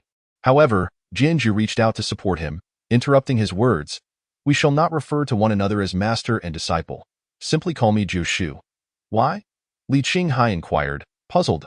He was curious as to why Jianzhou, having accepted him as a true disciple of Jiufeng, would not take on the role of his master. Jianzhou smiled gently. "I do not teach you swordsmanship, thus I cannot be your master." "Ah? Why not teach me swordsmanship?" Li Qinghai was even more bewildered. What was the purpose of bringing him in as the true disciple of Jiufeng? Jianzhou merely smiled without offering further explanation. His reason for not teaching Li Qinghai lay in the fact that Li Qinghai had inherited the teachings of the Qingyun ancestor. The swordsmanship passed down from the Qingyun ancestor was already the most powerful within the entire sect. What right did Jianzhu have to instruct on the techniques of the ancestor? At that moment, a sound emanated from the communication talisman within Jianzhu's storage bag. He took it out to listen. "Junior brother, please come to the sect's main hall." Upon hearing the message, Jianzhu turned to Li Qinghai. "All right, stay here for now. I have to step out for a moment." "Understood." Jianzhu departed with his sword, and Li Qinghai arrived at the small wooden cabin he had chosen, gently pushing the door open. Inside the cabin, not a speck of dust could be found. It was remarkably clean. The interior bore no superfluous decorations, containing only a bed, a table, and a chair, which rendered it quite modest. One could say that this small abode bore little difference from his Qingzhou residence. However, the sole distinction was the abundant spiritual energy present here. A mere breath would invigorate one's spirit, filling one with a serene sense of elation. Even the morning cultivation mountain could not compare to this place, even without circulating the longevity scroll. The speed at which his internal cultivation progressed felt noticeably quicker, as if it were rejoicing in its surroundings, thoroughly enjoying this haven. Li Qinghai chose to set aside his cultivation for the moment and took a glance at the storage bag gifted by Jianzhu. It contained over 10,000 low-grade spiritual stones and several thousand high-grade spiritual stones, alongside numerous vials of elixirs, a total of 10 vials. Additionally, there was a magical artifact, a spiritual sword. The vials of elixirs bore labels inscribed with 3 characters: Foundation Establishment Pill. This was an elixir used by Foundation Establishment cultivators to enhance their cultivation. In the event of a spiritual energy shortfall during combat, it could also serve as a supplement, far superior to the Gathering Spirit Pill by hundreds of times. Remarkably, there were 10 vials of such precious elixirs, each containing 5 pills, summing up to 50. Subsequently, Li Qinghai meticulously examined the spiritual sword. As he attempted to draw the sword, he noticed 3 characters etched onto the blade: Li Hua Jian. Unlike other spiritual swords that shimmered with a cold light, the Li Hua Jian appeared as warm jade, radiating a fiery red hue. Touching its surface, one could feel a gentle warmth emanating from it. Unmistakably a rare item. It was evident that the quality of this sword was quite high. Any high-grade magical artifact could recognize its master through a drop of blood. Hence, Li Qinghai decided to drop a drop of his blood upon it. The blood was absorbed by the Li Hua Jian, causing the blade to feel even warmer. Soon after, he sensed a faint connection forming between himself and the Li Hua Jian. This connection allowed Li Qinghai to comprehend the sword's formidable nature. It turned out to be a high-grade spiritual treasure. Such treasures were not easily possessed, even by some nascent soul elders, and Jianzhu had bestowed it upon him as a mere greeting gift. Was this not excessively generous? Li Qinghai felt utterly overwhelmed in this moment. However, it was clear that a magical artifact of this caliber was beyond the capabilities of a mere qi refining cultivator to wield. Even a single attempt could potentially drain him of his essence. Thus, he decided to set it aside for the time being. Just as Li Qinghai was about to enter his cultivation, he suddenly recalled a matter. Right, there seemed to be some activity concerning the Book of Fate earlier. Li Qinghai promptly checked it. You have participated in the outer sect competition of Qingyun sect, dominating your peers to claim the top position. Your prowess has left many disciples in awe of you. Your outstanding performance has earned you the title of true inheritance of the 9 peaks. It is evident that you possess a profound understanding of cultivation. Thriving within the Qingyun sect in light of your various accomplishments, you have gained a boon, having a rudimentary understanding of cultivation. Due to the influence of special factors surrounding your existence, the boon of rudimentary understanding of cultivation is temporarily ineffective. A rudimentary understanding of cultivation. Upon seeing these 4 words, Li Qinghai was overwhelmed with excitement. All the rewards from this competition paled in comparison to these 4 words. Initially, the Book of Fate had stripped him of his qualification for cultivation due to 2 main factors: his lack of passion for cultivation and his ignorance of it. Now, having resolved one of these issues was indeed a cause for celebration.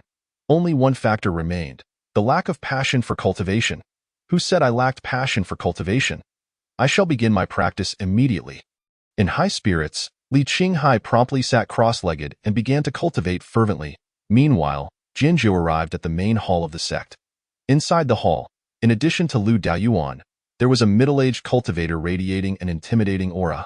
Jianzhou recognized this cultivator as Sun Xing, the current authority of the Law Enforcement Hall. The authority of the Law Enforcement Hall held a status equal to that of the Peak Masters. In matters of justice, even the Peak Masters had to yield. Jianzhou approached and took a seat opposite Sun Xing. Upon seeing Jianzhou, Sun Xing raised an eyebrow and questioned him bluntly. Elder Jianzhou, I have heard that you have accepted a true inheritance disciple in the outer sect. Is this true? Indeed, it is true, Jianzhou replied. Elder Jianzhou, as the esteemed master of the Nine Peaks, you undoubtedly possess the authority to recruit disciples. However, true inheritance disciples pertain to the future of Qingyun and must not be taken lightly. Your hasty actions do not align with the regulations of Qingyun. I urge you to reconsider. Jianzhou shook his head slightly, stating that this was the result of careful deliberation. Sun Xing narrowed his eyes. Elder Jianzhou, are you intent on going against reason? The atmosphere grew tense, as though conflict were about to erupt. Chapter 58. Testing True Inheritance, Assessing Strength and Character. The charged atmosphere made Lu Daoyuan uneasy. He glanced between Jianzhou and Sun Xing. Jianzhou was a remarkably steadfast individual. Once he made a determination, it was difficult to sway him. Sun Xing, on the other hand, was a stickler for rules. Once he deemed something amiss, he felt compelled to exercise his authority to rectify it. Should these two continue to stand off, it might very well dismantle the main hall of the sect. Lu Daoyuan realized he must intervene to mediate the conflict. Ahem. Lu Daoyuan coughed lightly twice to break the current tension. He then spoke, stating that all matters could be negotiated, and there was no conflict that could not be resolved. Sun Xing retorted sternly, Sect Master, this is not merely a conflict. It is a matter of regulations. Regulations are not to be altered. Faced with Sun Xing's inflexible reasoning, Lu Daoyuan felt somewhat helpless. Though as the Sect Master, his authority surpassed that of Sun Xing, he too could not overstep the sect's regulations. Lu Daoyuan could only turn his gaze toward Jianzhou. Junior brother Jian, might you consider yielding a little and temporarily accept Li Qinghai as a core disciple? After 10 years, when the sect holds the core disciple competition, you could then promote Li Qinghai to true inheritance disciple. 10 years. Such a duration is not long for cultivators. Many high-level cultivators often enter seclusion for over a decade, and some even face death in seclusion for 100 years or more. However, Jianzhou could not wait. He had no affinity for seclusion. Once his injuries healed, he intended to venture out for training, slaying those evil cultivators. Should he tragically fall, the Nine Peaks would need a successor. Thus, Jianzhou shook his head, Sect Master, you know me well. There is no room for negotiation regarding true inheritance disciples. Moreover, you are aware that Li Qinghai is qualified for this position, both in character and strength. Lu Daoyuan fell into a brief silence. In truth, he knew better than anyone that Li Qinghai not only inherited the ancestral swordsmanship but also practiced the sect's secret technique, the 5 Elements Longevity Scroll.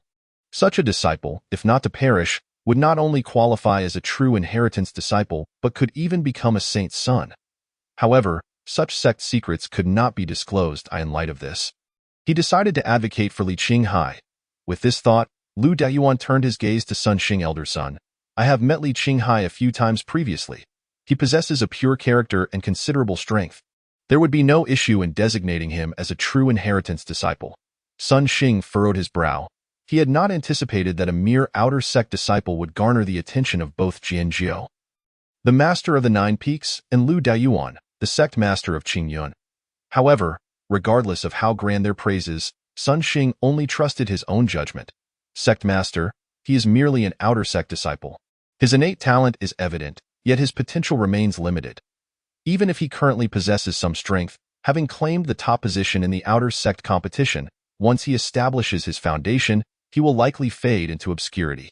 Elder son, I assure you, Li Qinghai's potential is far greater than that. Lu Daoyuan stated earnestly, Sect Master, it is not that I am unwilling to show you courtesy, as an elder of the Law Enforcement Hall.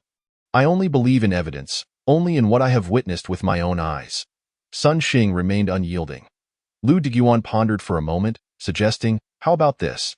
Once Li Qinghai establishes his foundation, we arrange a duel for him. If he can defeat disciples of the same realm, it will serve as proof of his potential.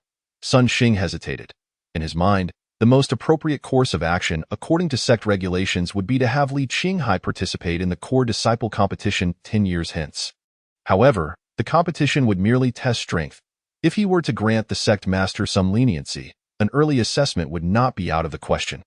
After all, the sect master was the sect master. He could not deny him entirely. Thus, Sun Xing replied, since the sect master has said so, let it be as such. However, if it is merely an ordinary foundation establishment disciple, it would not showcase the talent of a true inheritance disciple. If Li Qinghai can, at the early stage of foundation establishment, contend with disciples at the mid-stage of foundation establishment, then it would thoroughly convince everyone. Only in this way would I believe that the other disciples could wholeheartedly accept this true inheritance of the 9 peaks. Lu Daoyuan cast a glance at Jianjiu, signaling him it seemed that achieving the current situation was already quite an accomplishment. It was wise to agree for now. Jianjiu contemplated for a moment. Li Qinghai was currently at the 9th layer of qi refinement, and establishing his foundation should occur within the month. After successfully establishing his foundation, he would still require time to consolidate his realm and practice other powerful techniques. With this in mind, Jianjiu spoke softly, agreed. The duel of magic shall be scheduled for 3 months hence. Sun Xing was acutely aware of Jianjiu's intentions. He would not be so unreasonable as to pit Li Qinghai against others the moment he achieved a breakthrough. He nodded in agreement, very well. Turning back, he instructed the Elders' Hall to organize a grand competition titled The True Transmission of the Tao, so that Li Qinghai's potential may become manifest.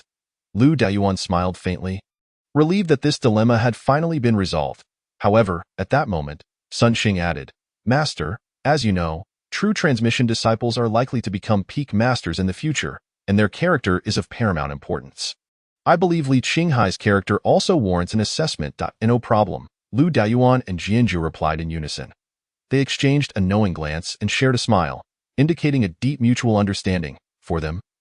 While Li Qinghai's strength might raise doubts and concerns, his noble character was beyond reproach. Sun Xing was taken aback. He had not anticipated such unwavering trust from them regarding Li Qinghai's character. Could it be that Li Qinghai's virtues were indeed so laudable? Sun Xing shook his head. As an enforcer, he had witnessed too many disciples of the sect who were duplicitous.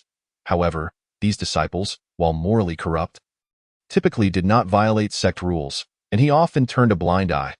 Yet, he was certain that Li Qinghai was merely a facade of virtue, perhaps adept at concealing his true nature well enough to deceive Lu Daoyuan and Jianjiu. But he, the authority of the enforcement hall, would not be so easily misled.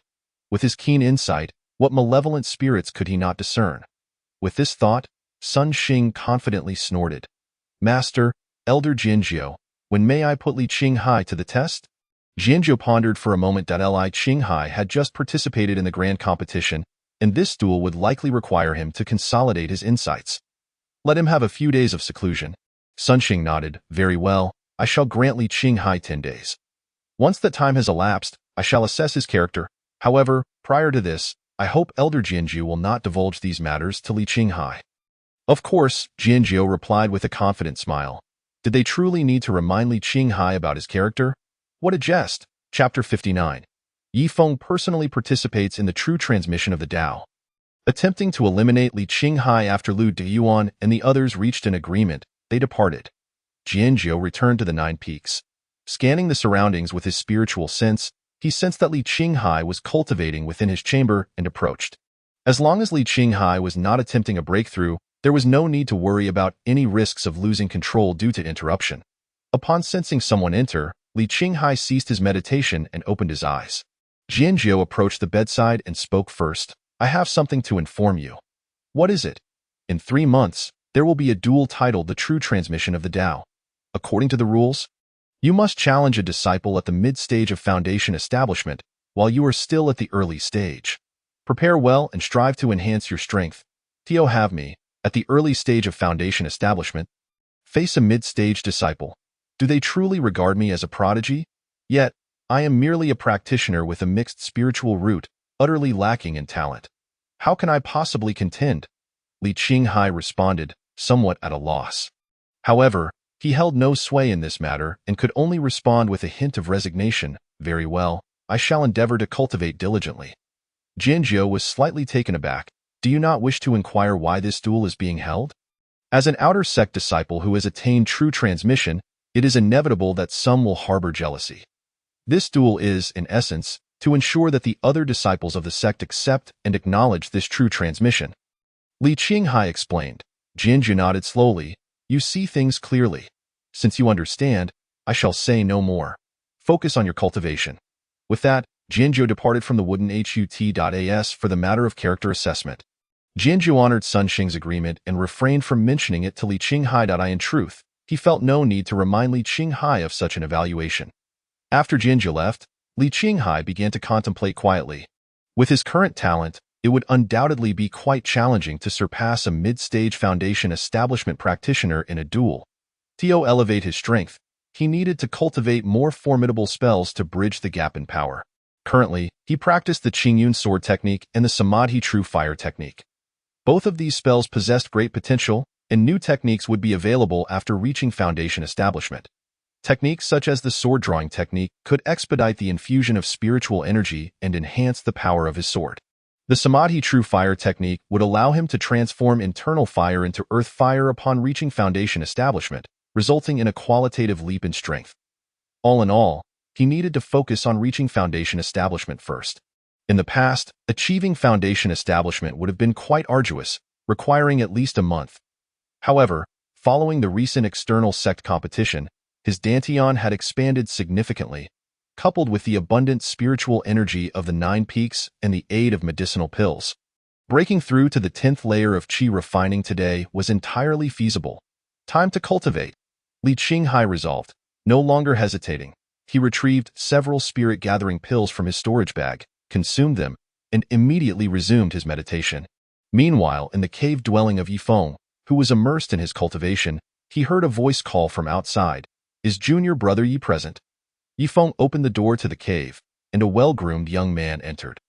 Yifeng regarded this young man with courtesy, rising to greet him. Brother Wu Shan, please take a seat. As Yifeng, a cousin of Yifan, typically looked down upon ordinary practitioners, his courteous demeanor toward Wu Shan was due to the latter's background. Wu Shan's father was the second in command of the Elders' Hall. One of the elders, Wu Shan himself, worked in the Enforcement Hall, holding a modest position. His decision to work in the Enforcement Hall rather than the Elders' Hall was to avoid suspicion. Yet, many knew that Wu Shan's success in the Enforcement Hall was closely tied to his advantageous familial connections. Thus, Yifeng dared not treat Wu Shan lightly. Wu Shan seated himself slowly at a stone table. While pouring a cup of spiritual tea for him, Yifeng inquired, Brother Wu Shan, what is the current status regarding Li Qinghai's attainment of true transmission? After you conveyed your message to me, I reported it. Since it pertains to the true transmission of the Peak Master, it ultimately required Elder Sun's personal intervention. Not long ago, Elder Sun returned and relayed the handling results. The Elders' Hall will conduct a true transmission of the Dao duel to determine whether Li Qinghai meets the qualifications for this true transmission. Yifeng frowned, clearly dissatisfied with this outcome. The true transmission of the Dao is, in essence, just a duel with Li Qinghai, is it not? I have witnessed Li Qinghai's level of combat. What difference does this make? Brother Wu Shan, perhaps you are not aware, but Li Qinghai has mastered a formidable sword technique that is hard to rival among the qi refining disciples. Wu Shan replied, casting a sidelong glance at Yifeng. Who said it was a duel among qi refining practitioners? It will be after Li Qinghai reaches the early stage of foundation establishment that he will duel against a mid-stage disciple. This way, we can ascertain Li Qinghai's true level and whether he is worthy of the true transmission. Why Yifeng's eyes brightened. His breath quickening, Brother Wu Shan, can any mid-stage foundation establishment disciple participate? Wu Shan nodded. In theory, any disciple who doubts Li Qinghai's true transmission may register to challenge him, with the Elders' Hall selecting one participant. Wu Shan, perceiving Yifeng's intentions, added, Are you considering participating? Yifeng smiled confidently. In terms of magical artifacts and techniques, there is no mid-stage foundation establishment disciple in the sect who can rival me. With my direct involvement, I can easily eliminate Li Qinghai. Wu Shan, intrigued, remarked, I am quite curious to meet this so-called true transmission disciple from the 9 peaks who has stirred such commotion.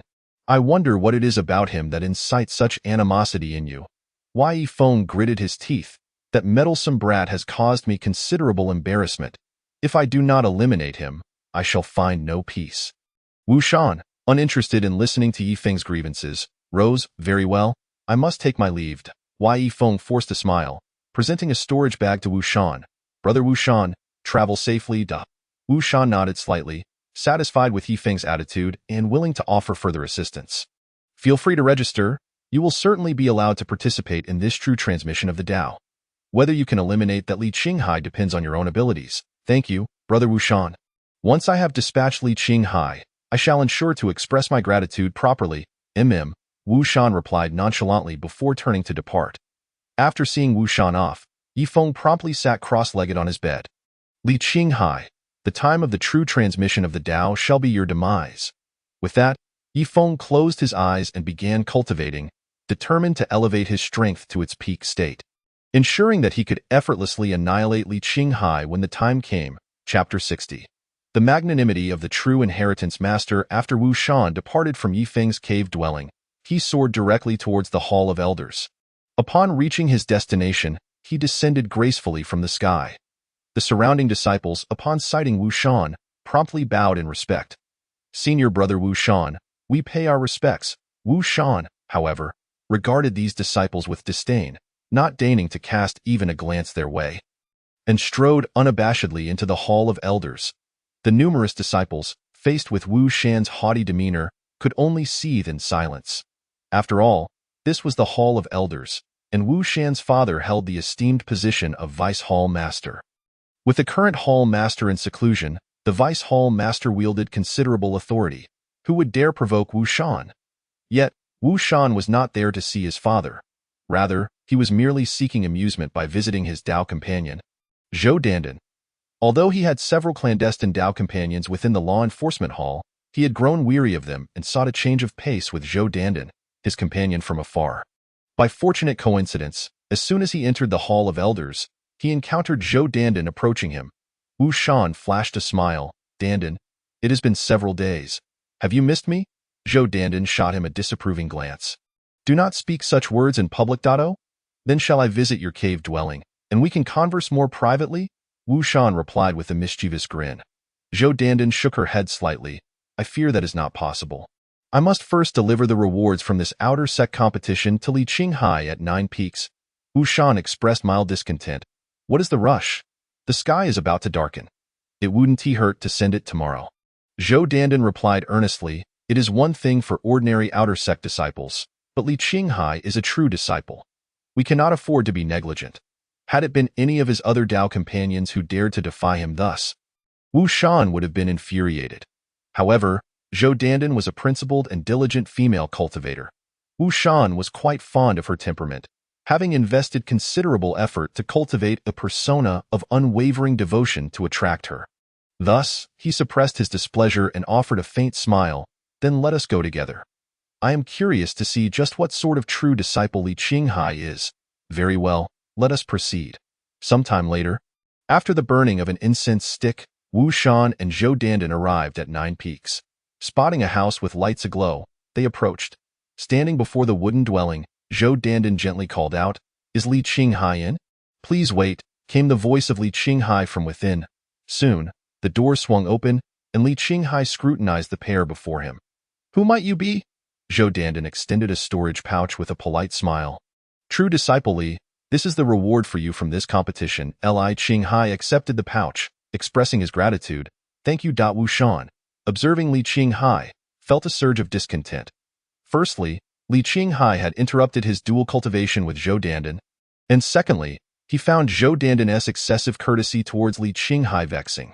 With a disdainful glance, Wu Shan remarked sarcastically, Li Qinghai, how fortunate you are to have attained the status of a true disciple with merely a cultivation of the 10th layer of qi refinement is truly enviable. Li Qinghai turned his gaze towards Wu Shan, slightly furrowing his brow, recognizing the contempt laced within Wu Shan's tone. Did he look down upon the 10th layer of qi refinement? He had only just recently broken through to that level. If the two had arrived a few hours earlier, when he was still at the 9th layer, would they have regarded him with even greater disdain? When he was still an outer sect disciple, Yifeng had disregarded him, but now he held the title of true disciple at 9 Peaks. To be ridiculed without retaliation would not only tarnish his own reputation, but that of 9 Peaks as well. Thus, narrowing his eyes, Li Qinghai donned a harmless smile. "Oh, may I inquire which peak you represent as a true disciple?" I am not a true disciple," Wu Shan stammered, feeling a tinge of embarrassment, quickly adding, "My father is." Before Wu Shan could finish his sentence, Li Qinghai interrupted.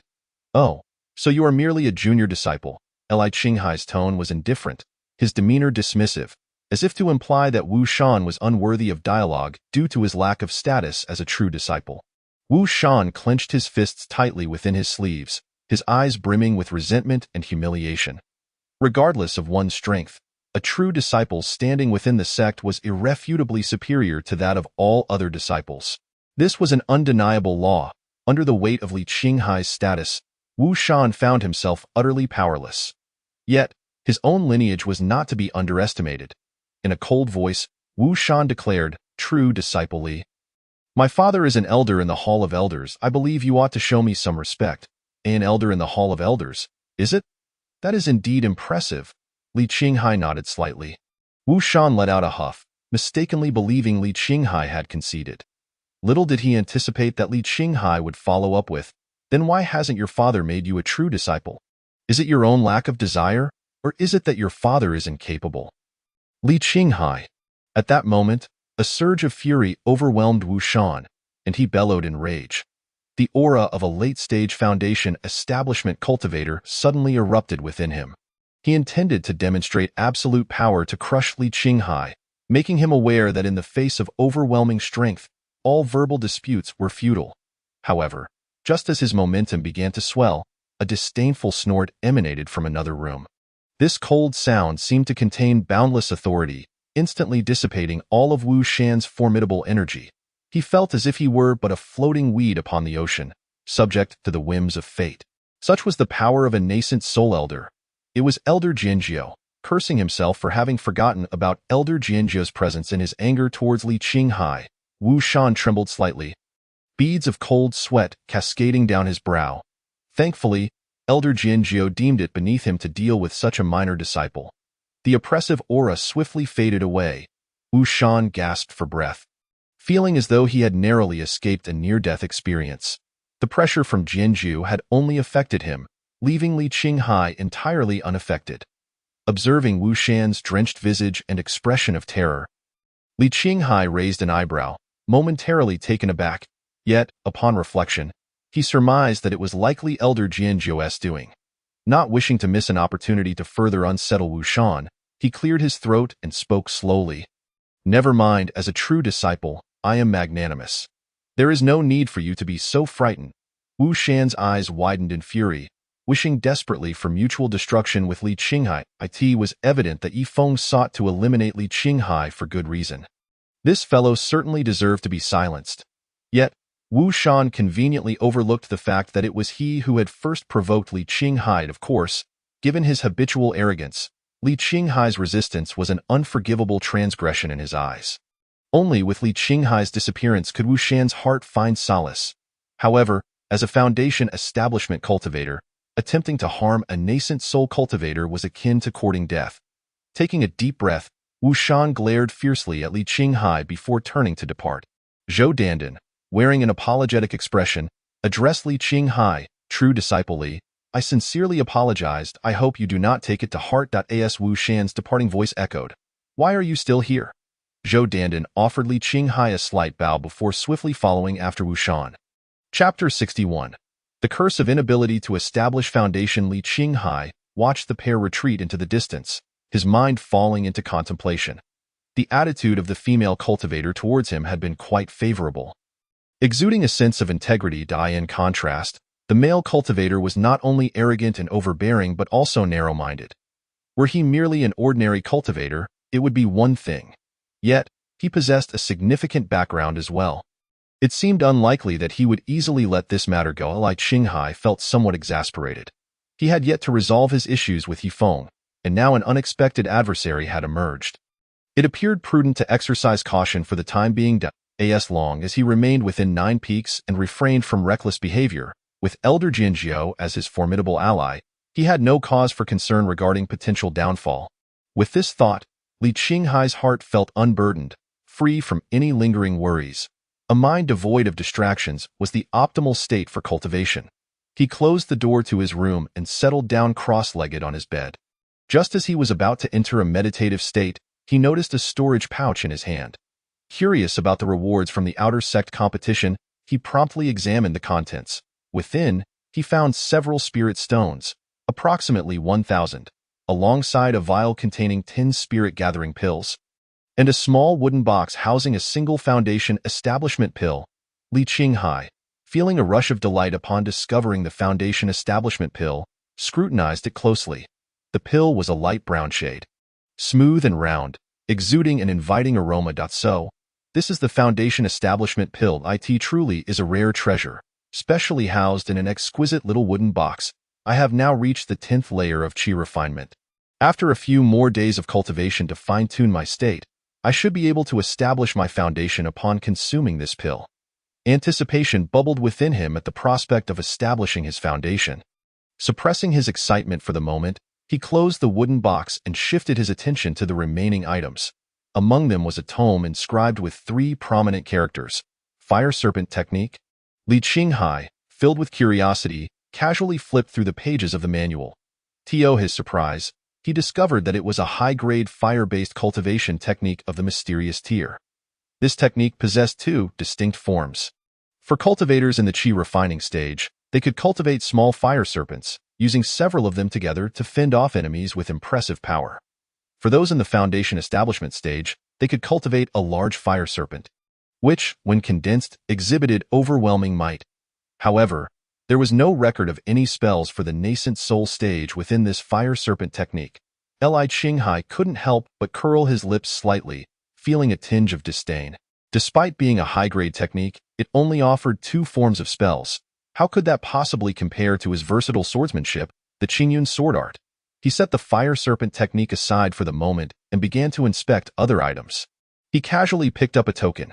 This token, forged from an unknown material, was entirely black, exuding a faint metallic sheen and felt icy to the touch point. One side bore the name Li Qinghai, while the other side displayed the words True Inheritance of 9 Peaks. The inscription was in a dark golden hue, instantly elevating the token's status. Li Qinghai nodded slightly. It was indeed fitting for a true disciple, possessing quite an air of prestige. After placing the token down, he picked up the last treasured. It was a spirit sword. Rather than a spirit sword, it resembled a wooden sword, an unremarkable deep brown wooden sword. The scabbard was wooden, and so was the hilt. It was highly likely that the blade itself was also wooden. Just this? How powerful could a wooden sword possibly be? Was it perhaps a case of mistaken delivery? Li Qinghai recalled that the foundation establishment host had mentioned that the reward for first place in the grand competition included a high-grade treasure. If all went as expected, this should be it. Yet, no matter how he looked at it, this wooden sword hardly seemed like a high-grade treasure. Would it snap with a single strike?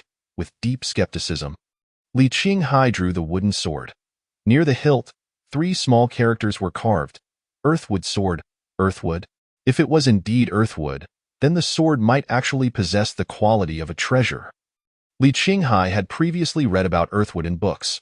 Almost all trees in the cultivation world grow upwards, yet earthwood was unique in that it grew downward, absorbing the essence of the earth.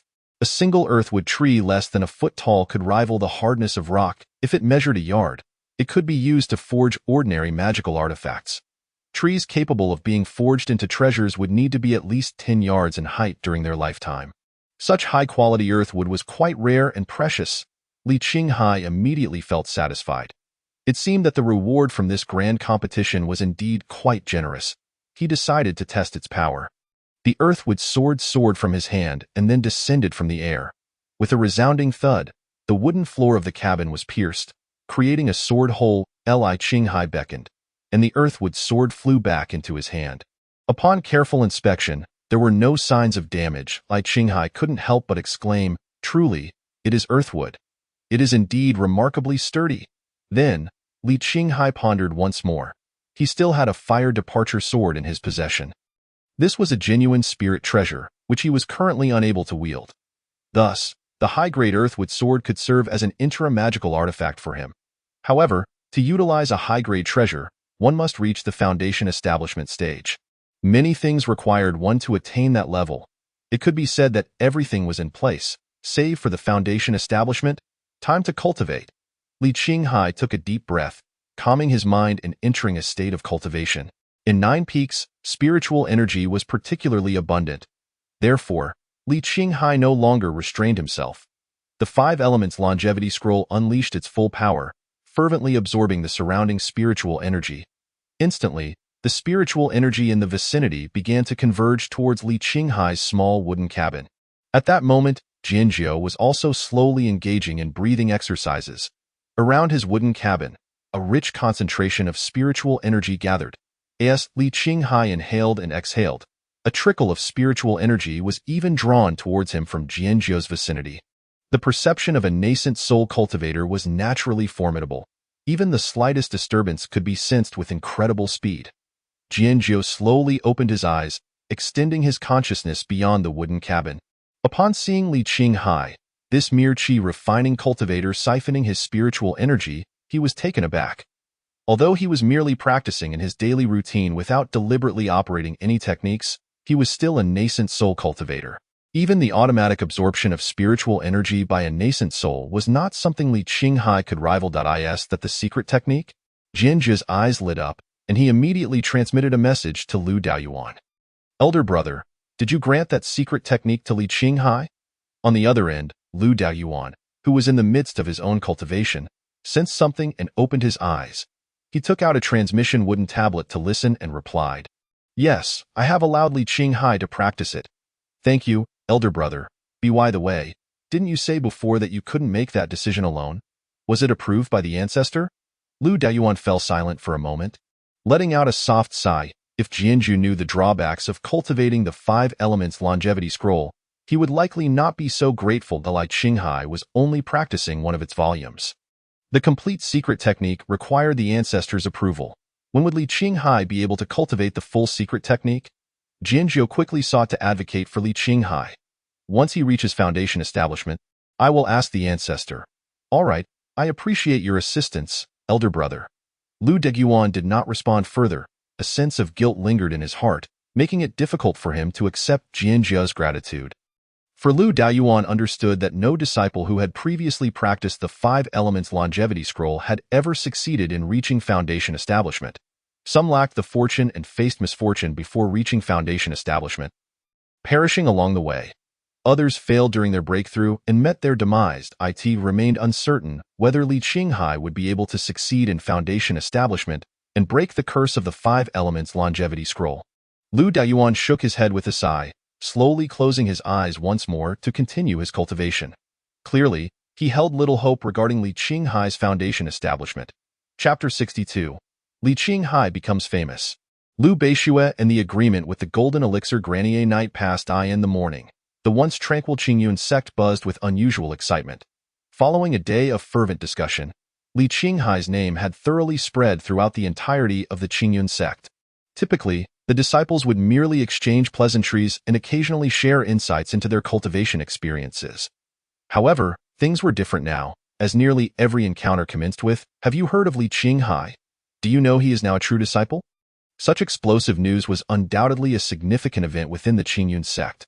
After all, being a true disciple was not just a simple title. A true disciple meant eligibility to participate in the selection of the Saint's Son. Becoming the Saint's Son not only allowed for preferential access to the sect's resources, but also the possibility of becoming the sect leader in the future. Even if one failed in the competition for the Saint's Son, the true disciples from various peaks could still become elders of the Qingyun sect. The potential of a true disciple was not something anyone could afford to overlook. Originally, due to Li Qinghai's situation, the Qingyun sect was already quite lively today.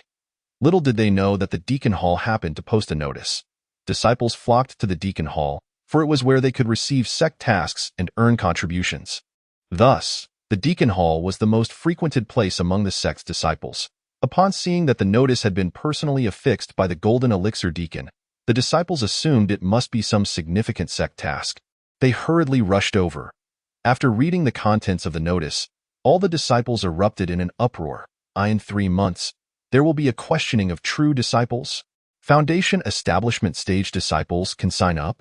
But I remember that Li Qinghai's cultivation level as a true disciple is only at the 9th layer of qi refining, right? In 3 months, he will at most be at the initial stage of foundation establishment. How could he possibly compete with foundation establishment mid-stage cultivators? I doubt it. By the time he reaches foundation establishment, he will still need time to cultivate foundation establishment spells and undertake excursions outside the sect. Where would he find the time to enhance his strength? That may not be the case. I heard that during the external competition, Li Qinghai's swordsmanship was astonishing, with a single strike possessing the power comparable to foundation establishment. Precisely because of this, Elder Jianzhu took him as a true disciple. No. Elder Jianzhu accepts disciples based on character. Our sect is not short of exceptionally talented sword cultivators. Look at how many Elder Jianzhu has taken in. It is not just because this Li Qinghai possesses noble character and gentlemanly demeanor. Is that true? I heard from some outer sect disciples that this true disciple cannot tolerate even a speck of dust in his eyes, bearing an unwavering sense of justice and self-sacrifice. Most likely true. I heard that many disciples witnessed it firsthand at Morning Training Mountain. Hey, aren't you all missing the point? We're discussing Li Qinghai's strength right now. Can he prevail in 3 months?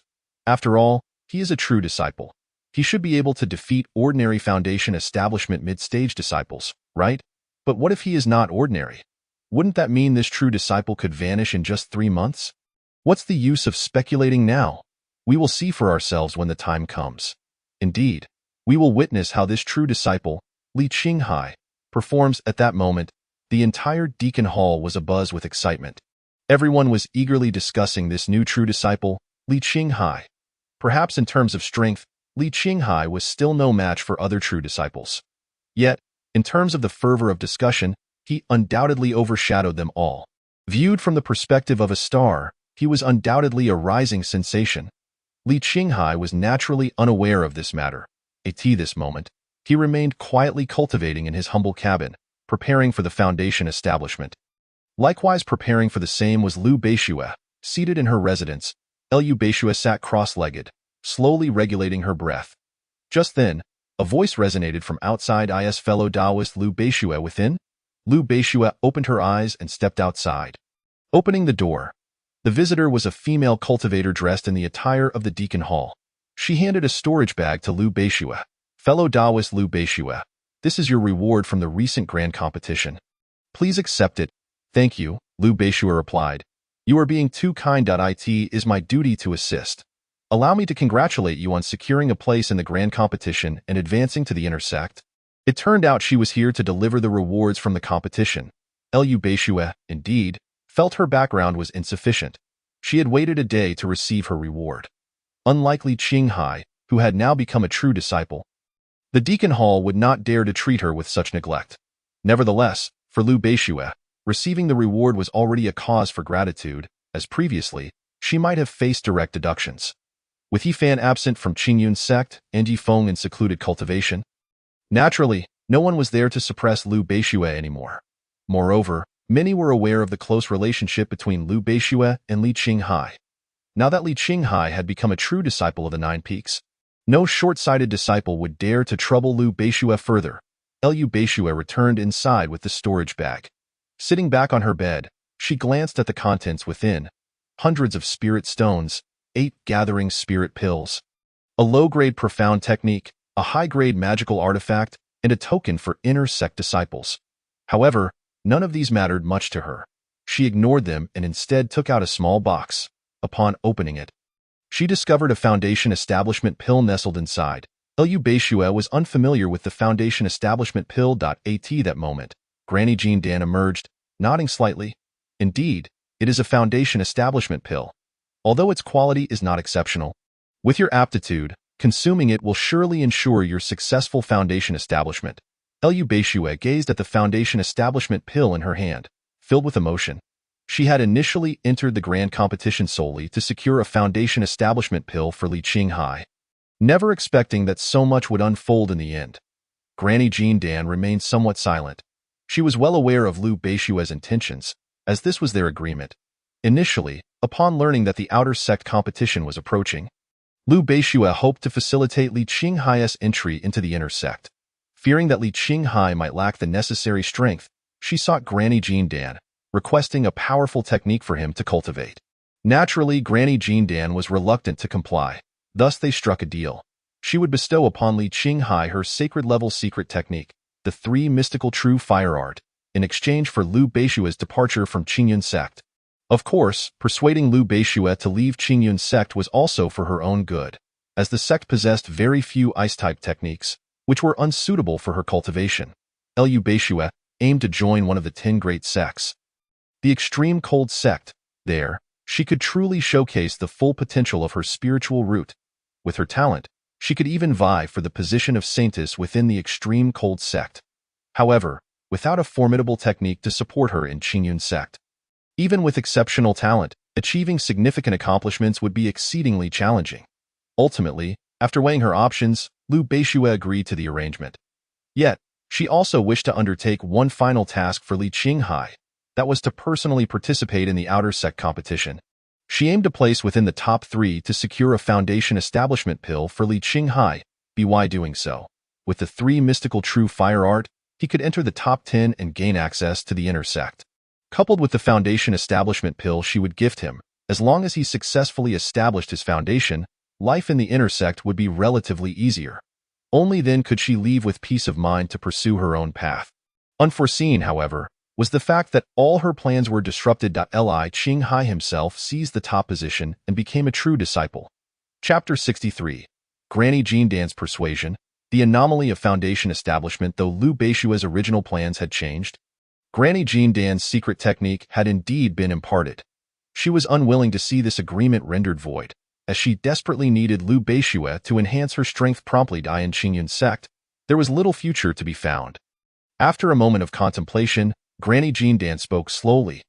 Beishue, Li Qinghai no longer requires this foundation establishment pill. You may consume it yourself. Once you reach the foundation establishment realm, entering the extreme cold sect will be easier. And with your cultivation and talent, you will likely become a core disciple. Afterward, you can strive to become a true disciple of the extreme cold sect, or even a saintess. Do you understand? Liu Beishue fell into silence. At that moment, she found herself reluctant to leave. Once gone, she was uncertain when she might see Li Qinghai again. Granny Jindan could roughly guess Liu Beishue's thoughts, since her primary concern was Li Qinghai. She decided to use that as a breakthrough. Thus, Granny Jindan continued her persuasion. Beishue, I may have underestimated the situation. Li Qinghai's talent is likely far beyond what it seems on the surface. During the outer sect competition, the sword techniques he employed were quite formidable, indicating that his swordsmanship must be on par with my 3 mystical true fire art. Li Qinghai possesses 2 sacred-level secret techniques and has now become a true disciple of the 9 peaks. His future achievements will undoubtedly be remarkable. While your talent surpasses Li Qinghai's by a considerable margin, Qingyun sect lacks ice-type secret techniques. Remaining here will only lead to a waste of time. Moreover, can you truly surpass Li Qinghai? Do you intend to remain in his shadow for eternity? If Li Qinghai encounters danger in the future, will you merely watch, becoming a burden? Indeed, Granny Jindan understood Liu Beishue well. Liu Beishue was inherently a self-reliant young woman, and she would not want to be a burden to Li Qinghai at that moment. Liu Beishue was thoroughly convinced by Granny Jindan. All right. After I establish my foundation, I will bid farewell to Li Qinghai and then proceed to the extreme cold sect. Granny Jindan felt immense relief. I am glad you have come to this realization. Once you become the saintess of the extreme cold sect, perhaps Li Qinghai will also become a saint's son in Qingyun sect, and you will naturally have the opportunity to reunite. Really? Liu Beishue's eyes sparkled with intensity. Of course, becoming a saintess or saint's son means walking the path of the sect. Allowing for future encounters, Granny Jindan replied earnestly. Very well. Liu Beishue was instantly filled with vigor, immediately diving into her cultivation, preparing herself for foundation establishment. Granny Jindan observed the serious Liu Beishue, a satisfied smile gracing her lips while her thoughts lingered. Beishue, it is not that Granny wishes to deceive you. While the path of sects does indeed exist, for Li Qinghai to become a saint's son is as difficult as reaching the heavens. He may possess sacred-level secret techniques, but so what? With his mixed spiritual roots, without powerful breathing techniques to support him, the higher his cultivation, the harder it will be to advance. His ability to establish a foundation is already an incredible stroke of luck. Reaching the golden core stage is his limit. Granny Jean Dan could not help but voice her inner thoughts. Although Li Qinghai had embarrassed himself during the grand competition, she remained confident that her judgment this time would not be mistaken. How could a mixed spiritual root cultivator defy fate? What a farce of cultivation! Unbeknownst to them, 3 days slipped by. Another morning dawned. The plans of the day begin with the morning, a saying that holds true even in the realm of cultivation. As the sun rose and the purple chi surged, it was the time of day when spiritual energy was most abundant. Whether for training or breaking through realms, morning was always the optimal choice. Especially at the 9 peaks, which had long been devoid of disciples, the spiritual energy was particularly dense. Each morning, the entire peak was enveloped in spiritual energy, creating a misty, ethereal scene reminiscent of a celestial realm. However, this morning, the spiritual energy at the 9 peaks was anything but tranquil. The immense spiritual energy converged towards Li Qinghai's cabin. Sword 9 sensed something amiss, emerging from his wooden abode and hovering in the air. Gazing at Li Qinghai's cabin, at that moment, Li Qinghai's cabin was shrouded in a thick mist of spiritual energy, rendering it indistinguishable. Sword 9 nodded slightly. This lad is quite clever. He knows to gather spiritual energy first. It seems he is preparing for foundation establishment. Then I shall lend you a hand. With a wave of his sleeve, Sword 9 produced over 10 banners from his storage bag. He planted the banners around the cabin, forming an array, the Gathering Spirit Array. As the array activated, the surrounding spiritual energy surged even more swiftly. Moreover, with the enhancement of the Gathering Spirit Array, the energy was continuously compressed, becoming even purer. Inside the cabin, Li Qinghai sat cross-legged on his bed, slowly opening his eyes. Sensing the surrounding pure spiritual energy, he had a general idea. This must be the work of Elder Sword 9 I. In that case, I need not gather spiritual energy personally. I can directly break through. He retrieved a small wooden box from his storage bag, opened it, and consumed the foundation establishment pill. As the foundation building pill descended into the dantian, it exhibited a peculiar behavior unlike other elixirs. It did not dissolve immediately. Instead, it commenced a rapid rotation within the dantian, spinning faster and faster, ultimately forming a vortex of spiritual energy. Drip, drip. Under the extreme compression of the vortex, the spiritual energy coalesced into droplets of liquid essence. Cascading from above, gradually, a small pool of this spiritual liquid began to accumulate beneath the dantian. Merely this modest amount of liquid was nearing the point of exhausting the entire reservoir of spiritual energy within the dantian. Li Qinghai, sensing the urgency, hastily activated the 5 elements longevity scroll, which summoned a frenzy of spiritual energy from the surroundings. This continued for a moment, and the once substantial foundation-building pill was reduced to the size of a grain of rice. The liquid beneath the dantian, meanwhile, filled to a little over half of its capacity. Before long, the rice-sized foundation-building pill completely melted away, leaving no trace. At that instant, the vortex of spiritual energy ceased its rotation. And Li Qinghai felt a tremor throughout his physical form. His innate spiritual roots resonated with the dantian, causing the liquid essence to rise. Within the dantian, it coalesced into a singular mass, forming a lotus platform of spiritual liquid. As more and more spiritual liquid gathered below, the small lotus platform gradually enlarged, transitioning from a liquid state towards solidity. Li Qinghai knew that once the lotus platform fully solidified, his foundation would be successfully established. At that moment, however, the 5 elements longevity scroll suddenly spiraled out of control. The uncontrollable scroll began to operate frantically, not only voraciously absorbing the surrounding spiritual energy, but also devouring Li Qinghai's own life force. With this overwhelming surge of spiritual energy and vitality, it surged towards the dantian. Boom. The newly formed lotus platform exploded violently. Pfft. Li Qinghai coughed up a mouthful of blood, his entire being teetering on the brink of collapse. Had he failed in his foundation-building attempt? Chapter 64. A life-or-death struggle, successful breakthrough to the foundation establishment realm. Li Qinghai felt an intense premonition. If he failed this time, he would perish. This was a consequence of his own making. Death would mean the dissolution of his soul, leaving him unable to reincarnate. Such an outcome was absolutely intolerable. Dazed, Li Qinghai summoned his strength, propelling himself back into the state of breakthrough. Simultaneously, he desperately urged the 5 Elements longevity scroll, hoping to regain control over the technique. Yet, the scroll remained unresponsive, continuing its autonomous operation. Recognizing that he could not control the longevity scroll, he sought to find an opportunity for breakthrough instead. Li Qinghai focused inward, mobilizing the liquid essence within the Dantian, attempting to condense another foundation-building lotus platform. After a moment, the platform began to take shape once more. Just as Li Qinghai thought, he glimpsed a glimmer of hope. The longevity scroll surged forth with a wave of vitality, barreling towards the platform. Boom! The lotus platform shattered again. Pfft. Li Qinghai spat out another mouthful of blood. At this moment, he appeared pale, his eyes devoid of spirit, sockets sunken, lips trembling, resembling a frail, dying elder. Having failed in foundation building twice, his Dantian had cracked, and his spirit was shaken. Had it been any other cultivator, they would have likely fainted after the first failure.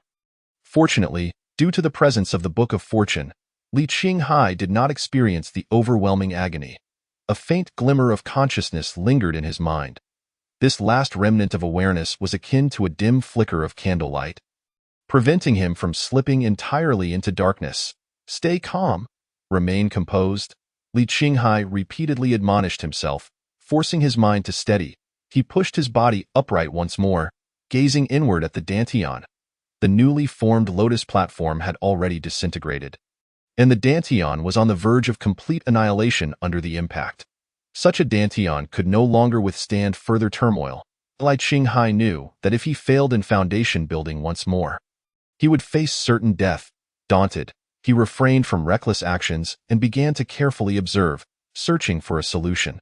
The 5 Elements longevity scroll continued its autonomous operation, repeatedly funneling vitality into the Dantian.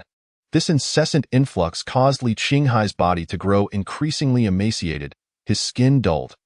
The sole comfort was that, nourished by the abundant life force, the cracks in his Dantian were slowly mending. Yet, what good was nurturing the Dantian if his body was on the verge of destruction? Ultimately, he would still perish. Witnessing this distressing scenario, Li Qinghai felt a surge of urgency. He could not help but wonder, what did this damned technique intend to accomplish? Did it seek to end his life?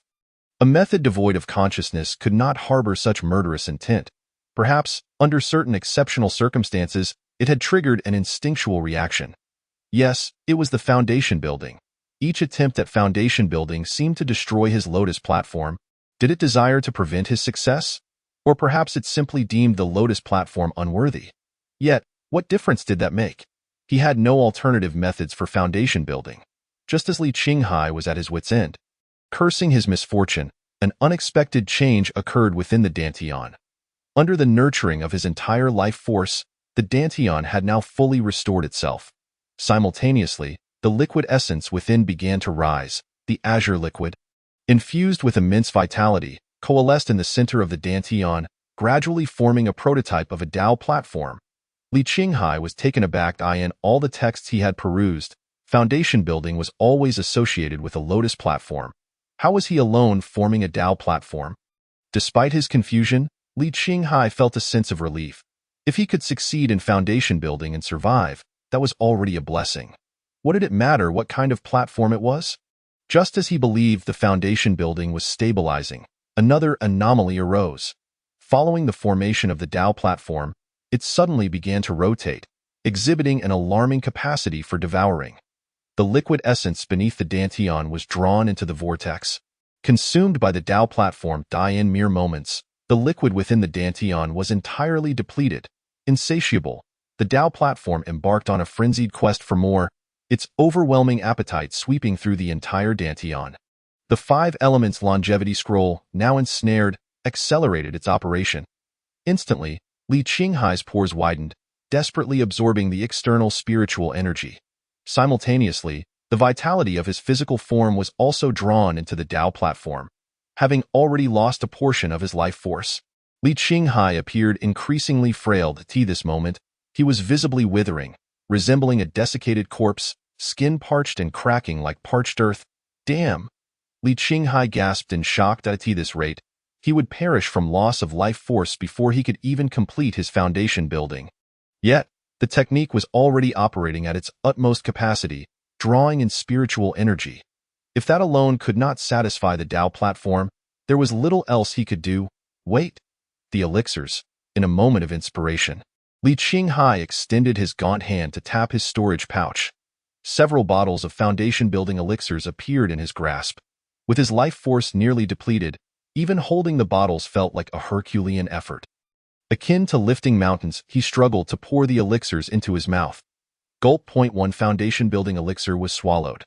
However, before it could transform into a torrent of spiritual energy, it was directly absorbed by the Tao platform. What kind of monster was this? The foundation-building elixir was specifically designed for foundation-building cultivators, with one capable of equaling 100 gathering elixirs. Yet, before the Tao platform, it sank without a trace, creating no ripples whatsoever. Fortunately, Li Qinghai sensed a brief pause in the Tao platform's voracious consumption of life force the moment it ingested the foundation-building elixir. This was undoubtedly excellent news. Without hesitation, he began to consume the elixirs one after another, pouring them into the dantian. After a considerable duration of this relentless consumption, Li Qinghai, while attempting to pour more elixirs, discovered he had exhausted his supply. Every single one of the tins of foundation-building elixirs had been consumed. He was left with nothing but to leave his fate to chance. Li Qinghai observed the situation within his dantian. At this point, the rotation of the Tao platform had noticeably slowed. It finally ceased its consumption of his life force, establishing a relatively stable equilibrium between the absorption of external spiritual energy and the Tao platform's devouring.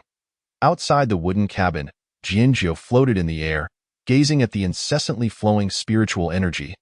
His brow furrowed slightly. Was such an abundance of spiritual energy truly necessary for foundation building? Furthermore, was the duration of this process not excessively prolonged? Despite his internal doubts, Jianjiu remained a silent observer. He refrained from probing into Li Qinghai's state, for the greatest taboo during a breakthrough was disturbance. Should Li Qinghai inadvertently fall into a state of madness, the consequences would be dire. For now, from his vantage point outside, Li Qinghai appeared to be absorbing spiritual energy, suggesting that the situation was not overly dire. Thus, they continued in this manner for the duration of an incense stick.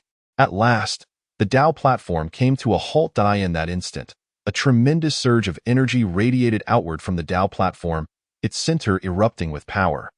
This energy encompassed not only terrifying strength but also an immense vitality. This life force swiftly replenished Li Qinghai's physical form, causing his emaciated body to regain substance.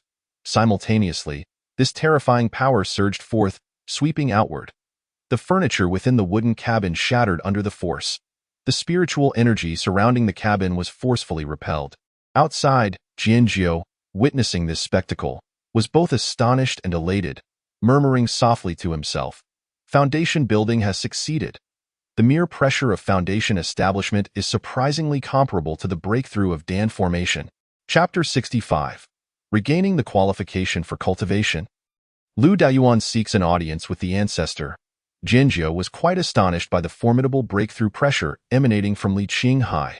However, recalling that Li Qinghai had mastered the sect's secret methods and the ancestor's sword techniques, the surprise diminished. Concurrently, Jianjiu remembered Lu Daoyuan's earlier words, which stated that after establishing a foundation, Li Qinghai would receive the complete secret methods. At this juncture, it was imperative to continue assisting Li Qinghai in his endeavors. Thus, Jianjiu took out a communication wooden tablet. "Master, Li Qinghai has successfully established his foundation. If you have the time, please inquire with the ancestor regarding the secret methods." Before long, a reply from Lu Daoyuan arrived. "What? Li Qinghai has successfully established his foundation. Is that true?" Jianjiu was momentarily taken aback. Was it really necessary to be so astonished over merely establishing a foundation? "Yes, he has indeed succeeded," Jianjiu responded with utmost certainty. "Excellent. I shall report this to the ancestor immediately." To be frank, Jianjiu found it somewhat perplexing. Li Qinghai was his true disciple. So why was Lu Daoyuan more excited than him, the master of 9 peaks? About Li Qinghai's successful foundation establishment, Jianjiu shook his head slightly, not delving further into the matter. Since Li Qinghai had successfully established his foundation, he felt a sense of relief. The subsequent stabilization of his realm did not require his protection, and he turned to return to his own dwelling. At that moment, Li Qinghai resembled an old monk in meditation, quietly seated in a cross-legged position. His emaciated body was gradually regaining its vitality. The previously cracked skin had not returned to its original state. Instead, it had turned into dead skin, peeling away in flakes. As the dead skin fell away, fresh skin began to emerge, shimmering with a subtle glow. Translucent and seemingly brimming with boundless life. Suddenly, Li Qinghai's eyes snapped open, and his body trembled. The dead skin on him completely shed, and he was utterly transformed. Exhaling slowly, he felt as though his internal organs were reawakening at that moment. A sense of relief washed over him, as if he had survived a calamity. It was truly arduous. Establishing a foundation is no easy feat. Fortunately, I possessed numerous strategies to cope. Otherwise, any other cultivator would likely have perished on the spot. Reflecting on the harrowing experience of foundation establishment, Li Qinghai still felt a twinge of fear. The source of it all was that cursed Dao platform. Li Qinghai immediately turned his attention inward to examine his dantian. At this moment, the dantian appeared completely rejuvenated, looking remarkably solid. Even if it were to face an explosion like before, it would likely remain unscathed. The Dao platform hovered at the center of the dantian. Previously, it had been spinning too rapidly for Li Qinghai to discern its form. Now, upon closer inspection, he realized it was a 5 elements Dao platform. Intricate formations were inscribed upon the 5 elements Dao platform, filled with dense runes that Li Qinghai could neither see nor comprehend. Although the platform seemed still, a closer observation revealed it to be rotating at an exceedingly slow pace. Even the slightest rotation matched the speed at which Li Qinghai would exert himself to operate the longevity scroll. Moreover, Li Qinghai sensed that as the 5 elements Dao platform rotated, threads of life energy flowed forth, nourishing his physical body. Seeing this, Li Qinghai was filled with astonishment. If the 5 elements Dao platform could continuously provide him with life energy, could it not be said that he had the potential for immortality? However, he quickly shook his head, dismissing the notion. As one ages, the rate of decline accelerates. Thus, the life energy produced by the 5 elements Dao platform would undoubtedly not keep pace with the speed of aging. While lost in thought, Li Qinghai suddenly felt that the book of creation seemed to stir. Could it be? Both anxious and hopeful, he eagerly flipped through the book of creation. Through diligent cultivation and unwavering effort, you have successfully established your foundation. As a mere foundational cultivator, your strength cannot be deemed formidable. However, to achieve foundation establishment within a year is a testament to your passion for cultivation. In light of your actions, many of your destinies have undergone changes. Your destiny of not envying immortals has transformed, granting you a new destiny. Only envying immortals. Your destiny of mundane excellence has transformed, granting you a new destiny. A master of cultivation. Your destiny of combat prowess has transformed, granting you a new destiny. A cultivator of dual techniques. Your reincarnation background has transformed. In your next rebirth, you will most likely be born into a mundane family with profound connections to the immortal realm, and you will possess exceptional single spiritual root aptitude. In your next reincarnation, you will inherit destinies, be the child of fortune, avoid calamity, have a modest reputation, be a master of cultivation, possess a prodigious memory, and exude charm that captivates all, only envying immortals, and a cultivator of dual techniques. Ha ha ha. It has returned. Why qualification for cultivation has returned, and I possess exceptional single spiritual root talent, with such an abundance of destinies backing me. I am destined to be the child of fate from birth, truly a protagonist.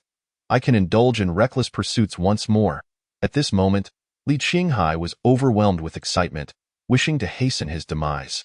What did it matter to be the true disciple of 9 peaks?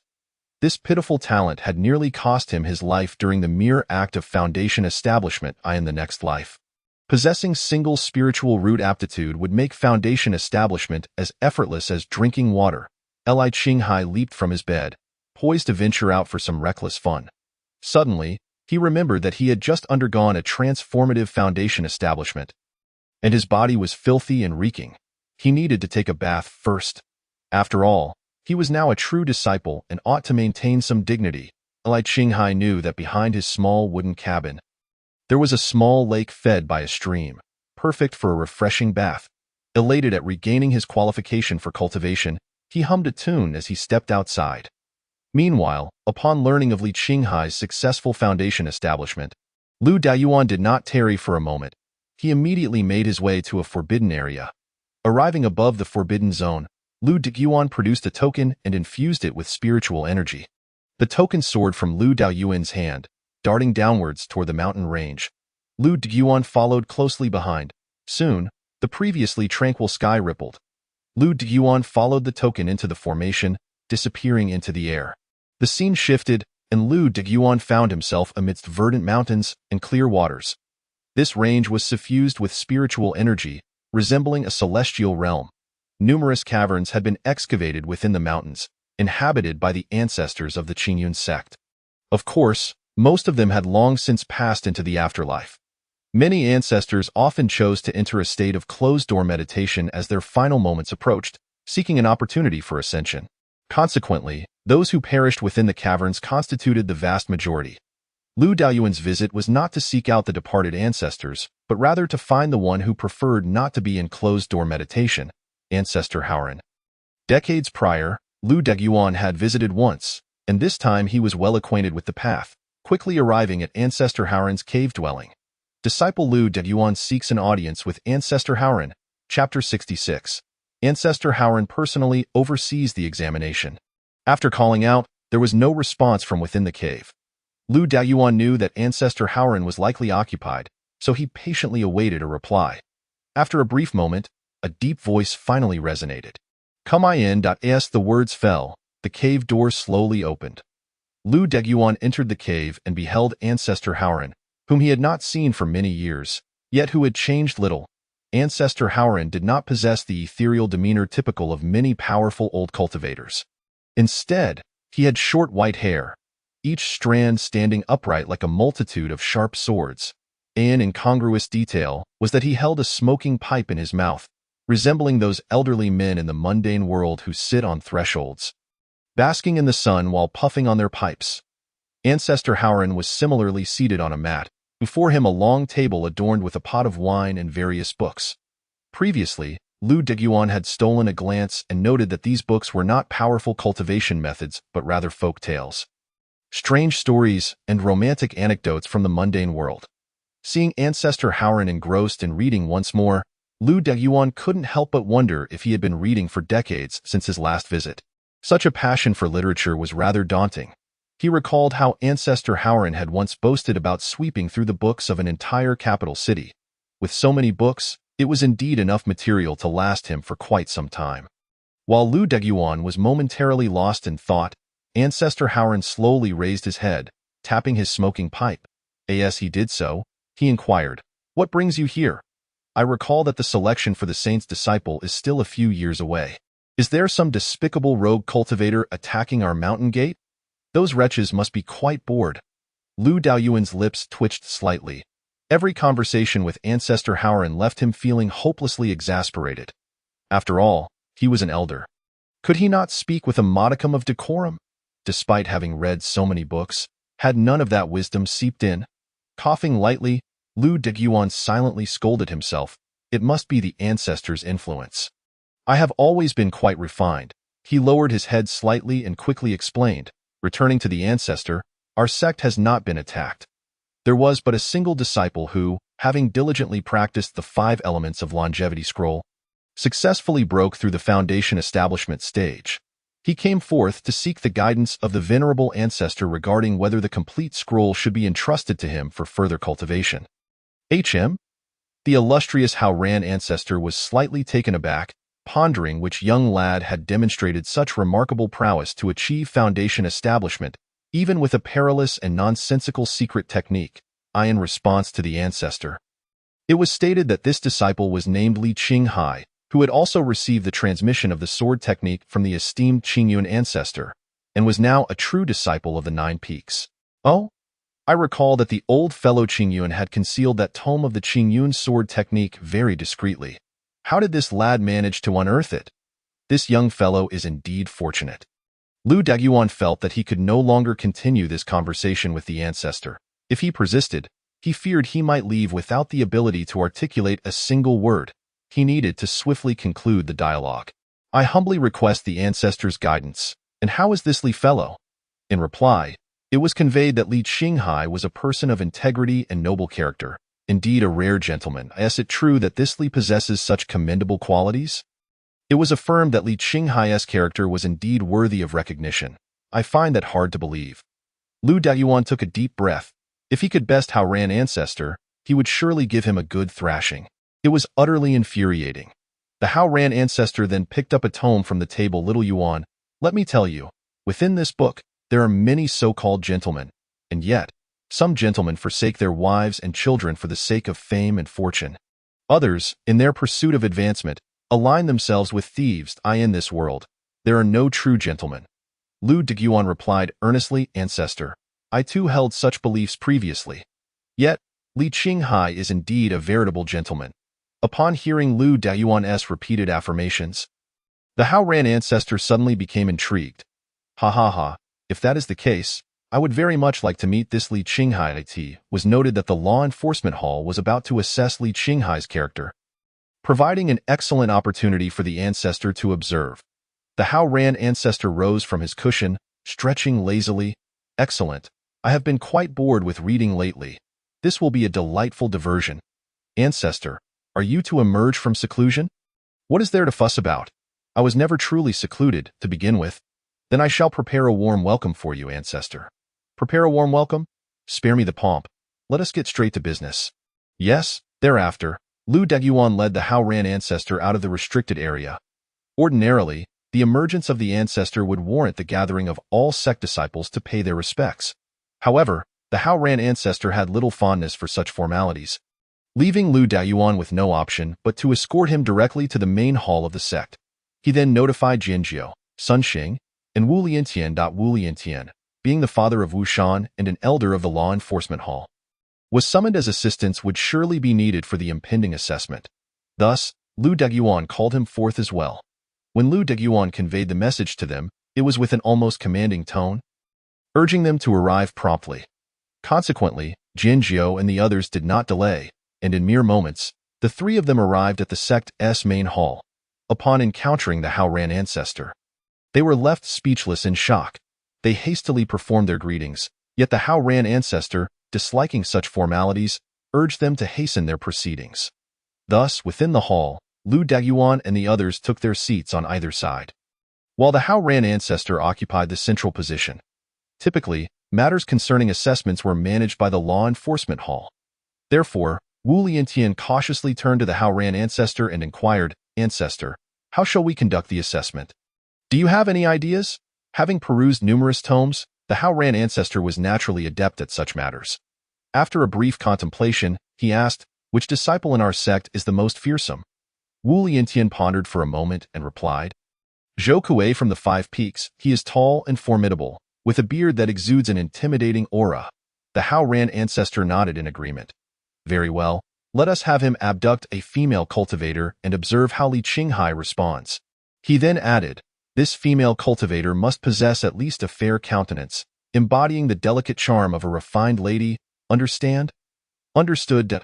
Wu Liantian was rendered speechless. Lu Daguan and the others were momentarily at a loss for words. Such a grand ancestor behaving like a brigand was simply absurd. Chapter 67. Beauty and the Beast, a voluntary dance with death. In light of the Hao Ran ancestor's directive, Wu Liantian dared not delay. He promptly sent out messages to seek disciples willing to partake in this theatrical endeavor. After some persuasion and coaxing, he managed to secure 2 disciples who fit the Hao Ran ancestor's specifications. The first was Zhou Kuei, a true disciple of the Five Peaks. Being a genuine disciple, Zhou Kuei naturally looked down upon such antics, asserting that despite his rugged appearance, he was filled with righteousness. If he were to play a righteous role, he might consider it, but to portray a villain that tarnishes his glorious image was something he would never stoop to, even unto death. Considering Zhou Kuei's stubbornness, the Hao Ran ancestor instructed Wu Liantian to offer a remuneration of 100,000 contribution points. Upon hearing this, Zhou Kuei immediately declared that a true man must be flexible. Contributions were secondary, for he simply loved acting. As for the other disciple, Wu Liantian initially had no suitable candidates. As an elder, he did not know many ordinary disciples. Those who stood out to him were primarily core or true disciples. However, among the core and true disciples, the female disciples tended to have more assertive personalities, lacking the delicate charm the Hao Ran ancestor described. Thus, Wu Liantian consulted Zhou Dandan for assistance in identifying a suitable candidate. Upon learning that this was a lucrative sect mission with no inherent danger, Zhou Dandan promptly recommended her younger sister, Zhou Lingling. Thus, the two actors were finalized. Before long, Zhou Kuei and Zhou Lingling descended from above. Standing at the entrance of the sect's main hall, together, they proclaimed, "We, disciples Zhou Kuei and Zhou Lingling, come seeking an audience." The imposing Zhou Kuei, with his robust stature and facial hair, alongside the delicate and graceful Zhou Lingling, epitomized the essence of beauty and the beast. The Hao Ran ancestor, upon seeing their appearances, was highly satisfied. "Very well, they shall do." "Indeed," Wu Liantian replied. Rising to approach the entrance of the hall, he addressed the two disciples, saying, "I have previously conveyed the specifics of the situation through messages. Your task is to wholeheartedly embody your respective roles without revealing any flaws. Do you comprehend?" "We understand," the two disciples replied in unison. "It is imperative that you take this seriously. I am not the only one observing." Wu Liantian, feeling uneasy, reiterated his caution. "Certainly," the two responded earnestly. Under Wu Liantian's commanding presence, Zhou Lingling felt timid and lowered her head. Meanwhile, Zhou Kuei displayed a fearless demeanor. Casting his gaze around the hall, he sought to ascertain who else might be present, besides the individual Wu Liantian mentioned. Upon inspection, he was taken aback by the formidable figures gathered within. The hall was filled with terrifying powerhouses: Elder Jianzhou of the Nine Peaks, Elder Sun Xing of the Law Enforcement Hall, and the sect leader Liu Daoyuan. With such prominent figures assembled, and only able to sit at the sides, the one seated at the head, could it not be the ancestor? That visage seemed to belong to the legendary Hao Ran ancestor. With the ancestor himself observing, it was imperative that he perform well. Zhou Kuei's heart surged with excitement, a whirlwind of emotions roiling within. Wu Liantian, not wishing to keep the Hao Ran ancestor waiting, waved his hand to urge them on. "Very well, off you go." "Yes." The two immediately took to the skies on their swords, heading towards the Nine Peaks. However, they were not the only ones making their way to the Nine Peaks. Liu Beishue and the Golden Core Granny were also en route. At this moment, Liu Beishue had also successfully established her foundation. She was headed to the Nine Peaks to bid a final farewell to Li Qinghai. Unbeknownst to her, Li Qinghai remained blissfully unaware. Entirely in the dark, just then, Li Qinghai had just emerged from his bath, having risen from the water. Clad in the noble attire befitting a true disciple, he appeared far more distinguished than before. They say that clothes make the man, and with a bit of grooming, he looked even more handsome than usual. He glanced at his reflection in the water, exclaiming, "Who is this? Truly handsome." Indeed, he was quite handsome. Yet he was about to partake in a venture that would likely lead to his untimely demise. Nevertheless, Li Qinghai was unperturbed, for he knew that in his next life, he would inherit a magnetic charm. Thus, in his next life, he would undoubtedly become a handsome man as well as in high spirits. Li Qinghai hummed a tune, pondering as he returned to his small wooden abode. The pressing question remained: where should he go to court danger? Within the sect's main hall, several prominent figures sat in quiet observation, watching the scene unfold in the floating mirror. The images displayed were of Zhou Kuei and Zhou Lingling, who had now entered the mountainous region of the Nine Peaks. At that moment, Wu Liantian chuckled and remarked, "Ancestor, they are nearing the Nine Peaks." The Hao Ran ancestor glanced over. "Am I blind? Do you think I require your reminders?" Wu Liantian's lips twitched slightly, upon witnessing Wu Liantian being confronted. Sun Xing displayed a smile, clearly pleased by the spectacle. Liu Daoyuan could only shake his head in resignation, acknowledging that Wu Liantian was still too young and unaware of the ancestor's temperament. He had unwittingly flattered the horse's leg instead of its head. Soon, through the mountain patrol mirror, it became evident that Zhou Kuei and Zhou Lingling were approaching the Nine Peaks. The two immediately began to act. Zhou Lingling tousled her hair, her attire slightly disheveled, and wore a panicked expression on her face. Frantically wielding her sword, she fled towards the 9 peaks. Zhou Kuei, leisurely in pursuit, wore a lecherous grin, resembling a flower-picking rogue. As the performance commenced, the venerable Howren finally showed interest, sitting up straighter and focusing intently on the mountain patrol mirror. However, the mirror was somewhat small, leading to a sense of dissatisfaction. Howren waved his hand, infusing it with spiritual energy. Instantly, the mountain patrol mirror expanded several dozen times, crashing down onto the ground. Lu Degyuan and the others felt a slight tremor, recognizing the might of the ancestor. Gazing at the expansive scene, Howren nodded in satisfaction. Now, this was more like it.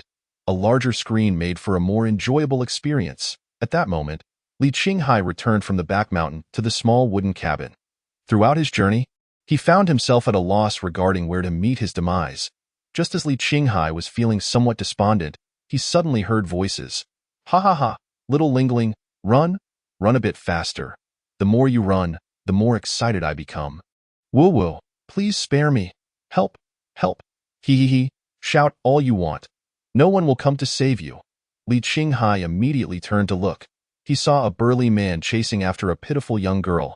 The girl had yet to establish her foundation, remaining at the chi refining stage, while the burly man, shrouded in an air of mystery, appeared to be at the core formation stage. He could easily eliminate this newly established foundation establishment disciple. Li Qinghai's eyes lit up, his heart brimming with joy. Ha ha ha, unexpectedly, the opportunity for self-destruction had presented itself on a silver platter. Chapter 68. The show begins. Justice prevails under the frantic chase. The two had already reached the skies above the 9 peaks. With their destination in sight, it was time to land. However, descending directly might arouse Li Qinghai's suspicions. Zhou Lingling feigned instability on her sword, tumbling from the sky with an audible thud. Her delicate form crashed to the ground, her sword clattering beside her. The naturalness of her freefall appeared utterly genuine, devoid of any theatricality. Zhou Kuei slowly descended from the air, eyeing the dainty Zhou Lingling as he rubbed his hands together with a sinister chuckle. Little Lingling, can you not run anymore? Werwa, please spare me. Spare you? Do you truly believe that is possible? Zhou Kuei taunted as he reached out a massive hand towards Zhou Lingling. No, don't touch me. Stay away. Zhou Lingling, her face drained of color, cried out in terror while scrambling backward on the ground. Witnessing this scene, Li Qinghai shouted, "Release that girl!" Zhou Kuei and Zhou Lingling turned to glance at him, silently relieved by his arrival. Thankfully, Li Qinghai was here. Otherwise, the act would have been ruined. Li Qinghai's tall figure landed firmly in front of Zhou Lingling, blocking Zhou Kuei's advance. Simultaneously, Liu Beixue, who had come to bid farewell to Li Qinghai, approached the 9 peaks. From afar, she observed the unfolding drama and hurried towards it. However, Granny Jean Dan sensed something amiss and immediately cautioned, "Do not proceed. I sense numerous powerful presences watching the 9 peaks." Liu Beixue halted her steps, watching Li Qinghai from a distance. Seeing Li Qinghai standing before him, Zhou Kuei was eager to showcase his villainous prowess. He disdainfully glanced at Li Qinghai before sneering. "You, a mere early foundation establishment cultivator, dare to obstruct my path?" Li Qinghai met Zhou Kuei's gaze with unwavering composure. Defending the weak, regardless of one's cultivation level. Defending the weak? Do you know who I am? I am a true disciple of the 5 peaks. Even if I annihilate you, none would dare to say a word. Li Qinghai's heart swelled with delight upon hearing this. The true disciples of the 5 peaks. How splendid! I only hope you have the courage to kill me. Li Qinghai remained unfazed. If you wish to kill me, then do so. I sacrifice myself for justice. What is there to fear? Zhou Kuei was momentarily taken aback. Well, this lad truly fears no death. Zhou Lingling, seated on the ground, blinked in astonishment. Initially believing it to be merely a performance, she had approached with a playful mindset. Yet, she was taken aback to discover someone willing to risk their life for her. At that moment, Zhou Lingling felt a mix of emotions, both touched and guilty. Hence, she softly uttered, "Senior brother, as a mere chi refining disciple, I do not deserve you risking your life for me. You should leave. Do not concern yourself with me." Li Qinghai glanced at Zhou Lingling, thinking, "This girl is troublesome. I need to send her away quickly." He then transmitted a message to her junior sister, I will hold off this brute for a moment. When the opportunity arises, flee swiftly to Dio, you understand. Zhou Lingling felt increasingly moved. Senior brother, I cannot simply watch you fall. Dio, not concern yourself with me. I appreciate your kindness. Just as Li Qinghai pondered how to handle Zhou Lingling, Zhou Kui regained his composure. With a smirk, he remarked, "Ah, so you two are secretly communicating? Let me guess. You are concocting a plan to escape, am I correct?" Li Qinghai felt a surge of urgency. Should their conversation continue?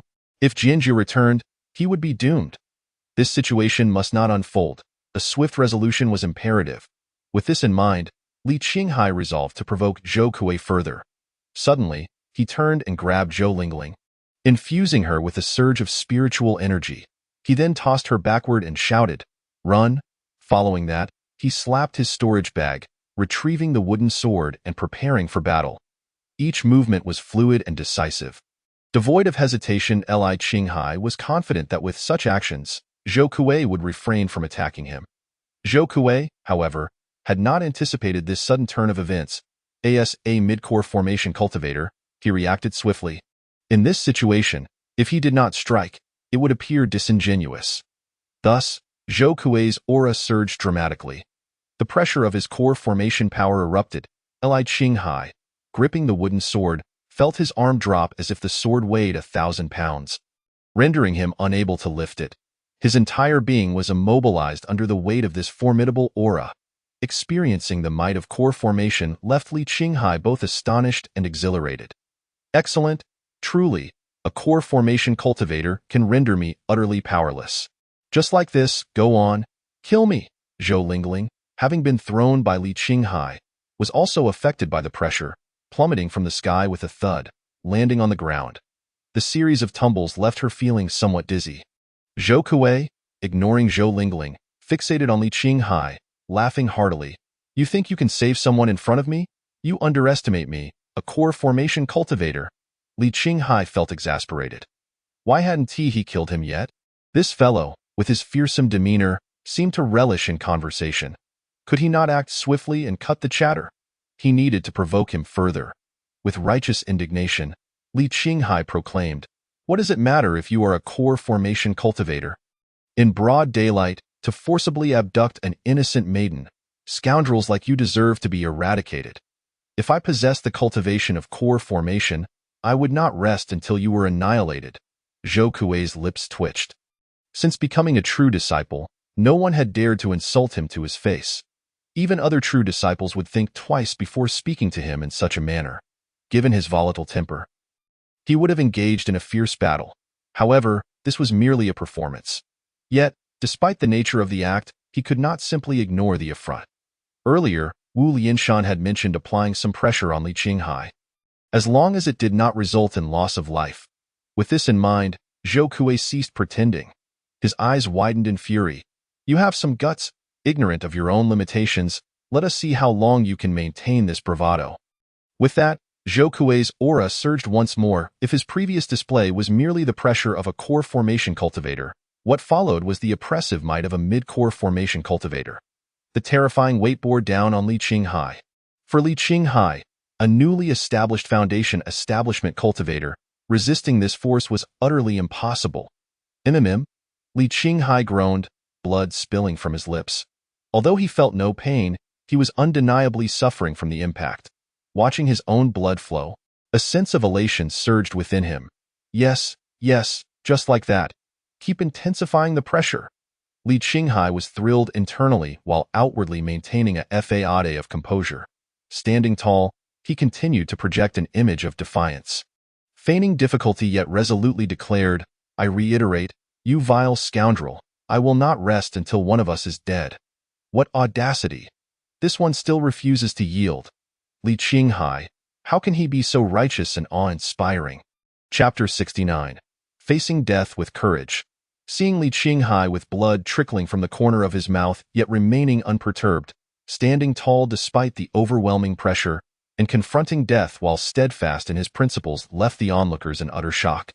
Zhou Kui stared blankly at Li Qinghai, astonished that such a selfless cultivator truly existed in this world. Zhou Lingling's eyes brimmed with tears, deeply moved by the moment. She had even forgotten this was merely a performance, unwittingly immersing herself in the scene. From a distance, Liu Beixue observed without much surprise, for she had always known Li Qinghai to be this kind of person. However, upon seeing the blood on his lips, her concern surged, and she almost disregarded the previous warnings from the Golden Dan Granny, intending to rush to the Nine Peaks to rescue Li Qinghai. Fortunately, the Golden Dan Granny acted swiftly, restraining Liu Beixue. Do not go. I can sense a formidable presence among the cultivators watching the Nine Peaks. The moment you appear there, I will be discovered. I cannot bear to watch Li Qinghai fall before my eyes. Liu Beixue declared resolutely, struggling against the Golden Dan Granny's grip. The granny shook her head, her concern causing her to panic. Haven't you realized? Someone is testing Li Qinghai. After a moment of contemplation, Liu Beixue recognized the truth of the situation. It made little sense for so many powerful cultivators to secretly observe the Nine Peaks otherwise. Once she understood, she felt a slight sense of relief. Suddenly, Liu Beixue recalled something, a faint smile gracing her lips as she addressed the Golden Dan Granny. Granny, weren't you also intent on testing Li Qinghai? Claiming he had ulterior motives towards me and couldn't possibly be a person of integrity. What do you think now? The granny's face contorted as her wrinkles twitched, momentarily at a loss for words. Meanwhile, several prominent figures in the sect's grand hall gazed at the scene in disbelief. Sun Xing muttered, "This Li Qinghai truly possesses such virtue?" Wu Liantian, equally astonished, turned to Jianjiu. Elder Jianjiu, where did you find this true disciple of yours with such a sense of righteousness? Jianjiu smiled faintly, feeling a rare sense of pride. Liu Diguan glanced at the venerable Haoran ancestor, who leaned slightly forward, intently observing Li Qinghai through the mountain patrol mirror, betraying no signs of weakness. He murmured in wonder, "This young lad is genuinely unafraid of death. To go to such lengths for a stranger? Remarkable." After delivering his final words, Li Qinghai awaited Zhou Kuei's wrathful strike to end him. However, after a long moment of waiting with no action from Zhou Kuei, he began to feel puzzled.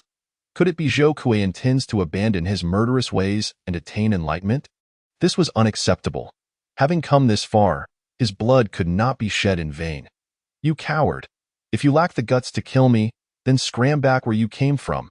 If you dare return to the Nine Peaks, I shall break your legs. Zhou Kuei's fury erupted, genuinely enraged. You dare say I lack the courage? Repeat that. Zhou Kuei's aura turned deadly, his eyes filled with murderous intent. The intensity of his killing aura was no less than that of a Golden Dan cultivator. Under such immense pressure, blood trickled once more from Li Qinghai's lips. With blood-stained lips and an indomitable smile, he replied earnestly, I said, if you lack the courage, then get out of here. If I see you again, I will strike you again. Zhou Kuei's eyes turned crimson, laughing maniacally.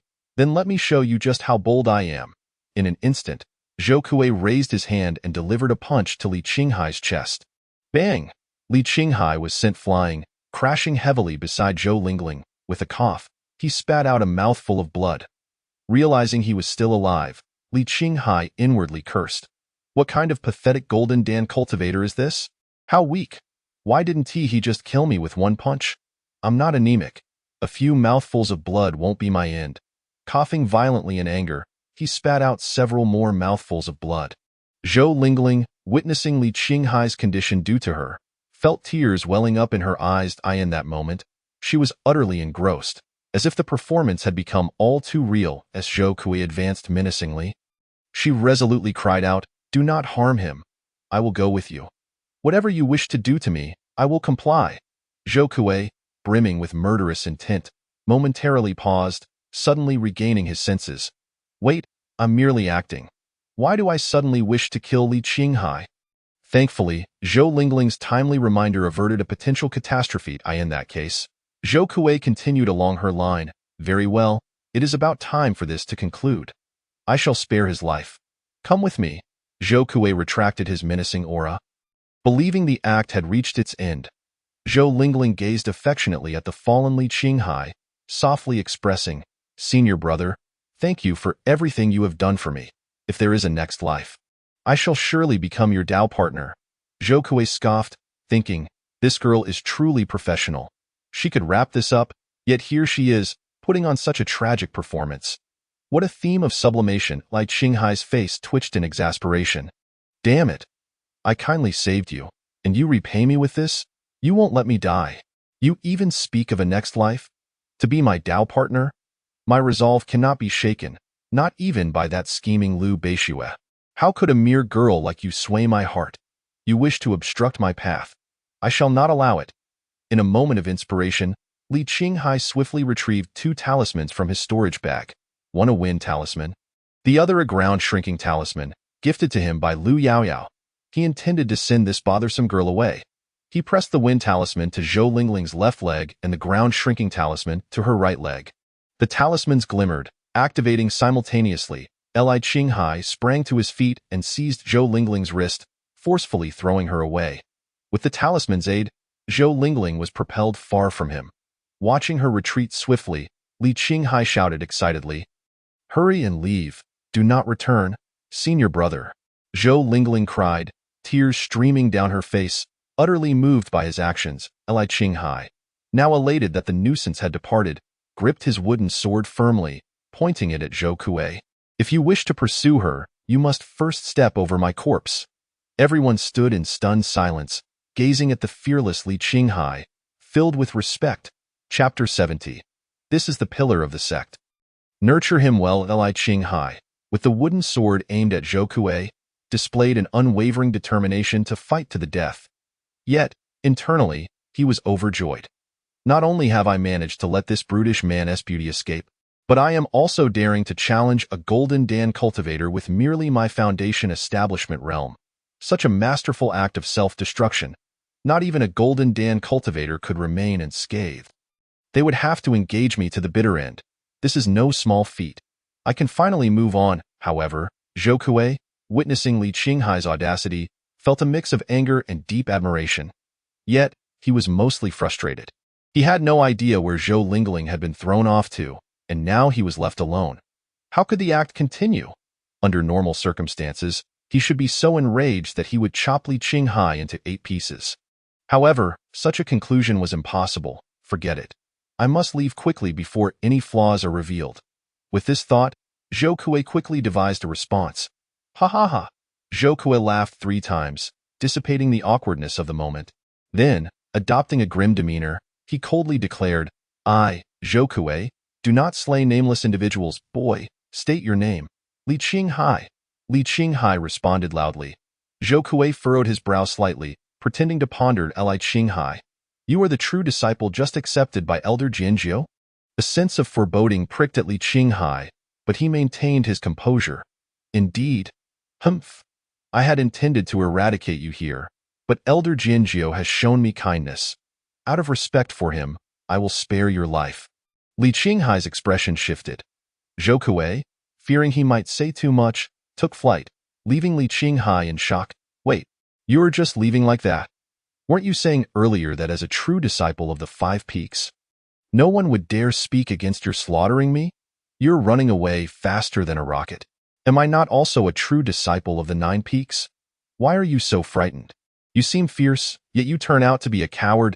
Angry, Li Qinghai cursed internally at Zhou Kuei's retreating figure. Initially, Li Qinghai contemplated unleashing a torrent of verbal abuse, but reflecting on his esteemed status as a true disciple, he deemed it prudent to maintain a semblance of decorum. Such coarse behavior, should it reach the ears of Jianjiu, would be utterly mortifying. It wasn't until Zhou Kuei's silhouette completely vanished into the horizon that Li Qinghai begrudgingly withdrew his gaze. His attention was then drawn to a pool of blood on the ground, reigniting his fury. Damn it, he had lost so much blood. Oh well, let us consider it a charitable donation to the hospital. Li Qinghai sheathed his wooden sword and turned towards the small wooden cabin. Although he felt no pain, the lingering sense of weakness from his injuries was undeniable. Hence, he resolved to return indoors to tend to his wounds. Not far away, Liu Beishue observed Li Qinghai's return to the cabin and inquired, "Grandmother, may we seek out Li Qinghai now?" The Golden Core matriarch glanced at the sky above Jufeng and shook her head slightly. "Not yet. By the way, grandmother, you haven't answered my question. What do you think of Li Qinghai?" The Golden Core matriarch hesitated to speak a kind word about Li Qinghai, who had repeatedly embarrassed her. Yet, the truth was undeniable, and she found herself compelled to acknowledge it. Given Liu Beishua's determined demeanor, she knew that evasion would only lead to further inquiries. Thus, the Golden Core matriarch begrudgingly conceded, Li Qinghai is indeed no hypocritical charlatan. His character is commendable. Upon hearing the Golden Core matriarch praise Li Qinghai, Liu Beishua's lips curled into a smile, even more delightful than if the matriarch had praised her instead. Meanwhile, within the grand hall of the sect, Sun Xing, who had witnessed the entire event, was now thoroughly convinced. He turned to Lu Daoyuan and Jinjiu, exhaling a sigh of realization. Master, Elder Jinjiu, I now truly understand why you were so confident when I suggested testing Li Qinghai's character. There is indeed not a single flaw to be found in his integrity. Lu Daoyuan and Jinjiu exchanged faint smiles to it. Must be said that Li Qinghai's performance had certainly brought them considerable honor. Wu Liantian chimed in, indeed, there is no fault to be found. To risk one's life for a completely unrelated disciple speaks of noble virtue. I can think of no other reason for such selflessness. Subsequently, the group turned their attention to the venerable Howren ancestor, eager to hear his perspective, as perhaps his profound cultivation could unveil some hidden truths. After all, Li Qinghai's nobility was almost too remarkable to believe. Even the Howren ancestor could not decipher the intricacies of the fate scroll within Li Qinghai's mind. Thus, in his eyes, Li Qinghai's self-sacrificial actions appeared genuine and devoid of any pretense. As the Howren ancestor gazed at Li Qinghai through the mountain patrol mirror, he felt a mixture of astonishment and deep satisfaction, nodding in admiration. This young lad is indeed exceptional. He is willing to sacrifice himself for an ordinary disciple. By the same token, should our Qingyun's sect face peril, he would undoubtedly defend our sect with unwavering resolve, such as the pillar of our sect. With that, the Howren ancestor turned to Jinjiu, affirming his commendation. You have taken on an excellent disciple. Jinjiu, however, did not seek accolades but instead corrected the Howren ancestor's misconception. Returning to the ancestor, while Li Qinghai is indeed a true disciple of Jufeng, he is not my student. The Howren ancestor paused, then recalled Lu Daoyuan's earlier words. Realizing that Li Qinghai had received the sword techniques from the Qingyun ancestor, he acknowledged that Jinjiu indeed lacked the status to be considered Li Qinghai's master. After coming to this understanding, the Howren ancestor nodded. In that case, he should be nurtured with even greater care.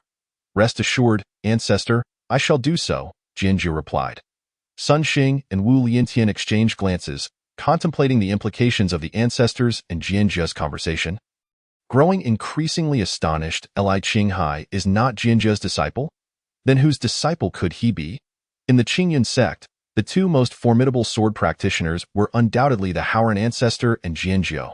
If neither of them claimed Li Qinghai as a student, who could possibly rival their prowess? Could it be that Li Qinghai's swordsmanship was inherited from some ancient, reclusive master in the Forbidden Lands? Regardless of the identity of this ancient figure, the Howren ancestor's unwavering confidence in Li Qinghai indicated that he was not someone to be trifled with. Though Sun Xing and Wu Liantian maintained calm exteriors, they quietly committed this information to memory. Lu Daoyuan understood that the purpose of this trial was to negotiate the acquisition of the 5 Elements Longevity Scroll from the Howren ancestor. Now that the trial had concluded, it was time to discuss serious matters. After all, the Howren ancestor's memory could sometimes be quite unreliable.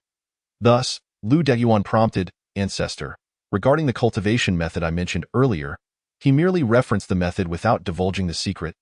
Not wishing for others to know that Li Qinghai was cultivating the 5 Elements Longevity Scroll, the Howren ancestor recalled the matter and nodded. That is certainly no problem. However, Chapter 71, Wealth, Beauty, Fame, and the Temptation Test. Lu Daoyuan was momentarily taken aback. Li Qinghai has performed to such an extent, and yet there is still something lacking. Confused, he inquired, Ancestor, is there any aspect of Li Qinghai that you find unsatisfactory? The Howren ancestor cleared his throat. In truth, he was thoroughly satisfied with Li Qinghai. His own life sword was cultivated from the righteous energy of heaven and earth, and he held a deep appreciation for this righteous young man. Had Li Qinghai not been snatched away by that Qingyun old fellow, the Howren ancestor would have undoubtedly imparted the Howren sword techniques to him. The only reason he had, however, was that he had grown somewhat addicted to testing Li Qinghai. Testing Li Qinghai was far more engaging than poring over tomes in his cave. Thus, the Howren ancestor desired to conduct another trial. I am quite pleased with Li Qinghai's previous performance. However, possessing a spirit unafraid of death is insufficient. He must also possess a steadfast heart capable of resisting temptation. Only then can I rest easy in imparting the cultivation method to him. Lu Daoyuan listened and found no fault in this reasoning. Prompting, then, ancestor, how do you intend to test him this time? The Howren ancestor replied in a measured tone. The temptations faced by cultivators stem primarily from wealth, beauty, and fame. As long as Li Qinghai can withstand these temptations, there will be no issue. Lu Daoyuan pressed further, ancestor, how specifically do you plan to conduct this test? The Howren ancestor, revealing his mischievous side, chuckled. Soon, I will set up an illusory array to ensnare Li Qinghai with the most alluring female cultivators of our Qingyun sect as bait, promising him immeasurable spirit stones, an exalted status beyond reach, and realms of cultivation that seem unattainable. I do not believe he will remain unmoved. Listening to the Howren ancestor's words, Lu Daoyuan and the others fell into collective silence. It was one thing for a novice like Li Qinghai to be tempted. Even they, seasoned cultivators with hundreds of years of experience, found themselves stirred by the proposition. This was no mere test. It was clearly an opportunity for the ancestor to witness Li Qinghai's folly. They understood that this had little to do with testing. The Howren ancestor simply sought some amusement. It appeared that after years of seclusion, he was eager to indulge in a bit of fun. While such actions seemed somewhat frivolous, the ancestor's desire for entertainment left them with little recourse.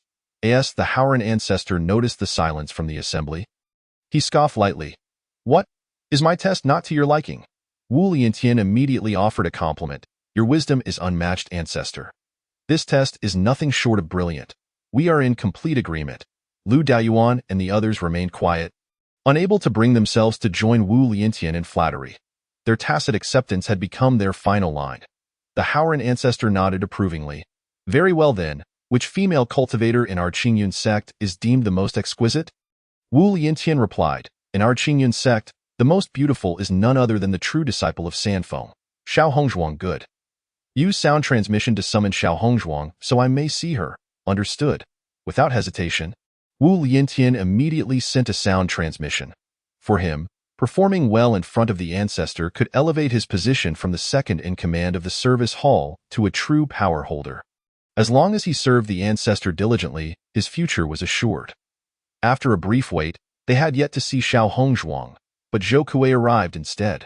Standing at the entrance of the grand hall, Zhou Kuei called out, Disciple Zhou Kuei, here to report. Of course, reporting was secondary. Zhou Kuei's true intention was to make a favorable impression on the Howren ancestor. This was of utmost importance. After all, the selection of the Holy Son was merely 3 years away, and the Howren ancestor would likely attend. If he could leave a lasting impression, he would naturally have an advantage over other true disciples. Wu Liantian, understanding the nuances of social interactions, responded, Come in. Yes. Zhou Kuei entered the grand hall and approached the mountain patrol mirror. Bowing before the Howren ancestor, disciple Zhou Kuei pays respect to the ancestor. Well done. Find a place to sit. Xia Laozu. Although Zhou Kuei is physically robust, his intellect is anything but simple. While it is true that Howren Laozu permitted him to find any seat, the individuals currently occupying the positions are all esteemed leaders and elders. To sit alongside such dignitaries would imply equality, a notion that Zhou Kuei, understanding its potential to displease them, would never entertain. Thus, he moved aside, standing quietly in a place where Lao Zu could see him. After a while, Xiao Hongzhuang finally arrived, accompanied by a gentleman. The two stood at the entrance and proclaimed loudly, Disciples Xiao Hongzhuang and Xiao Yifeng, here to seek an audience. With her head slightly bowed, Xiao Hongzhuang was not entirely visible to Howren Laozu, who then commanded, Enter. Upon entering the grand hall and laying eyes on the venerable Laozu, they were taken aback, hastening their steps to stand before him. Disciples Xiao Hongzhuang and Xiao Yifeng, pay respects to Laozu, they declared. Howren Laozu, with a calm demeanor, instructed, Lift your heads. Confused by Laozu's request, the two complied and raised their heads. Laozu scrutinized Xiao Hongzhuang from head to toe. True to her name, she donned a striking red attire that accentuated her alluring figure. If Lu Beishue epitomized the icy beauty of aloofness, then Xiao Hongzhuang embodied the fiery passion of a vibrant enchantress. While perhaps slightly less exquisite than Lu Beishue in terms of sheer beauty, Her physique was undoubtedly extraordinary. It was also worth noting that Wu Liantian was unfamiliar with Liu Beixue. Otherwise, he would have recommended her to Lao Zu as well. Lao Zu regarded Xiao Hongzhuang with evident satisfaction in his eyes. Her captivating form was more than adequate to entice a naive youth like Li Qinghai. However, Xiao Hongzhuang felt uncomfortable under Lao Zu's gaze, recalling that he was not known to be a lecher. Why was he staring at her so intently? Not allowing her discomfort to linger, Lao Zu turned to Wu Liantian and instructed, "Discuss the situation with this young lady." "Yes," Wu Liantian replied, then proceeded to explain the reason for her summons. With each word, Xiao Hongzhuang's brow furrowed tighter, while her brother Xiao Yifeng found the situation increasingly amusing, casting a glance at her that seemed to mock, "Sister, today is your day of reckoning. How hilarious that you are to seduce a man." Quickly, Wu Liantian concluded his explanation. "Xiao Hongzhuang, do you understand?" "I do," she affirmed, then added with firm conviction, "However, I must decline." A bead of cold sweat broke out on Wu Liantian's forehead. Tio refuse in front of Lao Zu? How brazen! Chapter 72. Injury Xiao Hongzhuang. "May I stay here to recuperate for a few days?" she asked. Surprisingly, Lao Zu was not angered by her refusal. Instead, he regarded her with newfound interest. What a spirited young woman. He mused, trusting that Wu Liantian would manage the situation, and thus he remained patiently silent. Wu Liantian promptly urged, "Xiao Hongzhuang, perhaps you did not hear correctly. It is not a request for you to personally seduce Li Qinghai. It merely involves using your appearance to project an illusion. I understand. If it were not an illusion, I would have left long ago." Xiao Hongzhuang retorted to Wu Liantian, feeling helpless, asked, "What are your conditions? Speak your mind. I wish to witness everything that transpires within the illusion. Should Li Qinghai harbor any impure thoughts towards me, the illusion must be terminated immediately. Also, I have heard that Zhou Kuei participated in this trial and earned 100,000 contributions. I demand the same treatment as his." Nearby, Zhou Kuei's eyes widened. He had toiled vigorously to earn that contribution, while Xiao Hongzhuang wished to obtain it merely by participating in an illusion. Regret washed over him as he realized he should not have boasted to the siblings earlier. Wu Liantian found it difficult to acquiesce directly, so he turned to Lao Zu for guidance. Howren Lao Zu, eager to witness the unfolding drama, deemed contributions trivial and waved his hand, declaring, "Very well, let it be as you wish." "Thank you, Lao Zu," Xiao Hongzhuang replied with a slight bow, stepping aside. Seeing his sister acquire 100,000 contributions, Xiao Yifeng felt envious and shamelessly approached Lao Zu, saying, "Lao Zu, what about me? Is there anything I can do for you?" After a moment's contemplation, Lao Zu mused, "Li Qinghai likely does not favor men. You should wait to the side." "Understood," Xiao Yifeng complied, moving to stand next to Zhou Kui.at. That moment, Howren Lao Zu clapped his storage pouch, and a set of formation flags floated out, soaring towards the 9 peaks. Seizing the opportunity, Xiao Yifeng discreetly transmitted a message to Zhou Kui, "You are quite inconsiderate. Such a splendid opportunity, and you did not inform me sooner." "What could I do? Lao Zu requires a man of my caliber, not a pretty boy like you, Dado. You are just jealous of my good looks. Indeed, you may be handsome, but you lack 100,000 contributions." Fuming, Xiao Yifeng retorted, "Just wait. What if Li Qinghai favors men?" Zhou Kui pondered, recalling that during their time at the 9 Peaks, Li Qinghai had shown little regard for Zhou Lingling, often tossing her aside carelessly. He nodded in agreement. There might be a chance. "Really?" Xiao Yifeng's eyes sparkled with intrigue. "Once we observe how Li Qinghai treats your sister, we shall know." Xiao Yifeng felt a surge of anticipation. For true disciples like themselves, 100,000 contributions was not an astronomical figure. However, accumulating such a sum typically required navigating considerable difficulties and investing significant time. Earning it merely through a performance was a proposition too appealing to ignore. Guided by Howren Lao Zu's control, the formation flags swiftly reached the skies above the 9 peaks. One by one, they spread out in the air, descending to encircle Li Qinghai's wooden abode. Not far away, Liu Beixue observed this spectacle with curiosity and inquired, "Granny, what is the purpose of this?" "It appears they are setting up an illusionary formation," she replied. Liu Beixue furrowed her brow. "Are they continuing to test Li Qinghai?" "That seems likely. Can I observe what transpires within the illusion? Once the formation is set, I will send your consciousness inside." Howard and Laozu worked swiftly, and within moments, the dozens of formation flags were in place. The formation quietly activated. Laozu then cast a discerning glance at Xiao Hongzhuang before concentrating his thoughts, fabricating her likeness within the illusion. He addressed her. I have linked a thread of your aura to the illusion. Should you successfully entice Li Qinghai, I will reward you with an additional superior spiritual treasure. Excellent, thank you, Laozu. Xiao Hongzhuang exclaimed, astonished and delighted by this unexpected boon. Confident in her beauty and physique, she believed that a youthful man would undoubtedly succumb to her allure. Within the illusion, Howard and Laozu could manipulate everything at will. However, he preferred to simply observe the unfolding drama, delegating the task to Xiao Hongzhuang. In the realm of the illusion, filled with confidence, Xiao Hongzhuang approached the small wooden cabin. Just as she was about to knock, she hesitated. Such an unblemished arrival would surely yield poor results. For the sake of 100,000 contributions and the superior spiritual treasure, she decided to go all out. Thus, she meticulously crafted her appearance, disheveling her hair, ruffling her garments, and intentionally tearing her clothing to reveal glimpses of her fair thighs. She even added some superficial wounds, allowing her flawless skin to show through alluringly. Howard and Laozu nodded in slight approval. It was somewhat presentable. While it may have been modest compared to the alluring illustrations he had perused, it should suffice to captivate Li Qinghai, the elders present also. Having seen their fair share of worldly affairs, deemed it somewhat conservative, yet they believed Li Qinghai would not be able to resist. After all, no one could refuse a beautiful woman presenting herself so openly. Xiao Yifeng nearly choked in disbelief. He had never seen his sister like this before. Her determination for a spiritual treasure was truly remarkable.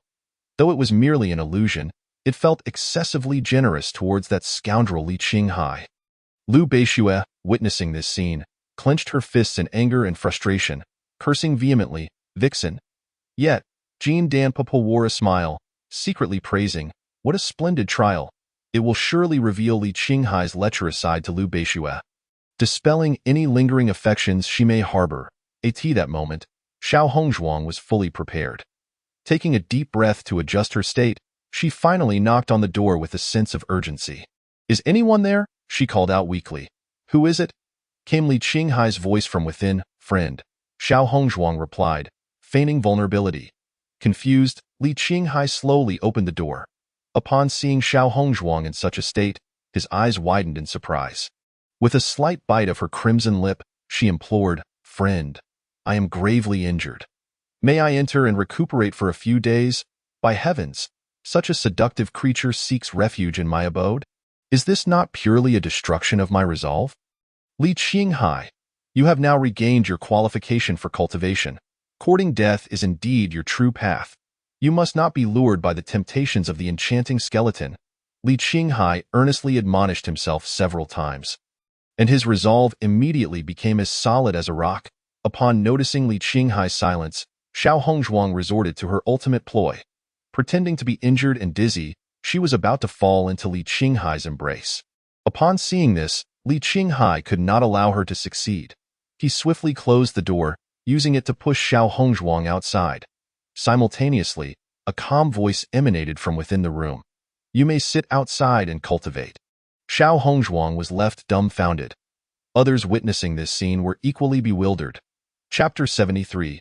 What a steadfast heart, what a pure soul. Xiao Hongzhuang, a beauty of such caliber, was directly rejected at the door. Such an inconceivable event filled the minds of onlookers with one thought. Could it be that Li Qinghai is a gentleman unperturbed by beauty? This was truly unexpected. They felt the need to observe further. Perhaps Li Qinghai was merely playing hard to get.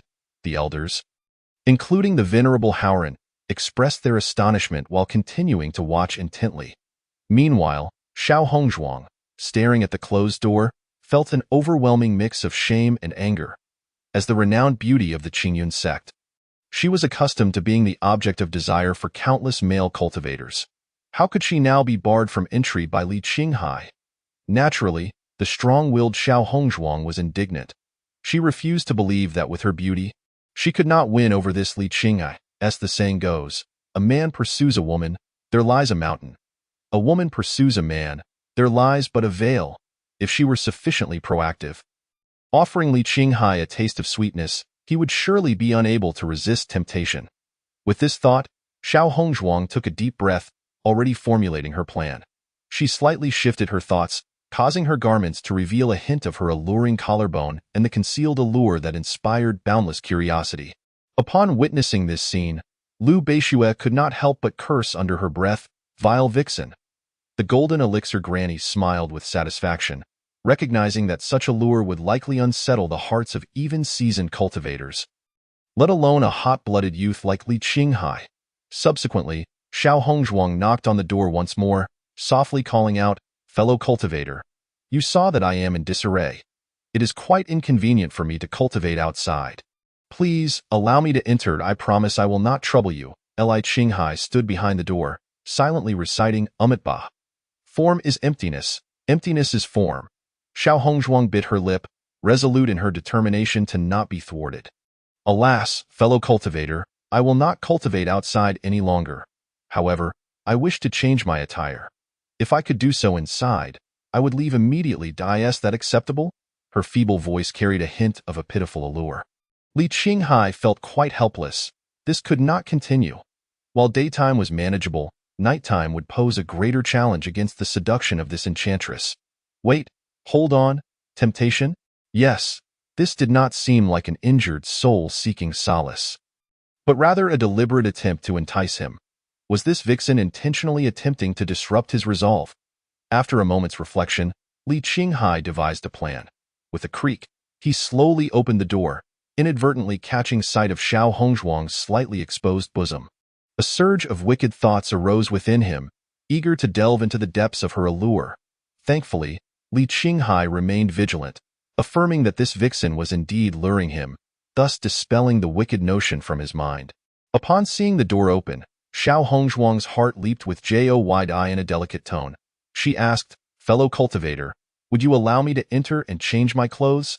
Li Qinghai, intrigued, nodded. "Very well, you may come in." With her seductive form leaning against the doorframe, she raised her delicate hand.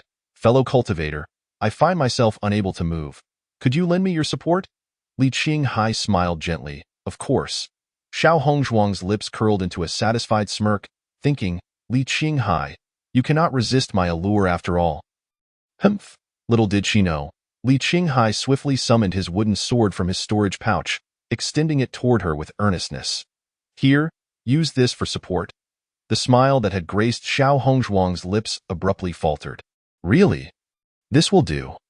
"Li Qinghai, you are indeed ruthless. However, once I enter, I shall collapse onto your bed and see if you can maintain your composure." With this thought, Xiao Hongzhuang grasped the other end of the wooden sword.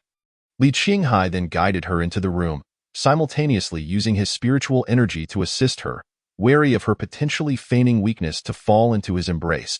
As the crowd observed Li Qinghai and Xiao Hongzhuang enter the small wooden house, they began to voice their opinions. The golden elixir granny remarked, "Beishue, it appears Li Qinghai has not been able to resist this temptation after all."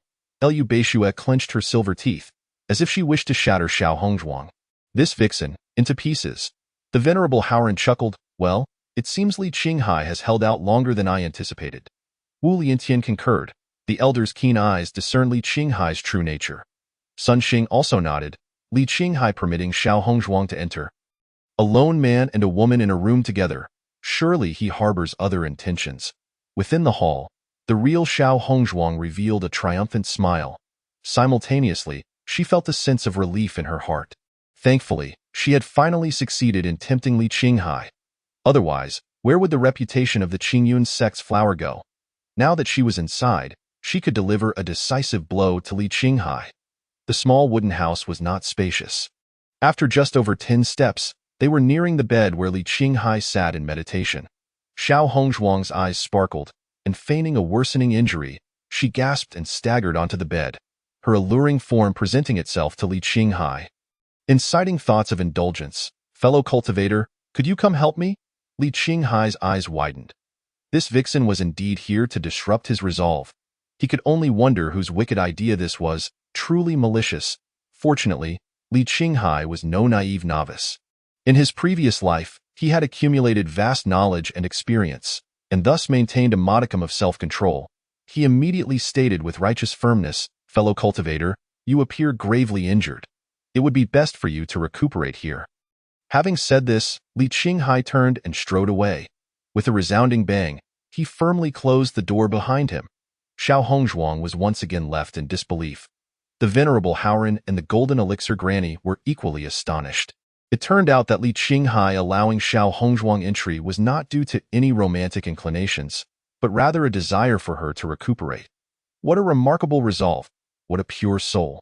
They had initially harbored base thoughts about Li Qinghai, now feeling a wave of shame wash over them. Chapter 74. Great opportunities cannot shake Li Qinghai. Li Qinghai secured Xiao Hongzhuang within the wooden house and leisurely made his way to another nearby cabin. After all, he had 9 peaks. There was more than one wooden house. He could certainly avoid this vixen. If she wished to disrupt his resolve, she was sorely mistaken. Inside, Xiao Hongzhuang quietly rose, sitting on Li Qinghai's bed. At that moment, she felt her understanding of the world begin to crumble. Almost all male cultivators had expressed admiration upon seeing her, yet now, if those same men beheld her current predicament, none would be able to maintain their composure. Yet Li Qinghai had achieved this remarkable feat. Was there truly such a pure and unblemished gentleman in this world? In the main hall, the venerable Haoran watched the scene unfold, astonished and furious. He had just proclaimed Li Qinghai would be unable to resist beauty, only to be swiftly rebutted. Did he, as an elder, not care for his dignity? He must regain some semblance of face. So what if he resisted beauty? There were other temptations to consider. Thus, the venerable Haoran summoned a projection of Xiao Yifeng within the illusion. He then turned to Xiao Yifeng and instructed, "Go and converse with Li Qinghai. Tempt him with wealth, fame, and status. Perform well, and I shall reward you with a spiritual treasure." Xiao Yifeng was overjoyed, exclaiming, "Thank you, elder. I shall certainly win over Li Qinghai for you." With unshakable confidence, Xiao Yifeng did not hesitate, immediately communicating with the projection of himself within the illusion. Thus gaining the ability to manipulate it at will. However, he did not rush to seek out Li Qinghai. Instead, he paused to contemplate his strategy. After all, sharpening the axe does not delay the work of chopping wood. It was imperative to devise a well-thought-out script to avoid revealing any flaws and to more easily entice Li Qinghai later. After a while, Xiao Yifeng formulated a plan. He slowly approached the small wooden cabin, which was adjacent to Xiao Hongzhuang's dwelling. He had just seen Li Qinghai enter, so he made his way there directly. Knock, knock, knock. Xiao Yifeng rapped lightly on the door, then conjured a fan in his hand, fanning himself gently as he inquired, "Is there a fellow cultivator within?" Inside, Li Qinghai, who was about to engage in healing practice, felt a flicker of irritation upon hearing someone at the door. Why were there so many visitors today? Could he not have a moment of peace to cultivate? However, it sounded like a male cultivator, which he deemed easier to deal with than the previous female demon. Li Qinghai rose from his bed and opened the door. Upon seeing the gentle and handsome Xiao Yifeng, he asked, "What is it?" Xiao Yifeng reached out and grasped Li Qinghai's hand, expressing his gratitude. "My younger sister accidentally trespassed here earlier. I am immensely grateful for your assistance." Li Qinghai, feeling a sense of distaste, promptly withdrew his hand. No need for thanks. It was but a trifling matter. Xiao Yifeng's earlier gesture was not merely an expression of gratitude, but also a subtle attempt to gauge Li Qinghai's disposition. Noticing the flicker of disdain that passed across Li Qinghai's face, he mused inwardly, "It seems Li Qinghai does not favor men. The allure of beauty will not suffice here." Xiao Yifeng swiftly adjusted his approach. "Speaking earnestly, to you, it may be a trivial favor, but to me, having only this one sister, it is a debt of great magnitude." After a brief pause, as if feigning contemplation, he continued, "Fellow cultivator, such a substantial kindness, if left unreciprocated, weighs heavily on my conscience. Should you have any needs, please do not hesitate to voice them." Li Qinghai was momentarily taken aback and quickly declined. No need. Please do not be so modest. How about 10,000 top-grade spirit stones?" Li Qinghai was rendered speechless. "Do you not fancy spirit stones? Then perhaps a sacred artifact?" Li Qinghai remained silent. "Oh? Not even a treasure talisman? What of a sacred-level secret technique?" Li Qinghai had no words to respond. A bead of sweat began to form on Xiao Yifeng's forehead. How could he present such grand offerings and still fail to entice Li Qinghai? He decided to employ a different tactic, combining his grand propositions with a touch of heartfelt persuasion. Thus, Xiao Yifeng continued to coax, "Fellow cultivator, my sister and I are here as guests of the Qingyun sect. We merely encountered some unforeseen misfortune along the way. Our true identities are, in fact, the direct disciples of the foremost sect, the Wendiozong. My great-grandfather is the revered ancestor of the Wendizong, and he holds my sister in great affection. Now that you have rescued her, you may accompany us to the Wendiozong in due time. My great-grandfather will surely bestow generous rewards upon you, be it spirit stones, artifacts, elixirs, or techniques. Even the possibility of becoming the Holy Son or the sect leader of Wendizong will be within your grasp." Upon concluding his elaborate tale, Xiao Yifeng regarded Li Qinghai with a sense of smug satisfaction. He was certain that such a monumental opportunity would sway Li Qinghai. Indeed, Li Qinghai appeared momentarily stunned by the sheer magnitude of this chance. In his heart, however, a storm of trepidation brewed. He resolutely told himself, "I must never associate with this so-called Wendizong or become their holy Son's a mere direct disciple. I have already instilled such fear in Zhou Kuei that he dares not harm me. With the protection of a sect as grand as Wendizong, how could I continue to revel in my reckless pursuits? I cannot accept such gifts. They are powerful treasures that would hinder my path to recklessness." While this all seemed appealing, it paled in comparison to his own destiny. Reincarnating in the next life to cultivate anew was the far more sensible choice. Furthermore, he had not been presented with any tangible rewards. Merely verbal promises. Refusing should not be seen as a rejection of fate. He would not be condemned as a child of destiny by the book of fate. Having resolved his thoughts, Li Qinghai straightened his back. Exuding righteousness and vehemently berated Xiao Yifeng. "What do you take me for? I, Li Qinghai, save lives not for the sake of reward. To offer me such filthy compensations is to insult my integrity." With that, Li Qinghai stepped back, slamming the door shut with a resounding bang. Xiao Yifeng stood dumbfounded, utterly taken aback. The venerable Hao Ran and the others were equally astonished. Such an extraordinary opportunity laid bare before him. And yet it failed to sway Li Qinghai's resolve. Even the fabled pure and untainted hearts could not compare to Li Qinghai's steadfastness. Chapter 75. Mastering the herbology technique, proficient in the understanding of thousands of spiritual herbs, gazing upon Li Qinghai's unwavering demeanor and listening to his impassioned words. Everyone was left in awe. If the cultivation world sought a leader of righteousness, a paragon of virtue, it could only be Li Qinghai. His integrity was far beyond what words could convey. After a considerable silence, Hao Ran let out a soft sigh, breaking the stillness of the hall. He then raised his hand, gently waving it. The flags atop the 9 peaks soared into the air.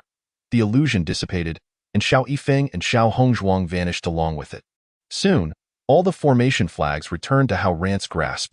Rising from his seat, the venerable Hao Ran spoke softly. "Li Qinghai's character no longer requires further testing." Hao Ran then added with a hint of embarrassment, "It seems my previous trials may have been an affront to his dignity." With that, the venerable figure faded from the hall. The onlookers pondered Hao Ran's words, recalling Li Qinghai's earlier proclamation. "To offer me such filthy compensations is to insult my integrity." As this thought crossed their minds, Sun Xing, Wu Liantian, and others felt a twinge of shame. After a moment, Lu Dayuan suddenly remembered something. "That forgetful old fool Hao Ran didn't give me the secret technique. He thought. It seems I must make another trip to the forbidden grounds." Gradually rising, Lu Dayuan declared, "All right, everyone may disperse." Consequently, the hall emptied as individuals departed in succession. Lu Dayuan headed to the forbidden grounds, while Jianzhou returned to the 9 peaks. Sun Xing and Wu Liantian left together, both elders of the Law Enforcement Hall and the Steward Hall, who maintained a decent rapport. Sun Xing inquired, "Liantian, how long has it been since you last saw your son?" Wu Liantian paused, confused by the question. "What do you mean, Sun Xing?" With a slight smile, Sun Xing replied, "Actually, ever since Li Qinghai was elected as the direct disciple of the 9 peaks. I've had someone keep an eye on him." Wu Liantian's confusion deepened. "What does this have to do with my son?"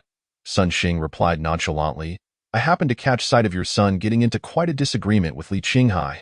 Wu Liantian's eyes widened in shock, and he quickly expressed his gratitude. Thank you for the reminder, son Taoist. I shall return and teach that rascal a lesson. Meanwhile, the direct disciples of the third peak, Xiao Hongzhuang, the fourth peak, Xiao Yifeng, and the fifth peak, Zhou Kuei, departed together. Zhou Kuei remarked, perhaps among us direct disciples, Li Qinghai is the weakest in strength, yet his character is truly admirable. Xiao Yifeng nodded in agreement.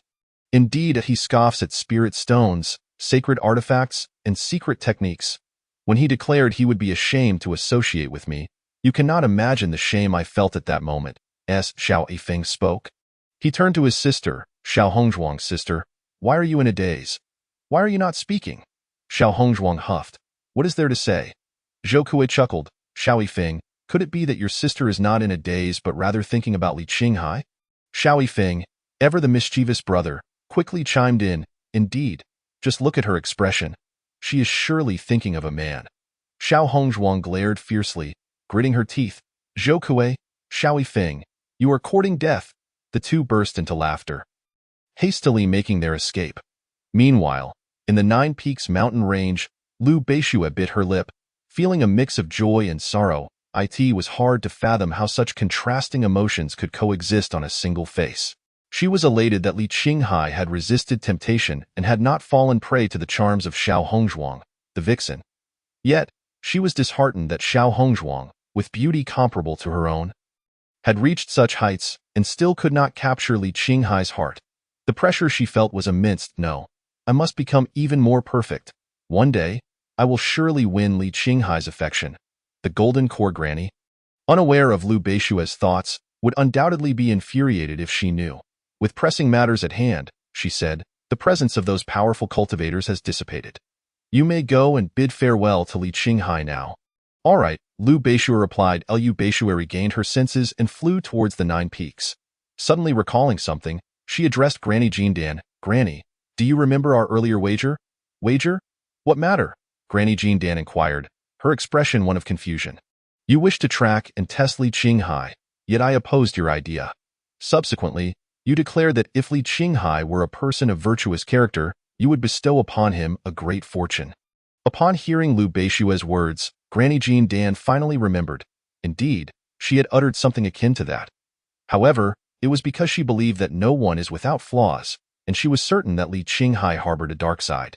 Thus, she had boasted about granting him a significant opportunity.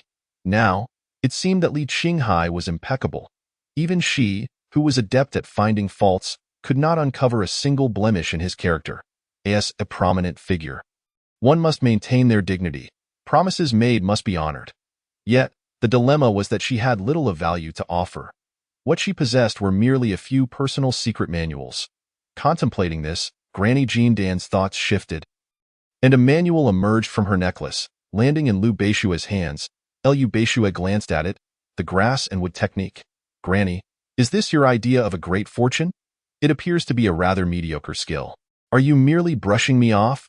Granny Jindan, enraged, felt her spirit tremble as she fervently explained. What do you, a mere foundation establishment novice, comprehend? This grass and wood technique is a sacred wood-type secret art, comparable to my Samadhi true fire technique. Mastering this grass and wood technique enables one to excel in the understanding of myriad spiritual herbs, and when combined with the Samadhi true fire technique, concocting elixirs becomes effortless. I have thrived in the cultivation world for thousands of years, relying on these two esteemed techniques. How could they be mere empty fame? Upon hearing of the grass and wood technique's prowess, Liu Beishue's face lit up with a smile. This would be perfect for Li Qinghai. Seeing her disciple act in such a manner, Granny Jindan felt a pang of frustration. Her own apprentice was diverting her efforts to gift this to her secret crush. Had she not been in a spiritual form, she feared she might have succumbed to her ire long ago. However, Granny Jindan had little inclination to scold her now. After all, this was their final farewell, and she would never see Li Qinghai again, so there was no longer a risk of being vexed. Before long, Liu Beishue arrived at the small wooden cabin. Li Qinghai, my friend, she called out. Li Qinghai, who was about to tend to his injuries, reluctantly rose from his bed once more.